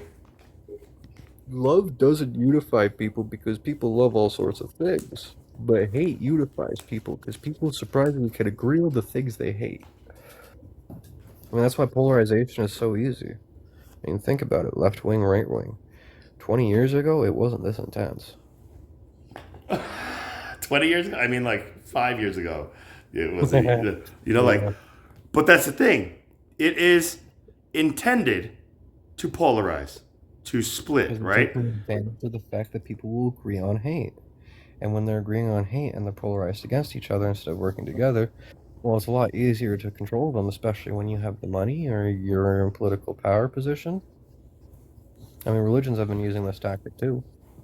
I mean, just humans, right? Essentially, it's all like done by human, like hands and human, like beings, and that survival thing too, right? If you're in power, you feel like you can survive better because people will listen to you, so they'll help you survive because they'll do what you say. They'll help you get your needs met. It's like when you're a baby and you're crying because you need other people to do things for you. A politician can't do things on their own. A CEO cannot do things on their own. So they're very loud, they're very aggressive, they're very showy, they're very performative because they need other people to do things for them. really, the Bill Gates is very showboaty, like You know, like He has to be. He's Bill Gates. Once he had the attention, he had to be. If he wasn't, he would have been dragged down by it. He wouldn't have been able to do the things he does. He wouldn't be able to help the people he helps. but was he showy like the other members of his No, he was class? showy in his own way, but he was still showy. He had to be. You just had to find a new way to perform it. It's like that recipe. He saw the recipe, he saw how it worked, and he decided to substitute his own ingredients. Right, or just create like a better dish at this point, right? Just like that's what Precisely. they're serving, like the people. It's like nah, like I don't want to feed them It's that. like the founder of Costco. You remember what he said to the CEO at the time? The founder of They were Costco. discussing- Yeah, they were discussing the price of their hot dogs at the restaurant. And the founder is quoted saying to the CEO, "If you raise the prices of the fucking hot dog, I will kill you." $1.25, bro. I mean, you can't beat like a energy drink for like Because he $1. was the founder. And for him, that was not something that could be changed. It didn't matter what the fucking price. Like they bought their own factory so that way they can manage the margins. He said, "You're paid to figure it out, so figure it the fuck out, but do not change the price." Because of what? Like a marketing like strategy, or because like he just It wasn't even a really marketing strategy. It was just he founded Costco and he believed that a hot dog should be $1.25. He was of that generation where things were cheaper. He did not believe that it should increase. He did not believe that it was fair for it to increase because Costco is something that a lot of people depend on. I mean, Costco memberships were something that I knew a lot of people had, regardless of if they had the money to buy things at Costco or not. Because if you were hungry, you could count on Costco. You could go there every day and get free samples. Or if you had a little bit of money, you could go to the restaurant and you get a cheap meal. You could count on Costco. as, long as you hey, have- as long as you paid the membership fee, right? That was the thing about Costco's business model that was kind of very different and revolutionary in its But sense, it's where not the only thing that has that business model. Look at the YMCA. YMCA is Where- fantastic. It's a great resource. It's worth paying the membership fee. oh yeah, that's okay. how they I define thought we were talking about just okay, like just the business model of just like creating something that people would want to be like a part of monthly, you know, like Well, to- it's capitalism. You can sell anything. And in those cases, you're not just selling products, you're selling the space and the right to be there. yeah, I mean, and that's why we got now like these big box like corporations, right? The Home Depots and the Lowe's and Costco, Sam's Club, Price Club, Walmart. You know, like it all comes from one idea that changed the old system, and everybody had to adapt to survive or get beat out, essentially, right? And now I believe that in that capitalistic paradigm, like how many more like It's ideas can an entrepreneur? it's genius marketing, honestly. Capitalism is marketed by the words free market. But in the free market climate, in the free market economy, nothing is free and everything's on the market. Nothing's free. But you hear free market and you think, yeah, that's what it should be. Freedom is good. I like going to the market. I like shopping. Freedom is good. I like capitalism. That's what like you think the majority of like conscious I beings like. literally have people make the argument capitalism is good because it's a free market economy. Like, what's a free market economy? Like, it's free. It's a free market economy. What does that mean? Well, it's free. You know, it's free. Freedom is good. Yeah. Right, they're stuck on just like the word, right? They can't like But elaborate on nothing's like free. what's And- free, the market or like the the things being sold in the market. There's like, it's just a free market, man. And Dude, that's when you realize they it's like I'm talking sell to. oxygen. They had oxygen bars, which means you could go into a bar and pay to breathe. At a Costco? Like what? Not at a Costco. This was just like a thing that existed. There are bars where you can breathe oxygen. Oh, yeah. It's on tap. It's kept in a container. And that's the draw? It's like, yeah, man, That's the draw. Yeah, it's an let's go get oxygen some bar. O2, and then go to the hookah bar, and then go back to the O2. Like, Yep. I mean, I've heard of. I've never actually like driven by anything that's just like oxygen bar. You know? We sell air. We sell water. We sell the land. We sell fire. We sell people. We literally buy and sell people. Look at sports teams. They trade the freaking players like they're commodities. But that is by choice, right? Here's where like chattel slavery has kind of like evolved, where the slaves choose. It is not slavery, but it is buying and selling of people. People have not stopped being a product. You can buy and sell organs. As commodity, right? Also, slavery still very much exists. It's low key now. People try to hide it. It's veiled. Like it's got a new mask in this sense, right? Like I mean, look slaves to capitalism. Look at the E-list. Look at the E-list. The E-list? What's the E-list? Epstein. Oh, I mean. Slavery still exists, and it's just gotten worse. I mean, it's not as widespread, but it's gotten some very particular tastes, and it's gotten very good at hiding. Is it hiding, or it's just gotten very good at exclusivity, I guess? You know, it's just like, yo, you know, if you know, like, that's the thing where there was a young politician, Mason something, he was like, he was in a wheelchair, but he was like very young, and he was a whistleblower who like ratted out like the Republican like party, where like he was invited to like one of their conventions, and everybody's just like partying with just like escorts and like all these like drugs and stuff like that. And he's just like, yo, I can't believe like this is what my party members are doing. And he like ratted him out. And then even our Democrats were just like, yo, like, you know, as a politician, like, we have a code. You know, and I was like, what the fuck? This guy, like, you know, might be speaking the truth. I thought maybe he was just like, you know, just like a boy who cried wolf. But once I saw the reaction of like the opposing party, is just like, yeah, that ain't right. Then I knew, like, oh god, here's the politicians. Even when was the last time we had a real person in Parliament? Parliament? Like, here's the thing where in America it's just like in any political office.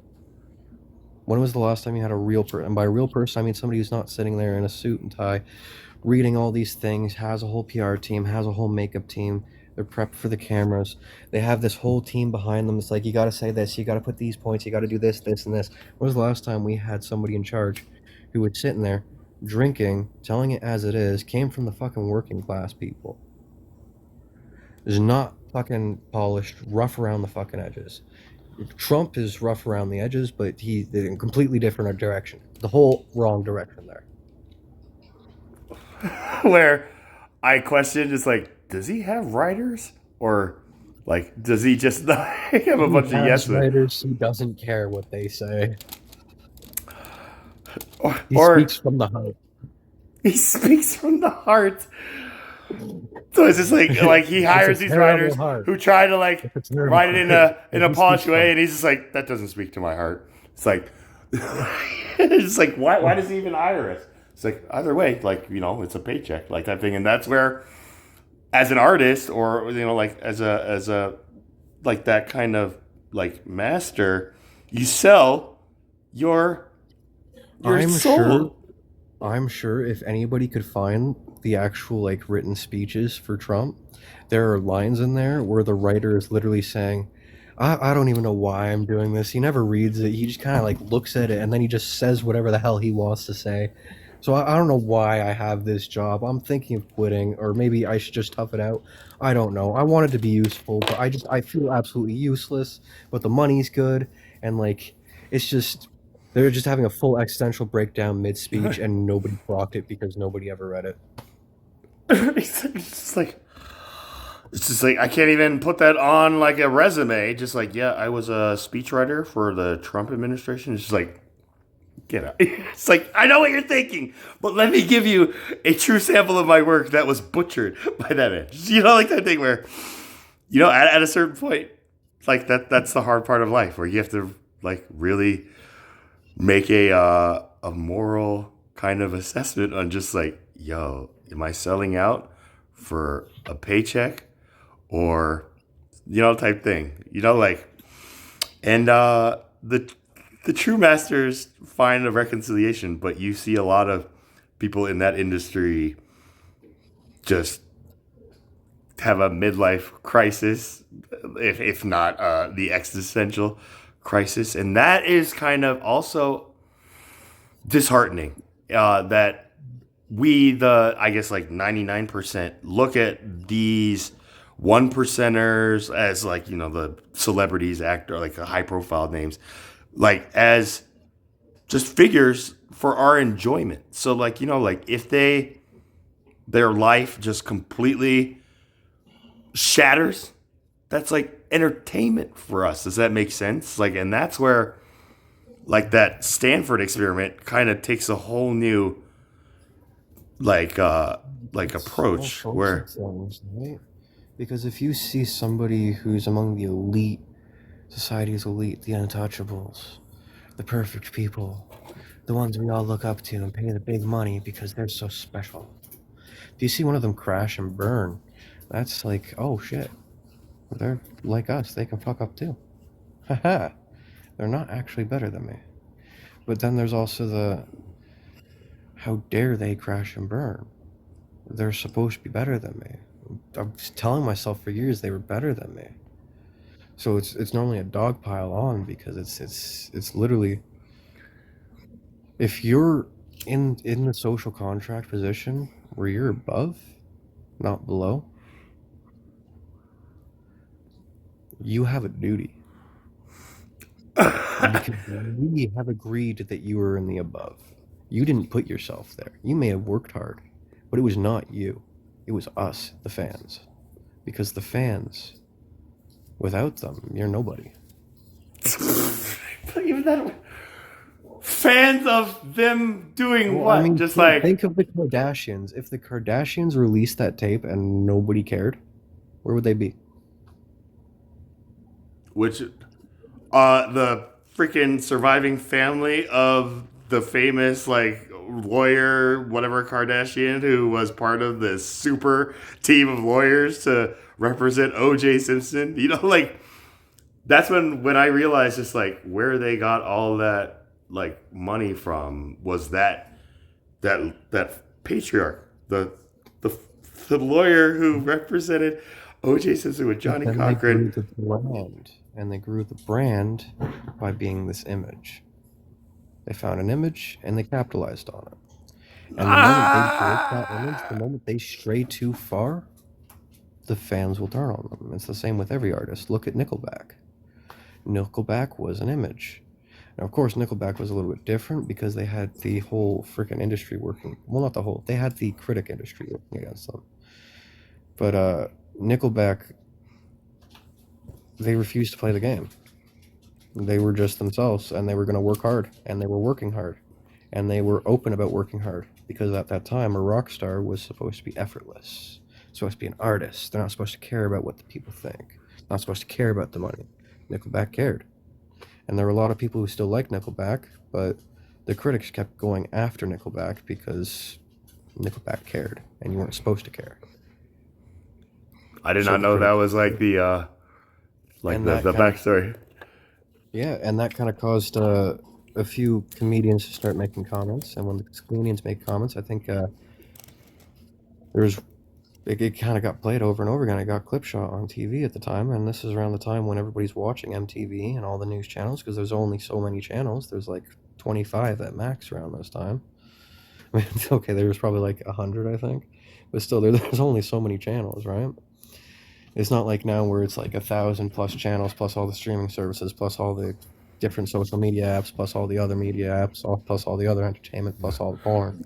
Yeah, we are It was literally just like mind raped with all. when something got clipped and shot on TV, like a comedian making fun of Nickelback because of a critique they read in the fucking paper from one of the critics, then it gets clipped, it gets laughed at, it gets trolled, it gets memed, it gets remembered, and it gets copied and imitated in all sorts of different ways by all sorts of different people putting on their own spin, their own flavor, right? And that's how Yeah. Nickelback became hated online. But I mean, Nickelback still has some fans. Didn't the They lead work singer of Nickelback marry Avril Lavigne? Like that? I was like, what the? Yeah, I think so. I don't know what happened with that. I mean, like when she was like clearly like like well into her 20s, but I was just like, dang, like that's an interesting like pair. But I mean, like I didn't know Nickelback, like Marilyn Manson, maybe like type, like these artists that just kind of like a Weird Al. Like forget Nickelback. Weird Al is the classic. Just like, yo, man, that guy. Well, Like, take Ozzy Osbourne, right? When his band first started performing, they just got the idea to do horror music, to just perform scary music. That was their whole get because like they realized that people were into horror movies, and they're like, hey, why don't we make scary songs? People will be into that, and they were. And then they kind of got branded as like this demonic goth horror thing, and yeah, they moved fully into the Prince of when Darkness. you like Ozzy bite off the head of a live bat on stage, He like, leaned fully into it because it was working. That was an image that started to catch on. He's like, hey, these people who are hating on me, they're just advertising for me. This is great.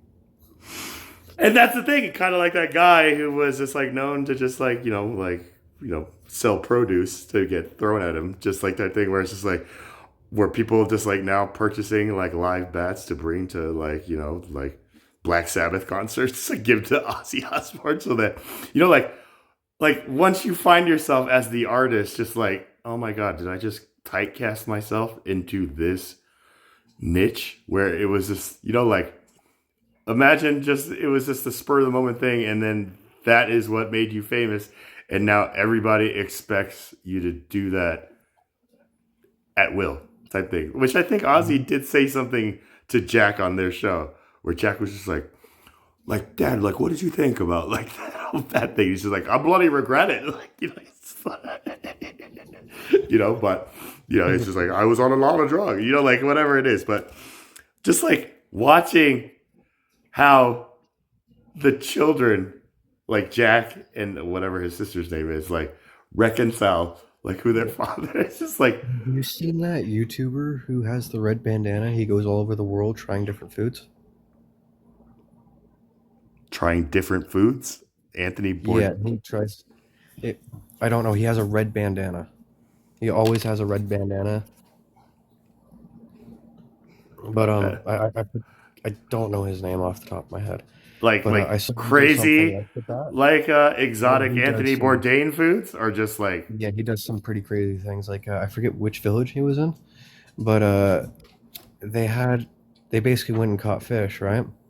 And they had the bowl of live fish there, and then they had a salad made with banana leaves. They had some sake, I believe, and they're drinking. And then he's like, "Okay, so how are we cooking the fish?" And they're like, they literally had a translator there to translate what the dude said. Like, "Oh no, we don't." He's like, "What?" "Oh yeah, we were gonna be eating them live." He's like, "Those are pretty big fish." Like, yeah. You basically just take the fish and he demonstrates grabbing the fish.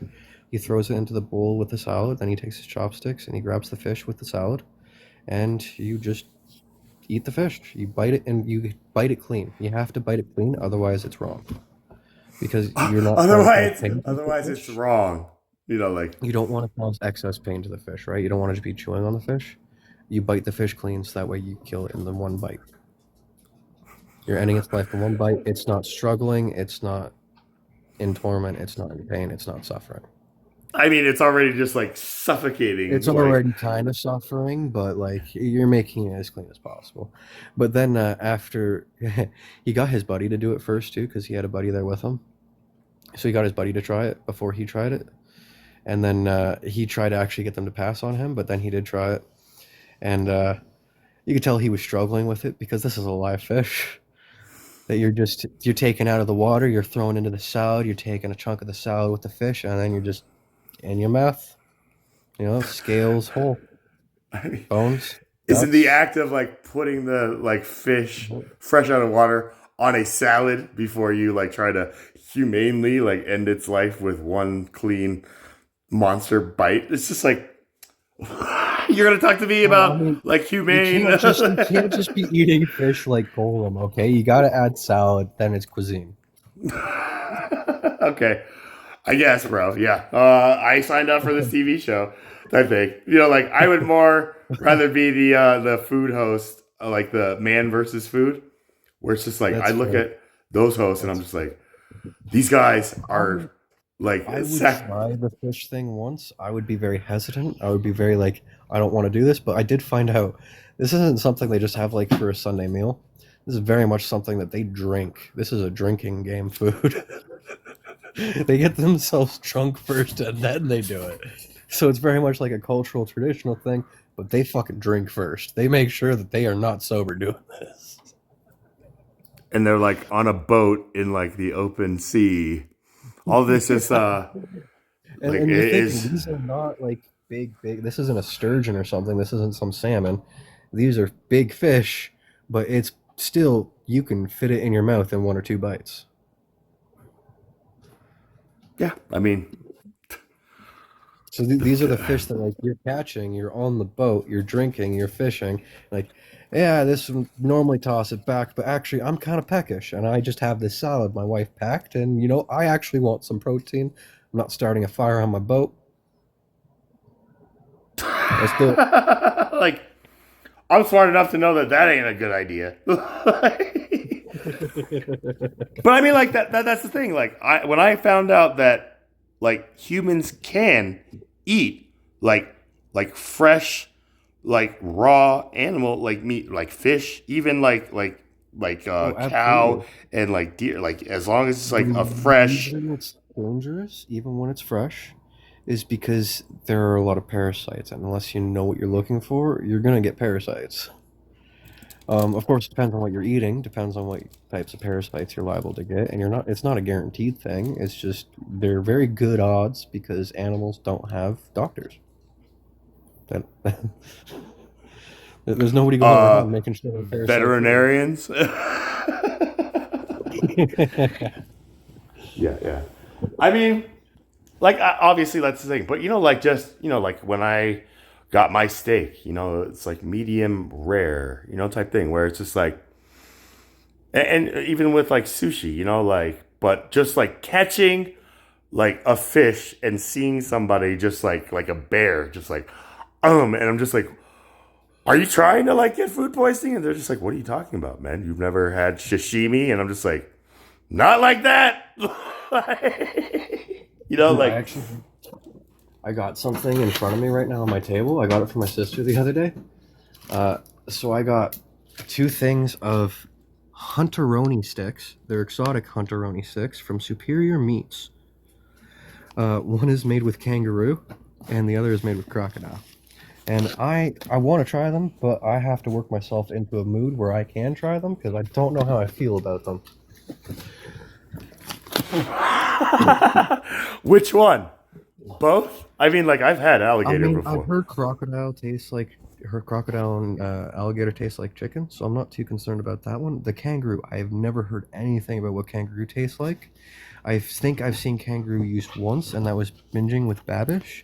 He made the everything meat burrito from I forget which show. It was supposed to have like every meat, so he like went full on with the exotic meats, and it was apparently absolutely terrible and gamey. But that wasn't necessarily clean kangaroo. That was kangaroo mixed with all sorts of other game. So, he didn't get like the actual, like full, like Kangaroo, taste of yeah. the roux. And then what? Like, is it kind of like cow and veal? Then if you get a taste for the kangaroo, wait until you try their joeys and stuff like that. It's just like when are we gonna like stop? Like I can Well, understand if you're like the we indigenous eat people we and this eat is bird your eggs. We eat bird eggs, and some people will eat bird egg. It's actually a delicacy for some people. The bird eggs that have an actual bird in them. yeah.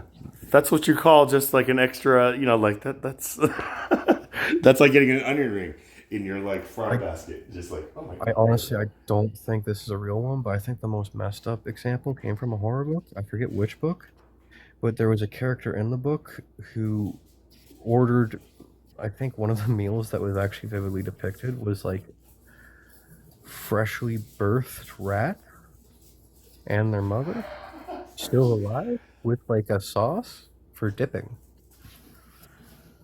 And Was that I sauce really hope the that's the not a embryonic real fluid food. of Look, I really hope that's not a real food, but at the same time, in ancient times, if I was hungry enough and I see a rat, and I've eaten rat before, I've cooked rat before, and I see a rat give birth, I'm not thinking, hey, disgusting. I'm probably thinking, oh wow, more food. just like seconds. Just like, oh, The good. I gift that gotta keeps on giving. like the fact that you told me that you've actually cooked rat and eaten rat. That's a whole other thing. But yeah, I mean, just like the mind that just sees like something like that and just like, give me that knife and fork. Mm, I forget which South American country it is, but I know one of them, guinea pig's a delicacy. And it's like you take the guinea pig, you roast the guinea pig. After all, you literally char all the fur off, and then you roast the guinea pig. It's a guinea pig. I mean, there are all sorts of animals that were eaten for all sorts of reasons because that was the available protein, right? Right, but And not if you're animals hungry, who were like just like done giving birth, and it's like, here we go, we got a pregnant rat. It's gonna be at any moment. We got table 12. Like it's like there are like it's two ways to survive if you're hungry. There's foraging and there's hunting. And now foraging in urban times, very, very, very, very easy. You go into garbages, you go into people's vegetable gardens. You take what's free, right? You can feed yourself that way. It's not pleasant. It's not great. But then there's also hunting. Well, what are you hunting in a city? Well, preferably not people's pets. So you're likely hunting city animals like raccoons, squirrels, rats, pigeons. In fact, pigeons are very easy. I've never eaten pigeon, but I did used to hunt them because I was very bored in Hamilton, and I had access to I had access to the Jackson Square Mall because my mom worked there, security. So I knew some of the back hallways, and I knew that if I went to McDonald's and I got one of their $1 small fries, um, I could take those fries up to the roof and I could scatter them, and pigeons would come, and I could pick pigeons up and stick them in my coat, and then I could walk into the mall with a bunch of pigeons in my coat, and I could let them loose. And I used to yeah. And then entertain you myself become like that. that pigeon guy, right? It's just like like there was like this person in downtown Denver who like I just like walk on my lunch break and they'd always be on a park bench just with like a whole I don't know what you call like a whole like flock of pigeons, but just like just You can all just on pick them and them stuff up. like that, and just like and I'm just like, is that You can sanitary? literally just pick them up, and I mean, it's not always sanitary. It's probably not the most sanitary. You should probably wash your hands afterwards, or at least use hand sanitizer or something. Um, but you could definitely pick them up, and you can definitely eat pigeon. It's not necessarily the best meat. You got to be careful of parasites, but you could Yeah. totally eat pigeon. I mean, if I was really desperate, I'd be out collecting pigeons. Probably some other things too. There are a lot of blueberries in the area. As opposed to the foraging route. You know, it's just like yeah. Well, I mean, there are a lot of blueberries in the area. There are a lot of mushrooms. There are a lot of mosses. I have an app on my phone called Shroomify. It's for identifying edible mushrooms in your area. Also toxic ones, so you can avoid them. Also the fun ones, so hopefully What? so you could avoid them. The Mario Brothers one, just like Yeah, yeah. yeah. Yeah. I mean, like Oh, those are way that's funner handy, useful information for any like survivalist, right? There's one that's really weird. It's called Lanmoa asiatica, and it's mostly found in the east because you can find it in markets in the east because its most common mushroom relative is the common button mushroom, which you've most likely consumed and seen at your grocery store. It doesn't have any known psychoactive components. We don't know how it does what it does, but we do know that if you take this, you will see little people, and I mean like a couple inches tall, all around you doing various things in your environment, just little people all over the place. We've had scientists collect this mushroom, take it, and then their their visualizations were so vivid that they were measuring the little people. They were doing full-on everybody examinations. individually shared the same visual It experience. is a shared visual experience. I don't know. I'm gonna have to call shenanigans on this. The little people, like The little people. Okay. It's sounds just like it's how sounds like it something does that might have something in the inspired brain. the Mario It Brothers does creator. something in the brain that causes the brain to start interpreting the environment as being filled with like these little people. And we don't know why that happens. We don't know what chemicals are causing that. We just know that for sure happens. That is verified. We've had multiple scientists trip on this to prove it. It's fantastic because they take Now detailed is the notes. hallucination like that everybody like that they see looks like a little person, or they just It's not start everybody that like they see because they see people normally. They're still humans in their environment.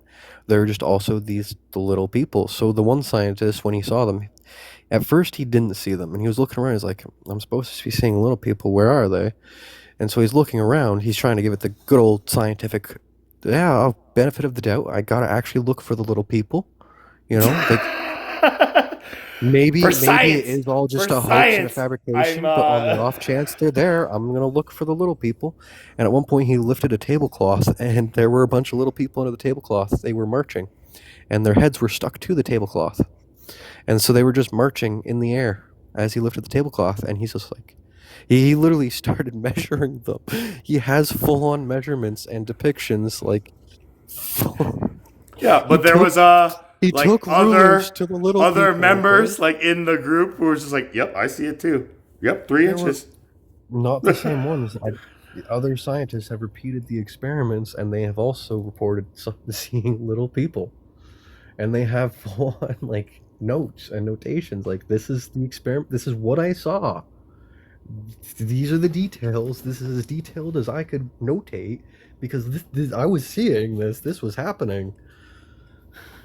And what was like Like, their like reaction? Like they just wanted to like measure it, or did some of them just like talk to them? Just They like, wanted to understand whether this was real or not because they were hearing these rumors, this story about like people going to the markets and buying these mushrooms and having these vivid hallucinations of little people. And the mushroom wasn't known for a long time, and like a scientist went to the markets and he was asking around, he was talking to people, and he narrowed it down to a single mushroom species that was sold locally from time to time when it was in season because it was an edible mushroom. And simply by asking the locals, just like, "Do you have that mushroom that makes people see little people?" And they're just like, yeah. "Okay, Well, okay." I mean, if you have that experience, you're either going to absolutely never talk about it, or you're going to share it. And what happens when too many people have that experience, well, somebody's going to share Imagine it. that And spectrum. if you You're either weren't gonna. you're going to share it because now you feel like, oh, I'm not crazy. It's not weird. Somebody else knows what that's like. Then you're going to What- share it too. What if the people who aren't sharing didn't end up seeing little people. It's just like, those weren't people, man. You're not sharing. Literally, that's not you not sharing. That's just you didn't see them and you don't have a story to tell. But if or the same you like are shared. you're just on the clout wagon. This kind of sounds like a placebo kind of like Possible. But when you're out looking for a mushroom known to make people see little people, and you know, like, it has been repeated too many times for it to just be as simple as placebo. Because it happened to people who didn't know about it, right? Because people were just going to the market, they were buying mushrooms that cheap, they'd buy this thing, and then they'd have this experience, and they'd be like, what the fuck? They thought they were seeing spirits or some other spiritual thing. They're like, what the hell is going on? Or they thought that they had lost their mind, right? So, like, people who didn't know about this were still having this experience. I try to like deduce like what's causing this experience. Like, I'm sure people were just like, I don't know what this is. Maybe salmonella or something. It's just like, no, it's these You shiitakes. imagine going to a market, right? And let's say you hit up a restaurant that happened to hit one of these stalls earlier the day, and that was one of the local ingredients they bought for their soup and their stew, right? And you order yourself a nice, decent portion of this stew, and you eat it, and then all of a sudden you're in the market in public. Now there's just little people all around you just doing their own thing. I'd imagine like this is what locals like give to tourists for like their local entertainment. It's like, we got another one. Because you're either going to be thinking, you're either going to be recognizing that you're tripping, or you're going to be thinking that this is some sort of experience, and you're going to be like, oh, don't piss off the little people. Oh, God, I don't want to step on the little people. Or you're going to be doing the whole, you know, like when people have their fingers to their eyes and they crush somebody's head from a distance? You're going to be doing that, but like ants. Just like, I got you in my peril. It's just like, what the heck are you? I crushed you like a bug. And I'm like, you know, like, I guess you could like scientifically could study just like, I guess the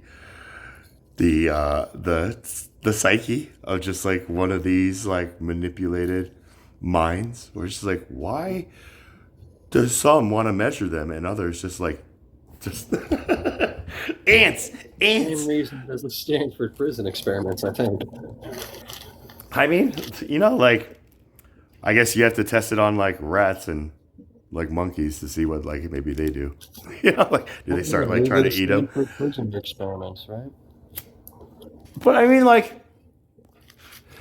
It would that's be the the thing. same. Where You'd get some people who would hold that authority or that site of power with respect, or they might feel fear, or they might feel awe, or some sort of spiritual moment.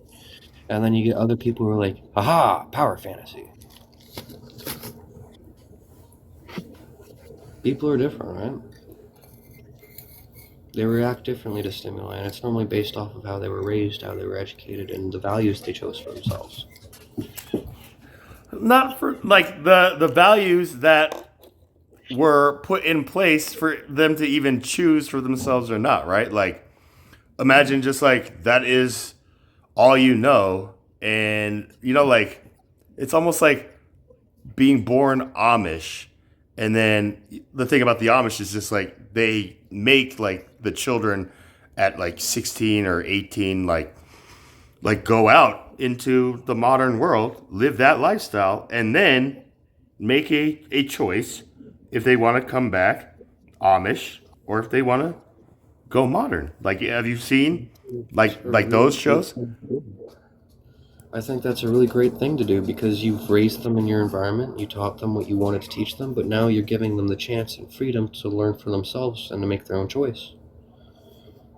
Now, how many of those like adolescents would you think like come back versus just like what? I think more than most people would think. I think a fair amount because the outside world is pretty scary. In the Amish community, you're pretty protected. Even if you got to work hard, you got to do chores, even if you don't have all the luxuries, you're pretty protected. You're sheltered from the environment, from the real world and the harshness of it. You don't got to worry about drugs. You don't got to worry about addiction. You don't got to worry about murder. You don't really got to worry about rape. I mean, you might have to worry a little bit about it, but it's not like It's not the same. It's a whole different world out here.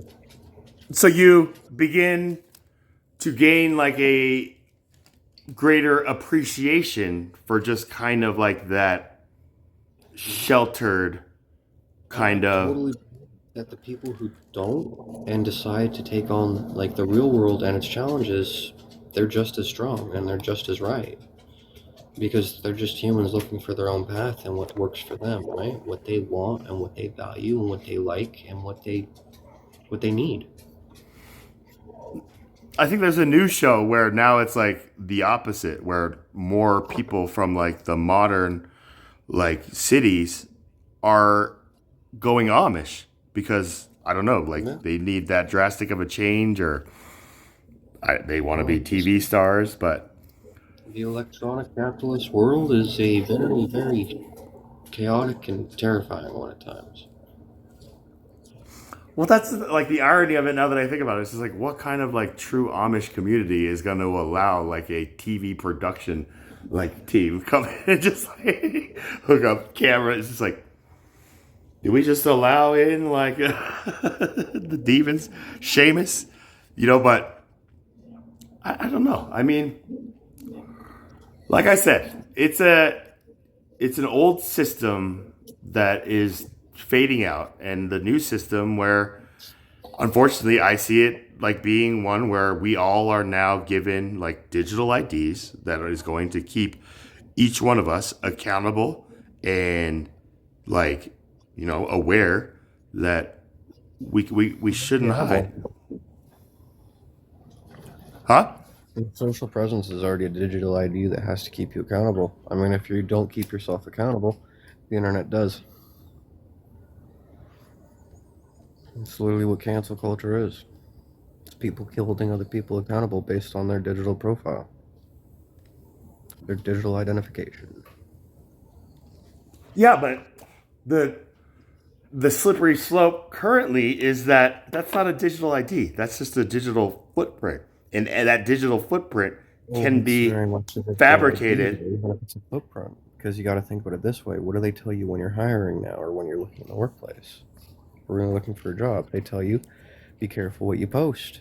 Be careful about your social medias, because your employers are going to be looking at your social medias before they hire you, because that's how they're identifying you.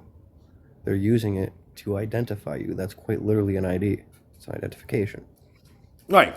And so what do people do? Then they create another identification that will hopefully, fit that need, and then keep like the one that they don't want like the observers and authorities to know about them, right? So then this is where like companies like VPNs. Have something to hide. Then they do that. If you have nothing to hide, then you don't need to do that.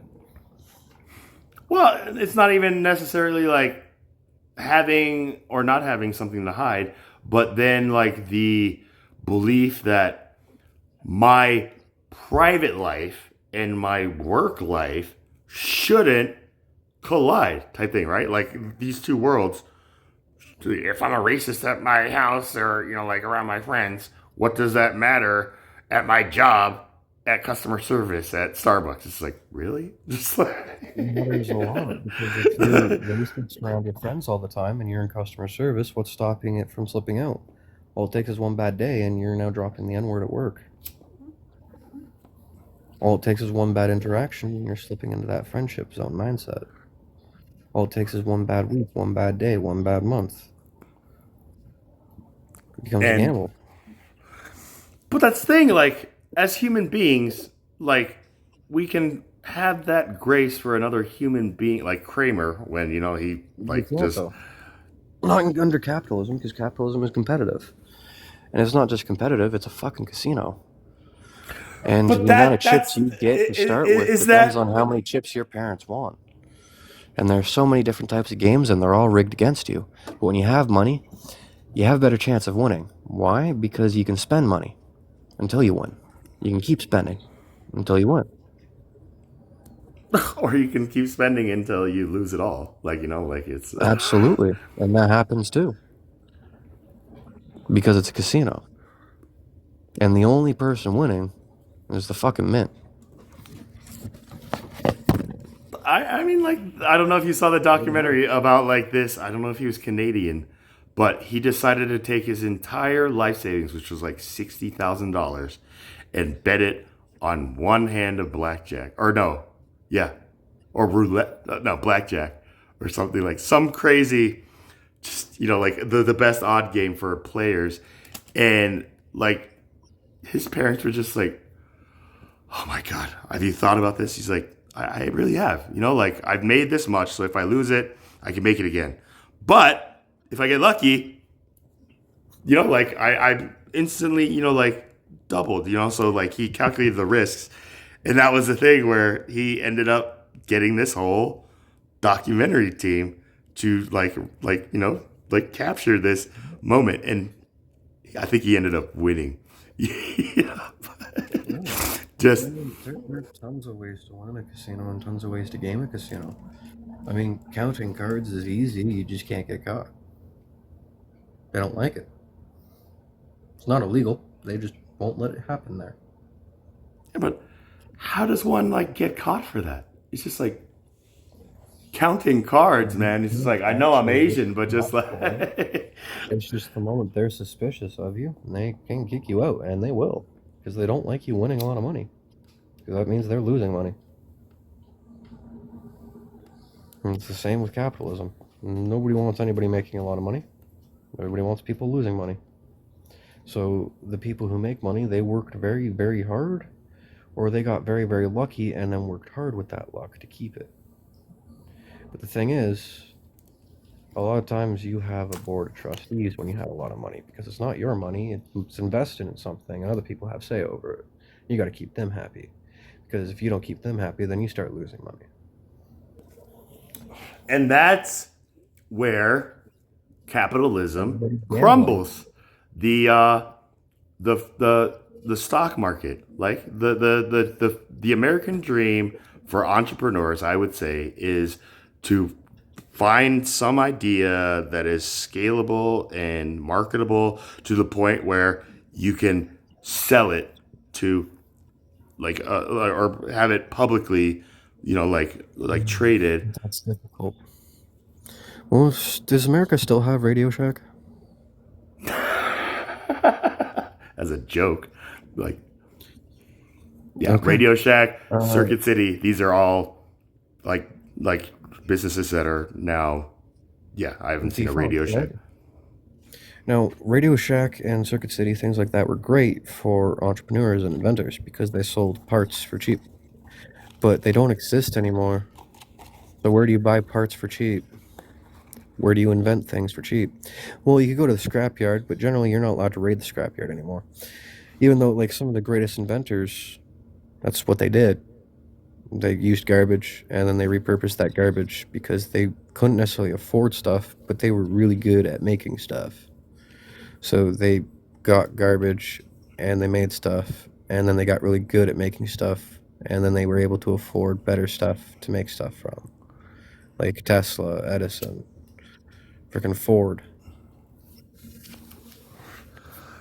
I mean, did Tesla really like go around like using garbage to create like his like The ideas easiest and place stuff? to get copper from, other than mining it, is to go to a garbage dump, scrapyard, where there's a bunch of copper that's been tossed out by people who are in the consumerism loop, where you buy and then you take garbage and then you buy the next new thing and then you toss it out as soon as the next new thing comes along.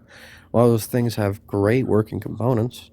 They have great parts, pieces. They have copper. They have gold. They have all these other things that you can use. You just got to know how to tear them apart and take advantage of it.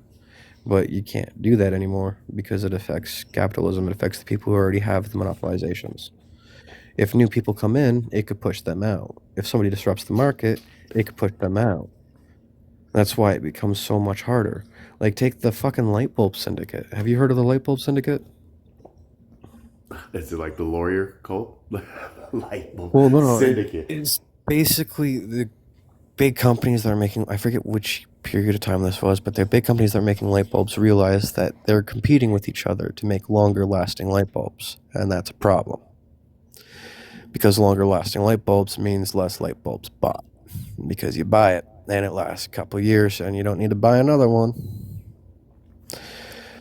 So they're cutting into each other's profits by competing with each other. So they got together and they're like, what are we going to do about this? And they decided to set a limit.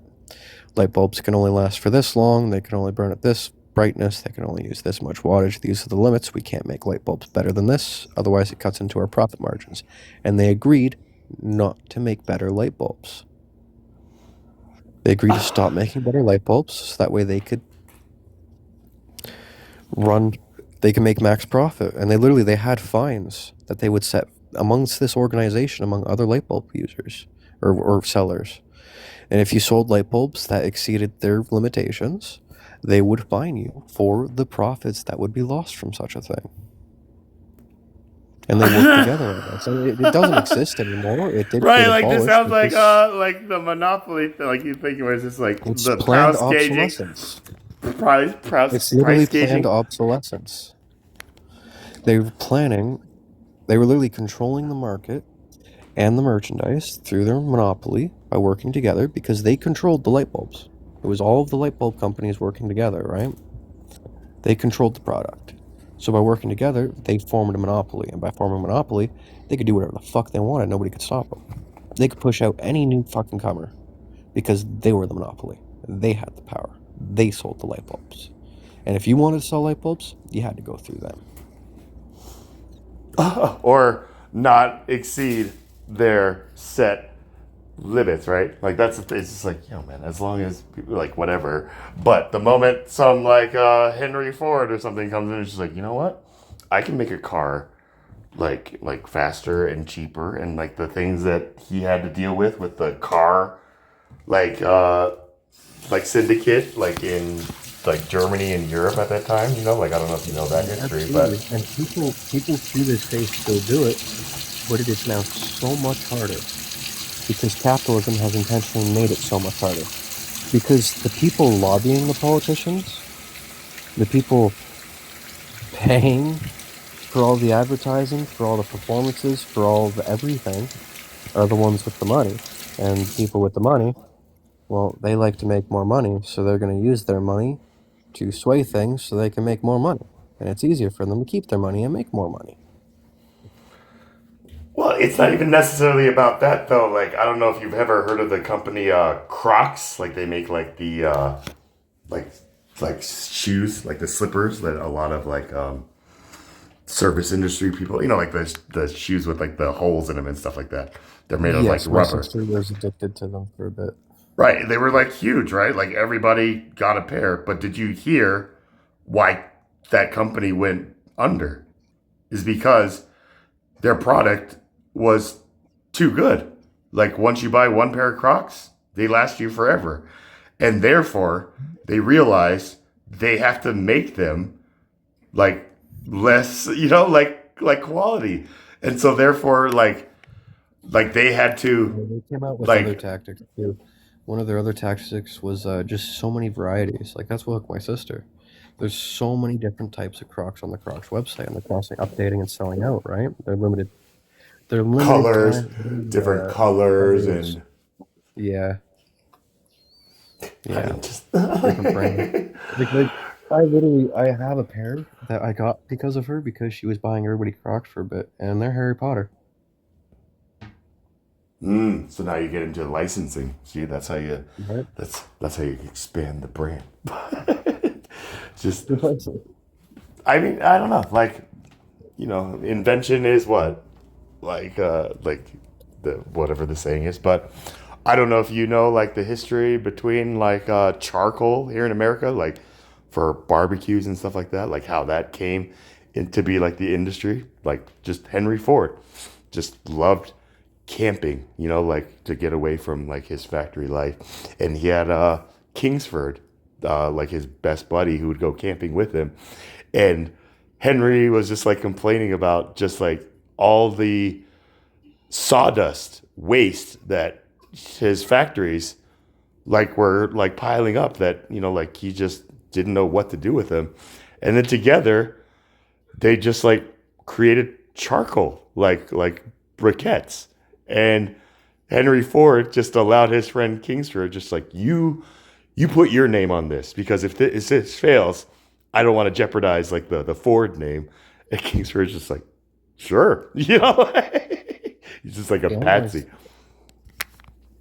But yeah, I mean, Charles Schwab, JP Morgan, you know, like the history of just how like these tycoons kind of like built their legacy. A lot of it was just not what they knew, but who they knew, right? Like, and just like all those things. So yeah, you gotta keep all bridges open, keep your friends close, your enemies closer, and you know all that good stuff. But yeah, geez, it's already 2 a.m.